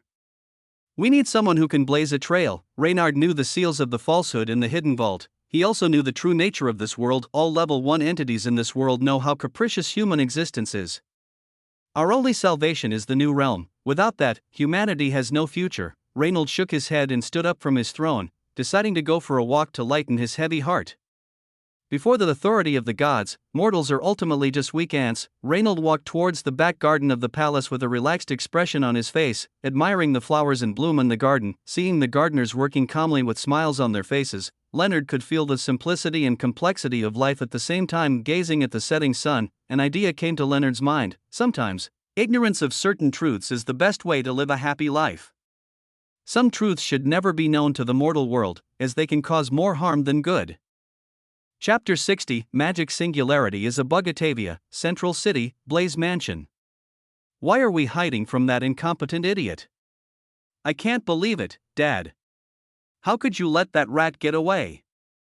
A young man's annoyed voice echoed in the mansion's dining room. Although it was quite rude to speak to the Blaze family patriarch in such a loud manner, no one reprimanded the young man for his behavior. The young man did not stop there. He picked up the plate and threw it on the ground with the food, which frightened all the maids nearby. I can't believe it. You're a second-level wizard, Father. You always tell us to be decisive and direct. And yet, you didn't kill that rat right away. Hearing his son's antics, family patriarch Caden Blaze could only shake his head and sigh. I always thought he was just a rat. I could kill him if I had the chance, but I didn't know how much strength he had hidden. from the beginning, Lucifer has been trying his best to survive. He attended a prestigious academy and survived the massacre of his adoptive parents' house. Then, as a student, he entered the university and spent his time under the protection of the university professors. Later, he worked on his theories while working near the Royal Library. Caden couldn't send his minions into that area. In the end, Lucifer entered the university as a professor, thus saving his life again. Basically, Lucifer had been planning everything from the beginning. He knew his weaknesses, so he prepared accordingly. In order to survive the Blaze family's pursuit, he worked hard and became a professor. That guy has always been very shrewd. He hid his strength. He knew that if he showed his magical talent in advance, I would kill him at all costs. Caden's words were filled with regret. He laments the fact that he didn't personally try to assassinate Lucifer during his childhood. If he had done that, then he wouldn't have had to face the humiliation he faced today. Not only has Lucifer grown powerful enough to kill him, but he may also have no intention of sparing the Blazes. Just as Caden was feeling frustrated and regretful, his wife also sided with his son, speaking in an angry tone. "See? I told you so. I told you years ago that if you didn't deal with this disaster now, it would definitely come back to bite you." The woman's tone was filled with great anger and hatred. "I told you to get rid of that filthy rat before he grew up. And you simply didn't agree. You kept putting it off over and over again. Your carelessness has now brought us this disaster." Caden's wife glared at him with eyes full of anger and disappointment, and his son shouted at him disrespectfully. This just goes to show how little respect his family has for him. Fun fact, if Caden had raised Lucifer with love and care, Lucifer would have greatly respected Caden, and, with his amazing brain, Lucifer would have taken the entire Blaze family to the next level by increasing their income. Even though his own family was disrespecting him, Caden didn't dare to contradict them because he was regretting not getting rid of Lucifer sooner. Only Elsa sat there with a relaxed expression on her face, as if she had nothing to do with what was happening around the table. She ate her food slowly, a calm expression on her face as she watched the drama unfold. "I knew it. The moment he killed that Cyclops, I knew how strong he was." Elsa witnessed the horror of Lucifer's ability firsthand. She saw how he blew that level 2 monster off the face of the earth. After that attack, not even ash remained of the Cyclops' body. Besides, Lucifer had already given her a straightforward answer. He said, "I had nothing to do with the crimes my father committed, so I shouldn't get involved." Elsa is a smart girl. She knows her limits. She is barely a 5th level mage now, and it will take her at least 7 to 8 years to reach Lucifer's level of strength, which is a very long time. Even if she tried to protect her father from him, she wouldn't last a second in his presence if he really got serious. Therefore, there was no point in trying to defend his wrongdoing. Ultimately, Elsa chose the most obvious option. She decided to take a neutral stance in the conflict. She didn't accuse her father of obvious wrongdoing, nor did she try to stand in Lucifer's way. This way, she can ensure her own safety. Aisha shook her head, glanced at her brother, and said in a calm tone, "Brother, Professor Lucifer said that his hatred is directed at father and mother. This has nothing to do with either of us, so it's best not to get involved in this matter. Let the elders handle it. You don't need to put pressure on yourself." Before Aisha could finish her sentence, the young man slammed his fist on the table and shouted a retort. "I don't care. If anything happens to our father, it will cause major damage to our family business. We will lose money. I don't want to lose any of my inherited coins because of that rat. We have to get rid of that rat ASAP." Hearing these words, Aisha shook her head and stood up from her seat. Now that her brother had rejected her proposal, she had no reason to stay here any longer. "Well, then you guys handle this between yourselves. I'm not involved in this plan. First of all of this was caused by my father. It has nothing to do with me. Caden is certainly guilty of the crimes he committed against Lucifer, but his children have nothing to do with them. As the saying goes, the children of criminals are not born criminals. The sins of their fathers should not be punished by their children, because they do not deserve it." Source: believe me, brother. Lucifer is not a bloodthirsty murderer. He wouldn't kill a child for revenge, which would only make him no different from Caden. Lucifer is 28 years old, while Aisha, Mark, Alan, Lisa and others are only 18 years old. Therefore, Lucifer regards them as children. He wants to avoid killing the children, but if they do get in his way then he won't have a choice. Working for a shady company has taught him a lot. He's no softy, and this isn't his first time killing someone. He also killed people in his previous life. He is not an innocent guy. He is the villain of many people. Ignoring the stares of her family, Aisha drove her car out of the Blaze mansion and back to her college dorm. On the way, she received a message from the principal in the official chat group, in which he asked students who wanted to join the army to take early trials. Aisha thought for a moment, then sent a message of agreement. She wanted to distract herself with something else, and this military training camp was the perfect way to do it. Not only will there be several professors protecting the students, but it will also be a great way to gain some real-world combat experience.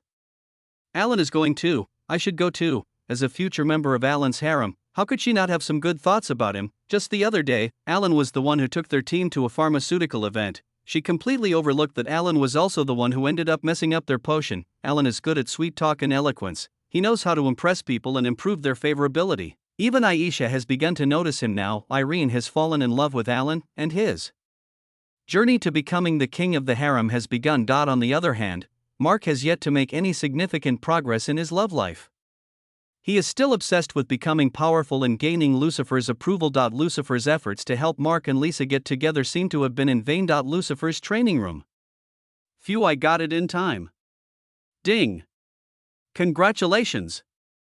Your skill active healing has been upgraded to level 3. Ding. From now on, you can regenerate all your limbs and body parts except your brain. Looking at the notice, Lucifer wiped the sweat from his forehead and sighed. After several days of hard work using active healing, Lucifer had finally upgraded it to a level where he didn't need to fear losing any limbs. There is no easier way to kill Lucifer now unless the opponent destroys his brain in a massive attack with cells that can divide without side effects. Lucifer is now a walking tank. His stamina is now off the charts. Even if he stood there and let people attack his body, he still wouldn't die. This proves once again that the magic singularity is just too buggy, nothing can compare to it. Chapter 61 Random Fun. Atavaya, military airport. A private jet landed at the airport, and as it came to a stop, the door slowly opened and Nathan took the lead, and the professors and students followed him out of the plane. When the general in charge of the operation came in person to greet Nathan and the others, the soldiers lined up in 2 rows on either side of the red carpet. Not only was Nathan himself a first-class mage, he brought a large and strong group of men with him, so the general was only too happy to welcome this much-needed help with open arms. Principal Nathan, I've heard so much about your accomplishments. I have no doubt that with your help, this mission will be a success. As he said these words, the general smiled and extended his hand to shake hands with the principal. Nathan nodded to the general and shook his hand back. You are very kind, General Ferdinand Cleveland. It is a great honor to meet such a distinguished man as you. Nathan returned the general's compliment without showing the slightest bit of embarrassment. After exchanging basic flattery, the general shook hands with each professor individually. Professor Xin. Long time no see. The last time I saw you was when you won the national duel competition. Xin scratched his head and smiled. Ha, General, I didn't expect you to still remember my face.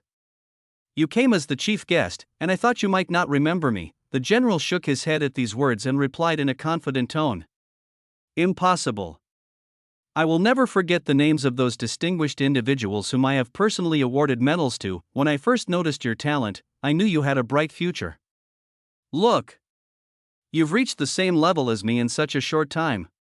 After chatting with Xin for a few more seconds, the general also extended his hand to Lucifer. Lucifer nodded and shook hands politely. Nice to meet you, General Ferdinand.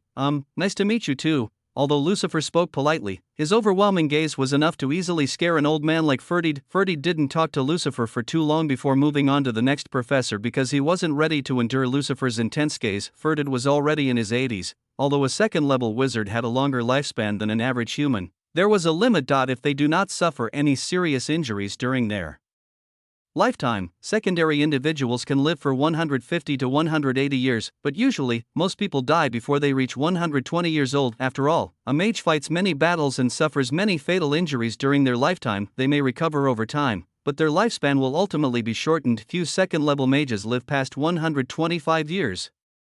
The average age of a first-level mage is 300 years old. Nathan himself is now over 120 years old. The reason he looks old is that he has shortened his lifespan through many fierce battles. He can only live past 125, so this will be a challenge for him. Moreover, he had sacrificed a considerable part of his life to gain more knowledge, and now he was too old to wear his own clothes. He uses magic every day to keep himself functioning. There's a reason Lucifer saved his name as Old Fossil in his contacts. After introducing himself, the general personally escorted everyone. Several limousines were already waiting for the group, so Lucifer and the others got in immediately. A large number of military vehicles surrounded the luxury cars and the entire convoy began to drive towards a nearby hotel.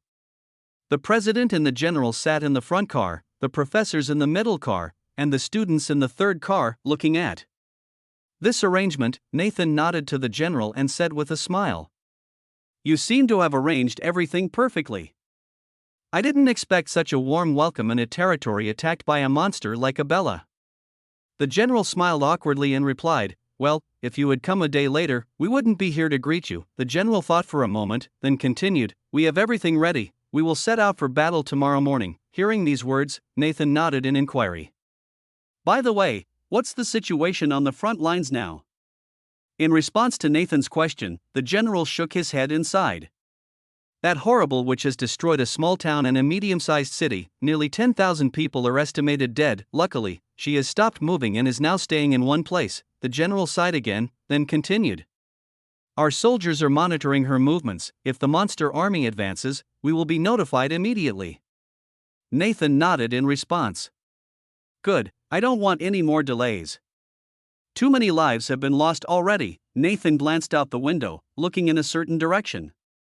"What about the Blaze family, will they join?" Hearing this question, the general shook his head. "They haven't given us a proper answer yet. We sent them an emergency call 2 days ago, but they haven't responded yet." The smile on Nathan's face disappeared after hearing these words. TSK. They act like none of this has anything to do with them. This territory belongs to them, yet they didn't even notice the incident until things got out of hand. How inefficient. It would be better if someone else took over command of this area. The general sighed and shook his head. "We can't blame them. Actually, the Blaze family has ruled this land since the time of kings and emperors, but now the government is the ruling body. The Blaze family is no longer responsible for what happens to ordinary people." Nathan sighed at those words. Nevertheless, their main industries and business headquarters are located in this territory. After all, they should consider basic aspects such as security. Sigh, never mind, this was all my brother's work. He was the one who ended the king's rule and allowed the government to be formed. If not, the king will punish the Blaze family for neglecting their duties. The general could only smile at these words. Because of his relationship with the government, he was unable to express his opinions in the same open way as Nathan. Therefore, he avoids talking about the problems in today's government structure. Instead, he decided to change the subject. "By the way, isn't Professor Lucifer here? Can't he represent the Blaze family?" Hearing these words, the principal smiled and continued, "No, he can't represent the Blaze family. First of all, he wasn't even a member of that family. They had erased his name from the family records. They had kicked him out when he was very young. Few knew Lucifer's true past, so the general was shocked to discover that some people had the audacity to so callously abandon a brilliant talent like Lucifer. Today, Lucifer is famous throughout the country for his amazing strength. Parents used his name to soothe their naughty children to sleep. Good children should go to bed on time, otherwise, the Wyvern Slayer's demonic eye will turn you to stone." Making an enemy of someone who could kill a wyvern with one blow was definitely the biggest mistake the Blaze family could make. The general himself was at level 2, but he was unable to detect Lucifer's magical fluctuations at all. This proves that Lucifer has superior magic control than the general. "I'd rather fight 3 second-level mages than a monster like Lucifer Blaze." Suddenly, an idea came to the general's mind. "Oh, wait, if he's not a member of the Blaze family, can we still add Blaze to the end of his name?" Hearing this question, even the principal was stunned for a moment. "Oh, yes, now I remember. I never heard him say it himself. He is Lucifer Blaze." Looking at the sky outside the window, Nathan said, "I think I need to ask him when I get a chance." The principal's voice sounded calm, but in his mind he was actually quite excited because he found this fact very interesting that he couldn't wait to ask Lucifer about it now. Random fun fact: the principal had a strange habit of making fun of other people's sensitive thoughts, as he was doing now, but he knew Lucifer would be annoyed if he asked him what he used as a last name.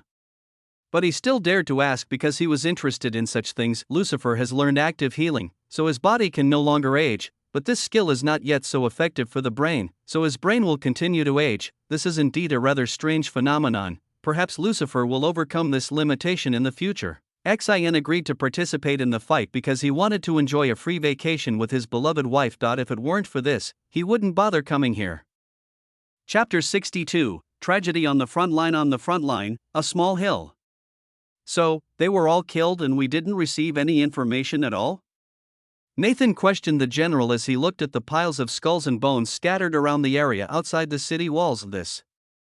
Even the general was shocked by what he saw. To avoid attracting Abella's attention, he stationed a small force of soldiers nearby to monitor the city. However, the result was that not only were all those soldiers dead, but their bodies were completely devoured, leaving only bones. They didn't even have time to send an emergency signal. Witnessing this devastating scene with their own eyes, all the soldiers accompanying the team felt extremely terrified. The only reason they hadn't run away yet was because powerful men like Nathan and Lucifer were standing before them. With their protection, they don't need to worry about ending up the same way. In addition to receiving the standard equipment that all soldiers received, Mark and the others also received a set of soldier uniforms with excellent defensive capabilities. Today's armies use guns made of rare metals and enhanced by magical circuits. These guns can deal damage equivalent to level 5 magic, although most of the soldiers are low level fighters. They still have the attack capabilities of a 5th level wizard. You can't achieve the versatility of a true mage with guns, but at least you can spread freedom with them, and that's all. There are many other weapons in the army's arsenal, but mages are preferred because of their versatility. Mages are great killing machines. They can turn the tide of battle in a split second. With his magic shield, a 2nd level mage can easily withstand the most powerful nuclear bombs and continue fighting without too much trouble. Level 1 entities rarely enter the battlefield themselves. They are simply overkill. Currently, there is no technology available that can kill a 1st level mage. Still, technology is advancing rapidly. The end of the age of mages may not be far off. So, what do we do now? Do we just charge in? Or do we try to scout first? Xin simply ignored the pile of bones and asked the question because he was eager to end the fight and go back. He had nothing to do with the soldiers' deaths because they had nothing to do with him. All he wanted was for it to be over with as quickly as possible. The general shook his head at these words, then glanced at Nathan. Well, I think we should rush in. What do you think, headmaster? Just as Nathan was about to express his opinion, Lucifer suddenly interrupted and said, "This city's Lord-level magic barrier is still intact. You can't break it even if you want." Everyone except Nathan was surprised by Lucifer's words. Apart from Lucifer, only Nathan could feel the existence of the magic barrier. No one else could feel it. Nathan nodded to Lucifer's words and said in a solemn tone, "Things seem to be getting much more complicated. The city's magical barrier is intact, which shows that Abella came here with a complete plan. Typically, all medium-sized cities have a Lord-level barrier to protect them from monster attacks. It can easily hold off any level 3 or lower monster for days without breaking. On the other hand, the capital is equipped with a king-level magic barrier that can stop individuals of level 2 or below. Regardless of the type of barrier, they all have one thing in common: these barriers can detect the presence of monsters, and if a monster attempts to enter the city, they will activate in a split second and prevent it from entering. The only way to break through this barrier is by using a secret code received by government officials in that particular city. You'll need to take this secret code and enter it into a high-end computer located in a control room in the center of each city. Access to that hidden room requires permission and the biometric information of a senior official. This means that security is as tight as possible. Additionally, if you want to close the barrier in your city, you need permission from the parliament in the capital. Without their permission, the supercomputer controlling the barrier will not turn on. As Nathan pondered all this, an idea came to his mind. Somehow they took control of a government official's mind and hacked into the main system, so they didn't even need permission from the parliament members. Nathan looked up and stared at the barrier. They probably disabled the barrier from the inside during the attack, and when they killed everyone, they redeployed it to defend us. Xin asked in a tone full of confusion after hearing what Nathan said. But doesn't this barrier just restrict monsters? We shouldn't have any trouble getting in, right? In response to Xion's question, Nathan shook his head and said in a solemn voice, "I can feel the power of souls." Abella might have used some forbidden magic to torture the civilians and harvest their souls when they were filled with the greatest fear and pain. Using that tortured soul, she may have corrupted the barrier's core functionality. Its properties have been forcibly altered. Monsters can enter and exit it without worry, but humans cannot. Nathan had studied the barrier extensively throughout his long life, and he easily saw through everything that was happening before him. He wasn't surprised at all at how inhuman Abella was, as he knew her character very well, but others are not like him. The idea of using tortured souls as energy to corrupt the barrier even caused some nearby soldiers to vomit. It was a cruel and taboo process. You wouldn't even wish such torture on your enemies, Nathan muttered in a hushed voice, ignoring the soldiers. But what does she want to achieve with this? Doesn't she know that I can destroy this barrier with one blow? Anyway, no, she's not that stupid. There has to be something else. As the principal was processing everything in his mind, Abella left the barrier and flew into the sky. Her eyes locked onto Nathan's for a moment. Nathan didn't flinch either. He soared into the air, talking as he went. So you finally decided to come out of your volatile tortoise shell? Hearing Nathan's mocking tone, Abella smiled and replied, "Ha, I knew you would come here, you old fox. I knew it. I could feel it in my bones. Right now. Today is the day you die." Nathan suddenly interrupted her. "Oh, come on, how many times are you going to say that? I'm tired of that line. Use something new." As he said these words, Nathan took out his staff, but just as he was ready to fight, a huge teleportation array appeared in the sky. The teleportation array appeared without any spells or magic. It is powered entirely by soul energy that Abella collects by torturing innocent people. Even Nathan was startled by the sudden appearance of the teleportation array. Abella exclaimed with a grin, "You underestimated the power of the soul, old fox. You'll regret it now." Before Nathan could do anything, the teleportation circle activated, teleporting Abella and Nathan away from the area in an instant. No one could react to that incredible speed. Lucifer withdrew his hand. "TSK, that magic circle isn't made of magic power, otherwise, I could easily break it with my magic singularity, but such a huge teleportation circle made entirely of soul energy, she really killed a lot of people." Abella was given the title of Nightmare precisely because she was the biggest nightmare for innocent people. Not only does she enjoy torturing people to death, she also enjoys manipulating their souls even after they've passed away. She had thousands of enemies, but no one dared to retaliate against her because she was too strong for them. Noticing the principal's absence, Shin sighed and expressed his frustration. "Alas, now we will have to deal with that barrier ourselves. Alas, how are we going to break that strange barrier?" Before Xin could continue, Lucifer stepped forward and said in his usual cold tone, "It's all right, I'll break it myself. While you deal with whatever she summons." A large number of monsters began to rush out of the city in an instant. All of them had bloodshot eyes, and they looked extremely hungry and crazy. Being caught in this huge wave of monsters would definitely cause a lot of trouble, but they had no choice but to face the battle head-on. Seeing so many high-level monsters rushing out of the city, the soldiers felt their legs trembling with fear. They wanted to escape immediately, and now that the principal had disappeared, their worries increased. But Lucifer and the other professors didn't care at all. They took out their wands and prepared to fight. None of them wanted to be responsible for the students' deaths, so they shielded Mark and the others behind them. Chapter 63 Forbidden Summoning. It's common knowledge that basic magic isn't supposed to be lethal. It is used for everyday life and does not play a major role in combat.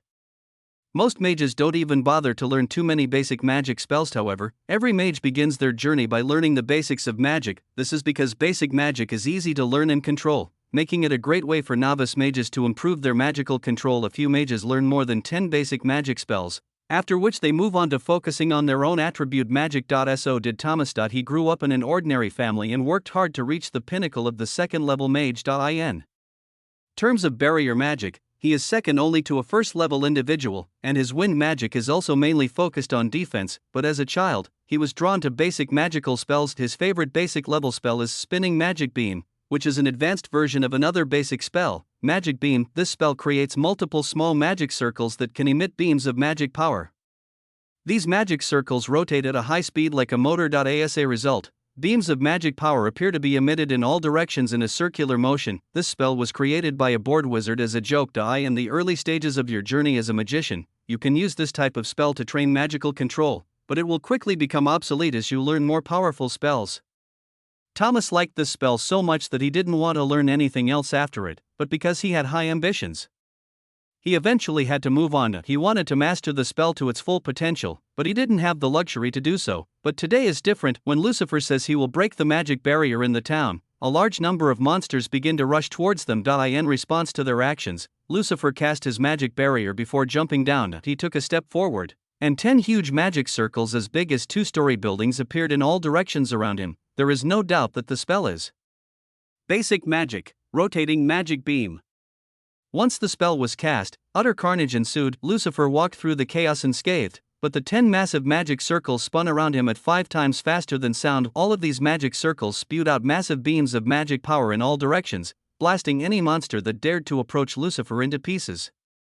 Lucifer used Magic Singularity to increase the range and power of that basic level spell by over 100 times. With those giant spinning beams of magic power, Lucifer becomes a moving disaster for the monsters. He continued to walk towards the city wall at a steady and slow pace, mowing down hundreds of monsters in a second as if he were chopping vegetables with ease. Thomas's eyes widened in pure shock at the madness Lucifer was creating. He knew exactly what spell Lucifer was using, but the power gap was too great.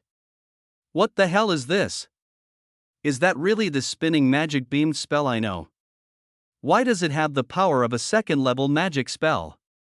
Everyone nearby was equally confused upon hearing Thomas's shocked words. Dark lines appeared on their faces as they had all learned that same spell in childhood, but none of them could use it as effectively as Lucifer. Xin was the only one who wasn't surprised at all. He just shook his head and said in a complicated tone, well, I think this guy is obsessed with low-level spells. All his low-level spells have enormous power.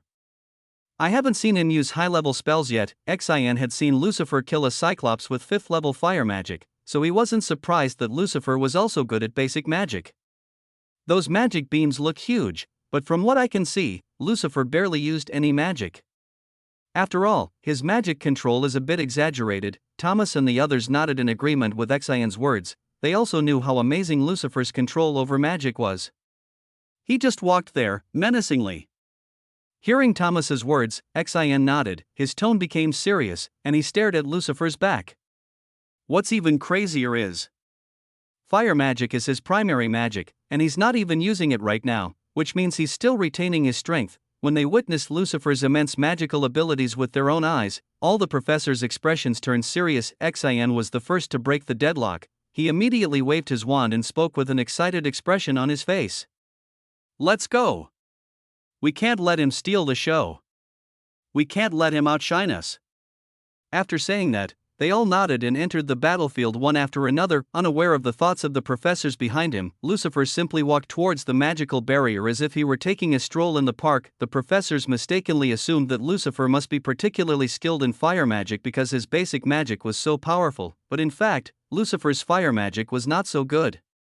Although Mana Singularity enhances his magic, its effect on attribute magic is significantly lower. Furthermore, Lucifer hadn't learned any fire spells higher than level 5, so he couldn't use them even if he wanted to. This means he still has a long way to go. As he walked, his face remained as cold as ever, his mind remaining relaxed. Well, I think I can break this barrier. With the Magic Singularity, I have the ability to cheat and deal with most situations in this world. After a leisurely half-hour walk, Lucifer crossed the entire battlefield without any trouble. In the past 30 minutes, he had killed thousands of monsters as he made his way straight through the monster siege. Anything that stood in his way was automatically destroyed and killed by those magical beams. Lucifer didn't even have to bother targeting the monsters one by one, his magic did all the work for him. Finally here, it was a long walk. If I had used levitation magic, I would have been faster, but that would have used up more mana since it would have been a triple cast. Lucifer was not only using the magic shield, he was also using the rotating magic beam at the same time, which meant that he was double casting for half an hour straight, which consumed a lot of his magic power. He doesn't have the vast magical reserves of a true second-level wizard, so he can't keep stacking more spells on top of one. If he had more magic, he could have used triple casting. Never mind, I'll improve the quality and capacity of my magic more later. I guess there will be some peace after this battle. I'll use that time to improve. While thinking about this, Lucifer placed his right hand on the city wall, which was covered with a magic barrier. The barrier seemed to strongly repel Lucifer and push him away, but Lucifer remained unmoved by all this. Let's get started. Basic magic, magic interruption. Mana Break is a spell that every mage must learn. It can be used to disarm mana bombs or other types of harmful mana-powered devices. Those skilled in this magic often join counter-terrorist military squads, working for the government to ensure the safety of the general population. Disarming magic bombs is one of their most basic tasks. That's not all. Magic Interrupt can also be used to break magical barriers and circles cast by others. Mana Break is a handy spell that's especially useful in Emergencies, however, like other basic magic spells, its output is far too weak. It is useless against high-level mana bombs and mana barriers, and it is also ineffective against mages of level 4 or above, so it cannot be used in combat, but that's only true for other people. Lucifer has a magic singularity. His magic disruption is at an insane level, and if given enough time, he can easily analyze and destroy high-level magic barriers. That's exactly what he's doing now. Although Abella used soul power to change the properties of this barrier, its core magical circuit remains the same. It is still mainly composed of magic. I can interfere with it. After a few seconds of analysis, Lucifer had figured everything out. Lucifer had stopped using the rotating magic beam at this point, and he used his magic barrier to defend against the endless monsters pouring out of the city. He increased his magic output and focused himself on the barrier. Click. Click, that's it. Huge cracks appeared in the magic barrier, and it slowly began to crumble and dissipate into nothingness. Lucifer's relentless interruption of magic caused the core of the magical barrier to collapse, opening a path for the army to enter the city. Basic magic, levitate. Lucifer flew into the air and glanced at the interior of the city from above. His face grew even colder when he saw what was happening inside. Is this forbidden magic? They're summoning a demon incarnate. Lucifer's face was as cold as ever, but he was really shocked in his mind. I must stop this now. If the devil's incarnation is summoned, millions will die. Chapter 64. Go to hell. You devil. Magic that results in extremely cruel and horrific consequences is known as forbidden magic. For example, the testicle twisting spell that Lucifer got out of the system was one of the most brutal torture methods. It is specifically designed to torture people and give them as much pain as possible with minimal effort. Every kind of magic, whether fire, water, earth, etc., has one or two forbidden spells that always lead to dangerous results. Of all forbidden magics, however, those associated with miasma and corruption pose the greatest threat. Not only will it give birth to demonic beasts, it will also corrupt the surrounding area and kill all vegetation. Since ancient times, demons have been trying to infiltrate this world through various methods. However, the most effective method is to create loyal followers and brainwash them into performing forbidden magic that summons the devil's incarnation. A demonic incarnation is usually at the peak of a first-level wizard from the moment it appears. This means it possesses unfathomable power and extraordinary magical abilities. The last time a demon successfully created his avatar was over 1,000 years ago. It sacrificed 3 first-level mages before it finally destroyed the incarnation. Humanity has learned from these past mistakes. Whenever a new group of devil worshippers emerged,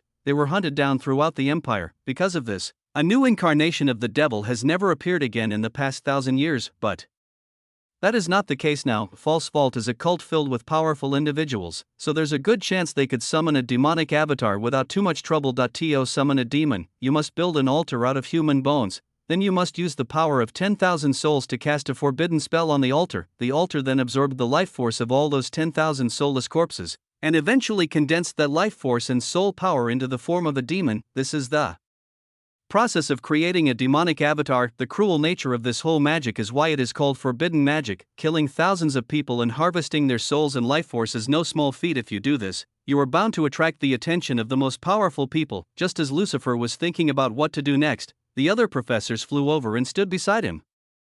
Unlike Lucifer, who was still unable to perform triple casting, performing triple casting or quadruple casting was not a problem for them because they all possessed enormous magical power. After destroying all the high-level monsters, they left the low-level monsters to the army and rushed to support Lucifer. But even they couldn't help but be shocked when they saw what was inside: broken houses, crumbling roads, monsters roaming everywhere, and in the center of it all, a huge altar is being built.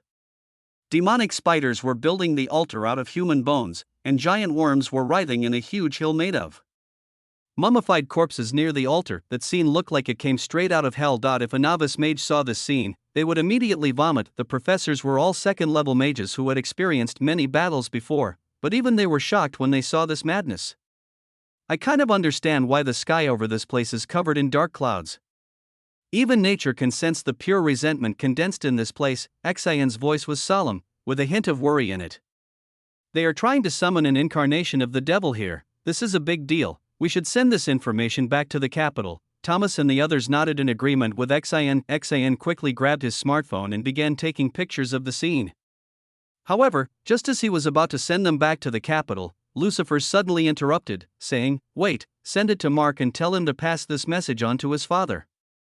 If a demon is being summoned here, not even the king can stay out of it. Hearing Lucifer's words, Xan's eyes sparkled and he immediately did as he was told. Although Leonard didn't like to serve others for free, he still had a bottom line. If too many people died, and the empire's economy suffered, it would also affect his own family's business. To protect his interests. When he sees that an incarnation of evil is being involved, Reynard will have no choice but to come here once the message is successfully sent. All 5 of them nodded and began to formulate a plan like Arya. The others were too scared to come here, so now it was just the 5 of them. Lucifer, Thomas, Sin, and 2 others were the only ones here now. Just as Lucifer and the others were still thinking about their next move, a Death Knight in black armor flew towards them at an insane speed. Lucifer, who had sensed his approach through the magical disturbance he had created in the air, immediately signaled with a gesture for the other professors to disperse. The others immediately noticed Lucifer's signal, as they were all fluent in the code language. None of them are fools, they have trained for so many years and they all have their own trump cards. Only Sin was the same age as Arya and Lucifer,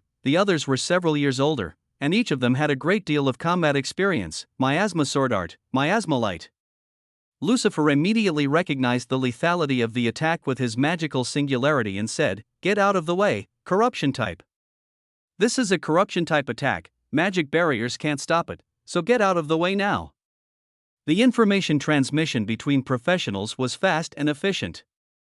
Lucifer only said 3 words, and the others understood him immediately. Lucifer himself poured more magic into his levitation magic and dodged that attack by moving out of range, even before it hit him. Due to his magical singularity, his flying speed is insanely fast, making it easy for him to dodge such attacks. After successfully dodging the attack, Lucifer glanced at the Death Knight with a serious expression on his face. What is this guy doing here? Isn't he one of the bosses in the middle to late stages of the game? Death Knight Norton, this guy is a real nuisance. While Lucifer was still confused by Norton's sudden appearance, Norton also glanced at him and gave him a proper knight's salute. Lucifer Blaze, Wyvern Slayer. Cyclops Destroyer. I've heard much about your prowess. Alas, I cannot fight you now. If you survive today, I would be happy to fight you one day. Hearing these words, Lucifer's arrogant self couldn't hold back.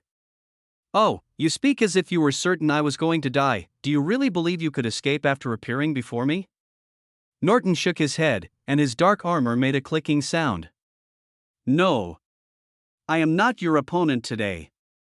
I will deal with your companions first. Before Lucifer could reply, he felt a sudden disturbance in the flow of magical energy behind him, and he immediately dodged the incoming attack by flying away. When he looked back, a girl was standing where he was before, holding a dagger in her hand. Her dagger is covered in condensed miasma, meaning it is a very deadly attack. If Lucifer doesn't dodge, she will use her miasma to corrupt his magic barrier and damage him in an instant. But Lucifer wasn't worried about that. Alas, it's this troublesome woman. Why do these high-level characters appear one after another? TSK, it seems that I really caused a huge butterfly effect this time. Even though Lucifer was unhappy in his mind, his face remained the same as always. When she first saw Lucifer, the woman's eyes had turned bloodshot. She had resolved to kill him at any cost, just as he had killed her brothers. You bastard! You killed my brothers. I will avenge them today. Hearing these words, Lucifer replied with a sneer. Brothers? You mean those sewer rats that infiltrated the academy while I was having tea? Seeing the arrogant look on Lucifer's face as she insulted her brothers, the girl instantly grew angrier. A crazed look came over her face, but Lucifer was actually happy to see this. Good, it works just like in the game. Taunting her with words like that will make her lose her mind faster. That's good for me. Lucifer may not be a hardcore player, but he has definitely played this game quite a few times. He knew a trick or two of his own, and for a veteran player like him, there was no reason not to take advantage of them now that he had the ability to use them more freely than before. In the game, you can only click on certain predetermined dialogues to irritate and taunt each other, which is very inefficient. However, he is now out in the real world, free from the limitations imposed by the game's mechanics. He could have used crueler words to taunt her and make her lose her mind faster. As Lucifer planned all this in his mind, the woman rushed towards Lucifer with her dagger at great speed, Fearby style, 1000 miasma rain. She immediately swung her dagger at Lucifer and fired 1,000 tiny needles made of condensed miasma at him. Go to hell! You devil! Chapter 65 Experimental Subject No 0 Subject 0 is the first girl to fall victim to the cult leader's cruel experiments. She worked for the False Dome cult for a long time under the name Zero. She always succeeded in her missions and was considered a very successful assassin. The player must fight her later in the game, where she assassinates one of your heroines. It is a fixed event that cannot be stopped. This assassination was destined to kill at least one of the heroines. The game has 3 endings, each one is good for the protagonist, but bad for the rest of the world. Although the protagonist and his harem live happily, the fundamental problems facing the world remain unresolved. The protagonist never gets beyond a first-level mage, and until the end of this game, things remain at the same stalemate, but now things have changed a lot. Zero personally steps in to kill Lucifer. As she blames him for killing her brothers, she has no memory of her past, so she considers the members of the Death Squad to be her true brothers and sisters. Now that they were all dead, she was determined to avenge them, but it was obvious that Lucifer would not let her surpass him so easily. Her ultimate is the most dangerous. If I want her to avoid using that ability, I need to make her go crazy. Lucifer is not a good person either. He knew of Zero's plight, including the deaths of her 2 younger brothers, but he wouldn't let her kill him so easily. While he clearly had no purpose in life, he also had no reason to die so easily. Yet he is a selfish man who cares very much about himself. He would not let Zero kill him even if she had a valid reason. In response to her 1,000 miasma needles, Lucifer waved his hand and a huge magic circle appeared in front of him. Basic magic, rotating magic beam. Lucifer immediately cast a spell, destroying all the miasma-covered needles with beams of concentrated magic power swirling around him. His attacks also damaged the ground and the city walls, but he didn't care because there were no civilians alive in the entire city anyway. Oh, is that all? You talk a lot of nonsense, but is this all you can do? Hearing Lucifer's words, Zero's eyes became even more bloodshot. She pulled out another dagger and held it in her other hand, double dagger style, miasma type, double charge. Zero rushed towards Lucifer at an incredible speed. Her speed was so fast that Lucifer could not react properly. Although he has magical singularity to detect, his body moves slower because he is a mage, not a warrior. Zero's dagger pierced through Lucifer's magic barriers as they were covered with condensed miasma, and directly severed Lucifer's right arm in an instant. If Lucifer had not been able to dodge, thanks to the early warning he received from the detection of the magical singularity, he would have lost his heart in that attack. Ha! Look! You're so weak. Before Zero could laugh for too long, a beam of concentrated magic energy struck her directly, blasting her away at immense speed. Her body passed through the city wall and landed outside the city in an instant. She mistakenly thought that Lucifer would stop attacking for a few seconds after losing his arm.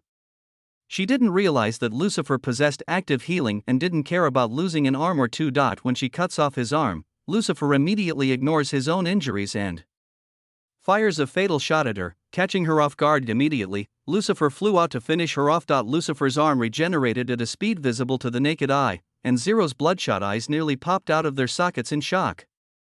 You're not human. You're a monster. I will kill you. Lucifer shook his head at these words. Me? A monster? You're mistaken. I'm more evil than that. Basic magic, concentrate magical rays. A huge magic circle as big as a 5-story building appeared in the sky in an instant. Thousands of condensed magic needles shot out from the huge magic circle, pouring down at a speed 5 times faster than sound. The ground shattered from their impact, shockwaves generated by their immense speed spreading in all directions, terrifying all nearby monsters on a cellular level. Lucifer's magic immediately turned all nearby monsters into sieves, sending debris flying everywhere. Lucifer single-handedly cleared half the battlefield in an instant. The soldiers who were fighting the monsters were shocked at the overwhelming scene. Zero's condition was the most serious of them all. Of the magic needles pierced her entire body and caused her great pain, although they did not turn her into a sieve like they did with other monsters. Such great pain caused her to lose her mind further. As she looked at Lucifer's figure standing in the sky like a god, she felt a huge hatred in her heart. She couldn't help but feel disgusted by those deep purple eyes that looked at her as if she were a pathetic worm before him. After witnessing such blatant mockery, she lost her mind. Tears appeared in Zero's eyes as Lucifer raised his hand to fire a massive beam of magic power to finish her off once and for all. Sudden memory. Big sis. Here. Take this bread. I snuck into the storeroom and stole it. Seeing the happy smile on her little brother's face, Zero smiled and slowly sat up. She had been sick for a week because she had been injured on a mission, and Jacob was worried about her. All members of the False Dome cult are powerful individuals. They either eat human flesh or simply don't bother to. So for the three of them, they were still weak and it was common for them to starve because they had no food to eat. They slept on the cold floor, winter or summer, and lived to die for their masters. It was not unusual for them to eat rats or cockroaches to fill their stomachs. Being able to eat bread was a rare luxury. What if the master finds out? Hearing Zero's worried voice, Lucas, who was standing nearby, put his finger to his mouth and spoke quietly. If you don't tell him, no one will know. Zero was still worried, but greed got the better of her. Okay, then, if anything happens, I'll protect you both. She divided the half-rotten bread into 3 pieces and each of them ate one. The conditions they lived in were not good, but for Zero, those were the happiest times of her life. As long as she can enjoy food with her 2 brothers, there is nothing happier in the world. But that happiness didn't last long. Months later, Lucifer killed Jacob and Lucas, leaving Zero heartbroken. They were the last family she had in this world and their death was a huge blow to her mind. Back to the present, in that life or death moment, Zero suddenly remembered her oath to protect her brothers, and her sanity returned in the final seconds. I broke my promise to protect them, but I will not break my promise to avenge them. I will be your death, Lucifer Blaze. Ultimate skill, sacrifice type, absolute void field. That skill seemed to alter the very fabric of space and time, as the magic within a 100-meter radius instantly solidified. Lucifer's magic stopped responding and he fell to the ground. Fortunately, he did not fly too high, otherwise, he would have broken his leg. The expression on his face remained as cold as ever, but in his mind he was already panicking. Damn it! I underestimated the power of reality. This isn't a game anymore, anything could happen at any moment. My plan to drive her crazy worked, but she suddenly became lucid for no apparent reason. And the thing I didn't want to see still happened. Damn it! Lucifer was well aware of Zero's ultimate skill. Her ultimate is her last-ditch attack. She sacrifices her soul, magic power, and life force in this attack, and forcibly turns all magic power within a radius of 100 meters into nothingness for 1 minute. When she unleashes this ultimate ability, the entire fabric of space and time warps, preventing her enemies from using even a fraction of their magic power or leaving this realm. A creepy grin appeared on Zero's face as he saw Lucifer falling from the sky, his magic circle dissipating mid-attack. As I said, I am your demise, Lucifer Blaze. You took everything from me. Now I will kill you with my own hands. No matter what level, a mage is still a mage, they can't engage in melee combat. You're a dead man now. Skills have their own rankings. The first category includes common skills such as physical enhancement, basic magic, and attribute magic. Above these are ultimate skills, which can affect specific phenomena and are only possessed by a few outstanding individuals. Legendary skills like Sword Intent, Tau Rhythm or Magic Singularity have the highest ranking. However, the impact of each skill depends on the user's proficiency. Lucifer had only been using Magic Singularity for less than 2 months, but Zero had been using her skill for years. Normally she only sacrificed a limb or 2 to increase her attack power, but today she sacrificed her entire being to kill Lucifer. It's clear that the effectiveness of her abilities far exceeds Lucifer's. Despite his mana singularity, he's still unable to use his magic against her ultimate. Damn it! Why do these sudden changes happen out of nowhere? Chapter 66. There is Old 6 on the other side of the city. My master's orders. I must obey. Miasma Sword Art, Hell Corruption.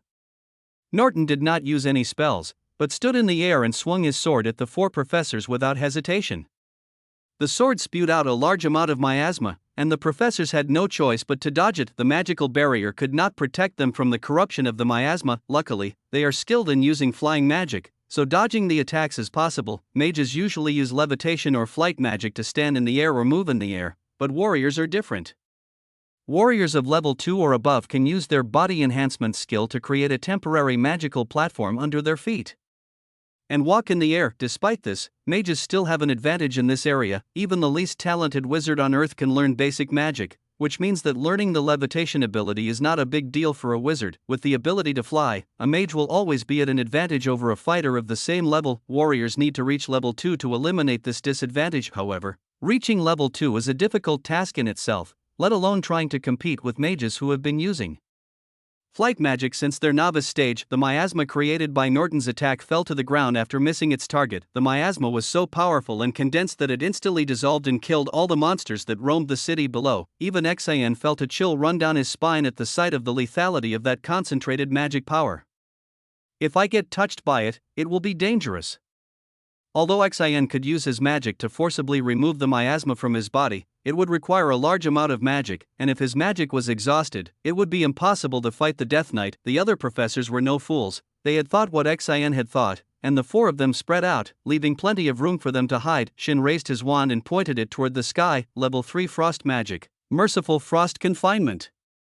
Two huge magic circles appeared in the sky, and huge palms made of condensed ice rushed out from the two magic circles. The two icy hands immediately clamped Norton between their palms and began to crush him with all their strength. Xian infused a large amount of magic power to increase the crushing power of the spell, but even so, it would not be possible to stop Norton so easily. Miasma Sword Technique, the 10th Miasma Arc. Norton twisted his sword and fired 10 arcs of condensed miasma, instantly destroying the two icy hands that imprisoned him. But before he could do anything else, Thomas was ready to take action. Level 2 Wind Magic, Condensed Wind Arrow. Next to Thomas, a magic circle the size of a 3-story building appeared, and a huge condensed wind arrow shot towards Norton at supersonic speed. The arrow hit Norton directly, causing him to fly away like a cannonball. Norton's body hit the ground and continued to slide for a considerable distance before he hit a broken house wall, which immediately collapsed on him. Xian cast a weaker spell first, as he wanted to buy some time, but he poured a great deal of magic into the spell to hold Norton in place for as long as possible. The rest was up to Thomas and the others to cast their secondary magic spells. A wizard can cast lower level spells faster, but it will take some time to cast spells of the same level. Xian had been through many battles before, as had the other professors. Xian took the initiative to restrain the Death Knight, and the others immediately understood what they had to do next.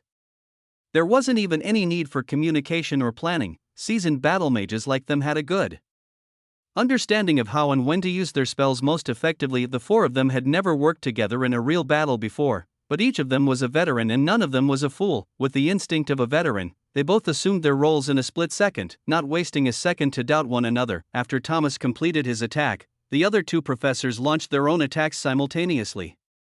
Level 2 Earth Magic, Meteor Burst. Level 2 Water Magic, Fist of Domination. They both cast their spell at the exact same moment, as if they were in sync and could read each other's minds. A huge meteor appeared in the sky and rushed towards Norton at a crazy speed. Norton knew it was dangerous and tried to dodge the attack, but before he could do so, the huge fist of water immediately hit the meteor on the back and accelerated its speed many times. Norton was really stunned when he saw this crazy cooperation between the two. This is the difference between those who follow the path of evil and those who follow the path of righteousness. Those who have evil plots in their hearts can never trust others, and can never truly cooperate with others for a moment. Yet, individuals like Sheen, Thomas, and others have always asserted their own strengths and never underestimated others. They know how to work with others and how to trust their colleagues. This is also why none of the four professors tried to help Lucifer. They all had faith in their hearts that Lucifer would not be defeated. While too much trust can sometimes backfire, without trust, society simply cannot function. When you go to the doctor, you genuinely trust him, or when you ask a mechanic to fix your car, you trust him. In other words, the world functions normally based on mutual trust. Those who follow the path of evil eventually lose this vital element in their hearts, and trying to figure it all out alone usually leads to failure. Maybe that's why the protagonist usually wins with the power of friendship and love. Maybe when the protagonist clears out those who have lost faith in the world, they will be blessed by the laws of the world. Meanwhile, on Lucifer's side, go to hell. Zero, dagger in hand, rushed towards Lucifer and immediately aimed at his heart. Although this magic-free realm caused her to lose control of her magic, she remained an assassin. Her physique was naturally much stronger than Lucifer's, as she had been through many battles, and she had honed her reaction time and combat skills to perfection. Even though Lucifer has greatly improved his physique by using active healing, he is still no match for a true veteran in close combat. Lucifer didn't know martial arts or anything. He hadn't fought anyone without his magic. This meant that now that he couldn't use magic, his options for dealing with Zero were limited. Since Zero has already sacrificed her life, she will not be able to survive beyond the short duration of her skill. She wanted to end it all with one blow. Her best bet was to aim for Lucifer's heart. As she ran towards him, she easily dodged the fists he swung desperately at her, and then she stabbed him directly through the heart. Her attack was successful. A smile appeared on her face, but before she could be happy for long, a sinister smile appeared on Lucifer's face. You think I can't fight without magic? Everyone's hands are rated E grade. Lucifer immediately grabbed Zero's right hand, the one holding the knife, and raised his other hand to form a fist. Ding. Are you sure you want to use the attack enhancement card, Advanced? Yes or no? Yes, even though it was like killing chickens with a nuclear bomb, Lucifer had no other choice at the moment. Zero had him backed into a corner. Not only had she completely sealed his magic, she was aiming to kill him right now. She had only pierced his heart, but her next attack might be to his brain, which would be fatal. Lucifer didn't dare take any chances. In close combat, he was no match for her. Even if his fist struck her, it would have no effect on her even without their magic. A level 2 warrior still has the power to kill a level 4 warrior at his peak. Now, Zero let down her guard after successfully piercing Lucifer's heart. She had no reason to fear Lucifer's fist, as it did not have the power of even the lowest level warrior. Lucifer also only had one chance. With his sharp mind, he could easily see that if he let this opportunity slip, he would die here. Ding. You used the attack enhancement card, Advanced. Your next attack will be 500 times more powerful. Let me help you reunite with your brothers. Bang. Crack. As Lucifer's fist connected directly with Zero's face, the very fabric of space and time began to tremble. In that moment, Lucifer's fist was so powerful that cracks appeared in the fabric of space and time itself like broken glass. Lucifer simply destroyed Zero's entire upper body, as well as the very fabric of space-time itself. Even Lucifer lost his hand when it was sucked into the shattered void. Fortunately, the crack in the void did not continue to spread for too long and disappeared within a few seconds without leaving any trace. Lucifer could feel his consciousness beginning to fade as he had lost so much blood in the battle. Not only was his heart destroyed, but even his arm was bleeding. Fortunately for him, Zero's destroyed body instantly turned into fine dust after he blew away her entire upper body in the fabric of spacetime, and because she was dead, the magic-free realm immediately collapsed, and Lucifer regained control of his magic. Active treatment. Lucifer poured a large amount of magic power into it to repair his broken heart and further stop the bleeding. This battle was the toughest he had faced so far. Chapter 67. No choice above the city. I don't know why he would attack 4 second-level mages alone. Does he have more friends nearby? Seeing the Death Knight buried by the massive meteor, Xin looked around but couldn't find any other powerful individuals. Even with his detecting abilities, he couldn't find anyone who could help the Death Knight. Aside from Abella, Norton, and Zero, there weren't any high-level individuals on the other side. Most of them were just mindless summoned beasts of level 3 or below. These weak monsters were not even within Xin's consideration. He didn't think these weak monsters could help Norton in any way in this battle. Level 3 monsters aren't weak. It's just that Xin and the others are too strong. If I'm done with things here, how about I take some monsters myself? I have a lot of new methods that need to be tested on monsters. Level 2 Earth magic user, Gazed Burtak, has always had a creepy and eccentric personality. His words made Xin frown a little, but he said nothing. That he didn't want to meddle in other people's affairs, and he had no reason to try to protect these man-eating monsters from Gazed's clutches. In his excitement, Gazed raised his wand and licked the gem on it. I'll skin them and dissect all the muscles one by one. How exciting that will be! At the university, Gazed teaches earth magic and monster physiology. He has extensive knowledge of monsters' weaknesses and strengths, having encountered and experimented with thousands of them throughout his career. He doesn't live in a dorm room, but in a laboratory where all of his test subjects are locked in enchanted cages. Gazed was also responsible for teaching students interrogation and intimidation methods. As he had an amazing grasp of these things, he knew many horrific methods of torture, and his hobby was reading books on ancient tortures and punishments. He's an absolute lunatic in his head. Just like Lucifer is Mark's idol, Gazed is Lisa's idol. Besides, he likes her very much because he can see her talent and crazy personality. Lisa got full marks in her subjects because she was just as obsessed with learning these things. This was the only subject in which she did better than Mark. Lisa often borrowed books about torture from Gazed to read and pass the time. There was a reason why Lucifer didn't want to have anything to do with this crazy girl. Just as Gazed was smiling like a villain, the second-level water mage, Joseph Eugen, clicked his tongue and said, "You never learn your lesson. Last time you were nearly prosecuted by government officials for conducting dangerous and cruel experiments. If you get caught, don't ask me for help like last time." Joseph was a member of the Eugen family, a family known for its dedication to the military. Most of her family members are either in the military or the police department. She had a lot of connections. That's why she was able to prevent Gazed from being sent to prison. The government only asks for compensation, they don't dare to send a second-level mage to prison because they don't want them to become terrorists. Hearing Joseph's words, the excitement on Gazad's face disappeared in an instant. He smiled awkwardly and scratched the back of his neck. Ha ha. No, I don't do anything illegal, Miss Joseph, believe me, I'm as innocent and pure as milk. When Xin heard these words, he frowned and said, innocent and pure, my, obscene words omitted. You bastard love to trick students into buying your evil research papers that contain horrific torture methods. You are corrupting children. Gazad was also very shameless, he would never admit his wrongdoings. He smiled shamelessly and said, ahem. Mr. Xin, you misunderstood me. I only sold those things for research purposes. Reading them can help students understand monster anatomy in a better way. Gazad immediately began acting as if someone had wronged him. I even refunded students when they wanted to return the products, but students loved the research papers so much that they never returned them. You can't blame me for that. He wiped away non-existent tears from his eyes and shook his head as if he were truly experiencing injustice. Joseph couldn't take it anymore and she kicked the guy in the back. Get lost. Your face is as thick as a city wall. How could someone be so shameless? Alas, Gazad then began feigning injury. Alas! You broke my spine. Miss Joseph, if you are so aggressive, no man will marry you. After hearing the words of that shameless guy, blood vessels appeared on Joseph's forehead. Whatever. I don't want to get married so soon anyway. Gazad wasn't about to give up, he continued talking, keeping that harmless smile on his face. So soon, you mean?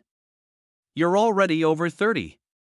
The kids will soon start calling you Grandma Dash. Before Gazad could finish his words, Joseph punched him in the face, her expression contorted with rage. Who are you calling Grandma? As the two argued, Xin shook his head. TSK, how childish. After hearing these words, Thomas looked at Xin with complicated eyes.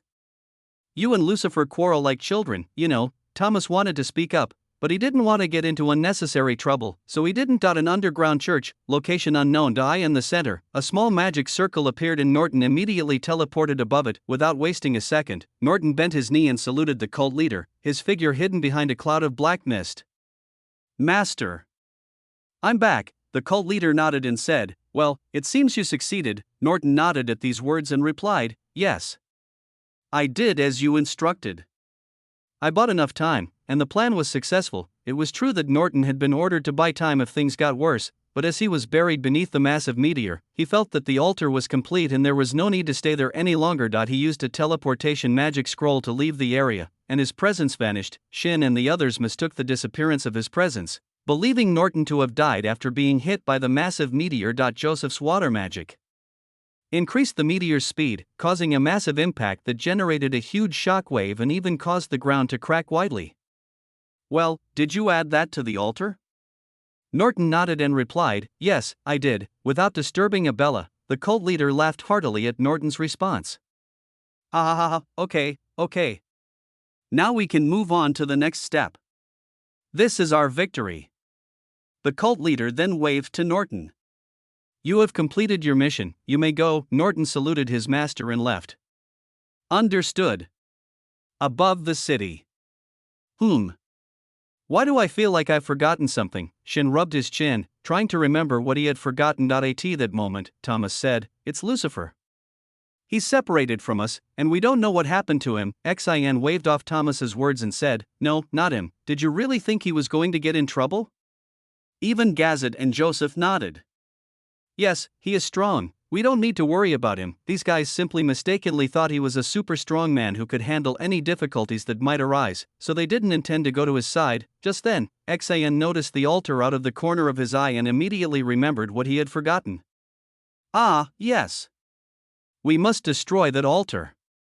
Sin glanced at Gazad and Joseph and said, you two go deal with the remaining monsters in the city. Thomas and I will deal with the altar. Gazad and Joseph both nodded and flew off in two different directions to deal with the monster. Thomas and Xin immediately increased their flying speed and arrived near the huge altar.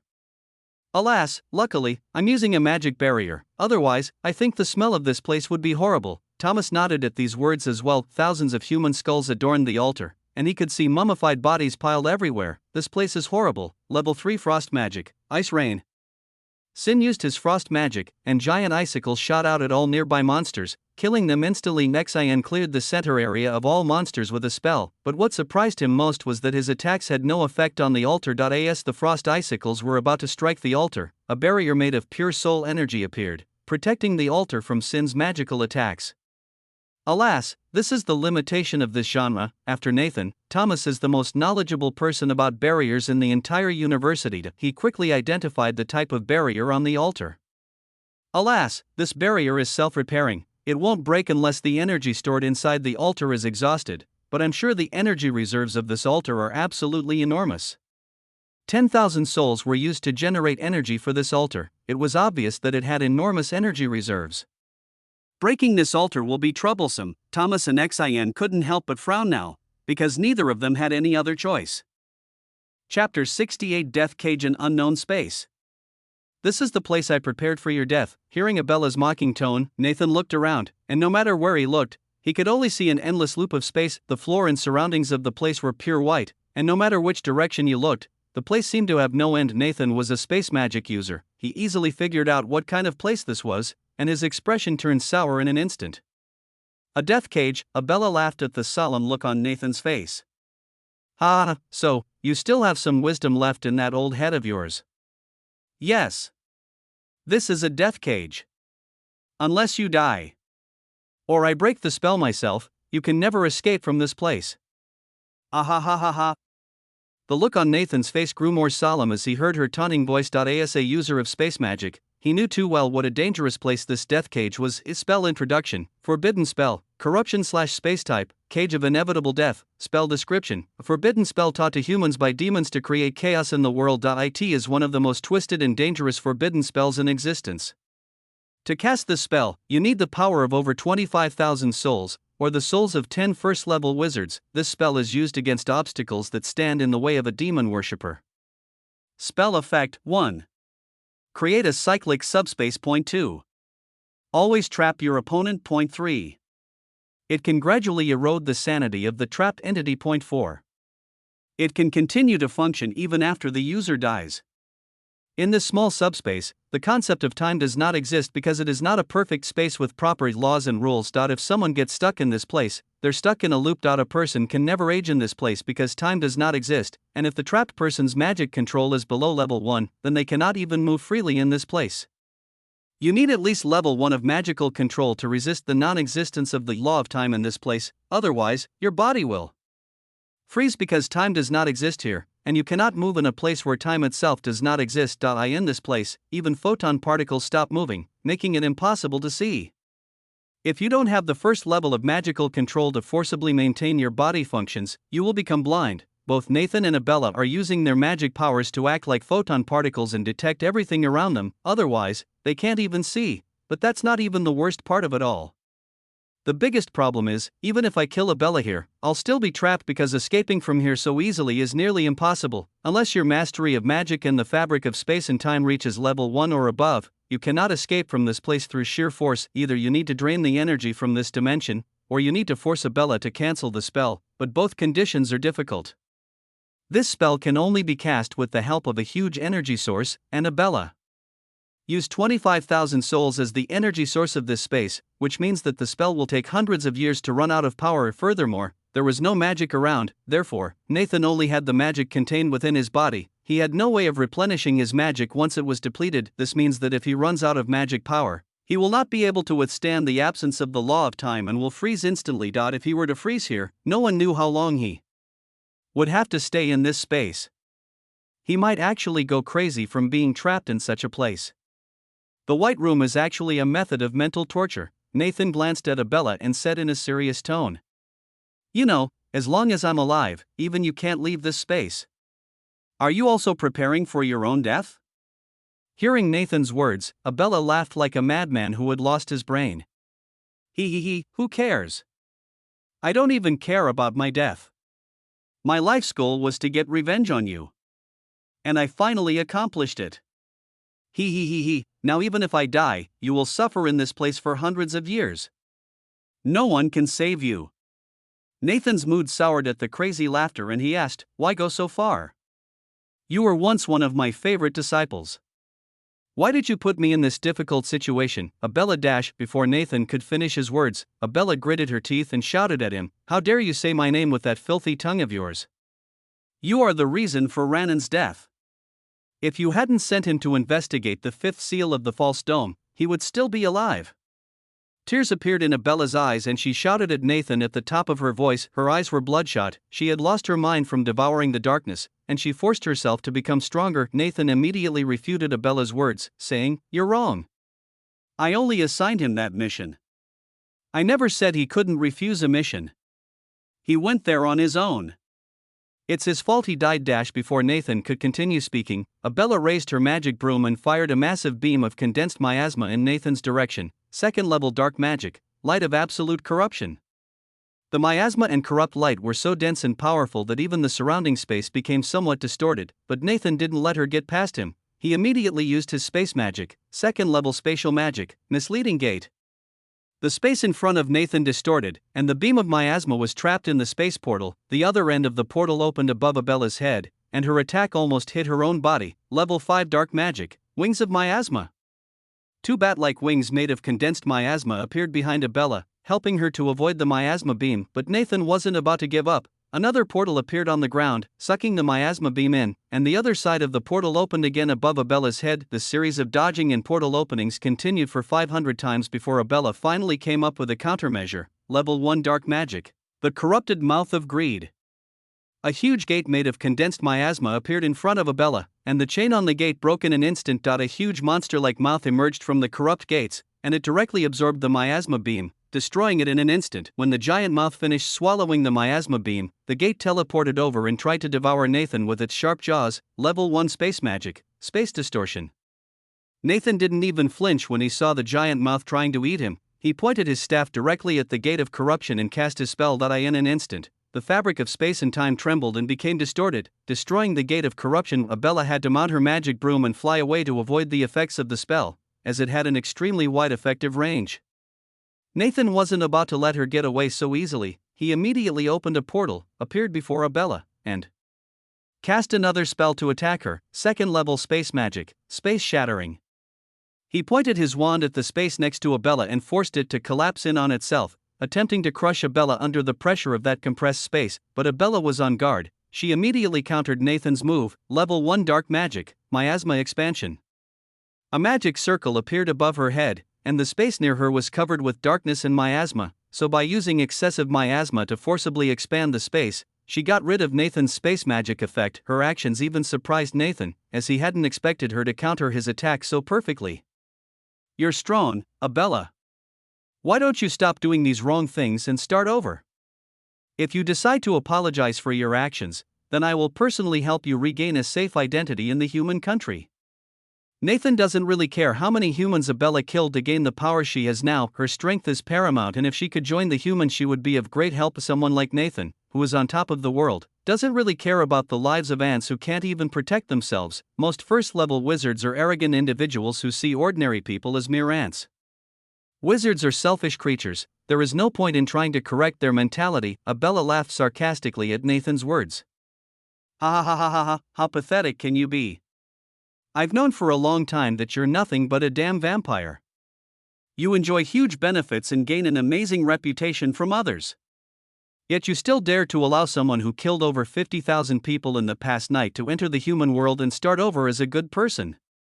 Hearing these words, Nathan's expression turned cold. "I just want to stop you from doing any more bad things." Abella's eyes began to shed tears of blood, and when she cried out, "Shut up! Your hypocriticality disgusts me. If it wasn't for a hypocrite like you, Ranan would be alive. Die, you shit." Abella wasn't going to listen to Nathan, she had lost her mind now. Chapter 69. The Mantis stalks the cicada. Lanan was once a 4th-level mage and one of Nathan's few disciples. Unlike most mages, he is kind and compassionate. He is like a bright light shining in the darkness. Abella studied under Nathan and she often encountered him due to Ranan's frequent visits to Nathan. Nathan favors Abella because of her extraordinary talent in summoning magic, but she is completely obsessed with Ranan because she has fallen in love with him. Nathan hopes Abella will reach hire and repay him with favors as she grows into a powerful wizard. But Abella doesn't make much progress because she thinks about Ranan all day. This was intolerable to Nathan. Not only is Lanan Nathan's biggest disappointment, he also holds his other students back from making progress. Nathan accepted Ranan as his disciple because he possessed an extremely rare aptitude for light magic. But then Nathan discovered that Ranan didn't have much talent at all. He was making little progress, so Nathan sent Ranan on a trip around the country to improve his skills, but even after years of training, Lanan barely reached level 4. Nathan's previous disciples had all reached at least the second level, and Ranan became the biggest stain on his reputation as a great teacher. But Abella doesn't care about all that. She is an innocent girl whose mind is still untainted by the cruelty of the real world. She fell in love with Lanan because of his personality, and his magical skills had nothing to do with it. Abella simply accepted him for who he was, not caring if his magical talent was weak. Nathan notices everything and decides that if he wants Abella to make progress, he needs to get rid of Ranan. A disciple who cannot grow and bring benefits to Nathan is of no use to Nathan. This may sound harsh, but this is how mentor-mentee relationships work in this world.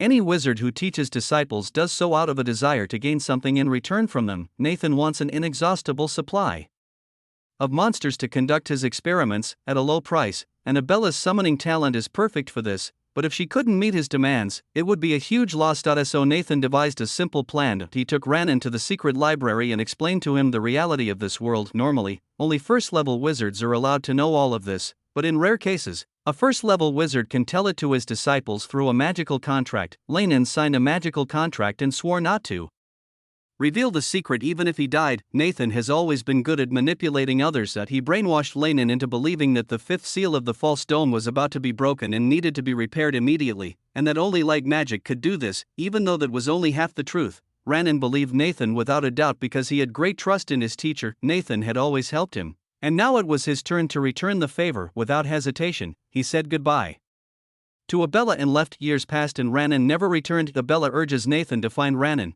but Nathan refuses, saying that if Abella becomes a first-level mage, then he will help her. But that was all just to cover her. Abella had never reached level 1 talent in her life, and Nathan knew that all too well. That he knew that Abella could barely reach level 2, but she would never reach level 1 in her lifetime. In other words, he had no intention of helping her find Ranan. As time went on, Abella worked hard to improve, but she was never able to move beyond level 2. She hit the wall. Years of hard work and struggle have made Abella mature, and she is no longer a naive girl. When she failed to advance to the first level even after years of hard work, she figured out the truth behind Nathan's words. She went to confront Nathan, but he just denied everything without even a hint of shame. Abella was helpless. She had signed a magical contract to provide Nathan with a summoned beast for 5 years, and there were only 2 years left on that contract. Nathan was a shrewd and clever man. He squeezed every advantage out of Abella until the end of the contract, forcing her to constantly summon more beasts for him and even selling some of them for his own profit. Nathan calculated everything and planned it meticulously. He had been planning this since the day he accepted Abella as his student.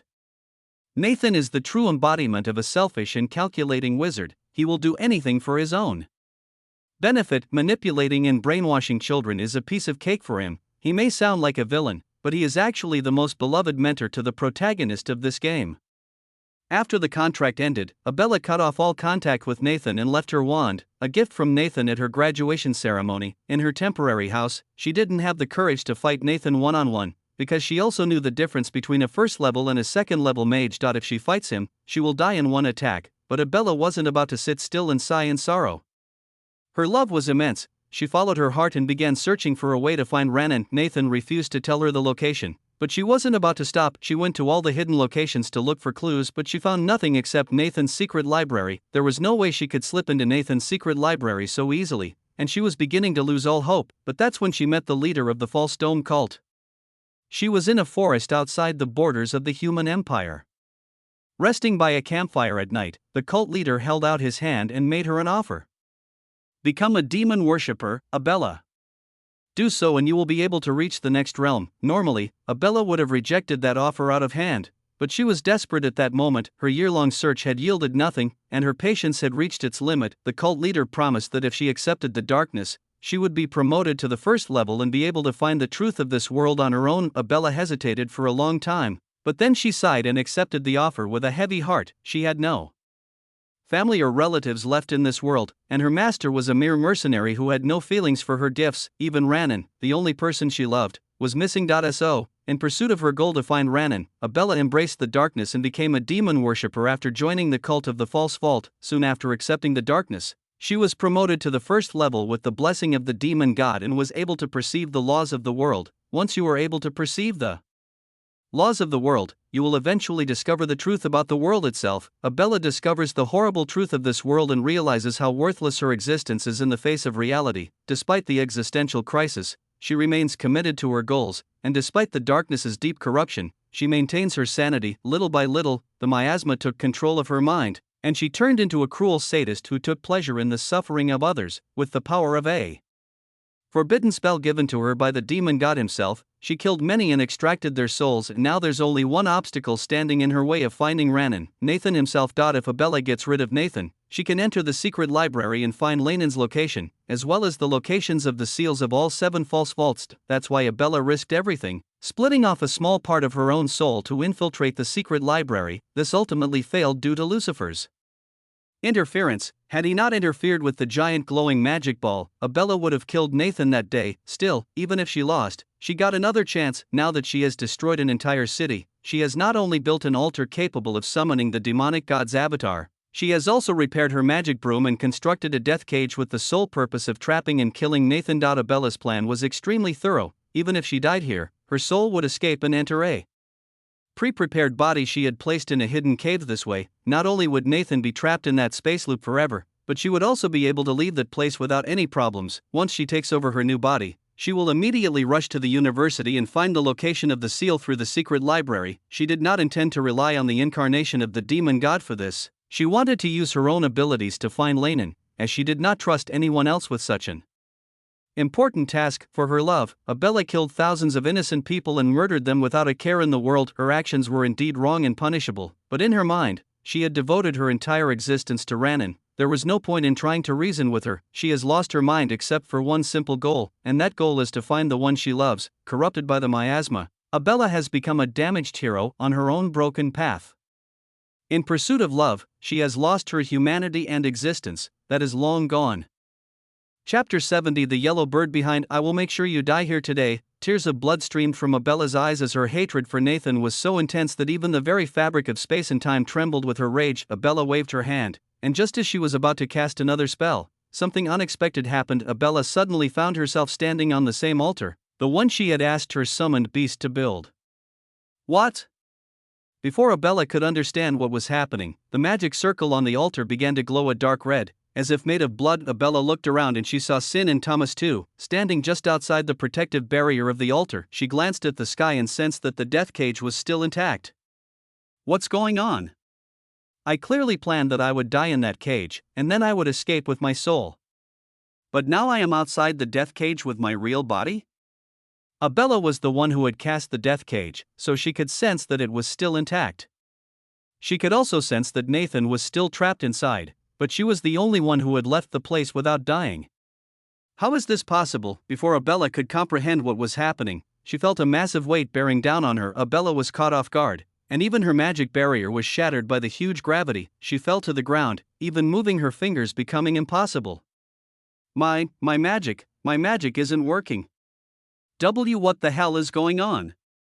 Not only was Abella unable to move her body, she was also unable to control her magic. As if something was interfering with her magic, Abella lost the ability to use magic, and now she is just an ordinary girl trapped helplessly in the center of the altar. Tick tick. A humanoid figure made of black mist and miasma appeared on the altar and slowly walked towards Abella. The creature's footsteps felt so heavy and threatening that even Thomas and Singh could feel it from beyond the barrier. As a result, they both backed away from the altar, ready to flee at any moment. The humanoid figure made of black mist seemed unconcerned with either thought. It was only interested in Abella. Abella knew that figure all too well, as she had seen him countless times. Now, this entity is none other than the leader of the false dome cult himself. No, this is just a shadow of him. His real body is not here. Abella had many questions in her mind, but due to the huge G-forces, she even had difficulty breathing. There was no way she could speak. The cult leader crouched down next to Abella, and a sweet yet eerie voice spoke from the black mist. Ah, my sweet and silly Abella, you have fallen into this foolish trap. But, oh well, you were never very clever as a child, you were always like this, you're so focused on your goal that you forget what's going on around you. Bella's eyes widened in pure shock at the familiar yet threatening voice, and she managed to utter the words with great difficulty. Ranan? How is this possible? This is impossible. Despair, shock, etc. Many complex emotions appeared on Bella's face at that moment. She couldn't accept the fact that what she had been pursuing was so close to her, but she never noticed it. Not only did Ranan allow her to accept the darkness, but he also sent her on various death missions, all the while knowing that all she wanted was to see him and confess her love to him. But Ranan watched her go down a dark path silently and never did anything to save her. Many questions flashed through Bella's mind at that moment, but all she could say was, "Why?" Ranan reached out his hand and wiped the tears from Bella's eyes. The black mist on his face condensed, and a humanoid face resembling Lanan appeared, but unlike the Ranan Bella knew, he now had a creepy grin on his face as he wiped her tears. "Well, you see. I've hated you for a long time, Bella." A long time. At that moment, Ranan told Bella the real truth. Not only is Bella extremely favored by Nathan, but she also receives many resources from him for free, and Ranan is jealous of all this. He had to always pretend to be a good senior brother whenever she came to see him. Nathan even warns Ranan several times to remember his humble gift and stay away from Bella. "Every time I look at your face, I want to peel your skin off alive and boil you in hot oil. I hate you so much."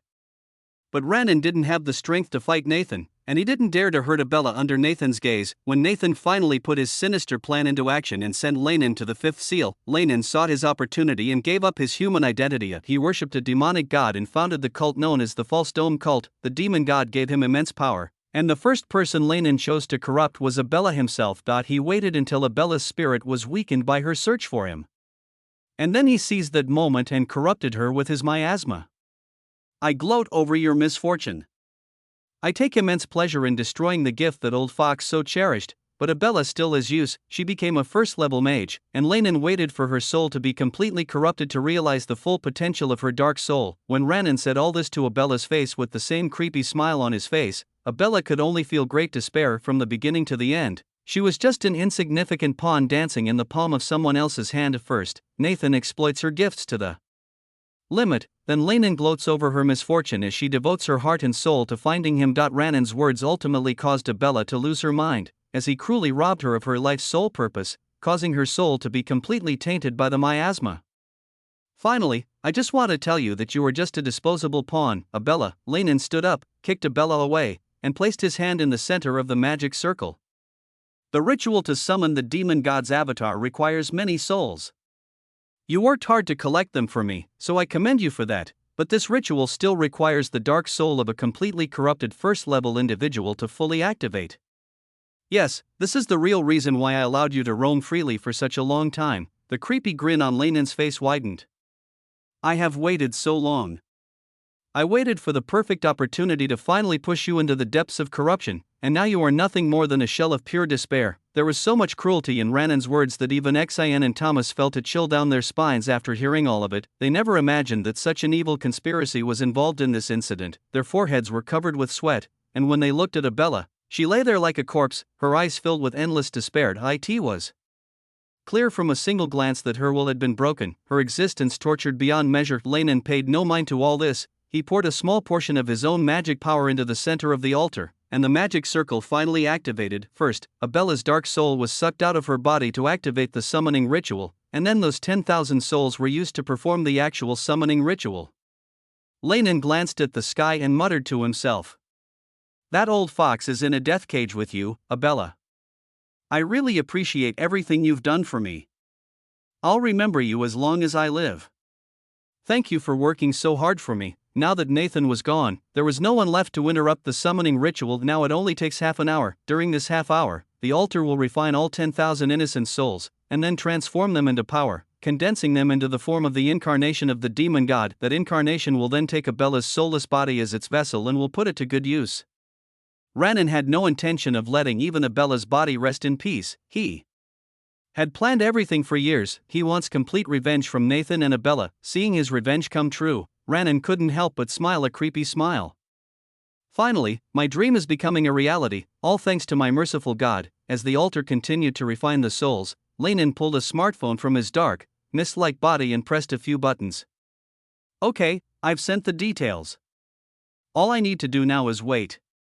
Soon enough, the whole world will find out what a hypocrite their loved one is. Lanin has collected a lot of evidence against Nathan and is ready to destroy his reputation in the human world. If he had simply killed Nathan, people would still continue to think of him as a great hero because they would have erected a statue of him in the National Heroes Monument, but Ranin knew all this, so he chose another way. Not only does he cleverly convince Abella to trap Nathan in a death cage, he also decides to destroy Nathan's extraordinary reputation. Calling me trash and untalented was your biggest mistake, my dear teacher. Chapter 71 Simple Trick Outside the City, Level 5 Earth Magic, Swamp Lake. Mark stomped his feet, and a magic circle appeared on the ground, turning the sand within a 50-meter radius around him into mud. Only the ground beneath Mark and the other soldiers remained normal. Lisa seized the opportunity in an instant. Level 5 Shadow Magic, Shadow Binding. The monster's shadow immediately moved and restrained the monster, preventing it from moving too far in the swamp lake. Mark smiled at Lisa's timely cooperation and raised his wand to the sky. Level 4 Earth Magic, Rain of Stone Arrows. A huge magic circle appeared in the sky, and huge stone arrows began to fall from it. Those stone arrows were much faster than sniper rifle bullets. This means that each arrow carries a tremendous amount of momentum. Within a radius of 50 meters, they easily killed all monsters of level 5 and lower, but this also consumes a lot of magic power. Mark and the other soldiers had been fighting nonstop for more than 2 hours, and almost all of them were exhausted. Casualties among the soldiers have reached hundreds. If it weren't for the fact that Mark and the other students were much stronger than these soldiers, they would also be injured now. Still, all this fighting had nearly drained all of the students' magic power. However, the horde of monsters continued to rush forward relentlessly. Mark and Lisa stood back to back, gasping for breath, watching the monsters rushing towards them from all directions. I'm impressed. I never thought you could keep up with me, even with your barely any magic left. Lisa smiled at Mark's words and cast a low-level shadow condensation spell, creating a sword with her shadow magic. Haha, you underestimate me. Even if I don't have magic power, I can still fight. If you want to give up, I don't mind taking you out. Hearing these words, a smirk appeared on Mark's face. Oh, being carried by a girl? No thanks. I'd rather I carried you out. Level 5 Earth Magic, Stonethorn Cemetery. Spikes composed of condensed earth elements rose from the ground and accurately hit the vital points of the rushing monster. Mark's precision and amazing magic control earned the respect of all the soldiers, because even when Mark used such a large area attack, none of them was hit. Lisa ignored the admiring looks on the nearby soldiers' faces. And plunged her shadow blade into the ground. Level 5 Shadow Magic. Support type, Shadow Expansion. Lisa's shadow magic seeped into the magic circle Mark had created, and she used the little magic power she had left to further enhance it. Lisa's enhancement turned Mark's magic circle into a deep black, and the shadow covered the stone spikes. The shadow extends the range of that spell even further and hurts the monster even more. Mark and Lisa's teamwork is so effective that they don't even need to use words to figure out what the other person is supposed to do. Mark deliberately lowered his control over his magic circle so that Lisa's magic could enter it and further enhance it. While this was a risky move and other mages might take advantage of this, they were now fighting a monster and there were no mages on the opposing side. So neither of them needs to hold back. With their amazing teamwork, Mark and Lisa killed nearly 50 low-level monsters in a single attack. Even so, it's not enough. As time went on, more monsters began to rush towards them. Lisa had used the last of her magic to enhance Mark's magic. Her magic was exhausted and her legs could no longer support her standing. Before she hit the ground, Mark caught her and stopped her fall. So I lost first. Well, you win. Lisa pouts her cheeks a little, as if she's upset about losing to Mark, but her eyes show she's happy to be held by him. But Mark didn't have time to notice all this. He was worried about the monsters rushing towards them. TSK. Aren't there any ends to them? Just as Mark was about to retreat with Lisa, the monsters suddenly stopped. Dead silence, as if they had suddenly lost the motivation to attack. All the monsters stopped fighting in the middle of the battle and stood still. Even the soldiers who had been fighting fiercely stopped after witnessing this unusual scene. Before Mark and the others can figure out what's happening, all the monsters start turning into magic particles. What happened? A confused expression appeared on Mark's face as he saw this strange phenomenon. When the summoner dies, a magic circle appears, bringing the summoned beast back to the spirit realm. But now, things are extremely strange. It was as if the summoned beasts were sucked away by a strange force, and all of them turned into magic particles, and those magic particles flew together towards the inner area of the city. This is? Mark wanted to go into the city and find out what was going on, but before he could move, a hand appeared on his shoulder, holding him in place. Stay here, that place is not your place to play. Also, take all these soldiers and retreat far away from here. A familiar voice appeared in Mark's ears, and he glanced at the person standing next to him. The man looked extremely handsome, his blonde hair flowing in the breeze. He had a calm expression on his face. His presence alone gave people a sense of protection and hope. Father, King Reynold ignored his son's voice and immediately flew away. Mark was surprised by the crazy speed, but he could only shake his head. Everyone! The monsters are dead. Let's retreat now. This place is about to become a first-level wizard's playground. We shouldn't stay here any longer. Hearing Mark's words, all the soldiers nodded, and they conveyed the information to the general. The general immediately gave the order to retreat, and the soldiers immediately rushed back to the military vehicles. Mark glanced at the city wall one last time, then carried Lisa away. She pretended to faint. She had successfully gotten him to hold her like a princess. Ignoring the retreating army below, Reynold rushed towards the city and landed on its walls. A solemn expression appeared on his face as he saw all the magic particles slowly rushing towards the altar in the center. His eyes met with Ranon, who stood at the altar and gave Reynard a creepy grin. But Leonard's face didn't change much after seeing that creepy smile. That thing isn't his real body. He's probably using some kind of forbidden magic to appear here without his real body. Leonard glanced at the altar and understood everything in an instant. There's no point in destroying that shadow form. Besides, it probably doesn't have any combat capabilities. It's just for show. Furthermore, even if the altar is destroyed or the vessel is killed, the ritual will not cease. Just as Leonard was thinking in his heart, another person flew down from the sky and landed next to him. What took you so long, Your Majesty? Leonard glanced at the other person, his eyes widened slightly. Well, you seem angry for some reason, Lucifer Blaze. Blood throbbed all over Lucifer's face as he stared at the altar, his toned muscles fully exposed because he was not wearing a shirt. Some guy's lackey had the nerve to rip my favorite shirt. I'm not happy about it. Zero's attack ripped his shirt, revealing a massive hole where she had pierced his heart. Lucifer wasn't the type to be upset over a torn shirt, but the original Lucifer loved this shirt, so he was now upset about losing it. Ignoring Lucifer's words, Leonard glanced at Lucifer's strong six-pack abs, then glanced at himself. This guy, he looks more like a warrior than a mage. Come to think of it, I lost my six-pack after I got married. I was much more muscular when I was younger. Leonard had been married for 20 years and had become so accustomed to his wife's amazing cooking that he had lost the will to exercise as he had in his youth. Oh, it's so good to be young. Lucifer is 10 years younger than Leonard. As Reynard continued to ponder all this, Lucifer suddenly spoke. So, what do you think? Should we do a joint? Leonard immediately understood what Lucifer was talking about, and a smirk appeared on his face. Can you keep up with my maximum output? After hearing what Reynard said, Lucifer replied in his usual cold tone. What's your maximum output? Leonard smiled evilly and said, 10th floor. Even Lucifer was a little shocked after hearing these words, but he nodded and said, I'll figure it out. Let's do a joint, a full immersion. After hearing those words come out of Lucifer's mouth, the smile on Leonard's face widened. You're truly an interesting person, Lucifer Blaze. This is the first time someone has said they can handle my abilities after hearing about them. Lucifer simply shook his head at the words, thinking to himself. Anyway, I've become a professional con man now. I can do simple tricks like this now. Chapter 72 Magic Diamond. Hey, this shit is getting out of control.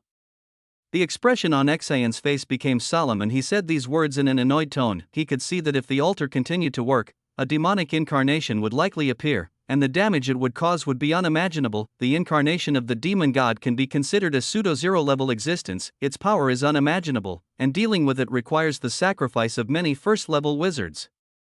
Both Sheen and Thomas realize they need to stop the altar, but neither can do anything. The barrier around the altar is of the self-repairing type.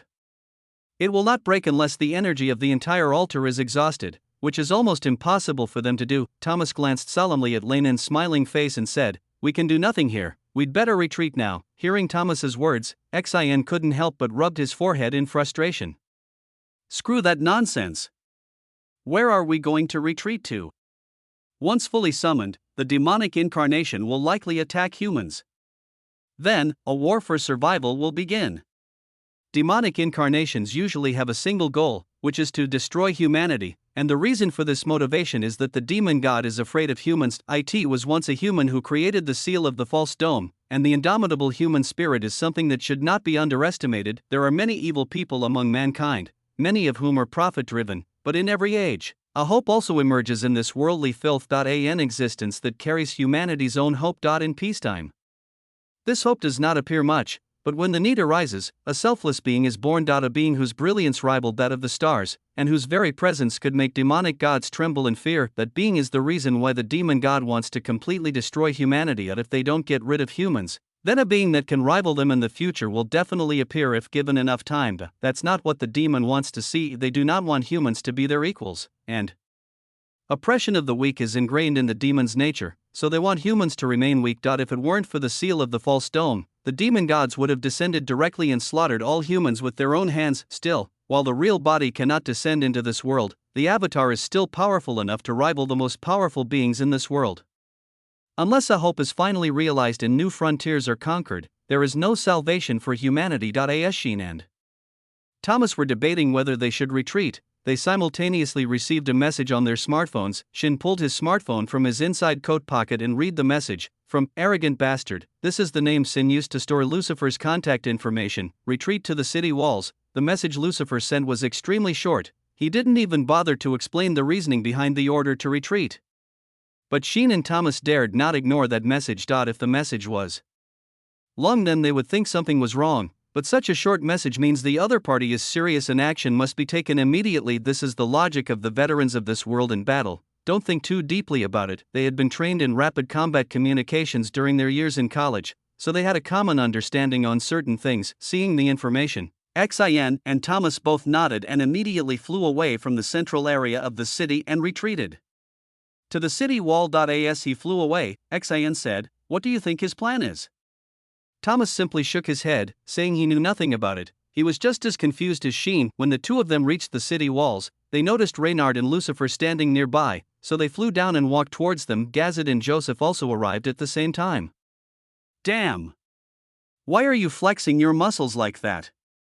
But you look cool, I guess." When Xin saw Lucifer standing there shirtless, he gave him a thumbs up. Lucifer scoffed at the words and replied in his usual cold tone, "If you dare say anything more, I will burn your clothes too." Lucifer was already annoyed that his shirt was torn, and now that Sin was making fun of it, he felt even more annoyed. Thomas took out a coat from his space ring and handed it to Lucifer.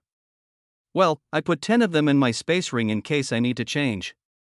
"You can take one." Lucifer nodded and accepted the gift without hesitation. Joseph was there too, and Lucifer felt uncomfortable with a woman besides Shino looking at him, so he accepted the coat. This guy, in his past life, would get anxiety attacks whenever a beautiful woman stared at him. Thankfully, his sweet fiancée cured him of that habit. Gazet glanced at Lucifer and said, "Hee, those strong muscles. I wonder what it would feel like to dissect them." Hee. All the professors looked at Gazet with strange eyes. Even Xin shook his head, thinking to himself, "What is he talking about? Doesn't he know that if he dares to attack Lucifer, he will blow him off the face of the earth?" "Yeah, whatever." Lucifer ignored Gazet's odd way of speaking because he knew that was just his character. There was no point in correcting him. That guy sounds and acts like a mad scientist type villain, but he's not actually a villain. He's just a random character with a weird personality who sells information about monster weaknesses in the game. Simply put, he used to be a friendly NPC in the game, so Lucifer didn't take much offense from his words because they were just empty words spoken. Because of his peculiar personality, he is essentially like Lucifer. Lucifer is unable to speak nicely and always speaks in a cold and cruel way. Similarly, Gazet is unable to speak normally and ends up saying some strange and creepy things. While everyone was busy chatting with each other, the altar was working at full capacity to digest those souls. You ask why they did nothing about that altar? That's because they can't do anything even if they want to. Ranan's shadow was watching them from a distance, mocking them, and all the professors could feel the mockery in his eyes. However, there was nothing they could do about it. They couldn't break that barrier, and there was no point in getting angry over the infuriating behavior of someone who was just a shadow. Not even Lucifer could break that barrier, for it was made of souls, not magic. If it was made of magic, then he could easily destroy that barrier, but now the situation is different. 10,000 souls are powering that barrier. It will not be broken so easily. Leonard glanced at the altar and spoke in a calm voice. So, what's the plan? Lucifer replied as he buttoned up his coat. We'll create a perfect combination spell. If the 5 of us second-level mages create a perfect combination, we can make up for 1 first-level mages. Leonard shook his head and replied. It is impossible to synchronize the magic power of 5 second-level mages with that of 1 first-level mages. A perfect combination is only possible in theory. It is unattainable unless. Leonard's eyes widened, as if he had thought of something. He looked into Lucifer's eyes and said, Have you awakened the legendary skilled magic singularity? Reynard was no fool. He possessed immense knowledge, and he certainly knew all about the magical singularity, but even he was not able to achieve that skill in his lifetime. Even though he was a first-level mage, his magic control could not match the control that the magic singularity skill gave its user. Hearing Leonard's words, Lucifer just nodded. Now that things have come to this, there is no need to deny it. I was born with it. That's why I was able to hide my gift from the prying eyes of those hyenas. Leonard knew who the hyena Lucifer was talking about, and he also knew what Lucifer was talking about, but even so, Leonard was quite surprised. I understand. This explains everything. I've always wondered how someone rumored to have no talent could possibly reach level 2, but it turns out this guy has been hiding his talent all along. What an amazing move. Just as I thought, you are truly an amazing person, Lucifer Blaze. A smile appeared on Leonard's face and he walked to the edge of the city wall. Well, if that's the case, then let's do it. I also want to see what can be achieved through the perfect combination of different magics. It's rare to see such a phenomenon in a lifetime. The appearance of a person who can awaken the magical singularity is extremely rare, therefore, being able to see a perfectly combined spell is extremely rare. Leonard certainly didn't want to miss this amazing opportunity, and the other professors were just as excited as he was. In the hands of an average mage, combination spells are just a gimmick used to increase damage, but in the hands of someone blessed with the magic singularity, the combination can shine perfectly. As the saying goes, if you don't have the diamond, don't take on the job. Lucifer, on the other hand, possesses the best magic diamond in the world. Chapter 73 Semi-Zero Level Combination Magic. Combined magic is usually used when a wizard casts large-scale magic like creating a giant altar or a giant seal, but sometimes these types of magic are also used against extremely powerful enemies. Combined magic is always unstable because the magic of different wizards has conflicting properties. If even one wizard in the team stops releasing their magic, the whole team will become unstable, then the whole magic will fall apart because it's so unstable. But in history books, there is a mention of an existence that can stabilize combined magic. Every mage in the world wants to achieve perfect control over magic, but this is impossible unless you awaken the legendary skill, Magic Singularity. Magical Singularity not only stabilizes combined magic, it can even amplify its effects. Those who possess the Magical Singularity can rule the laws of magic itself. The Magical Singularity has appeared only a few times in the long history of mankind, but each time it appears, it grants its wielder immense power. Throughout his life, Reynard always believed in himself the most, but today, he believed the words of others and decided to place his trust on Lucifer's shoulders. An idea came into Leonard's mind. Father, you once said that a mortal cannot kill a god, but Father, I will prove you wrong. Leonard stretched out his hand and took out his wand from his space ring. He pointed his wand at the altar and cast his spell. A huge magic circle appeared in front of the city wall. Following Reynard's lead, Xan and the others also poured their magic into this huge magic circle and enhanced it with their own magic. The more magic power they poured into it, the more unstable the magic circle became. Just when it was about to reach its limit, Lucifer also stretched out his hand and immediately used his own magic power to stabilize the entire magic circle. Magic command. Magic stability law. With the help of the magical singularity, Lucifer commands the magic to do whatever he wants. As if the magic power truly acknowledged his words, it stopped resisting and the chaos in the magic circle ended. Seeing Lucifer's success, Leonard and the others were pleasantly surprised and began to pour their magic power into the magic circle without any hesitation. Reynard's earth magic became the core, while the other four's magic served as support to increase the power of the spell. Even the soldiers retreating in the distance could feel the immense power of that magic. Lanon's smirk remained unchanged through all of this. As he stood at the altar, Lanon mocked Lucifer and the others who tried to destroy it. How pathetic, they truly don't know the power contained in 10,000 innocent souls. They truly don't know that their attempts are in vain. Lanon shook his head in disappointment. It won't be long, once their attacks bear no fruit, they'll discover how powerless they are. As Lanin felt amused in his heart, an old and sinister voice sounded from Abella's lifeless body. I have projected my will here, the refinement of the soul is almost complete, now I will begin to take over this vessel, Abella, no. The vessel slowly stood up from the ground and walked to the center of the altar. Lanin saluted his god, but the vessel ignored him and stood directly in the center of the altar. The refined soul power began to pour into the vessel, and its transformation began. The container began to grow larger and its nails became sharper, its eyes grew pitch black, its pupils turning a dark red. A sinister aura began to appear over the vessel as its body slowly transformed into that of a demon. The vessel lost its feminine features and became a misshapen mixture of flesh and blood. Well, getting into a proper fighting form takes some time. A huge eye appeared above the mass of flesh and miasma. As more and more soul power enters its body, it becomes more and more sinister and weird. Lanin glanced at the city wall and saw that Lucifer and the others were still frantically pouring their magic power into the magic circle. Humph, idiots, once my incarnation of God comes, you will become his food. Before Ranin could laugh at them, he noticed a sudden change. The magic circle began to change shape, becoming larger. Initially, it was only the size of a 5-story building, but now it is almost as big as a skyscraper. What's happening? How can they keep such a huge magic circle stable? This is impossible. The magic circle grew to such a gigantic size that it could dwarf a mountain. Impossible. This is insane. No mortal can use that level of magic. Even the giant lump of meat trembled at the sight of the gigantic magic circle. Even though only a small part of the demon gods will descended upon the vessel, it could still be seen that targeting his magic was not that simple. The huge eye widened, as if it was shocked by the crazy sight. On the city wall, seconds ago, except for Reynard, everyone else has no magic power left, and they have now stopped pouring magic power into it. Only Leonard was still pouring in his magic power, while Lucifer was keeping the magic circle stable. Leonard ignored the sweat on his forehead and said in a solemn tone, "Can you feel it too?"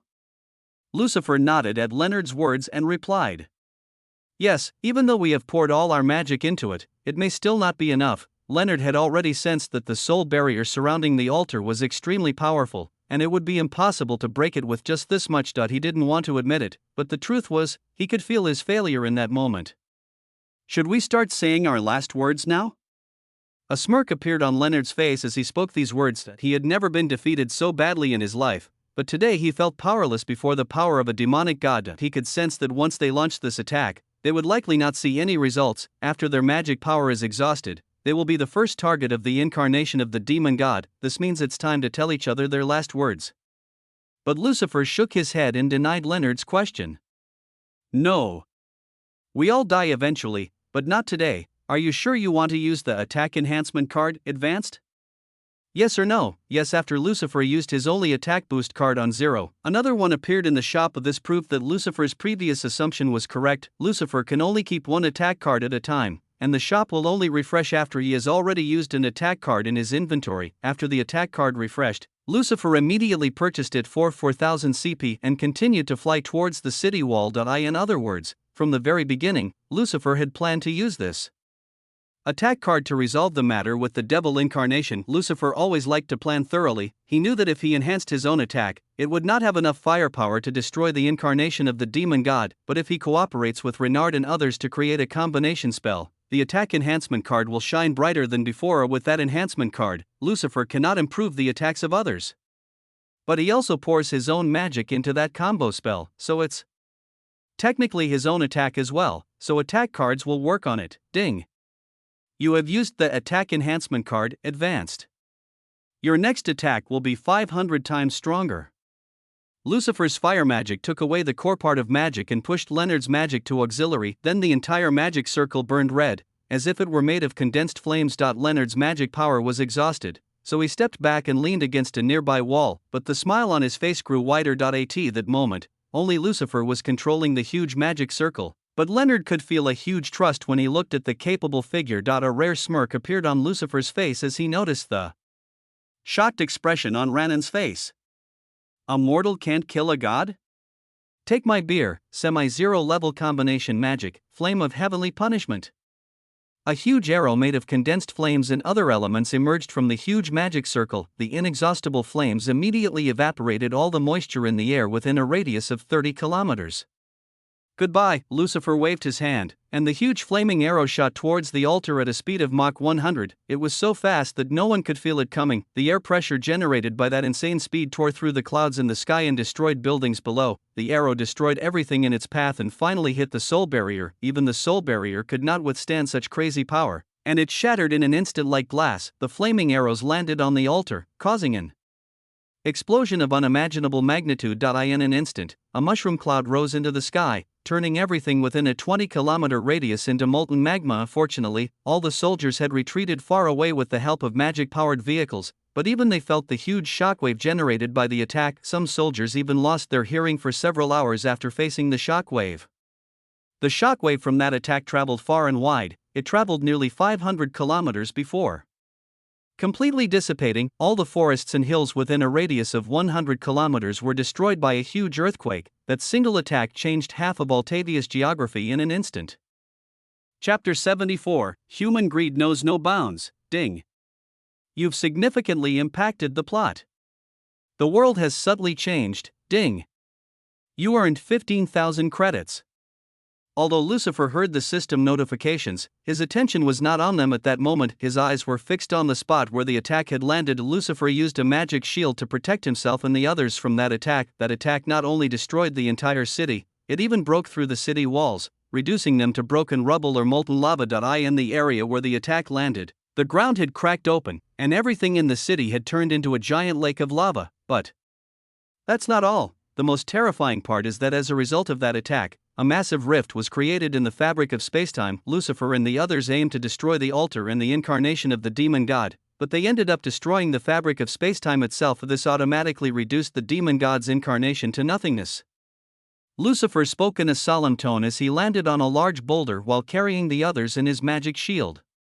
It seems we went too far. Even though Lucifer and the others came here to save people, they ended up turning the entire area into a devastated wasteland. The magic of the place became chaotic and the entire geography of the area was altered. If left alone, it will take at least 100 years for the place to become habitable again. Hearing Lucifer's words, everyone else had complicated emotions on their faces and couldn't help but look at each other. None of them had expected that they would end up creating such a big scene here. Fortunately, the huge space crack is healing at an extremely fast speed. If it becomes a permanent crack, things will become extremely bad. Leonard stood up from the ground and breathed a sigh of relief after seeing that the space crack was closing on its own. Well, there's no need to overthink it. We still avoided a lot of casualties by destroying the demon incarnation here. Also, if anyone else blames you for this mess, just say it was me. No one dares to blame me for what I did. Leonard's words were filled with unwavering confidence. He doesn't care what others say about him, and he doesn't worry about taking responsibility. On the contrary, it might have enhanced his reputation, making it a lucky coincidence. Leonard glanced at Lucifer and said, "Of course, I'll give you some credit too. I'll hold a press conference about this and mention all of you." The others were very satisfied after hearing these words. Not only did Reynard take the blame for the place being destroyed, he also secured for them the benefits that had been promised. This means that this trip to this place was a huge success for all the professors. At that moment, Lucifer suddenly pointed to the sky and said, "All that aside, what are we going to do with that?" Xin and the others could not see what Lucifer was pointing at because they could not use their magic to detect the existence of the death cage, but Leonard understood what Lucifer was talking about. Even I don't know how to break that thing. It's a death cage. And I can feel there are more souls infused into that death cage than in the altar. This means its defenses are much stronger than that altar. We might not be able to destroy it at all. Lucifer also nodded at Leonard's words. The altar required immense effort to process, and the death cage held more than twice as many souls as the altar. In order to deal with that death cage, Lucifer would need an attack with at least 2.5 times the power he is now, but currently, there is no way to do this. After hearing Leonard and Lucifer's statements, Thomas understood what they were saying and thought that the principal was most likely trapped in a mysterious space. He glanced at the sky and said in a solemn tone, "I think we should retreat now. I will consult the ancient records and try to find a way out for the principal." Lucifer and the others have not been in the online world for a while, so they have no idea that there is a huge chaos going on the internet at the moment and that Nathan has now become a public enemy. Ranan revealed many dark secrets about Nathan, all of which spread like wildfire on social media. Nathan's reputation as a war hero was beginning to crumble. Lucifer and the others took out their magic potions. meditated for a few minutes, and then took to the air. The area around this place has turned into a living hell. The temperature here is unbearable. It is not a good idea to stay here for too long. So, after they had recovered enough magic to fly, they took off almost immediately. While flying, Xin glanced at Lucifer and asked, "What's next? Should we go back to the university or stay in the hotel prepared in Altavia's capital city?" With Nathan gone, there was no one here to decide what to do next, so Sin simply turned to Lucifer for advice. Now all of them knew Lucifer's amazing ability to control magic. They already regarded Lucifer as a senior, and they didn't mind following Lucifer's ideas. Seeing everyone staring at him so intently, Lucifer nodded and replied in his usual cold tone. "Let's go back to the hotel. You can rest for a while, then we'll go back," Xin asked in a confused tone after hearing Lucifer's words. "We're supposed to rest? What about you? Where are you going?" Lucifer shook his head at Xin's words. "I still have some unfinished business. I'll see you guys tomorrow morning." Before anyone could say anything, Lucifer waved his hand and flew off in the direction of a barren plain just across from the capital city of Altavia. Shin tries to follow Lucifer, but Reynard stops him from doing so. "Don't go, he has some personal matters to attend to. You should focus on restoring your magic power. You also need to take care of the students." Reynald said his goodbyes and left, heading for his palace. He didn't want to stay in this place, and he had also promised his wife that he would be back before dawn, so he was in a hurry to go back. Reynard's hasty retreat surprised Xin and the others, but they had no choice but to shake their heads and look for the students who were returning with the soldiers. They can afford to lose a professor, but if a student dies, the university suffers a huge loss. Meanwhile, in an underground church, location unknown, Ranon fell to his knees and begged for mercy. "Forgive me. My merciful protector, I have failed. I am unworthy. I have brought dishonor upon your great name." Hearing Lanon's self-blaming words, the statue of the demon god did not react much, but its eyes turned red, and a creepy and sinister voice sounded in the church. "I let you live because this is the first time you've made this mistake. If something like this happens again, I don't mind taking back all the power I gave you." Hearing these words from the demon god, Ranon begged for mercy. "Forgive me, my merciful God, I won't make the same mistake again. I swear." After a long time, the demon god answered Lanon's desperate plea for mercy. "After that incarnation was destroyed, my influence on the world became significantly weaker. It will take a long time to inject my will here again, but not all is lost. Before the avatar was destroyed, it was still able to partially manifest my will. As such, I was able to use my power to vaguely detect the 7 seals of the false vault." A bright red light emanated from the eyes of the demon god statue and fell on Lanon's body. The bright red light passed directly through his brain and gave Lanon a lot of information. Ranon kowtowed to the statue again and again. "I thank the merciful God for forgiving me, a sinful lamb. I will definitely complete the task you gave me." After giving all the information to Lanon, the light in the statue slowly dissipated. The demon god only left a few words before he disappeared. "Although that incarnation didn't cause as much chaos as I expected, it still accomplished its primary purpose, providing information about the seal. This can be considered a partial success. Hurry and deal with those seals. Once I descend into this world with my true body, I will reward you greatly." Lanon was extremely happy to hear the promise of the demon god. Even though he became stronger after receiving the power of the demon god, he still wanted to live as long as possible. He wants to avoid getting old and wants to live forever. Initially, his goal was to completely destroy Abella and Nathan's lives, but now that they have been accomplished, his new goal is to pursue immortality. Even though it sounds rather cliché and something a fool would want, Ranon still wants to pursue it because he has no other goals in life. Now that he's had a taste of immense power, he wants more. As they say, human greed knows no bounds. Chapter 75. One death is not enough. "It seems you are here after all." Standing on the vast barren plain, Caden Blaze gave a slight smirk as he saw Lucifer land on the ground. Lucifer just nodded and said, "I know your shrewd personality. You wouldn't let your incompetent son get hurt. You left the Blaze family and came here so that I wouldn't target your relatives." Lucifer had received a message from Caden earlier while flying back to the capital city of Altavia. Caden invites him to the barren plains for their final conversation. "He probably thought I'd become weaker after fighting monsters in that border town." Lucifer was already very familiar with Caden's shrewd thinking, so he could figure out what Caden might have planned. Caden nodded at Lucifer's words. "Yes, I have made things clear with my son and my wife. I told them that no matter what happens, they don't need to take any action. Even if I die, they don't need to avenge me because I have already given the position of head of the family to my son." Caden held out his hands and said in a joking tone, "Even if you kill me here, the Blaze family will not be affected, and my son will continue because I have given him all my property and everything I have." Caden shook his head and spoke in a calm voice. "As you know me, I know you. I have been in politics for a long time. I know people's hearts. You don't attack irrelevant people, that's why I brought you a gift." Lucifer shook his head and held out his hand.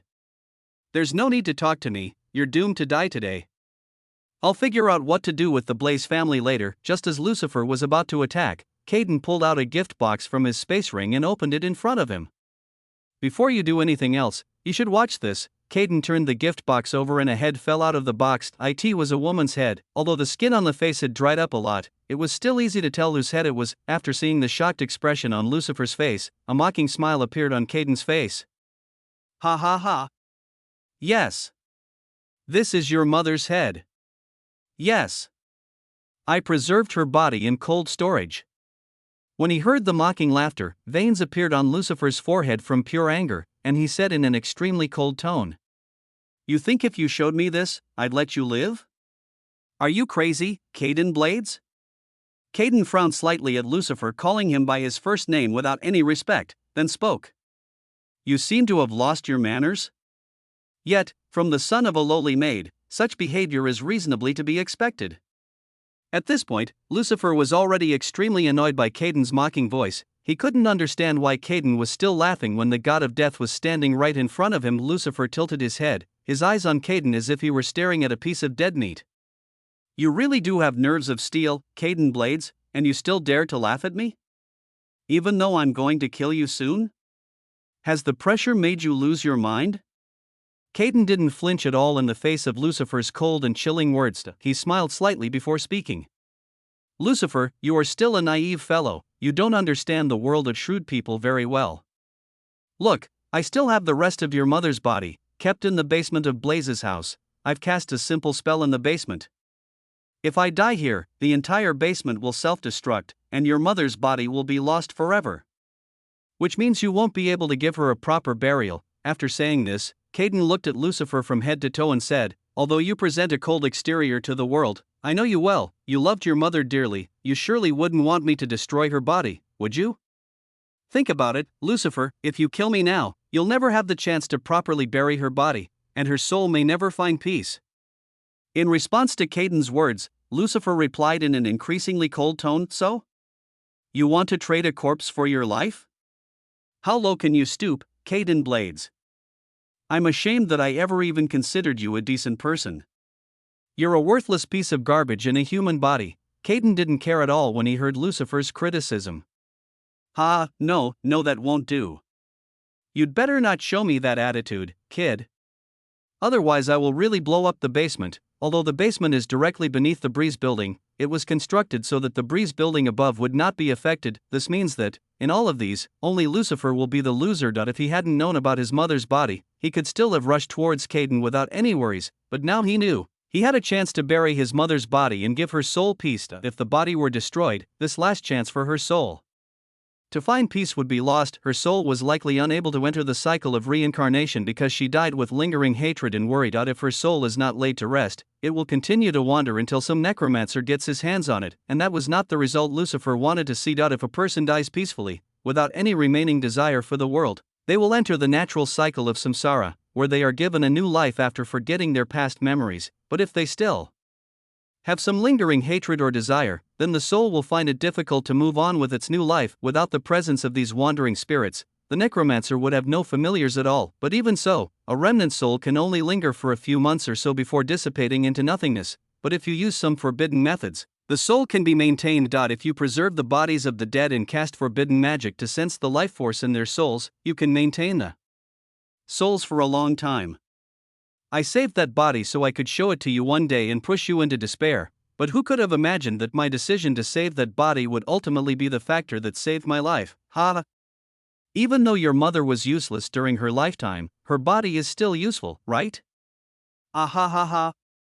Lucifer wanted nothing more than to kill this guy right now, but his body refused to move. This is likely because the original Lucifer still wishes to ask for forgiveness from his mother, and thus his body refuses to move that day. Lucifer realized that in this cruel and corrupt world, anything can happen. People are corrupted by power and enjoy playing with the weak. Although Lucifer could simply ignore the long-vanished corpse, it had sentimental value to the original Lucifer, so he withdrew his hand. Lucifer withdrew his hand, deciding not to attack. At that point, Lucifer was already disgusted with Caden. Therefore, without beating around the bush, he asked, "What do you want to achieve with this?" A satisfied smirk appeared on Caden's face, because he knew his plan had worked. He knew that he had saved his life in the end. "Ah, I knew you would say that." "Ah, okay. Okay, then, let's sign a contract." Caden took out a contract from his space ring and threw it at Lucifer's feet. "Sign it. Accept that you will be my slave. You will work for me. From now on. You will not threaten the Blaze family either. You're only fit to work like a slave. You're nothing more than a maid's son. If you want your mother's soul, sign this contract." Dead silence for a moment. A heavy silence fell. Everything became silent, and dark clouds slowly covered the sky over the barren plain. Only Caden's frantic voice echoed throughout the area. "What are you waiting for? You useless scum. Know your place and sign this contract, or I will literally destroy your mother's corpse." Caden was extremely confident in that moment that he knew Lucifer loved his mother and would do anything to preserve her body. Everything was going according to his plan, but what he didn't know was that the Lucifer standing before him was no longer the same person. Now in that body resides the soul of a more ruthless man. After hearing Caden mention that Lucifer needed to become his slave in order to preserve the body, the hesitation in his eyes disappeared in an instant. His trembling hands became firm again, his heart became cold again, and he raised his hands again. Basic magic, magic interruption. With the help of the magic singularity, Lucifer figured out the magical fluctuations of Caden's magic. He easily interrupted it with his magic and severed the magical connection that Caden was using to manipulate the detonation magic in his basement. At that point, not only did Caden lose his last lifeline, but his magic shield was also destroyed by Lucifer's magic interruption. Basic magic, magic ray, heavenly punishment bombardment. Hundreds of magic circles appeared in the sky, all of them facing Caden. Each magic circle was the size of a two-story building, and the momentum they carried was insane. But even after all of this, Caden didn't care. "Ha, do you think I don't know that you can cut off the connection between me and it? Lucifer, you are too naive. Once that connection is broken, my son will immediately sense it and will destroy that basement. You have seconds to choose, Lucifer. Become my slave, and I will send a signal to my son to stop him." A crazy grin appeared on Caden's face when he said that, but all of this no longer had any effect on Lucifer. "The Lucifer you tried to deceive is no longer here. I'm not as weak as that guy." Lucifer no longer cared about anything. The magic ray poured down in an instant, and the bombardment was so powerful that it created a huge earthquake. Caden saw that Lucifer wasn't going to stop, so he grabbed the severed head and used his magic to crush it in front of Lucifer. "Stop it now or I'll crush this head." But Lucifer didn't care at all. Boom. Finally, the magic ray landed directly on Caden. It was pouring down from all directions, so he had nowhere to escape. Also, Lucifer's magical interruption was interfering with his magic, so he couldn't use magic either. In other words, Lucifer cornered Caden and bombarded him with magic rays for 10 minutes straight. Aha. Aha. Stop it. Aha. It hurts. Stop. I beg you to stop. The direct blows from that endless bombardment were so heavy that Caden screamed endlessly in agony until he died a tragic death. Not even his ashes were left behind, as Lucifer tortured him to death with those powerful magic rays. When Lucifer stopped firing magic rays after completely killing Caden, the dark clouds in the sky began to rain. Even though he killed Caden, his mother's body must have disappeared by now. The rain fell on Lucifer's face, hiding the sadness he had been suppressing. No one knew whether it was rain or his sad tears falling from his face. Chapter 76, Is the death of one group of people enough? Altavia, the capital city, Blaze Tower, main gate. Dark clouds covered the sky, and heavy rain poured down in that moonless night. Tick, tick, heavy footsteps sounded in front of the main door. The security guard rushed out of his small lounge with an umbrella in his hand. The old security guard had a dissatisfied look on his face because he had to go out to open the door in the heavy rain. He opened a small window in the massive metal door and looked out, but he didn't see anyone standing there. Who? Tell me why you're here. The Blaze family is not accepting visitors right now. Boom. Before the old security guard could finish his words, a violent shudder shook the massive metal door, crushing it into a small ball. Even the walls supporting the door were destroyed in an instant, as if they were made of paper. The old security guard was horrified after seeing this scene. Such crazy telekinesis. Since the old security guard has been a soldier all his life, he has rich experience. He immediately knew that the other party was using telekinesis, but this was the first time he had witnessed such an insanely powerful telekinetic ability. Before the old security guard could think of anything, a man with an extremely cold expression on his face walked in and threw away the crushed metal door with his telekinesis.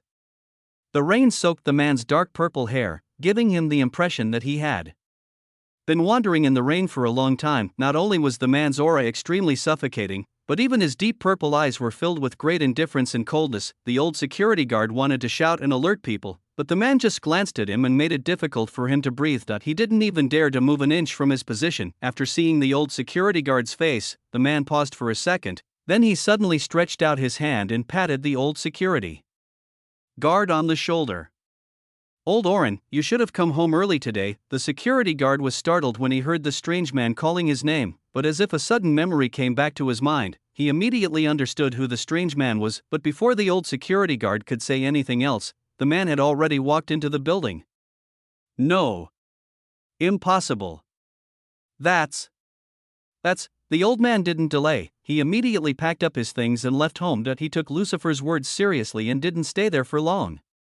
His grandchildren were waiting for him at home. He couldn't risk his life here. Lucifer ignored the retreating figure of the elderly security guard and channeled his magic power into the ground. Basic magic, magic detection. 10 level 4 warriors patrolling the area, 30 ordinary security guards, and there's a level 3 mage in the building, most likely the old housekeeper. Due to his magical singularity, Lucifer's magical control is at an extreme level. Therefore, when he uses magical detection, no one can sense his prying eyes, and no one can hide from his perception. He was like an unstoppable force, and if you tried to monitor him, you couldn't defend yourself against him. As for that basement, after determining the power of the entire mansion, Lucifer used his detection skills to bypass all protective magic barriers and search the underground areas of the mansion. He immediately discovered the hidden basement, and sure enough, it had collapsed. Even with legendary skills, even with the power of a system, I still can't save a corpse. Alas, this world is really a thing. If you are not careful for a moment, you will lose what you cherish. Lucifer shook his head and took out the Night Witch's magic book from his space ring. Basic magic, magical constraint. Due to the magical singularity, Lucifer's spells have an extremely wide effective range. Therefore, he easily used his magical detection to pinpoint the positions of all the security guards and soldiers, and then accurately bound them in place in an instant. All those useless distractions are out of the way. Let's get to the main course. With a grim expression on his face, Lucifer walked towards the main door of the building and crushed it with his telekinesis, just like he did to the main door outside. You're finally here. I was almost dozing off waiting. You rat. Basic magic, silence. Lucifer didn't even bother listening to the ramblings of a spoiled brat. He simply cast a silencing spell on his half-brother and silenced him. He then looked around and saw quite a number of level 3 warriors and mages lying in ambush, but Lucifer already knew all of them from his earlier detections, so he wasn't too surprised.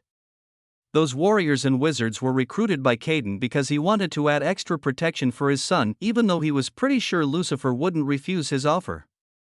Just to save his mother's body, he still wanted to plan ahead. Caden never imagined that Lucifer would eventually ignore his mother's body and attack him indiscriminately. After Caden's death, his son immediately destroyed the body of Lucifer's mother and then summoned his minions to fight against Lucifer. However, unlike Caden, the new clan leader was still rather immature, and he believed that many third-level mages and warriors could take on a single second-level mage if they attacked. Together, basic magic, magic suppression. Mana suppression is a very weak and useless spell in the basic magic category. Its only use is to confine weak creatures like insects to a closed box by forcibly suppressing their magic. Although this spell is weak in the hands of others, it is extremely powerful in Lucifer's hands because he possesses the magic singularity. Once Lucifer cast the spell, all the wizards and mages who were about to attack Lucifer immediately fell to the ground. with their heads pressed directly to the floor. A huge magical pressure forced all of them to kneel down before Lucifer, as if he was the supreme being here and they had to pray to him for survival. Lucifer didn't care about the panicked look on his half-brother's face, as he walked right up to him and placed his foot on his head as he was pinned to the ground by Lucifer's magic-suppressing spell. Rat, you mean? I think that word suits you better, doesn't it? Oh wait, calling you a rat would be a huge disrespect to the rats of this world. You're a mistake born from the pathetic genes of your rubbish parents. Bang! Using all his strength, Lucifer raised his foot and kicked his half-brother in the head, causing the floor to shatter, breaking his nose, and small pieces of broken floor tiles to pierce his right eye, destroying his eyeball. Blood flowed from his nose and shattered eyeballs.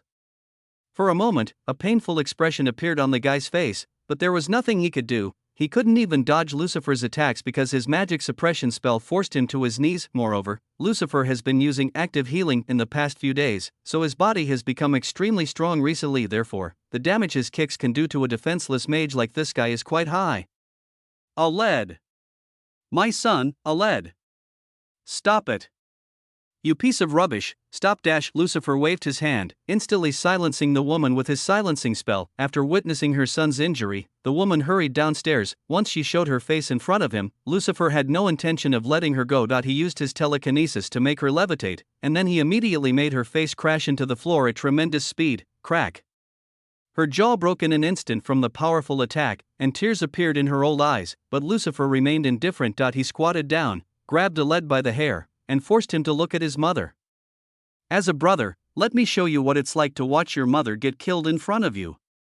Don't worry, I have experience in this area. Aled wanted to scream and beg for mercy, but the silence spell wouldn't even let him scream.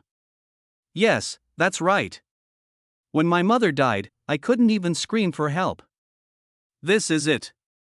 You have a talent, little one. You learn fast. A crazy smile appeared on Lucifer's face, and he waved his hand again, causing the woman to crash to the floor again and again. He kept doing this until she was about to lose consciousness, and all this time, he forced Aled to watch all of it. I don't hold any hatred towards you, little one, but you did something you shouldn't have done. If you had kept my mother's body, I would have spared your life. But yes, you brought all of this upon yourself. 5th level fire magic, slow burning flames of torment. Lucifer waved his hand, and a small magic circle appeared below the woman. Deep purple flames burst out from the magic circle and began to slowly burn the woman's body. The woman couldn't even scream to express her pain, only her bloodshot and tearful eyes could express the great torture she was suffering. That slow burning flame is a method of torture, you know that? I learned it so I could use it on all of you one day. Isn't my magic beautiful? The more Lucifer spoke, the crazier his expression became, as if he was possessed by a demon, and his face looked like a sadistic serial killer at that moment. Aled cried tears of blood when he saw his mother's face. It was twisted with pure pain because she couldn't even express it. The fire lasted for a full 10 minutes. Eventually, it consumed the woman, reducing her to ash, leaving not even a bone. She died an extremely horrific and traumatic death. Aled is driven to the brink of madness. Because he can't do anything to save his mother's life. Happy memories of him and his mother flashed before his eyes as he saw her die in such a horrible way. Yes, that's the expression, Aled. That's right. That's how I felt when my father had my mother killed. Is that feeling too much to bear? Seeing that Aled had lost his mind at that point, Lucifer smiled with satisfaction and nodded. Yes, any sane person would lose their mind if they encountered such a thing. I am a rare person. I survived that trauma and it came back to haunt you. A satisfied expression appeared on Lucifer's face, and a rare smile hung on his face. He threw another slow burning flame at Aled, burning him to death as well. Chapter 77. This goal is still too far away. Seeing Lucifer treat his own family in such a cruel way, all the recruited warriors and wizards trembled with fear. Who could have imagined that the famous Lucifer Blaze was such a cruel and ruthless person who even tortured his family to death, just when they thought Lucifer had finished with the place and would soon leave? Lucifer's grimoire glowed with magic once again and he raised his hands to the ceiling. You've seen too much, and you know too much. I can't let you leave this place like this. When the wizards and mages heard Lucifer's words, expressions of despair appeared on their faces. They were just innocent people after all. They didn't even know who they had to fight until they saw Lucifer's face. Initially, they thought it was just some minor family conflict, but who could have imagined that Lucifer Blaze, the strongest fire mage in the entire country, would eventually become their enemy. If they had known this earlier, they would never have accepted the commission. Some of them had the idea of running away when they first saw Lucifer's face. The pressure Lucifer radiated was too strong for weaklings like them. They didn't want to lose their lives here, but they were helpless under the overwhelming power of a second-level mage, not to mention fighting back. Even breathing was difficult under Lucifer's strong aura. However, in order to survive and seize the last chance of hope, a brave wizard summoned all his strength and shouted loudly with great difficulty, "Mr. Lucifer, I am ready to sign a life and death magic contract. If you spare my life today, I will sign the contract and never reveal what happened here today." But before the other could even finish his sentence, Lucifer had already completed his basic magic, condensed magic bomb. A huge magic circle appeared in the sky above the entire Blaze building, and a huge sphere the size of a two-story building emerged from the magic circle. The sphere was made of condensed magic power and was descending towards Blaze building at an extremely fast speed. All the warriors and wizards could feel their death approaching them at this moment. They tried to flee, but their bodies refused to move. Their magic refused to react as Lucifer's magic was interrupted. The only ones who can keep secrets are the dead. So go ahead and take my secret with you. Boom. The huge magic bomb landed on Blaze building and caused a huge explosion. Lucifer has surrounded the entire Blaze building with a huge magic barrier, ensuring that no one outside the barrier will be harmed. In fact, no one even heard the explosion outside the barrier. Lucifer's control of magic was so precise that he even interfered with sound and light, therefore, no one outside the barrier noticed anything. Furthermore, Lucifer's magic barrier stirred up the magic on its surface, causing it to become blurry. This means that if people try to look from the outside, they can't figure out what's going on inside the barrier because the barrier itself acts like a wall, not letting anything out. In other words, Lucifer caused the entire Blaze mansion to disappear overnight without a single soul even noticing it. When the barrier finally disappeared, Lucifer walked out unharmed, unfazed. A smaller magical barrier protected him, so he was fine. Also, he used up all his magic power this time, so he was able to cast multiple spells at the same time because he didn't plan to save magic power at all. During the battle in the border city, Lucifer had only been double casting because he wanted to conserve his mana, but now he had no need to. He used magic interrupt, magic suppression, 2 magic barriers and a magic bomb at the same time. This means he can cast 5 different spells simultaneously.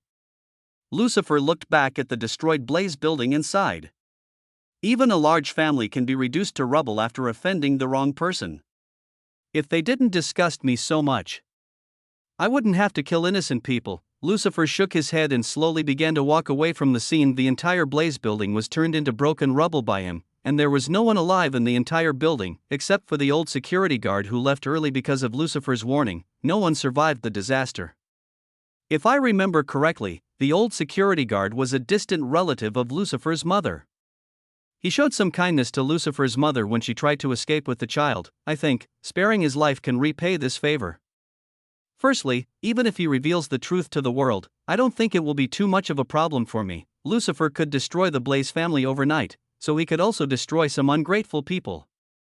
But I think he's a sensible man. He won't reveal it because he doesn't want his kids to get into trouble. Even though Lucifer is here for revenge, he is not a bloodthirsty murderer who would kill every living creature connected to the Blaze family. The main culprit has been dealt with. Next, the only thing left is the assassination organization. Lucifer's mother and the vassal family that raised him were assassinated by the same assassination organization under the orders of the Blaze family. Even though they were just doing their duty and they had no personal grudge against Lucifer, how could Lucifer let them go after they messed up his life 3 times in a row? Yes. Not only did that organization kill his mother and his vassal family, but they were likely also involved in turning Lucifer into a miasma-infected beast. Although this was not a confirmed fact, Lucifer had many thoughts in his mind after seeing Caden for the last time. Caden has a very calculating and twisted personality. He enjoys screwing up Lucifer's life as much as he can.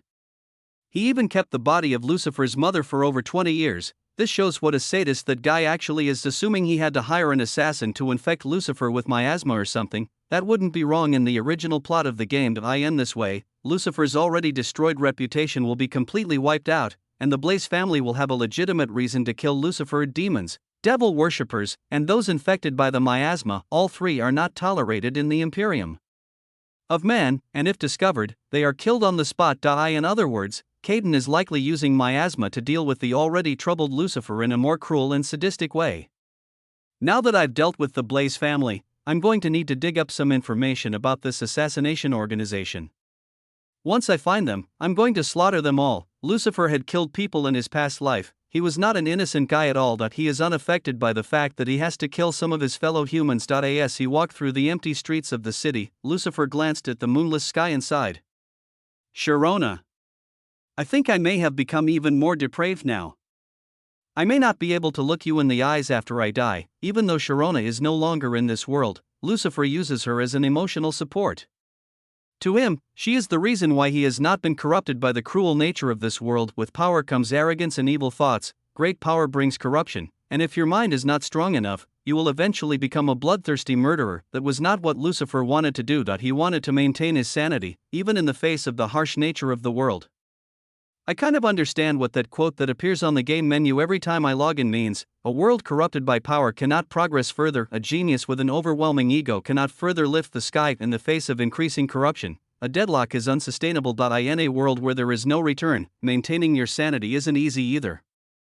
The prophecy of the first great king. Although I still don't know who this first great king was, this game really has some great quotes. Lucifer did play through that game multiple times, but he wasn't a big fan of the game's story at all. He only plays it for its great combat system. He has no interest in the rest of it. Aside from the menu screen, there's no mention of the first great king in the game's main story, so Lucifer knows nothing about him. It's very likely that the game developers were planning some DLC content, but since the game didn't bring them much revenue, they must have cancelled it later. Lucifer is not too worried about all this. Although it is not in the game, this world still has various historical records hidden in secret places. He might eventually find those records when he does some exploring. I need to raise my level first. Only then will I have the confidence to go out and explore this vast world. Lucifer has finally arrived in the vast world of magic. Spending the rest of his life teaching students would be a huge waste. He has decided that he will train some outstanding disciples, and then he will leave the human empire to travel the world. Let's not think about it now. This goal is still too far away.